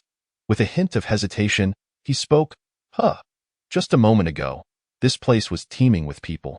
How is it that now not a soul remains? Just as he voiced his confusion, a figure appeared at the entrance of the Feng Tian tea house. Han Bin's eyes lit up with excitement, and he licked his lips in anticipation, declaring, That's the one. Did you see him? Go. Break all his limbs. Chapter 65. Grandfather, don't kill me. His voice brimmed with exhilaration, as if he was certain of incapacitating Lin Tian. At that moment, Lin Tian had indeed just stepped out of the Feng Tian tea house.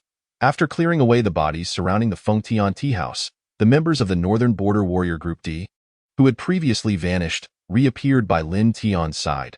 The moment the figure clad in black emerged, Han Bin and the ferocious thugs behind him, still concealed within the thicket, were momentarily taken aback. Where did so many people come from? A sense of tension arose among the group that Han Bin had summoned. However, Han Bin boldly proclaimed, What is there to fear? We have over 100 here, while they number only 10, even if a few more join them. So what? We shall proceed without hesitation. With that, the group advanced once more towards Lin Tian's direction. Meanwhile, Lin Tian and the members of the Northern Border Warrior Group D had long been aware of their presence. Yet, this crowd of over 100 was far less formidable than the guards of the Feng Tian tea house, the Zhang family, and the Luo family from earlier. Thus, they regarded them with indifference. Lin Tian had, of course, noted Han Bin's presence the moment he departed from the community, deliberately allowing Han Bin to follow in order to ascertain whether the Han family had any involvement in the massacre of the Lin family. However, it appeared that Luo Jinyu was concealing something of great significance. Upon exiting the Feng Tian tea house, Lin Tian merely cast a fleeting glance in Han Bin's direction before retrieving the scorched communication device from his possession and stating, Guahao Longshou, your subordinate is here. Guahao, the leader of the Northern Border Warrior Group D, stepped forward and knelt on one knee before Lin Tian. Lin Tian placed the charred communication device in Guahao's hands and commanded. After returning, Deliver this to Beijiang and instruct the research team to find a way to repair it. Understood. Guo accepted the device without hesitation, giving no thought to whether this already destroyed item could be salvaged. That was not his concern. Once it reached Beijiang, the research team of the Northern Border Warriors would handle it without issue. Their duty was to obey Long Shou Lin Tian's orders and present him with the desired results. After receiving the self-destructed communication device, Guo inquired, Long Shou, should we eliminate the oncoming group? Lin Tian glanced forward and replied calmly, capture the one leading them. I have questions for him. Yes, I shall obey. Just as Guo acknowledged the command, Han Bin's voice rang out from the front, Kid, are you ready to meet your demise? A gleam of excitement danced on Han Bin's face as he spoke. Recalling how Lin Tian had astonished him with his abilities at the Qinmin pharmacy. But can you take on 100 men when you can barely handle a dozen? Do you dare to challenge me? Today, I shall make you, you foolish brat, understand the might of Ma Wangya. The crowd seemed to relish the opportunity to hurl taunts before engaging in combat. It seems that before a brawl, one must invariably engage in a few verbal skirmishes with others. Listening to Han Bin's words, one might entirely forget the 50 years of bitter resentment that he had intended to offer as a tribute to the esteemed Dr. Ma Wei Bang, only for it to ultimately be bestowed upon Lin Tian instead. In any case, Lin Tian has, in Han Bin's eyes, already become the fish on the chopping block, ripe for slaughter at his whim. Meanwhile, Lin Tian remains utterly motionless, his expression unchanged. On the other hand, Guo has risen from the ground, his gaze devoid of any sympathy as he observes Han Bin leading over 100 followers charging toward them. His voice low and menacing. Did you hear what Long Shou just said? The remaining 9 martial soldiers from the northern region respond in unison. We did. Guo then commands, attack. Yes. As soon as the words leave his lips, a resonant hum fills the air. Han Bin and his entourage suddenly realize that the 10 individuals standing beside Lin Tian have inexplicably vanished. They have yet to comprehend the situation. Thud. The first muffled sound reverberates. The first scream pierces the air. Thud. The sound of a body crashing heavily to the ground follows. Instantly, their formation descends into chaos.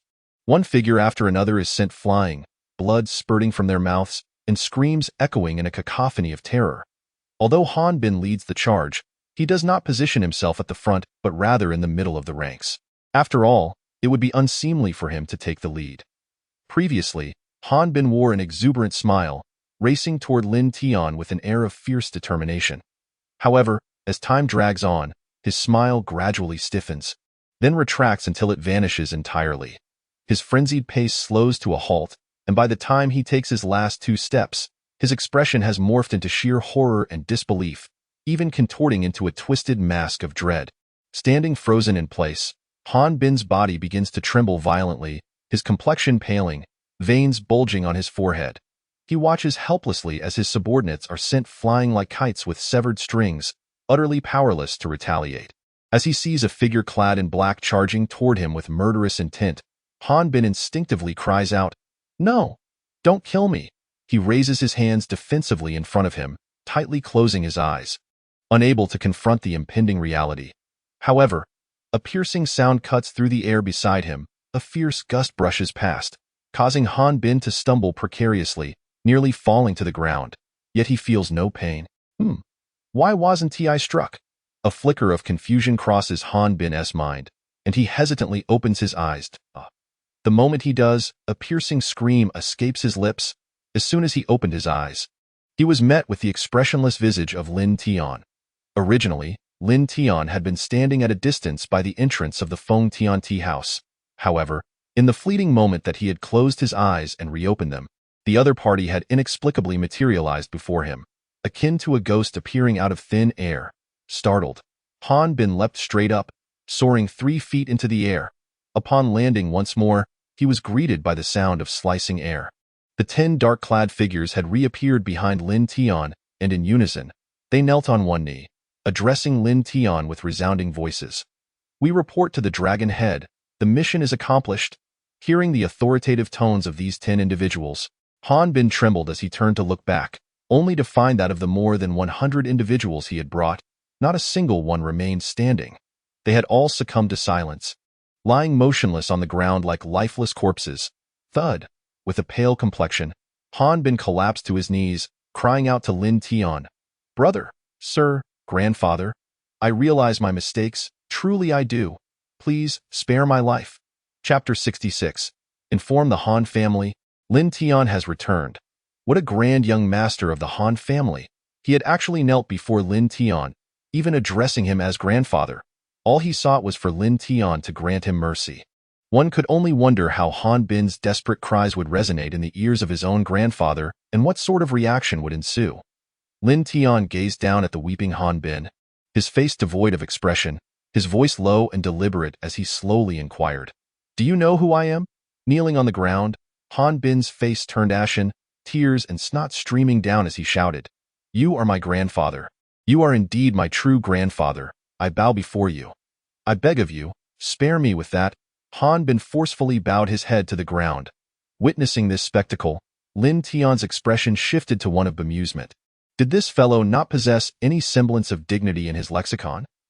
This scene did not escape the notice of Gua Hao and the other martial soldiers from the north, who exchanged glances, their eyes reflecting disdain. In that moment, Lin Tian looked down at Han Bin and stated, "I am Lin Tian of the Qinghe Lin family." As he delivered these words, Lin Tian remained acutely aware of Han Bin's expressions and movements. If the Han family had indeed been complicit in the massacre of the Lin family, then they would certainly recognize the name of the Qinghe Lin family and, more importantly, who Lin Tian was.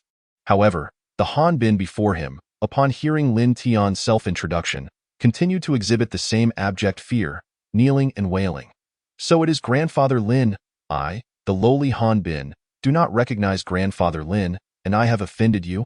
I am indeed blind. I beseech Grandfather Lin to show mercy and spare my life." Listening to Han Bin's words, Lin Tian raised an eyebrow slightly, a hint of confusion flickering in his gaze. He pondered. Why did this man show no reaction upon hearing his name? Could it be that the Han family truly had no connection to the massacre of the Lin family? To be honest, Lin Tian found it hard to believe, for the massacre of the Lin family was of paramount importance in his mind. These adversaries, he would rather mistakenly slay 1,000 than let a single one escape. Perhaps this Han Bin is deliberately putting on an act, or perhaps he is genuinely unaware. However, it cannot be ruled out that members of the Han family were involved in the tragic massacre of the Lin family years ago, yet did not disclose this to Han Bin. With this possibility in mind, a flicker of contemplation crossed Lin Tian's heart. His eyes narrowed slightly as he slowly uttered, "Enough, rise, I shall not take your life." Upon hearing these words, Han Bin was momentarily taken aback, then, with a hint of disbelief, stammered, "Are really?" Lin Tian gazed at him with indifference and remarked, "If you do not get up promptly, be wary of my change of heart." At this, Han Bin finally embraced the reality that he had narrowly escaped death today. He immediately bowed deeply before Lin Tian 3 times, exclaiming, "Thank you, Grandfather Lin, for your mercy." After uttering this, he rose from the ground, lowering his head in respectful posture before Lin Tian. With a heart full of remorse, he spoke, "Grandfather Lin, today I acted foolishly, failing to recognize your greatness, and I sincerely apologize." As he spoke, he slowly retrieved a bank card from his pocket. Though reluctant and pained, he gritted his teeth and presented it to Lin Tian, saying, "Grandfather Lin, this card contains 3 million. It was originally intended for the purchase of that rare 5-split Huanglian." At this point, a hint of embarrassment flickered across Han Bin's face. He understood that it was precisely because of that 5-split Huanglian that he had provoked Lin Tian. Nevertheless, he continued, "A token of my sincerity. I know you lack for nothing, Grandfather Lin, but I beseech you to accept it." Indeed, Lin Tian was far from in need of money. After all, he had spent 4 million in a mere moment at the Qin family's pharmacy, while he himself felt a pang of reluctance in parting with 3 million. Truthfully, since Lin Tian had allowed him to rise, he had not ceased scrutinizing Han Bin's expression. He genuinely wished to discern any unusual signs upon Han Bin's visage. Yet, either Han Bin was a consummate actor, or he was utterly oblivious to the affairs of the Qinghe Lin family. For had Han Bin truly been aware of the Lin family's massacre, upon witnessing Lin Tian alive, he would undoubtedly share the same relentless animosity as those from the Feng, Luo, and Zhang families, and it would be impossible for him to even contemplate offering money as an apology at this juncture. However, Han Bin's ignorance did not absolve the Han family's suspicions. Thus, Lin Tian shook his head and stated, "You need not give me money. Just assist me with a task." Instantly, Han Bin perked up, exclaiming, "Grandfather Lin, whatever you command, I shall exert every effort to fulfill." Lin Tian regarded Han Bin, a deliberately cultivated smile gracing his lips as he patted Han Bin on the shoulder and said, "It is quite simple. You are a member of the Blue Sea Han family, correct?" Han Bin nodded vigorously in affirmation. Subsequently, Lin Tian continued, "It is quite simple. All you need to do is return to Blue Sea, and upon reaching the Han family, convey a message to everyone there. Just tell them that Lin Tian from the Qinghe Lin family has returned." All right. Han Bin responded with exuberance, and then, in a moment of bewilderment, he asked Lin Tian, "Grandfather Lin, is it enough to simply inform them that you have come back? Did you have any prior connection with our Han family, and are you here now to reminisce with us?" As for Han Bin, one could not discern whether he was genuinely naive or merely feigning ignorance. It seemed he completely misinterpreted the underlying implication of Lin Tian's words. With a smile, Lin Tian looked at Han Bin and replied, "Perhaps I do have some ties with your Han family." Han Bin eagerly spoke again then, "Grandfather Lin, why not accompany me to the Han family? I shall host you properly to express my apologies." Lin Tian regarded Han Bin, maintaining a serene smile, and reassured him, "Rest assured, if necessary, I shall personally pay a visit."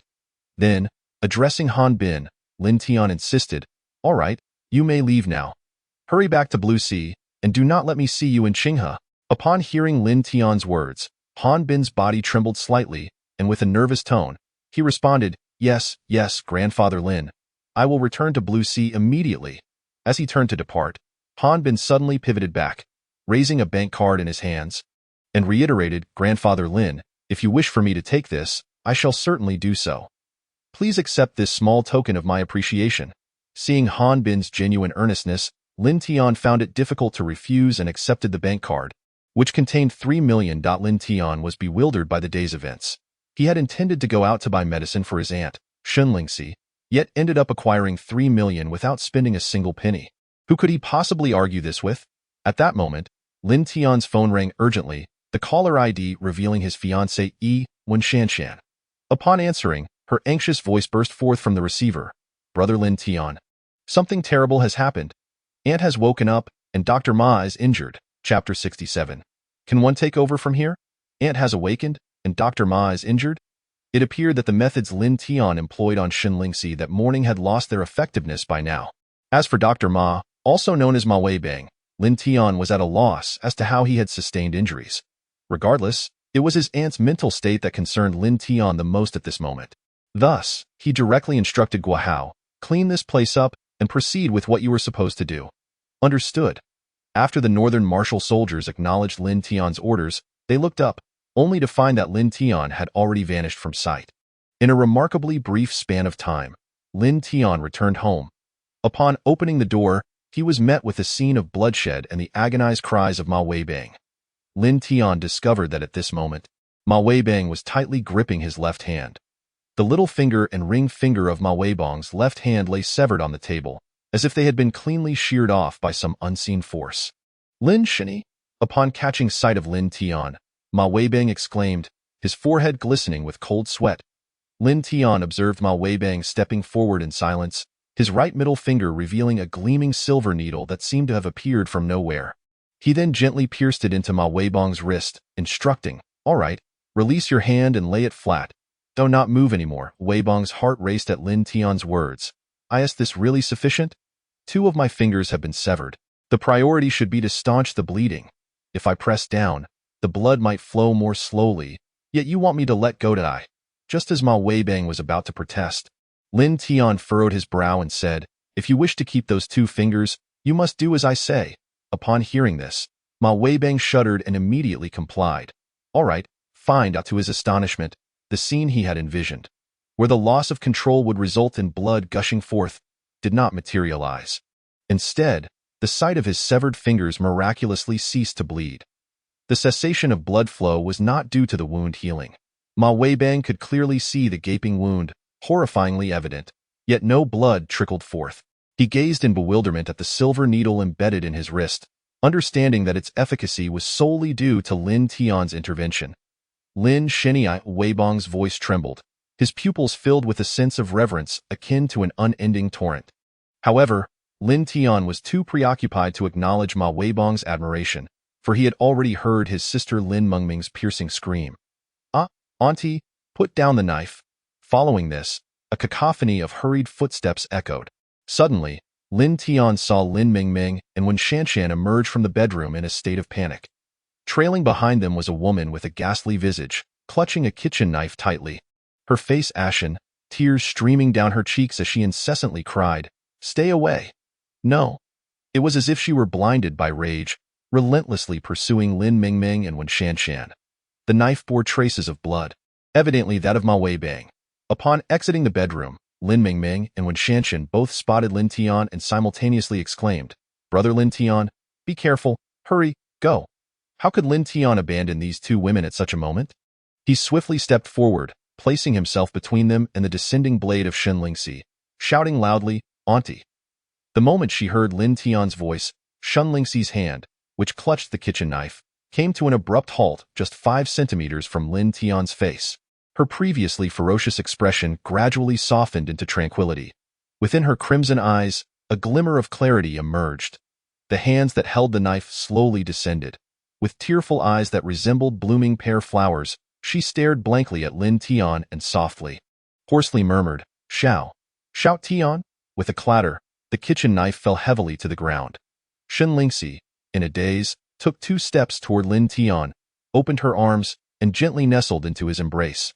Witnessing this scene, Lin Mingming and Wen Shanshan finally breathed a sigh of relief. Collapsing onto the sofa, drenched in sweat that moment, Lin Tian tenderly held his aunt, his pupils glistening with a heart-wrenching sorrow. His beloved aunt had been reduced to this state, entirely due to the actions of the young master of the Luo family, Luo Yonggang. Initially, Lin Tian had intended to restore his aunt's physical injuries before seeking to uncover the whereabouts of the Shen family's hidden treasures. However, it appeared that during the torment inflicted upon his aunt by Luo Yonggang and his cohorts, they had relentlessly interrogated her about the Shen family's location. If he were to broach the subject of the Shen family now, it would likely exacerbate her suffering. Thus, Lin Tian realized that gleaning information about the Shen family's whereabouts through his aunt was an arduous task. Yet, he could not afford to neglect this matter.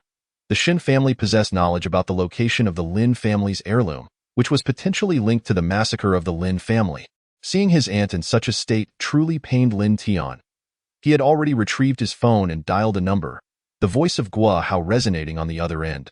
"Long Shou? You summoned me?" Lin Tian's voice was low and strained, as if he were grinding his teeth. "There is someone in the Lin family's basement. Have your men torment him 10 times a day. But do not kill him. I want him alive, understood?" "Yes, Long Shou." The individual in the Lin family's basement was none other than the young master of the Luo family, Luo Yonggang. With Guo Hao's response, Lin Tian felt a slight sense of relief wash over him. He gently patted his aunt's back, realizing that her smile had once again succumbed to slumber. It was likely due to the exhaustion stemming from her earlier outburst. Now that she was asleep, it was for the best. Lin Tian turned to Ma Weibang and said, "Ma Weibang, let me reattach your hand." Ma Weibang, taken aback by this statement, instinctively replied, "Right here?" Lin Tian looked at Ma Weibang and asked, "Where else would we do it? We must act quickly. If we delay any longer, I might not even be able to save your fingers."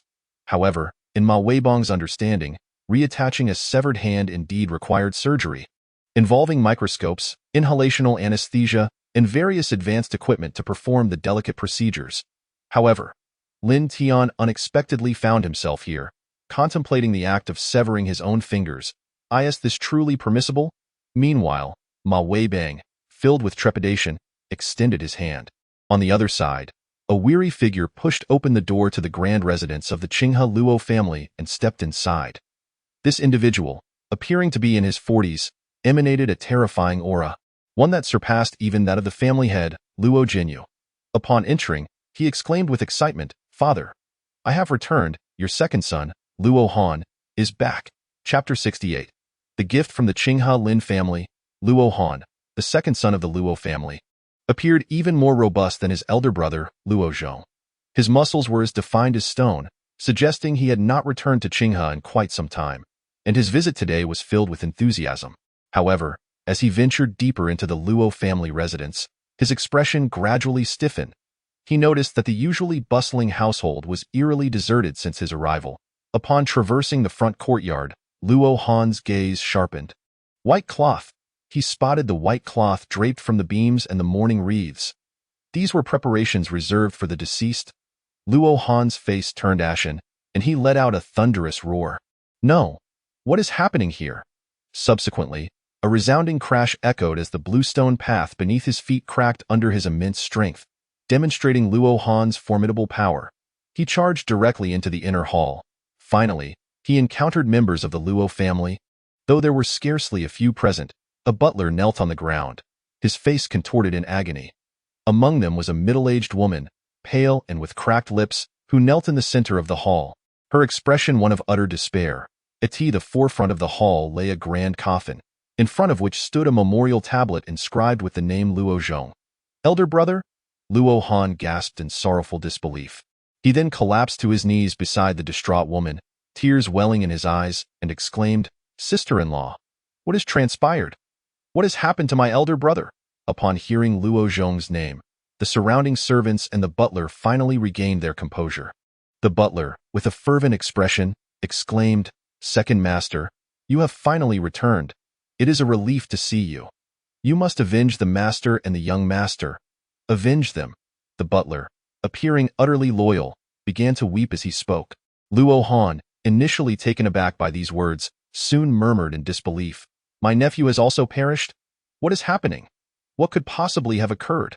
It seemed that, spurred by Luo Han's anguished cries, his sister-in-law slowly regained her clarity. Upon catching sight of Luo Han, the woman suddenly extended her hands and grasped his shoulders, gazing intently into his eyes. In a hoarse voice, she implored, Luo Han, you must avenge your elder brother. You must avenge your nephew. Kill Lin Tian. Eliminate that Lin Tian and obliterate him utterly. Lin Tian? Upon hearing the name uttered by his sister-in-law, Luo Han was momentarily taken aback, unable to comprehend who this Lin Tian was. At that moment, the butler interjected, saying, Second master, it is the eldest son of the Lin family, Lin Tian. The Lin family? Regardless of the passage of years, the two characters representing the Lin family loomed like a dark cloud over each of their heads. It was at this moment that Luo Han recalled precisely who Lin Tian was. The very same Lin Tian who perished in the Battle of Tiandu a decade ago. Impossible. He could not possibly still be alive. The plan for the Battle of Tiandu was foolproof. The Battle of Tiandu was a plan. At this moment, Lin Tian was not present. Was the purpose of this plan to eliminate him, Lin Tian? If the Battle of Tiandu truly was a scheme, then those who initially targeted the Lin family could not have been merely the prominent families of Qinghe and Laniite, must have involved the entirety of the southern region, and even those high-ranking leaders who now survived in the imperial capital, often appearing in major news media, one more powerful than the next. They could hardly be absolved of complicity. Upon hearing Luo Han's words, his sister-in-law instinctively inquired, the Battle of Tiandu plan? What plan? Luo Han shook his head as he replied, I am not privy to the specifics. I only know that this plan was designed to ensure Lin Tian's demise in Tiandu, but how did he survive? At this juncture, Luo Han seemed to have an epiphany and turned to the butler beside him, asking, By the way, when Lin Tian made his move, did you notice whether he was alone, or did he have a multitude of intimidating black-clad figures accompanying him? The butler shook his head in response, stating, According to our investigations and the surveillance footage from the Haiqing venue, he was indeed alone. Upon hearing this, a look of relief crossed Luo Han's face, quickly replaced by a cruel expression, as if he were gnashing his teeth, and declared, Lin Tian, you dare to return without the support of the northern region's martial soldiers, and still lay your hands upon my Luo family's people. I, Luo Han, swear by my name as a peak Huang-level warrior, that I shall render you into mincemeat. Like those wretches of the Lin family, may you be eternally barred from reincarnation.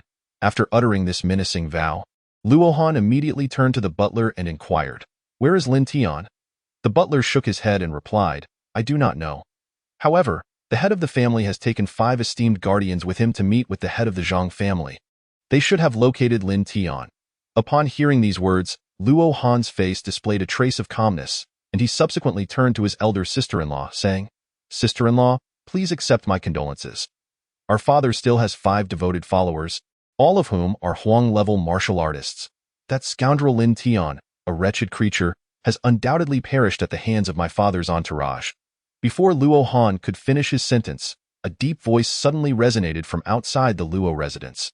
This is a gift from the Qinghe Lin family to the Luo clan. Following this proclamation, a sound resembling a tremor in the air erupted.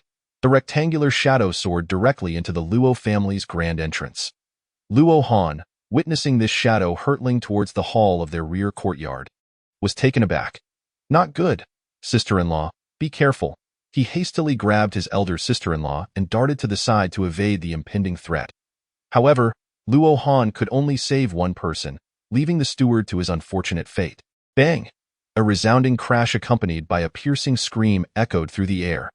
The steward was ruthlessly struck by the enormous rectangular object, and with a spurt of blood, he lay there, his eyes wide open, clouded with blood yet unable to close in death. To Luo Han's horror, he recognized that the object that had crushed the steward was none other than a massive coffin. At that moment, with a thunderous sound, the lid of the coffin, which had not been securely fastened, suddenly slid off, revealing a corpse reeking of blood. It was none other than Luo Jinyu. Luo Han's eyes widened in horror as he emitted a sharp, furious roar. No, father! Impossible! How could this happen? How could this be? With a primal scream akin to a wild beast, Luo Han stomped his foot and instantly dashed out of the Luo estate. Who? Who did this? Lin Tian? Was it you, you scoundrel? Come out if you dare. Of course, it was not Lin Tian who was responsible. He was still at home, preparing to take over for Ma Weibang. This act was orchestrated by Guahao, carrying out Lin Tian's orders. Meanwhile, hidden in the shadows, Guahao observed the furious Luo Han with an inscrutable expression, having no intention of responding. He understood that the head of the Luo family had to take matters into his own hands. Chapter 69. Han family, I hope you won't regret this. In the luxurious apartment rented by Lin Tian, Ma Weibang appeared pale and hesitant as he gazed at Lin Tian standing before him. He nervously swallowed and said, Dr. Lin, do you not need a microscope? Then, Dr. Lin, would you mind administering anesthesia for me? Listening to Ma Weibang's anxious tone, Lin Tian couldn't help but chuckle inwardly. This lad was clearly anxious and fearful. Yet he dared not question Lin Tian directly.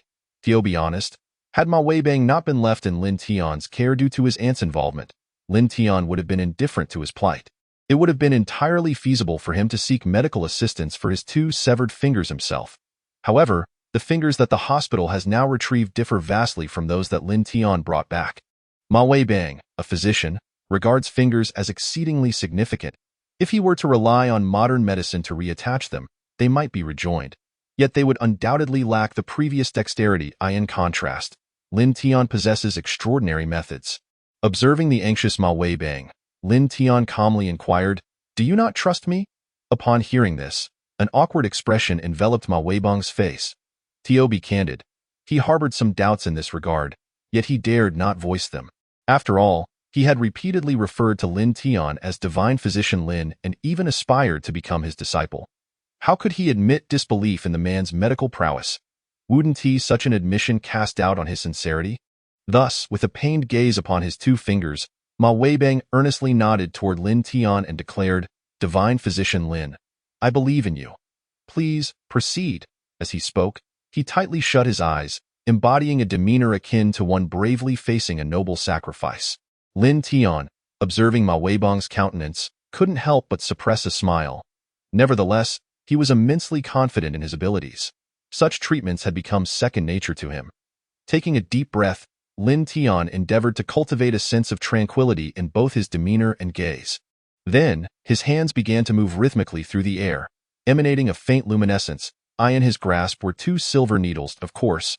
Reattaching fingers could not solely rely on these needles. The crux lay in the rippling waves generated by Lin Tian's hand movements, resembling a form of vital energy or an enigmatic current. Others could not comprehend it, yet it imparted an inexplicable sense of awe. For instance, at this moment, when Shanshan and Lin Mingming stood mesmerized by their brother's silhouette, perceiving an air of unreality about him, as if this scene belonged solely to the realms of television or literary works. As for the miraculous display, Ma Weibang was utterly oblivious, his eyes tightly closed in anxious anticipation of fate's judgment. Meanwhile, as Ma Weibang wrestled with his trepidations, the earlier figure, young Master Han Bin, having escaped Lin Tian's grasp, hastened back to Blue Sea. Upon sighting the entrance of his Han family home, Han Bin exhaled a long sigh of relief. He then dashed into his residence, racing towards the family mansion's rear hall. That moment, the rear hall appeared to be in session, with all family members present. Seated at the head was the family patriarch, Elder Han, alongside an elderly woman, clearly Han Bin's grandmother. Surrounding them were his father, uncles, and even his older and younger siblings. Gazing upon the formidable assembly of the Han family, even the recently returned Han Bin found himself momentarily taken aback, instinctively uttering, "What is happening? Has something occurred?" At the sound of Han Bin's voice, a collective glare of indignation was instantly directed towards him. Han Bin's father, the fourth elder of the Han family, rose abruptly, advancing towards Han Bin with fury etched upon his face. He raised his hand high and brought it crashing down upon Han Bin's cheek with a resounding slap. Smack! Han Bin was sent sprawling to the ground, and thereafter, the fourth elder berated him vehemently, "You ungrateful wretch! Did you steal the 3 million from my account? Return it to me at once." Reeling from the force of the blow, Han Bin covered his face, his eyes wide with disbelief as he looked up at his father and said, "Dad, what are you talking about? That money is mine. Earned through my own efforts." "Nonsense," Han Bin's father retorted sharply, pointing an accusatory finger at him. "You have been utterly useless your entire life. What do you expect me to believe? You think you can actually earn money? A toad could ascend to the heavens before that happens." Indeed, Han Bin's father had a profound understanding of his son, his words encapsulating the truth with piercing clarity. Yet, a surge of anger welled up within Han Bin as he replied defiantly, "Father, I am your son. How could you say such things about me?" However, it seemed as if Han Bin's father had completely ignored this plea, coldly continuing, "In Qinghe, did you not relocate over 100 members of our family? Where are they?"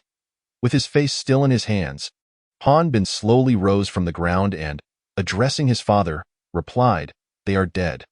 Just as he uttered those two words, his father struck him again, delivering a resounding slap, followed by a thunderous admonishment, "Speak respectfully to your father.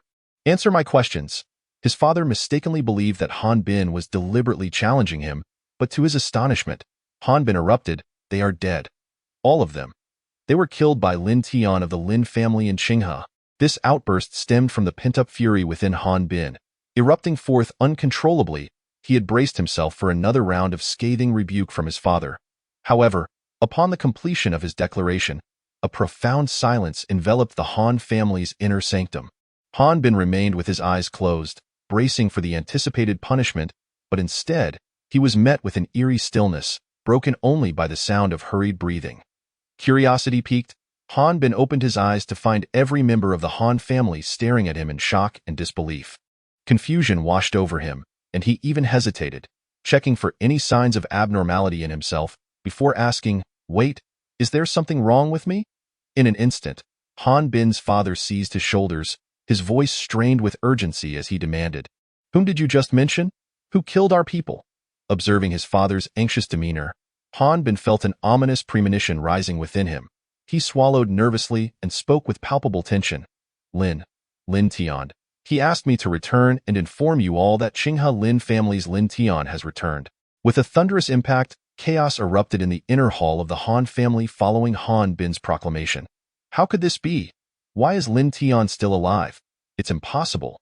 Was he not already dead? Han Bin surveyed the faces of those around him, each one resembling a soldier facing an imminent battle, their expressions a blend of confusion and disbelief. Hesitantly, he inquired, "Is there something I'm unaware of?" However, no sooner had Han Bin uttered these words than, slap! His father delivered a stinging blow to his face, bellowing, "Get out of here, you bastard! You're nothing but a nuisance. Leave! Leave at once!" Ejected from the grand hall, Han Bin clenched his fists, his visage contorted with rage. His face bore a mask of fury and resentment, teeth gritted as he silently roared within. "You have never regarded me, Han Bin, as anything but a lesser being. Humph! You choose not to inform me? Very well.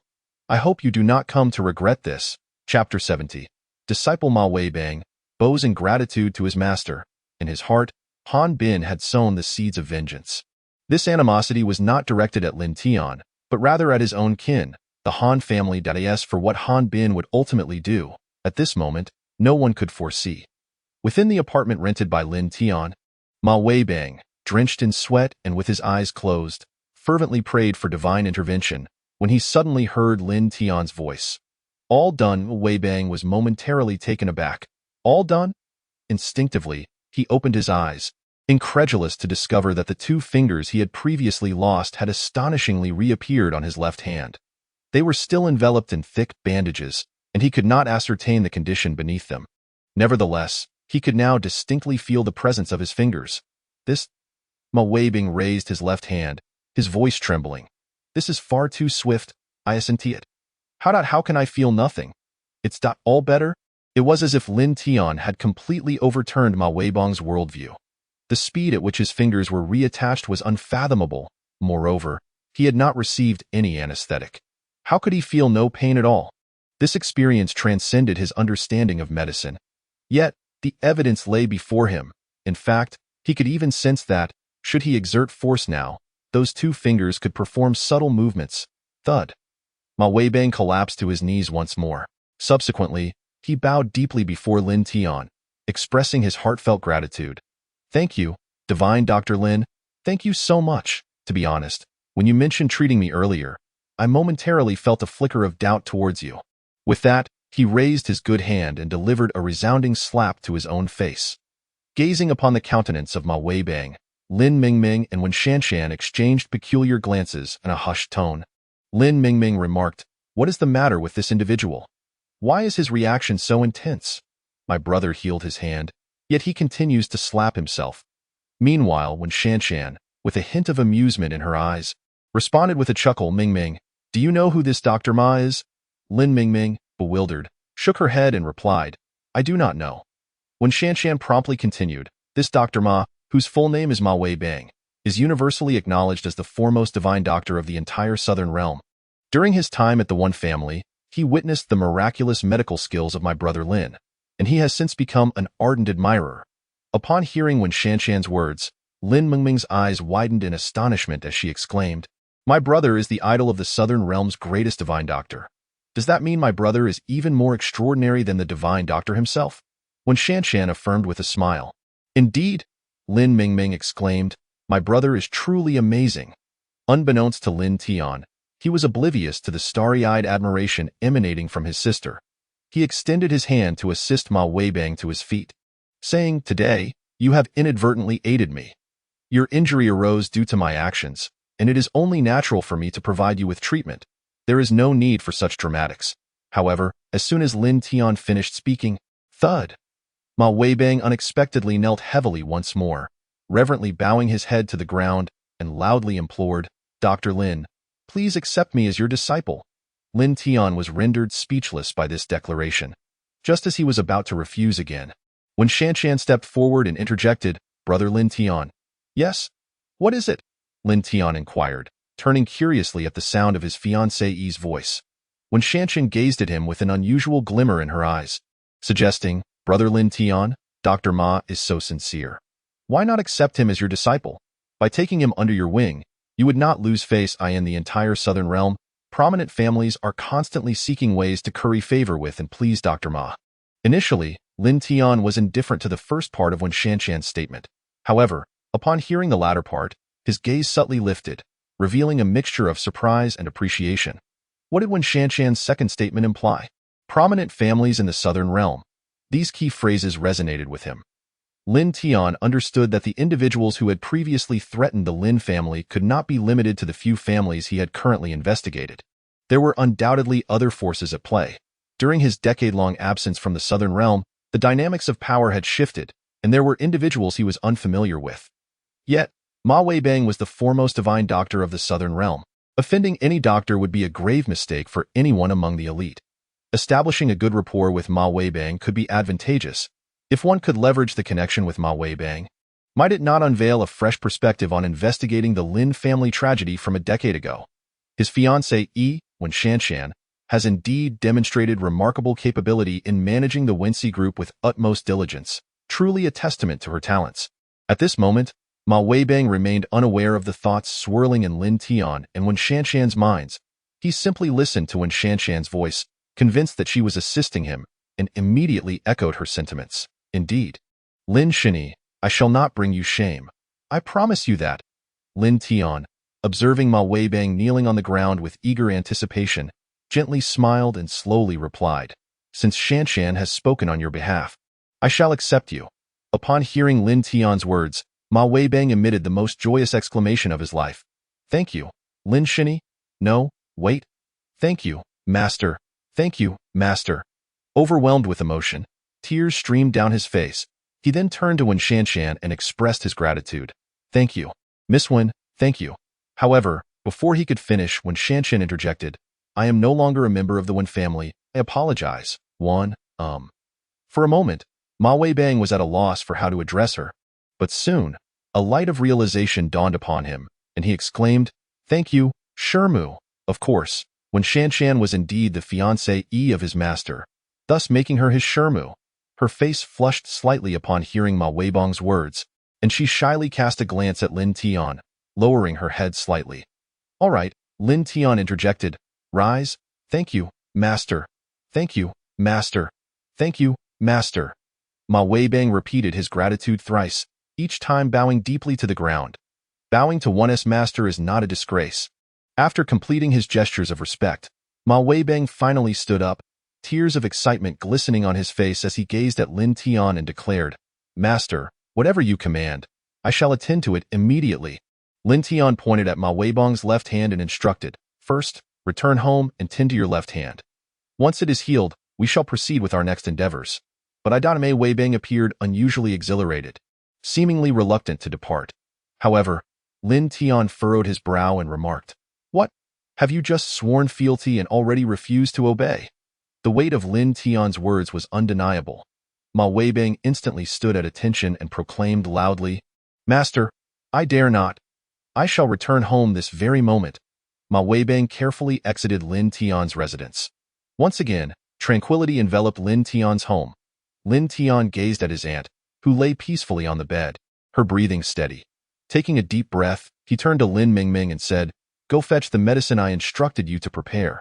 I need to treat my aunt's injuries. Chapter 71. It might hurt a bit. Bear with it. Lin Tian poured out the concocted medicinal broth. The medicinal concoction was not intended for Lin Tian's use. If Ma Weibang were to witness this scene, one could only imagine the heartache he would feel. To think that such a rare medicinal herb, the 50-year-old natural Huanglian, would be wasted in this manner is truly a travesty.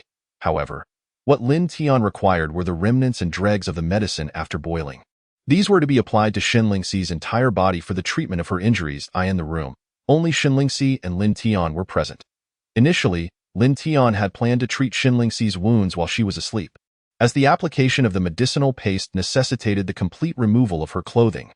To his surprise, Shenlingxi seemed to awaken as if she had sensed his intentions, her wide, innocent eyes fixed upon Lin Tian. It was his dear aunt. The way she looked at him now stirred a sense of guilt within Lin Tian, as though he were about to commit some unspeakable act against her. Yet, all Lin Tian intended was to tend to Shenlingxi's injuries. Nothing more, nothing less, ahem. Clearing his throat awkwardly, Lin Tian ventured, Aunt, I am about to treat your injuries, so please do not think too much of it. I may need to remove your clothing, he had intended to clarify, even though Shenlingxi was currently in a state of confusion, unaware of her surroundings. Out of a sense of conscience, he felt it prudent to inform her. However, he did not anticipate that before he could finish speaking, Shenlingxi would take action. In a swift motion, she sat up and, with remarkable speed, stripped herself of her garments. The abruptness of her actions startled Lin Tian. As he beheld this exquisite sight, he found himself momentarily unsettled. Shenlingxi, perhaps wishing to present herself more clearly, even turned around in front of him. Ahem. No need to move. Please lie back down. Lie back down. Despite her body being marred with ghastly scars, any man, if presented with this scene aside from Lin Tian, would surely be set ablaze with fervor, akin to a raging bull. In truth, Lin Tian could have employed the same techniques as in the morning to render Shenlingxi unconscious.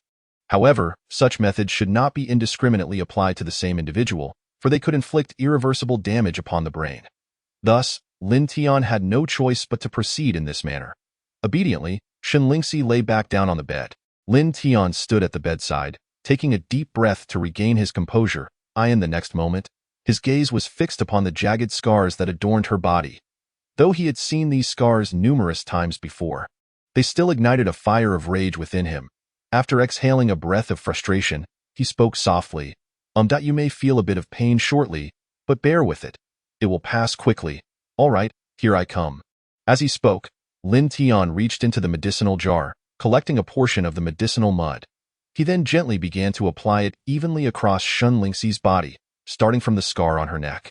Once the medicinal mud enveloped the scar, Shun Lingxi's brow furrowed slightly, her complexion paled, and a soft, almost pained moan escaped her lips. A flicker of panic and terror appeared in her eyes, as if the pain had conjured memories of some tragic experience. However, upon recognizing the person tending to her wounds was Lin Tian, her gaze regained clarity. She slowly closed her eyes, a manifestation of an unreasoned trust in him. Though Shun Lingxi's voice often evoked endless imagination, Lin Tian seemed entirely oblivious to it at that moment, having entered a state of intense concentration. His hands diligently smeared the medicinal mud over her scars, ensuring every application was precise. He was acutely aware of the potential effects of the remedy he had chosen. While it could work wonders on the scars, it could inflict damage on unblemished skin. Thus, Lin Tian could not afford any mistakes. Fortunately, he was Lin Tian, capable of performing intricate procedures without advanced equipment, let alone perfecting the application of medicine. Nevertheless, even with his expertise, it took him nearly 2 hours to treat Shun Lingxi's entire body. After 2 hours had elapsed, Shun Lingxi appeared as though she were completely encased in the medicinal mud, which had replaced the once menacing scars with layers of remedy. The effects of the medicine would require some time to manifest, but Lin Tian was not inclined to waste a moment. He slowly produced an object resembling a rolling pin, which was astonishingly filled with an array of silver needles. After retrieving the needles, he called out to the door, "Ming Ming." Before long, his sister Lin Mingming rushed in. Upon seeing Shun Lingxi's condition on the bed, her nose tinged with the scent of tears, and a look of empathy filled her eyes. Lin Tian handed the now empty medicinal jar to Mingming and said, "Next, I will perform a series of acupuncture techniques known as the 13 ghost needles. During this procedure, no one is to disturb me. Mingming, do you understand?" Mingming nodded vigorously and replied, "Don't worry, brother. Sister Shanshan and I will ensure that you are not interrupted. We'll step outside and put our phones on silent." Lin Tian nodded in acknowledgement, then gradually closed his eyes, seemingly channeling his energy. Ming, cradling the medicinal jar, cautiously exited the room. Amidst Wen Shanshan's curious gaze, Ming informed her that their brother had requested no interruptions. Just then, the doorbell rang loudly, igniting a flash of anger in both Ming and Shanshan. To prevent the incessant ringing, the two rushed to the door and flung it open. Shanshan, her voice laced with irritation, exclaimed, "Who is it? Why are you ringing the doorbell so loudly?" Indeed, those outside remain oblivious to the activities transpiring within. Furthermore, the sound of the doorbell bears no relation to the force with which it is pressed. However, the individual outside is not bold enough to speak, for it is none other than the returning Ma Weibang. The one reprimanding him is his own teacher's wife. Weibang can only stand there, befuddled, and quickly lower his voice to apologize, saying, "Teacher's wife, I am sorry, I was in the wrong. But, may I ask, why is this so?" When Shanshan, unaware of the reason behind Ma Weibang's return, feels no animosity towards him and explains softly, "Your master is currently performing the 13 ghost needles and must not be disturbed, do you understand?" "What?" Upon hearing this, Ma Weibang, unable to contain himself, exclaimed in astonishment. A sharp sound echoed as Lin Ming, standing nearby, swiftly slapped his mouth, furiously exclaiming, "Why are you shouting so loudly?" Although Ma Weibang managed to control his volume, his expression remained exaggerated as he hoarsely protested, "That is impossible. The 13 ghost needles have been lost to time for thousands of years. How could my master possibly know it?" Chapter 72. This Han Bin may be of use. Listening to Ma Weibang's incredulous reaction, both Lin Ming and Wen Shanshan began to grasp why his response had been so intense. Lost for millennia? Is that truly the case? How could Lin Tian possess such knowledge? Nevertheless, Lin Ming and Wen Shanshan held absolute trust in Lin Tian. Thus, Lin Ming incredulously inquired, "Is what you say true? It cannot be as grave as you suggest, can it? Lost for thousands of years? My brother is not yet 30. Are you implying he is an ancient demon several millennia old?" Hearing Lin Ming's banter, Ma Weibang's expression remained unchanged, for he was aware that his claims were indeed factual. His eyes reflected a profound shock, as if terror itself had taken residence within his pupils, and he exaggeratedly insisted, "I speak the truth. I have only encountered this technique within ancient texts. I can assure you, no one today possesses this knowledge." Of course, even if it were his master, Lin Tian, he found it somewhat difficult to believe. When Shanshan and Lin Mingming observed Ma Weibang's demeanor, realizing he was not exaggerating, the two women exchanged glances, and when Shanshan ventured to ask, "Then, what ailments does this 13 ghost needles treat?" At last, a question aligned with Ma Weibang's expertise arose, and he promptly replied, "According to ancient texts, the 13 ghost needles are said to expel 100 evils and madness. In modern medical terms, they could be likened to treatments for depression, obsessive-compulsive disorder, schizophrenia, and a host of other mental health issues." Upon hearing Ma Weibang's explanation, Lin Mingming and Wen Shanshan both exhibited expressions of enlightenment. The two individuals exchanged glances and remarked, "Indeed, it appears that our elder brother truly possesses mastery over this acupuncture technique." This was particularly relevant as our aunt is currently suffering from severe psychological trauma. At this moment, when Shanshan turned to Ma Weibang and inquired once more, "This formation is quite valuable, so why has it been lost to time?" Ma Weibang's expression grew somewhat awkward, and after a moment's pause, he replied, "Master's wife, the Ghost Gate 13 needles requires the use of 13 silver needles to puncture 13 specific acupoints on the human body. Are you aware of what these 13 acupoints are?" Both Wen Shanshan and Lin Mingming shook their heads in confusion. A Weibang swallowed hard and continued, "These 13 acupoints are the 13 vital death points of the human body.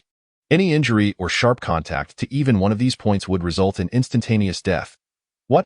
Upon hearing Ma Weibang's words, Lin Mingming and Wen Shanshan gasped in shock. 13 vital death points. No wonder this acupuncture technique is called the Ghost Gate 13 needles.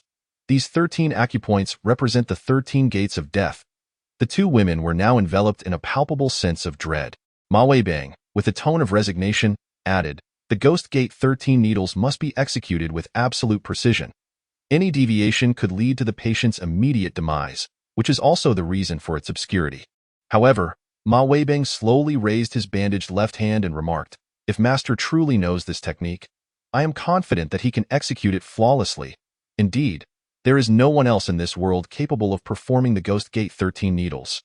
If such a person exists, in Ma Weibang's heart, it could only be Lin Tian. That moment, the fervor and admiration in Ma Weibang's eyes for Lin Tian were nearly overflowing, utterly uncontrollable. When Shanshan and Lin Mingming exchanged glances, reassuring themselves, elder brother Lin Tian will surely succeed. Of course, if Lin Tian cannot accomplish it, then who else could? Just then, Lin Tian's voice emerged, "Why have you returned?" Upon hearing Lin Tian's voice, Ma Weibang, Lin Mingming, and Wen Shanshan were momentarily taken aback, jumping in surprise. Lin Mingming quickly spoke up, "Brother, I apologize. Did we disturb you? We will leave right away." With that, the three of them genuinely turned to head towards the hallway. Lin Tian waved his hand in a gesture of resignation, saying, "It's all right. It's already finished." "Finished?" At Lin Tian's words, Ma Weibang, Lin Mingming, and Wen Shanshan were once again stunned, and then Ma Weibang excitedly exclaimed, "Master? The Ghost Gate 13 needles? You have completed it?" Lin Tian nodded naturally and replied, "Isn't it just inserting 13 needles?" "It's merely as he spoke." Lin Tian's tone was casual and unassuming. Ma Weibang's eyes involuntarily twitched a few times, before he awkwardly spoke up, "Master, those 13 acupoints are indeed 13 vital points. A slight misstep could lead to fatal consequences." As Lin Tian listened to Ma Weibang's anxious tone, he replied with an air of nonchalance, "If someone were to die, couldn't we just revive them? What on earth does it mean to say one could revive someone after they have died? Goodness, what kind of person can utter such words?" Not only Ma Weibang, but Lin Mingming and Wen Shanshan also displayed expressions of helplessness. Fortunately, the one making such remarks was Lin Tian, and not someone else. However, Lin Tian would certainly not allow his aunt, Shinlingxi, to die and then attempt to bring her back. That would be utterly absurd. Lin Tian then addressed Ma Weibang. "You haven't yet mentioned the purpose of your return." Prompted by Lin Tian's reminder, Ma Weibang suddenly came to his senses and replied, "Right, Master. Young Master Han Bin from the Han family of Blue Sea wishes to take me as his apprentice. If it were in the past, I would have made that decision on my own, but now that I have a master, I must." "Han Bin?" Upon hearing this name, Lin Tian raised an eyebrow slightly. He had been observing this individual, unsure of whether Han Bin had shown any reaction upon hearing about the Qinghe Lin family. He was also uncertain about the Han family's involvement in the tragic massacre of the Lin family years ago. All would become clearer once Han Bin returned to Blue Sea and informed his family about his visit. If Han Bin possesses any unique qualities, it would not be unwise to take advantage of them.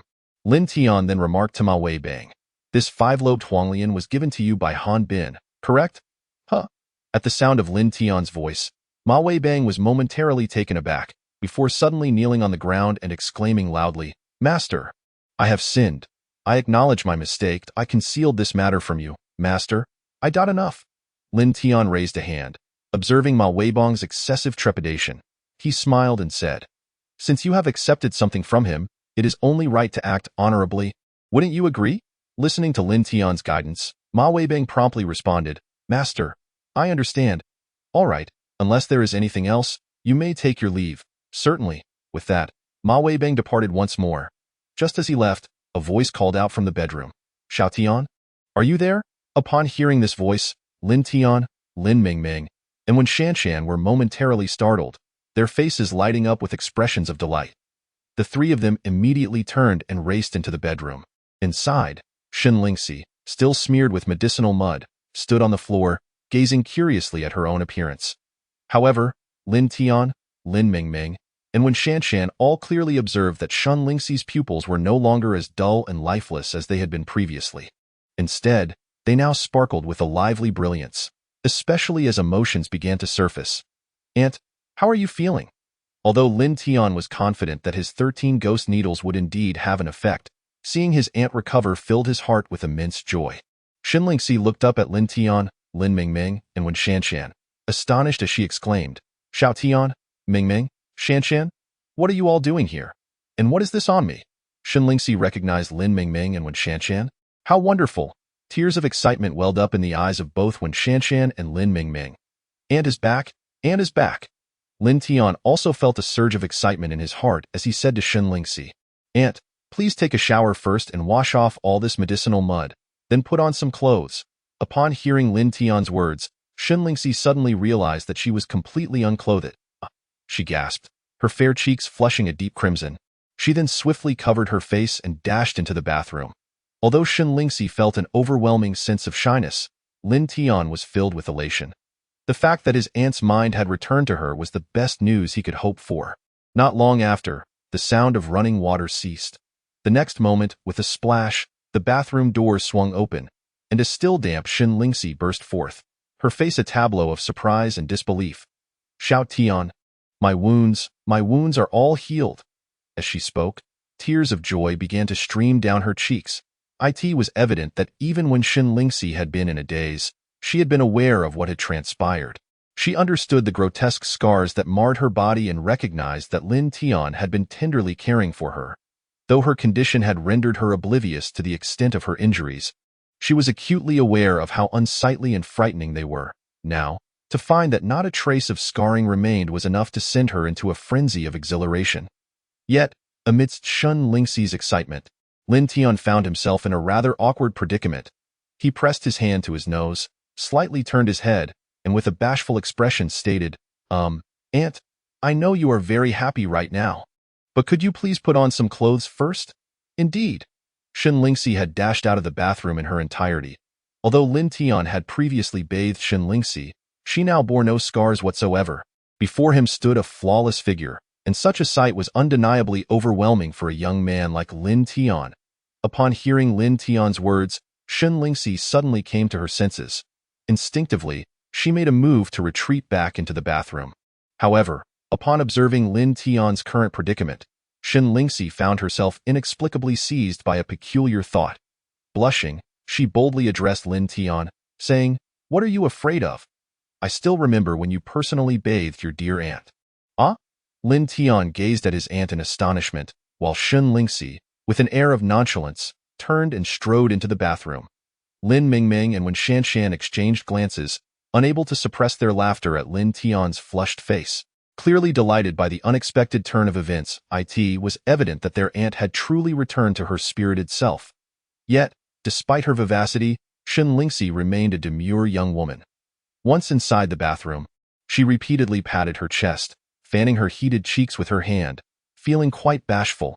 Internally, she berated herself. Shin Lingxi, what has come over you? How can you be so shameless? What will Lin Tian think of you from now on? Shin Lingxi, have you succumbed so quickly? Have you forgotten the promise you made to your elder sister? Her elder sister was none other than Lin Tian's mother. What promise had she made that seemed to correlate with her current state of undress before Lin Tian? As for the nature of the promise Shin Lingxi had made to her mother, Lin Tian remained blissfully unaware. He was currently enveloped in embarrassment, longing to escape the situation. At that moment, a phone call chimed in, akin to a fire brigade rushing to the rescue. Without hesitation, Lin Tian answered the call. On the other end, Guahao's voice resonated, reporting, Dragon Head. We are prepared for the reconstruction of the Lin family estate. However, noticing Guahao's hesitation, Lin Tian inquired directly, however, what? Guahao continued, Dragon Head. What should we do about the ancestral graves of the Lin family? Upon hearing this, Lin Tian's expression darkened. Indeed, the graves of his ancestors lay within the courtyard of the Lin family estate. If they were to reconstruct the estate, would they simply level the graves? This was a matter beyond their authority. It required Lin Tian's input. He exhaled softly and replied, Wait for me, I will be there shortly. After hanging up, Lin Tian promptly departed from his rented apartment, seeking to evade the current turmoil. Standing before a chaotic array of graves at the Lin family estate, his fists clenched tightly. He had encountered the graves of his family members countless times. Yet his anger remained unabated, his eyes betraying a hint of moisture. The deep-seated vendetta against the Lin family had yet to be avenged. Meanwhile, the 10 members of the Northern Frontier Martial Soldiers group stood silently behind Lin Tian, awaiting his command.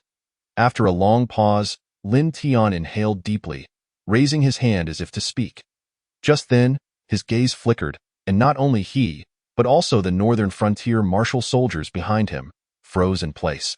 Exchanging glances with one another, Guahao promptly spoke up. He declared, Warriors, there are numerous warriors approaching from this direction, and it appears they do not belong to the same faction. No sooner had Guahao uttered these words than a furious voice resonated from beyond the ruins of the Lin family courtyard. Lin Tian, you wretched cur, you bastard.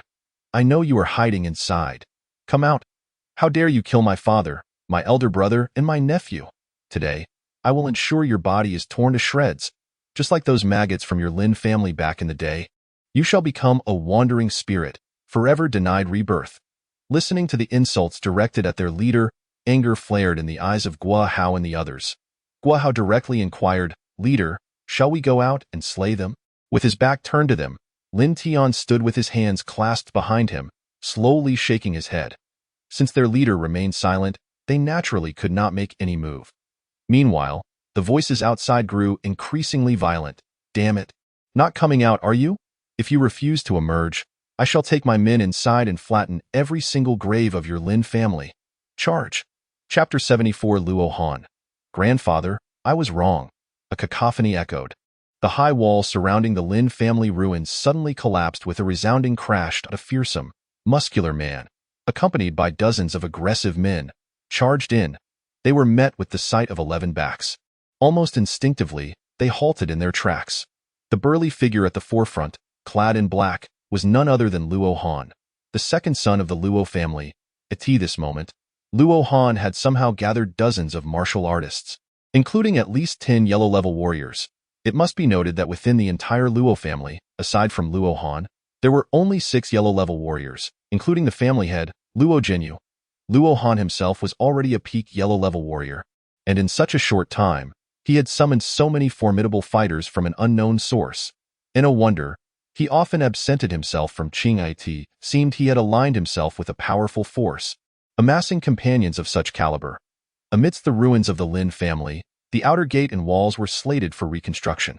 However, they were roughly toppled by this group, seemingly sparing the northern border martial soldiers considerable effort. Within the courtyard, a multitude of graves stood, all belonging to the Lin family ancestors. Before these graves stood Lin Tian, accompanied by 10 members of the Northern Border Martial Soldiers D Group, quietly standing there. They exuded no formidable aura, appearing as ordinary individuals. Yet, despite this, the group led by Luo Han came to a collective halt. Luo Han, too, regarded Lin Tian's tranquil figure with caution. He stepped forward, pointing at Lin Tian's nose, and bellowed, "Lin Tian, are you prepared to face your demise?" At that moment, upon hearing Luo Han's voice, Lin Tian slightly turned to face him. He gazed upon the fearsome figure of Luo Han, his expression devoid of any emotion, and calmly inquired, "Are you one of the Luo family?" "Humph." At the sound of Lin Tian's question, Luo Han let out a cold snort, then pointed at Lin Tian and bellowed, "I am none other than the second master of the Qinghe Luo family. Luo Han, what do you think? Are you frightened upon hearing my name? How dare you take the life of someone from the Luo family? Today, I shall teach you how to write the word death. I will also trample upon the graves of your entire Lin family, ensuring that even in death, they find no peace." At this moment, Luo Han's visage was twisted and menacing, his explosive muscles giving him the appearance of a hellish fiend, brimming with malevolence. However, the ominous aura radiating from Luo Han seemed as if it were of no consequence to Lin Tian, who regarded him with an air of tranquility. He then gently opened his arms and addressed Luo Han. "I stand here, with the resting place of my Lin family right behind me. Come forth, and let me witness how you intend to desecrate my family's burial ground." Lin Tian's voice was calm and untroubled. Yet, following his words, the 10 members of the Northern Border Martial Soldier Group D slowly turned, their gazes icy as they fixed upon Luo Han. Luo Han, in an unexpected moment, felt a slight shiver run down his spine, a sensation akin to a chill creeping along his back. Not only he, but the group behind him also experienced a similar feeling of unease. They exchanged glances, utterly bewildered by the sudden change. Nevertheless, both Luo Han and his entourage were certain that the 10 individuals before them, including Lin Tian, emitted no aura or pressure characteristic of martial artists. To their eyes, these 11 appeared to be nothing more than ordinary individuals devoid of martial prowess. A hint of hesitation flickered in Luo Han's eyes. He was aware that Lin Tian possessed a certain level of martial skill, having earned his place among the Northern Border martial soldiers. Yet, he remained oblivious to the true extent of Lin Tian's abilities. Although Luo Han recognized Lin Tian as a martial artist, the group he had brought along clearly did not share this knowledge. One man, emanating the aura of a yellow-level martial artist, turned to Luo Han and posed the question, "Senior brother, is this the scoundrel who killed our father and elder brother?" Upon hearing this, Luo Han regained his composure and addressed his companions. "Brothers, I, Luo Han, have spent many years in training away from home, only to return to find our family beset by calamity. It is for this reason that I have summoned you all to help me seek justice." He then pointed towards Lin Tian and declared, "This is the one. The remnant of the Lin family, that wretched clan. He has slain my father, my elder brother, and my nephew. Brothers, he dares to stand brazenly before me. What do you propose we do about it?" Listening to the voice of Luo Han, the individuals behind him instantly united in fervent hostility, shouting in unison, "Kill!" As they cried out, this group advanced a step forward. A sinister smile emerged on Luo Han's face as he glared at Lin Tian and bellowed, "Lin Tian, have you pondered how you shall meet your demise?" Hearing Luo Han's furious roar, Lin Tian, with a look of resignation, gently prodded his ears and replied, "I was actually waiting for you to come and trample over my Lin family's grave. Are you going to make a move or not? Why are you dawdling like a coward?" "You?" Luo Han, incensed by Lin Tian's flippant remarks, contorted his face in rage, pointing at Lin Tian as he screamed, "Lin Tian, you stand on the brink of death yet remain so audacious. I tell you, today I have brought 15 yellow-level warriors, and the rest are all half-step yellow-level masters. As for myself, I am at the peak of the yellow level. Now, tell me, how do you intend to fight me?" 15 yellow-level warriors, with the remainder being half-step yellow-level experts. Such formidable power seems capable of leveling the entire Qinghe. A flicker of confusion crossed Lin Tian's eyes. From their exchanges, it appeared that these individuals were all disciples from the same sect. Is there truly a sect in this world where such warriors congregate? Lin Tian, who had been absent for a decade, was unaware of this. Even the Lin Tian of 10 years ago, the heir of the world's foremost family, would have known nothing of it. What transformations has this world undergone in the past decade? While Lin Tian was engulfed in perplexity, Luo Han misinterpreted the situation, believing Lin Tian was trembling in fear upon hearing of his strength. Thus, he let out a sinister chuckle. "Ha ha ha ha! Foolish creature, are you afraid now? Now that you comprehend the disparity in our powers, I advise you to kneel at my feet, lick my shoes, and shout 3 times, 'Grandfather, I was wrong.' I might even spare you a complete corpse." Listening to Luo Han's words, Lin Tian raised his head slightly, curiosity glimmering in his eyes as he asked, "What should I shout 3 times?" Luo Han replied, "Grandfather, I was wrong." As soon as Luo Han's words fell, Lin Tian immediately interjected, "Speak louder. My Lin family's ancestors might not have heard you." "You?" Luo Han instantly realized he had been outwitted by Lin Tian, finding himself in the position of apologizing on the ruins of the Lin family. Ah, how infuriating. "You, a mere fool relying solely on your tongue. I will kill you. Charge." Unable to contain himself any longer, Luo Han commanded, and the group behind him surged forward with the fervor of a battle-hungry army. Meanwhile, Lin Tian merely remarked indifferently, "This Luo Han is mine." "Understood." The 10 northern warriors responded in unison. With a buzz, they vanished from sight. Chapter 75. Go to hell and apologize to the Lin family. A savage and cruel glint shone in Luo Han's eyes, unleashing the entirety of his exaggerated musculature. He closed the distance to Lin Tian in merely 3 strides, delivering a formidable punch that seemed to cleave through the air with the velocity of a bullet. Yet, this powerful strike met only empty space. What was happening? Standing frozen, Luo Han was bewildered. His fist had appeared destined to strike Lin Tian squarely in the face, yet it had inexplicably connected with nothing but air. Lin Tian stood before him, devoid of movement. So how could this be? Surely, his anger had clouded his vision. In Luo Han's perception, Lin Tian was indeed formidable, at least a practitioner of the yellow rank. However, he was by no means a match for him. With a smirk of triumph curling at the corners of his mouth, he addressed Lin Tian, "You have grown overly complacent, allowing me to approach you so effortlessly. Where are your subordinates? Have they been rendered speechless by fear?" Lin Tian regarded the self-satisfied Luo Han coolly and replied, "Perhaps you should turn around." To these words, Luo Han paused. Momentarily taken aback with a swift motion, he pivoted. What he beheld was a sight that would haunt him for the rest of his days. It seemed that the 10 cloaked figures who had previously stood between him and Lin Tian were now fleeing in the opposite direction, their backs turned to him. Meanwhile, his fellow disciples, who ought to have surged forward to assist him in dismantling Lin Tian, were instead emitting cries of anguish from their positions. The 10 black-clad figures moved like phantoms through the throngs of assailants, and wherever they passed, blood erupted, heads soared, or chests caved in, limbs shattering in the chaos. The cacophony of screams, the splatter of blood, and the desperate gasps of those collapsing to the ground, choking on their own life's essence, assaulted Luo Han's senses. No, this cannot be. His disciples, whom he had brought along, were being cut down like wheat before a scythe, with many of them unable to even glimpse their attackers before the light faded from their eyes. In mere moments, the sounds of footsteps echoed. Thud, thud, thud, as the 10 immaculate figures landed gracefully upon the ground. Behind them lay a field of silent corpses. Slowly, they turned to face Lin Tian, kneeling on one knee, and in unison, proclaimed, "We report to the dragon head. The mission is accomplished." These 8 words struck Luo Han's heart like a thunderous hammer, leaving his complexion ashen, beads of sweat dotting his brow, and his body trembling ever so slightly. How could these 10 individuals possess such strength? They had faced 15 adept practitioners of the yellow rank, alongside dozens of half-step yellow rank warriors. Their numbers vastly outnumbered their foes, yet they had encountered not a single adversary before being utterly decimated.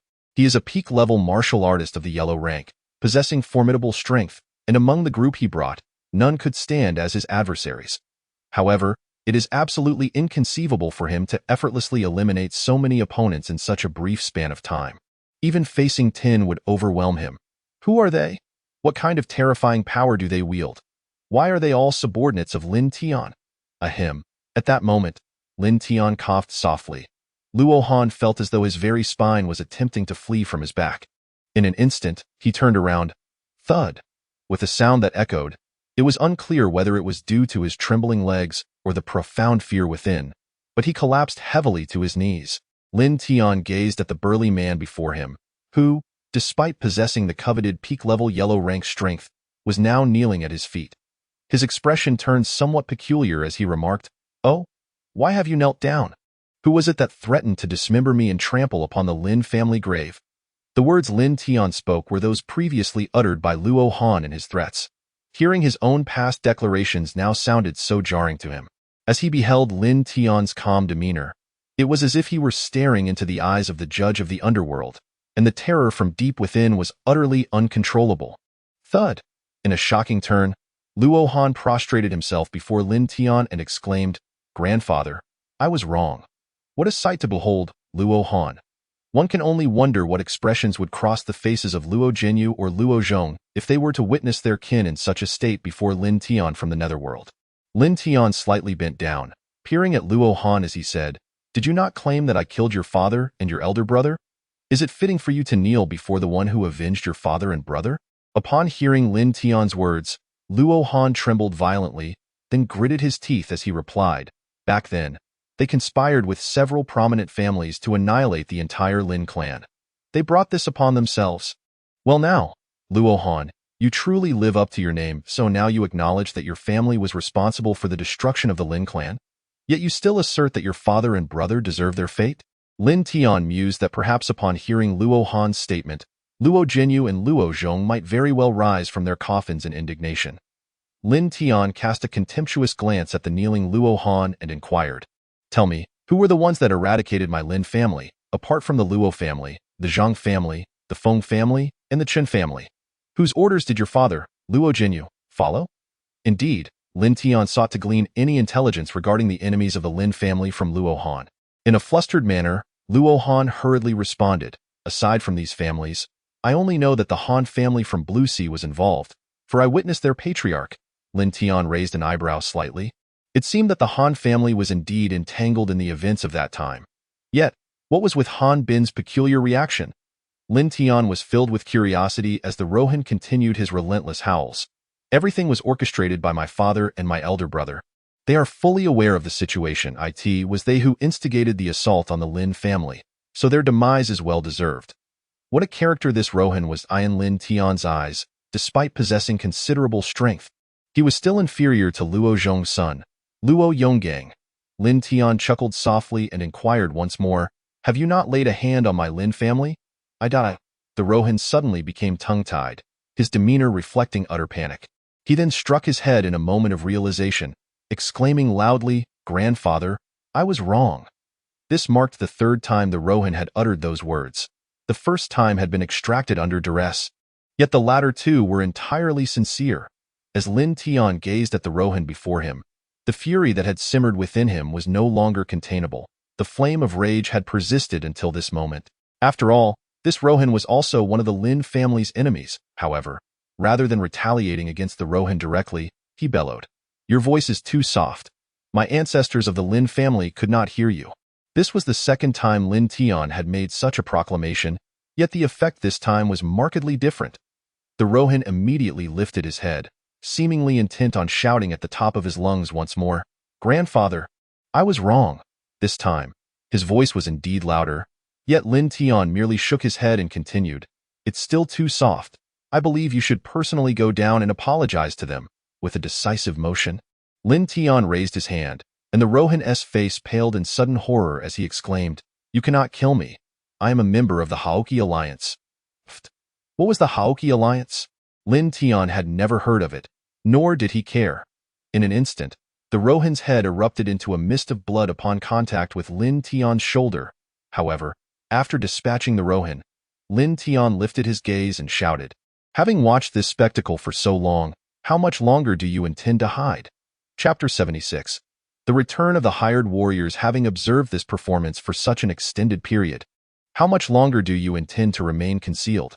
Lin Tian's words, imbued with a tempestuous aura, surged forth, sweeping around the ruins of the Lin family. The wind stirred up the dust and debris, causing the trees to sway violently. Yet, in response to Lin Tian's sudden outburst, the members of the Northern Border Martial Troop D Group displayed no reaction whatsoever. Clearly, they had been acutely aware of the hidden figures lurking in the shadows. Suddenly, from within the dense forest, a languid applause broke the silence. A familiar voice then filled the air. "Impressive. I never expected you to possess such strength." Upon hearing this voice, a peculiar glint appeared in Lin Tian's eyes. and even the members of the Northern Border Martial Troop D Group displayed expressions of intrigue.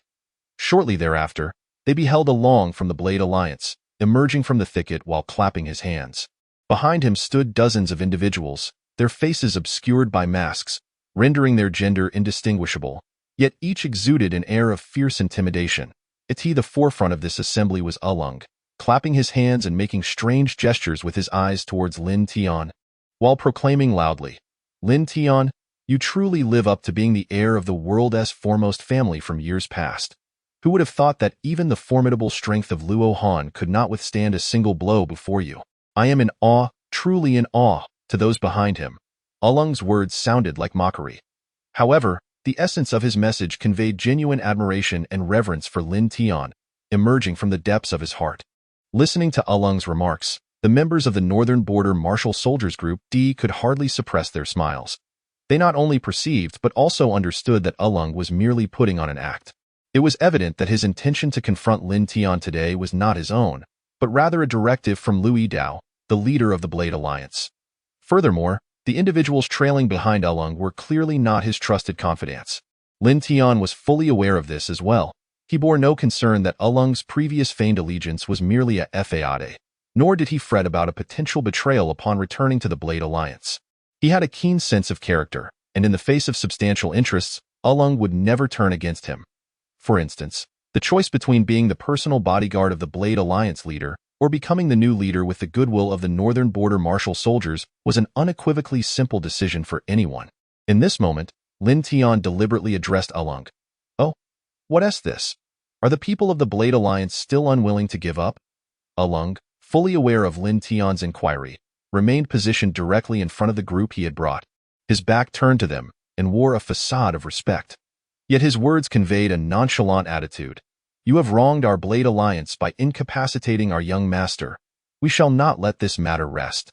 Had it been anyone else, they would have likely launched into a tirade against Lin Tian by now, but Along dared not do so, even in pretense. Before Along's voice could fade, he continued, "Do you see this group behind me? They are elite mercenary warriors summoned by our alliance leader." Upon hearing this declaration, the masked figures behind him visibly paused.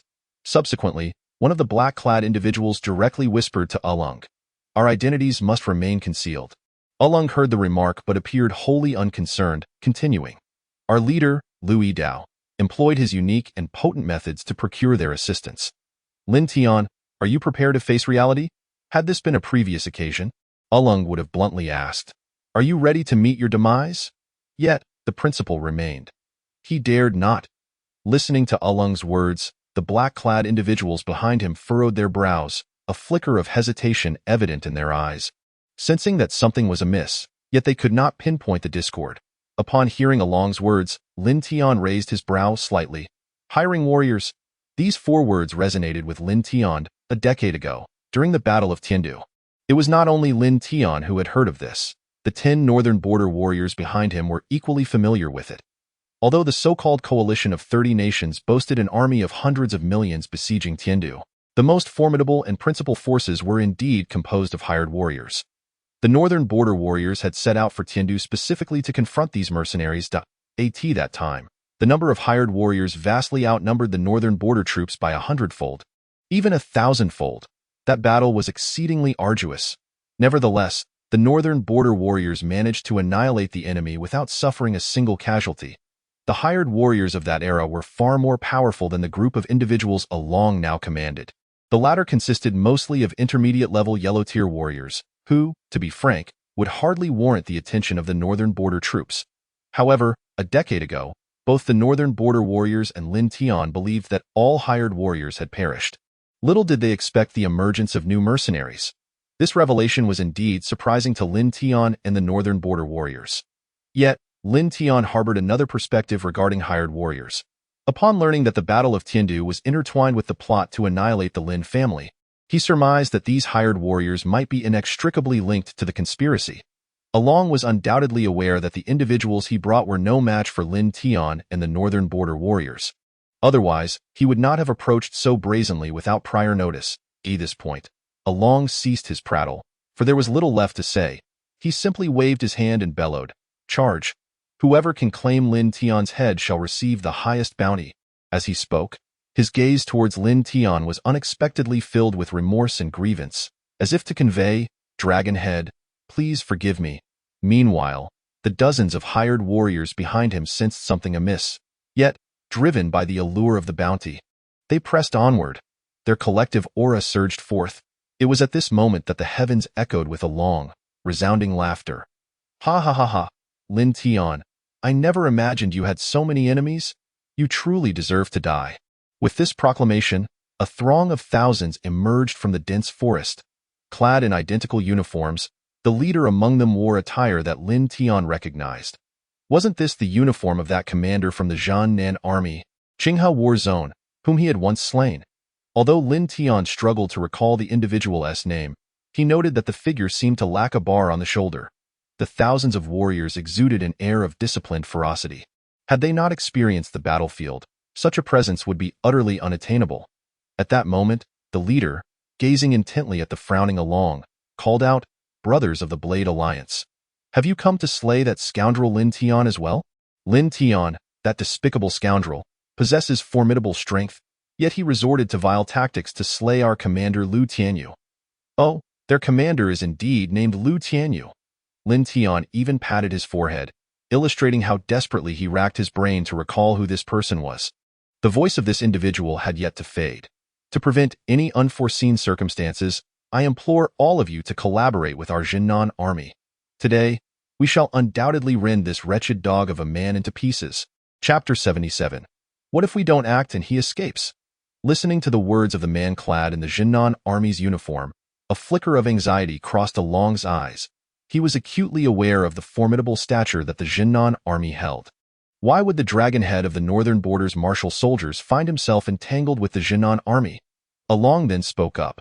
Not only this Jiannan army.at this moment, the commanding figure seemed to anticipate Along's inquiries, placing his hands on his hips, inhaling deeply, and then proclaiming loudly, "Before you stands Zhang Shiyu, vice commander of the Qinghe battle zone of the Jiannan army."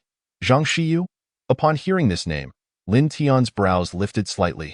First, this man bore the surname Zhang. Second, he was named Zhang Shiyu, while the individual Lin Tian had previously dispatched in the shop of the old master Nan was named Zhang Shiguei. The resemblance of their names was striking, and upon closer inspection, the two seemed to share a certain likeness. Lin Tian addressed Zhang Shiyu directly. "You are of the Zhang family?" Upon hearing Lin Tian's inquiry, Zhang Shiyu turned his gaze towards him, a smirk gracing his lips, part cunning, part cruel, as he replied, "Indeed, Lin Tian, I am of the Zhang family. My father is Zhang Zhaoyang." Lin Tian, there is something you remain unaware of, is there not? Zhang Shiyu regarded Lin Tian with a glimmer of mocking amusement in his eyes before continuing. "Years ago, the annihilation of your Lin family was also partially orchestrated by my Zhang family." "Ha ha ha ha." Zhang Shiyu erupted into laughter. Lin Tian gazed at Zhang Shiyu with a peculiar expression. Even the members of the Northern Border's Martial Soldiers Group D, standing behind him, wore expressions of bewilderment. They were aware that Zhang Shiyu's father, Zhang Zhaoyang, had already been sent back to the Zhang family in a state of demise. How could Zhang Shiyu possibly find humor in this? Lin Tian then boldly confronted Zhang Shiyu. Haven't you been away from home for quite some time?" At Lin Tian's words, Zhang Shiyu momentarily faltered, instinctively replying, "How do you know?" But soon after, he vehemently shook his head, bellowing, "Why should I answer your foolish question?" Subsequently, a reminiscent expression crossed Zhang Shiyu's face as he unleashed a cruel smile. "Lin Tian, it is truly a pity that you were not present when we hunted down all members of the Lin family. You should have heard the melodious pleas for mercy and the wails of despair from your kin as they met their demise." "Ha ha ha." As he spoke, Zhang Shiyu licked the corner of his mouth, as if relishing the taste of blood from the past. Lin Tian's pupils instantly darkened, a faint glimmer of malevolence surfacing in his gaze. This ominous aura went unnoticed by Zhang Shiyu and the warriors of the southern garrison. Yet the members of Group D from the northern border's martial soldiers cast sympathetic glances towards Zhang Shiyu. Completely oblivious to Lin Tian's change in expression, Zhang Shiyu suddenly pointed at Lin Tian and bellowed, "Lin Tian, you foolish wretch. Having managed to survive, rather than seeking refuge to live a peaceful life, you dare to launch a sneak attack on Commander Lu of our Qinghe battle zone in the southern garrison? To oppose the southern garrison is to invite certain death. I advise you to kneel and plead for mercy now. Perhaps Lord Zhang Nan will graciously allow you to keep your corpse intact." Zhang Xiyu grinned maliciously at Lin Tian, seemingly awaiting his submission. Witnessing this scene, the members of Group D from the northern border seethed with anger. How dare he demand that their leader kneel in supplication? Truly a death wish. Guo stepped forward and inquired of Lin Tian, "Commander, shall we kill him?" Lin Tian replied calmly, "Leave Zhang Xiyu to me." Guo's voice reached Zhang Xiyu, who wore a mocking smile as he loudly exclaimed, "Oh, you only have 10 men, and you still think to resist? Have your brains been kicked by a donkey? Ha ha ha. Indeed, Lin Tian, you foolish wretch, are surrounded by nothing but fools. Ha ha ha." Zhang Xiyu laughed as if he were choking on his own spit, breaking into a fit of coughs. After a couple of coughs, he crossed his arms and spread his legs, stating, "You, Lin Tian, are the first to boast before the southern garrison. I've changed my mind. Mere kneeling and pleading is futile. You should come over and crawl through my legs, and if I am pleased, perhaps I shall grant you a complete corpse." At that moment, in Along's eyes, Zhang Xiyu had already become a corpse. However, the response Zhang Xiyu received was not the terrified pleas he anticipated from Lin Tian, but rather the sound of several fierce gusts slicing through the air. Bang, bang, bang, bang, bang. The explosive sounds erupted as the 10 northern border martial soldiers behind Lin Tian vanished from their positions, leaving behind deep craters formed by their immense power. Zhang Xiyu, still wearing a smug grin, awaited Lin Tian's plea for mercy, only to hear a painful scream emanating from behind him. His expression froze, and instinctively he turned around, just in time to witness an extraordinary sight. The very warriors of the southern garrison he had brought with him were now soaring through the air. In that instant, Along also reacted, shouting urgently, "Hurry! Let us join forces to assist the brethren of the Zhennan army." Along is even more anxious than the soldiers of the Zhennan army. For the northern border warriors have already taken action, and Along knows that none of the warriors dispatched by the Zhennan army will survive. At this moment, if the hired fighters he brought do not take action, what will happen if they flee upon witnessing the ferocity of the northern border warriors? Following Along's command, the hired warriors transformed into fleeting shadows, charging forth. Their target was Lin Tian, who stood unguarded. Little did they know, death had already set its sights upon them. With a series of swift sounds, the heads of the foremost hired warriors soared into the air, bidding a permanent farewell to their bodies. Standing quietly before this group of hired warriors was Guo Hao, wielding a sharp blade. The battle was overwhelmingly one-sided. Zhang Xiyu, maintaining his previous stance, felt his pupils stiffen and his complexion turn ashen. He had brought along thousands of warriors from the Zhennan army's Qinghe battle zone. Yet, these thousands were powerless against the assault of merely 9 adversaries. All he could hear were the cries of agony, the wails of pain, and the sounds of the Zhennan warriors meeting their demise. At this moment, lost in thought and trembling slightly, Zhang Xiyu was jolted by a voice that nearly made him lose control. "What did you just want me to do?" Chapter 78. Little Slave Along, paying homage to the dragon head. "What did you just want me to do?" This calm, deep, and hoarse voice emanated from Lin Tian. Zhang Xiyu's entire body quivered violently, and he turned abruptly. Unbeknownst to him, Lin Tian had already appeared behind him. Perhaps startled by this sudden presence, Zhang Xiyu let out a piercing scream, raising his fist high and striking down heavily towards Lin Tian. With a resounding thud, Zhang Xiyu coughed up blood, his body flying backward like a kite severed from its string, crashing heavily to the ground with a scream akin to biting down on a broken tooth. Ugh! His left hand clutched tightly to his right forearm. His right fist had shattered upon impact. Moreover, Lin Tian had not even lifted a finger. His fist had landed squarely against Lin Tian's chest. Yet, it felt as though he had unleashed all his strength upon a mountain forged of steel. The opponent remained utterly unmoved. While Zhang Xiyu's right hand lay in ruins. In terror, Zhang Xiyu gazed at Lin Tian and screamed, "No, impossible. How can you be a high-level warrior? What impossibility is there?" The protective energy surrounding Lin Tian was undeniably real. Just as Zhang Xiyu uttered this exclamation, the air around them fell silent. The agonizing cries and the sounds of flesh meeting flesh abruptly ceased. Zhang Xiyu looked around in horror, only to be confronted with an even more terrifying sight. The mountains and hills were densely populated.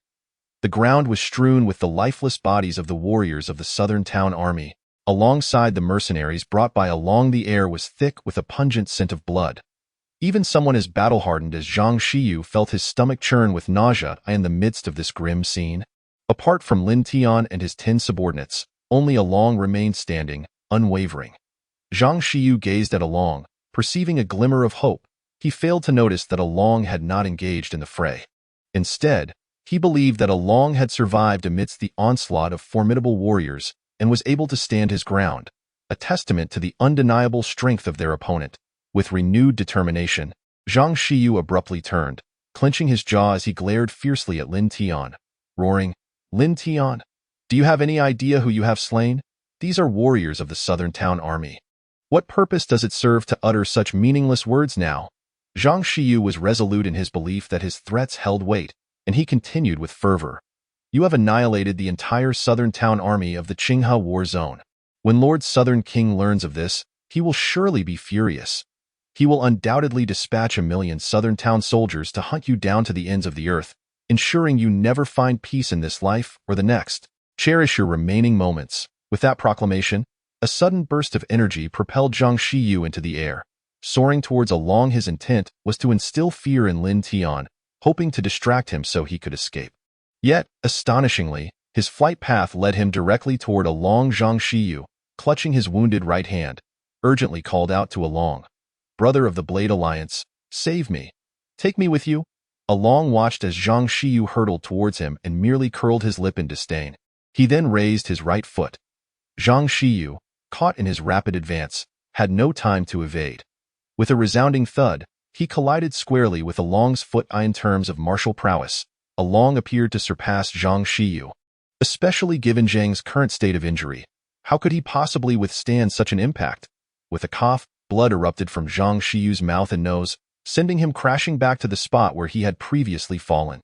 Pale and incredulous, Zhang Xiyu clutched his chest, staring in disbelief at Along. "You," he gasped, only to spew another mouthful of blood in his agitation. In that moment of shock and despair, Along slowly knelt before Lin Tian, proclaiming loudly, "Little servant." Along pays homage to the dragon head. Zhang Xiyu was rendered speechless.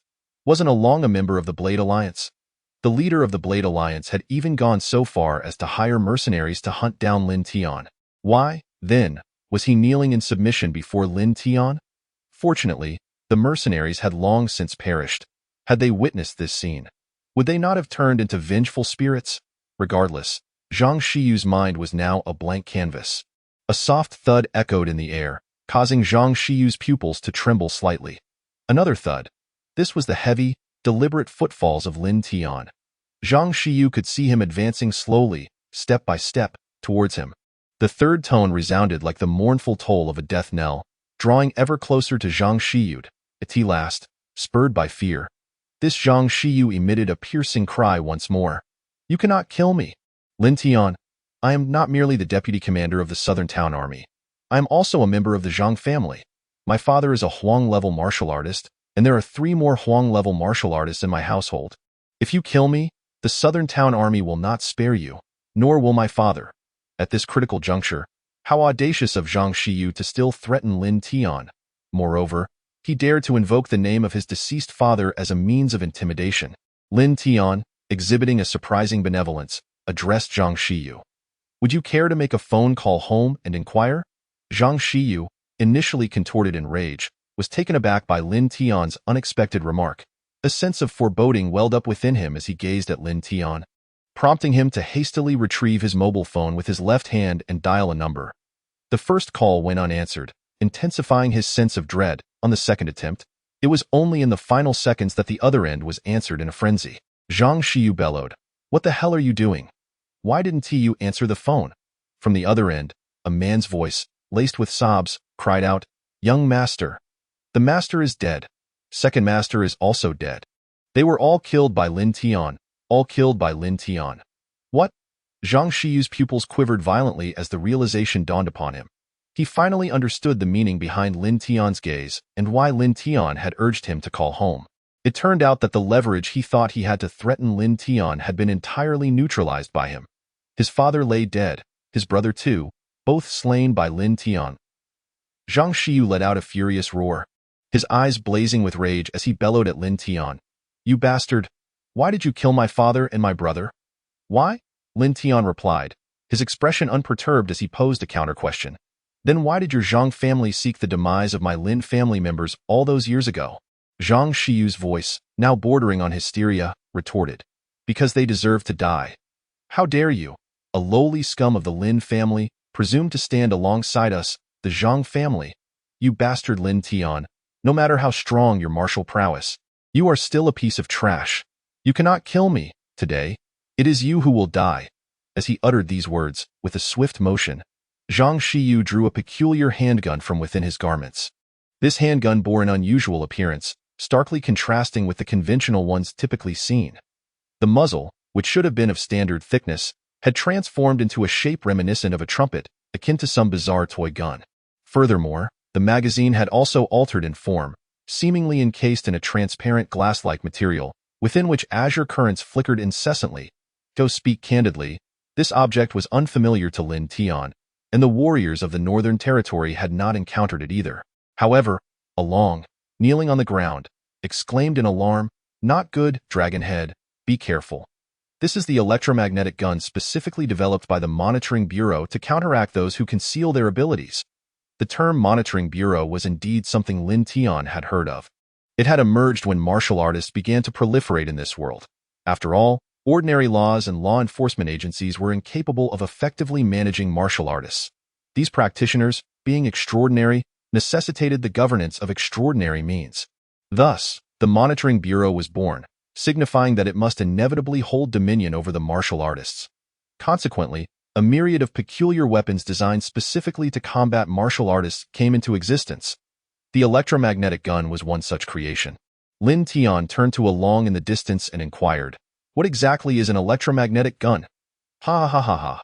Before Along could respond, Zhang Shiyu, with a fierce glint in his eyes, burst into laughter and then proclaimed in a chilling tone, "This electromagnetic gun can sever the connection between a martial artist and their dantian through a powerful bioelectric current, causing them to lose all their strength in an instant. I managed to procure one through a friend in the Monitoring Bureau. Who would have thought I would actually use it today? Lin Tian, you shall be my first victim." Meanwhile, Along, in a state of panic, shouted, "Dragonhead, be cautious. Even a martial artist would be helpless against this electromagnetic gun." "Martial artist?" At Along's words, Lin Tian raised an eyebrow, a flicker of surprise crossing his eyes as he murmured, "Is it truly that formidable?" Zhang Shiyu, having overheard Lin Tian's mutter, wore an even more manic and ferocious grin as he bellowed, "Now you feel fear? It's too late. Prepare to meet your demise, you worthless trash." With a thunderous bang, a blue-white beam of light erupted from the handgun in Zhang Shiyu's grasp. Dragonhead, Along, witnessing this scene from afar, cried out in distress, scrambling to his feet and rushing toward Lin Tian in an attempt to provide aid. Yet, he remained oblivious to the fact that not only did Lin Tian remain unmoved, but even the members of the Northern Territory Warriors group standing behind him did not react. That blue-white light emitted crackling sounds as it struck Lin Tian's eye, and the next moment, the light burst upon contact with him, seemingly forming a colossal electric net that ensnared Lin Tian completely. The excruciating crackle of electricity erupted from his body. "Ha ha ha ha ha." Zhang Shiyu stood triumphantly, his laughter echoing. His pupils were now blood-red. Having sustained grievous injuries and learned of his father and brother's demise, Zhang Shiyu had succumbed to madness. Gazing at Lin Tian, who was enveloped in an unending electric net, he rose and roared, "Lin Tian, you worthless scum, perish! Become a wandering spirit alongside the lower echelons of your Lin family." With these words, Zhang Shiyu limped towards Lin Tian, who was ensnared by an electric net. He then raised his firearm once more, aiming it steadily at Lin Tian, prepared to pull the trigger again, seemingly intent on ensuring Lin Tian's tragic electrocution. However, before he could execute that lethal motion, he felt his handgun grow unbearably heavy in his grasp. To his horror, he realized that Lin Tian, enveloped in the electric net, had lifted his hand and firmly pressed it upon the firing pin of Zhang Shiyu's gun, rendering it utterly inoperable. Zhang Shiyu was astounded to discover that the electromagnetic gun, which could incapacitate practitioners at the Shin level, had no effect whatsoever on Lin Tian. In fact, Lin Tian's other hand gradually rose. With a simple flick, the electric net fell aside, flickering twice on the ground before it extinguished instantly. Yu. This is impossible. This cannot be. Zhang Shiyu's voice was filled with a desperate disbelief. Meanwhile, Along, who had been rushing from a distance, stood frozen in place, bewildered. He too could not comprehend why the feared electromagnetic gun had no effect on Lin Tian. This is, Zhang Shiyu's trembling voice persisted. This is meant to counter Xin-level warriors. Even Xin-level warriors cannot. Zhang Shiyu was almost incoherent. With a slight exertion, Lin Tian effortlessly disarmed Zhang Shiyu of the electromagnetic gun. As he examined the weapon in his hand, Lin Tian remarked nonchalantly, Xin-level. I have long since transcended that. Both Zhang Shiyu and Along felt as though an unyielding hand had tightly gripped their throats. Xin-level, I have long since transcended. What does this mean? Could it be that Lin Tian's power has surpassed the Xin level? Is he perhaps not a D-level warrior? But Lin Tian is barely in his 20s. Not even 30, a D-level warrior. Such beings were beyond the ken of both Zhang Shiyu and Along, who had never even heard of their existence, let alone witnessed one. Yet, could it be that Lin Tian is truly merely a D-level warrior? That is of little consequence. Lin Tian gazed at the now dazed Zhang Shiyu and spoke softly, Go now, reunite with your father. With that utterance, a dull thud resonated through the air. Zhang Shiyu's eyes widened in terror, bloodshot and filled with dread. Blood began to trickle from his orifices, slowly seeping down his face. With a thud, Zhang Shiyu's feeble body collapsed to the ground, lifeless and unseeing. No one witnessed how Lin Tian struck. All that was known was that Zhang Shiyu met his end in that very spot.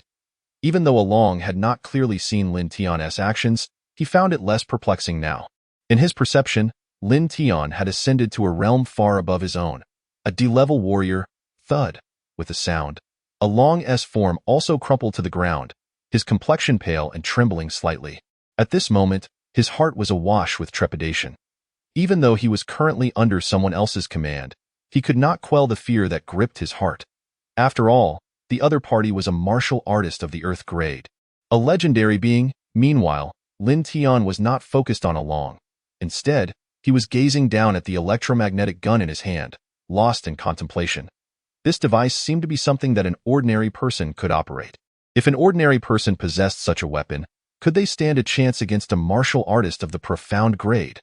This was precisely why Lin Tian had previously murmured in awe. It was not out of fear, but rather a comparative realization under similar conditions. With this thought, another idea sparked in Lin Tian's mind.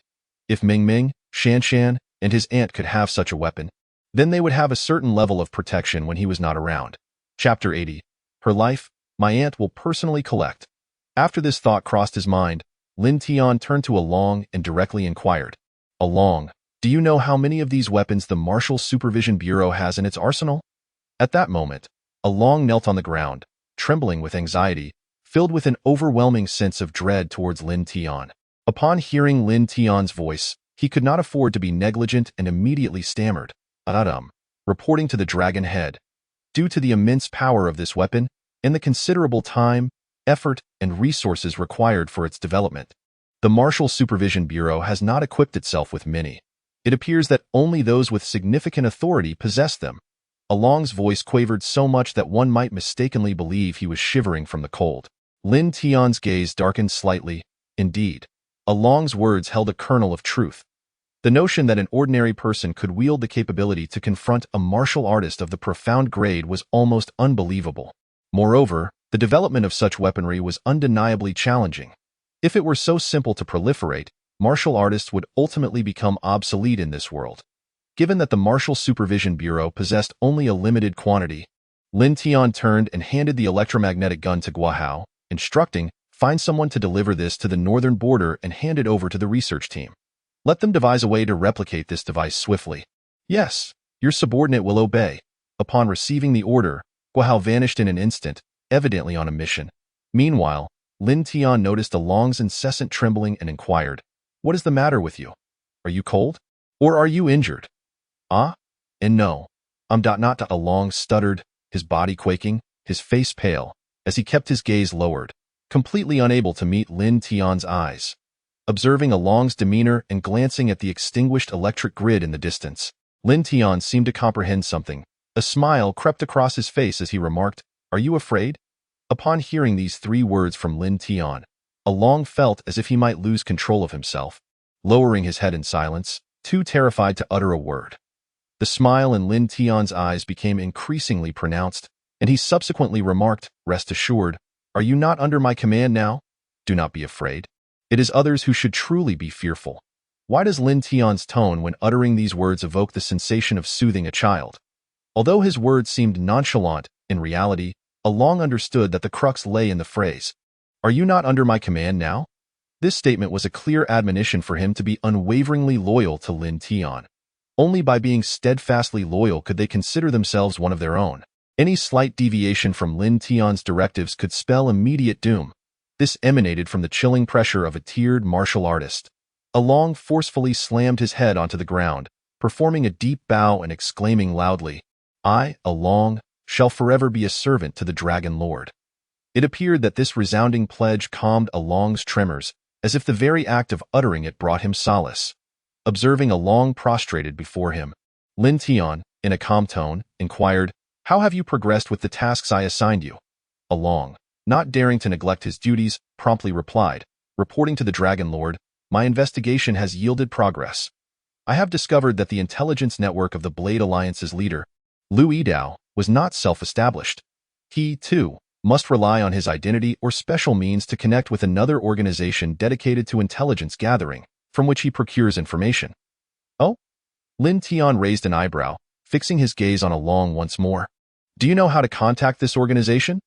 Lin Tian tasked Along with dismantling the Blade Alliance, precisely for the purpose of uncovering the most formidable intelligence network in the Southern Territories, to glean information regarding the annihilation of his Lin family and identify his adversaries.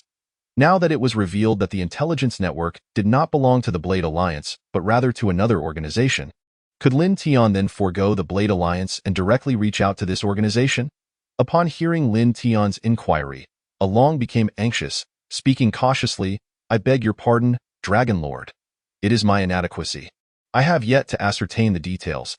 Please, grant me some more time."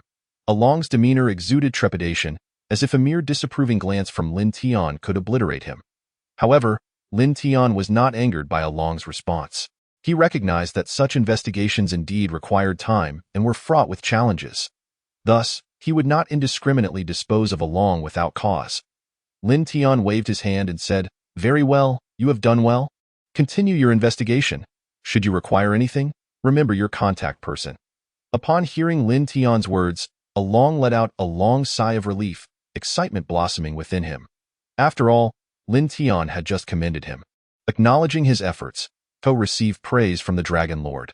An individual who appeared to be at least a tiered martial artist was a stroke of fortune that one could only dream of. Along, filled with exhilaration, exclaimed loudly, "Thank you, Dragon Lord. The humble servant shall certainly strive with utmost diligence, ensuring that Longsho is not disappointed." Indeed. Off you go to at this juncture. Lin Tian found himself devoid of further matters to discuss with Along. The ensuing affairs bore no relevance to Along after receiving Lin Tian's directives. Along bowed once more in reverence before hastily departing, as if lingering a moment longer might provoke Lin Tian's ire. Subsequently, once Along had taken his leave, Lin Tian turned to the martial soldiers of the northern region behind him, instructing, "Do not disturb the ruins of the Lin family any further. Instead, reconstruct it atop the mountain in the likeness of its former glory." Very well. Even after enduring 3 waves of ambushes and assaults, Lin Tian had not lost sight of the purpose that brought him here.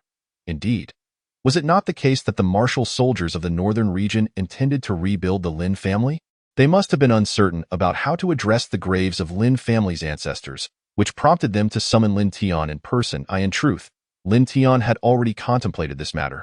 Just as he was about to speak and convey his instructions, the figure of Luo Han emerged unexpectedly. "Yes, your subordinate shall obey." The remaining 9 martial soldiers of the northern region clasped their fists in unison, bowing deeply as they responded loudly to Lin Tian. Lin Tian nodded in acknowledgement, preparing to turn away. However, as he began to pivot, a thought seemed to strike him, prompting him to inquire once more. "By the way, how is that Luo Yong just below?" One of the martial soldiers promptly replied, "Reporting to Longsho, as per your command. We struck him 10 times yesterday, and there remain 2 more to deliver today. We shall attend to that shortly. Good. Lin Tian nodded and remarked, do not kill him. His life is to be claimed by my aunt personally.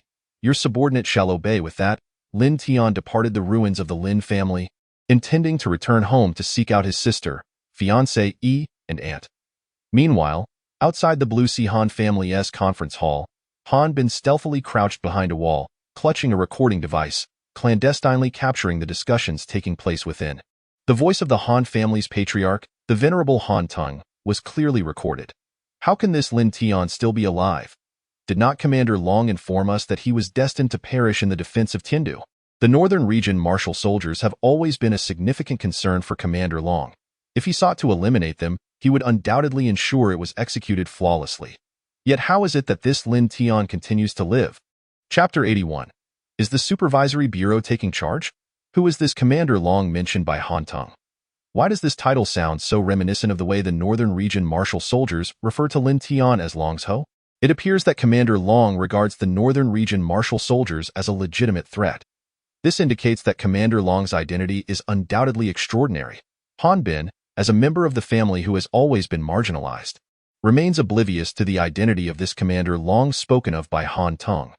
He is scarcely concerned with the matters discussed within his family's conference hall.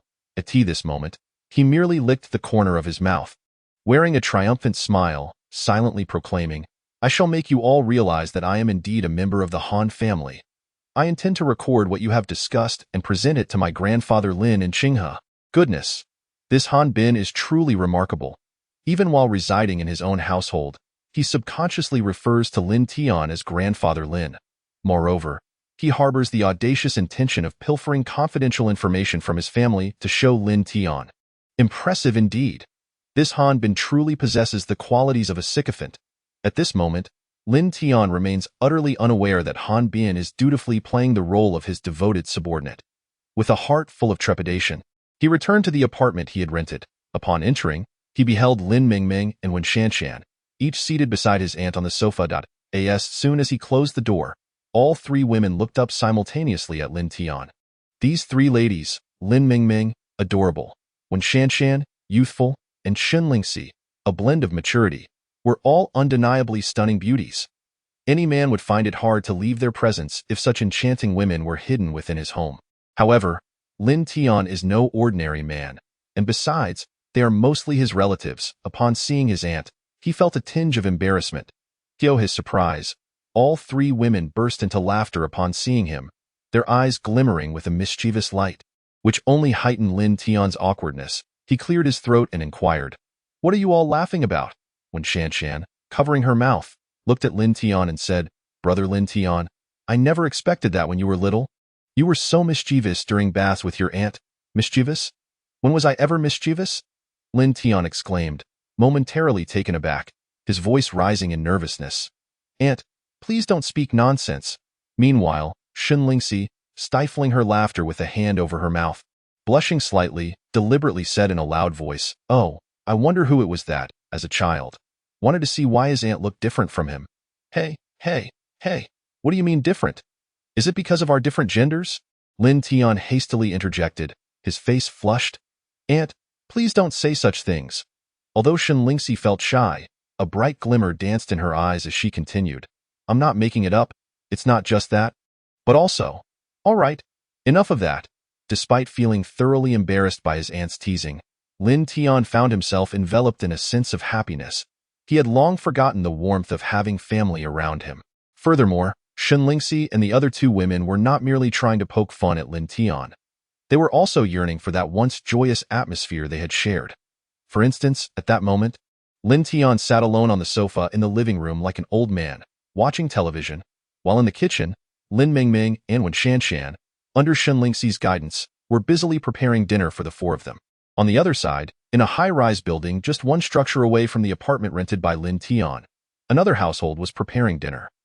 This household belonged to the Mu family, where Mu Qianqian's father, Mu Fenghua, sat on the sofa, gazing at his daughter, who lay on the carpet looking utterly exhausted, akin to a lifeless dog. With a pained expression, he inquired, Qianqian, what on earth happened today? What kind of work could be so taxing? Lying on the floor, Mu Qianqian weakly waved her hand and replied, "Dad, don't even mention it. Something monumental has transpired in Qinghe." Hearing her words, Mu Fengwo raised an eyebrow, as if he had an inkling of what was afoot. Yet he feigned curiosity and asked, "What grave incident has occurred?" Propping herself up, Mu Qianqian spoke earnestly to her father. "Dad, do you know? One of the four prominent families in Qinghe, the Feng family, was annihilated overnight." Naturally, Mu Fengwo was already aware of this matter and knew who was responsible. However, he pretended to be shocked, exclaiming, "Ah, such a thing actually happened." Trusting her father's reaction, Mu Qianqian nodded emphatically and continued, "Indeed. Initially, the Public Security Bureau believed it to be a common case among civilians. But then, the Haiqing venue of the Luo family was similarly slaughtered. The scene was truly horrific. One cannot fathom the cruelty of the perpetrator. We suspect a connection between these two cases, yet despite a full day of effort, we have uncovered no leads." After saying this, Mu Qianqian once again succumbed to her fatigue and lay back down. Meanwhile, Mu Fengwo, regarding his daughter with curiosity, asked, "Since there are no leads, will you return after dinner?" "No." Mu Qianqian weakly waved her hand, responding, "This case is clearly beyond the capabilities of ordinary individuals." Thus, this afternoon, the Qinghe Supervision Bureau officially took over the investigation. Otherwise, your daughter would still be unable to return home. The Supervision Bureau?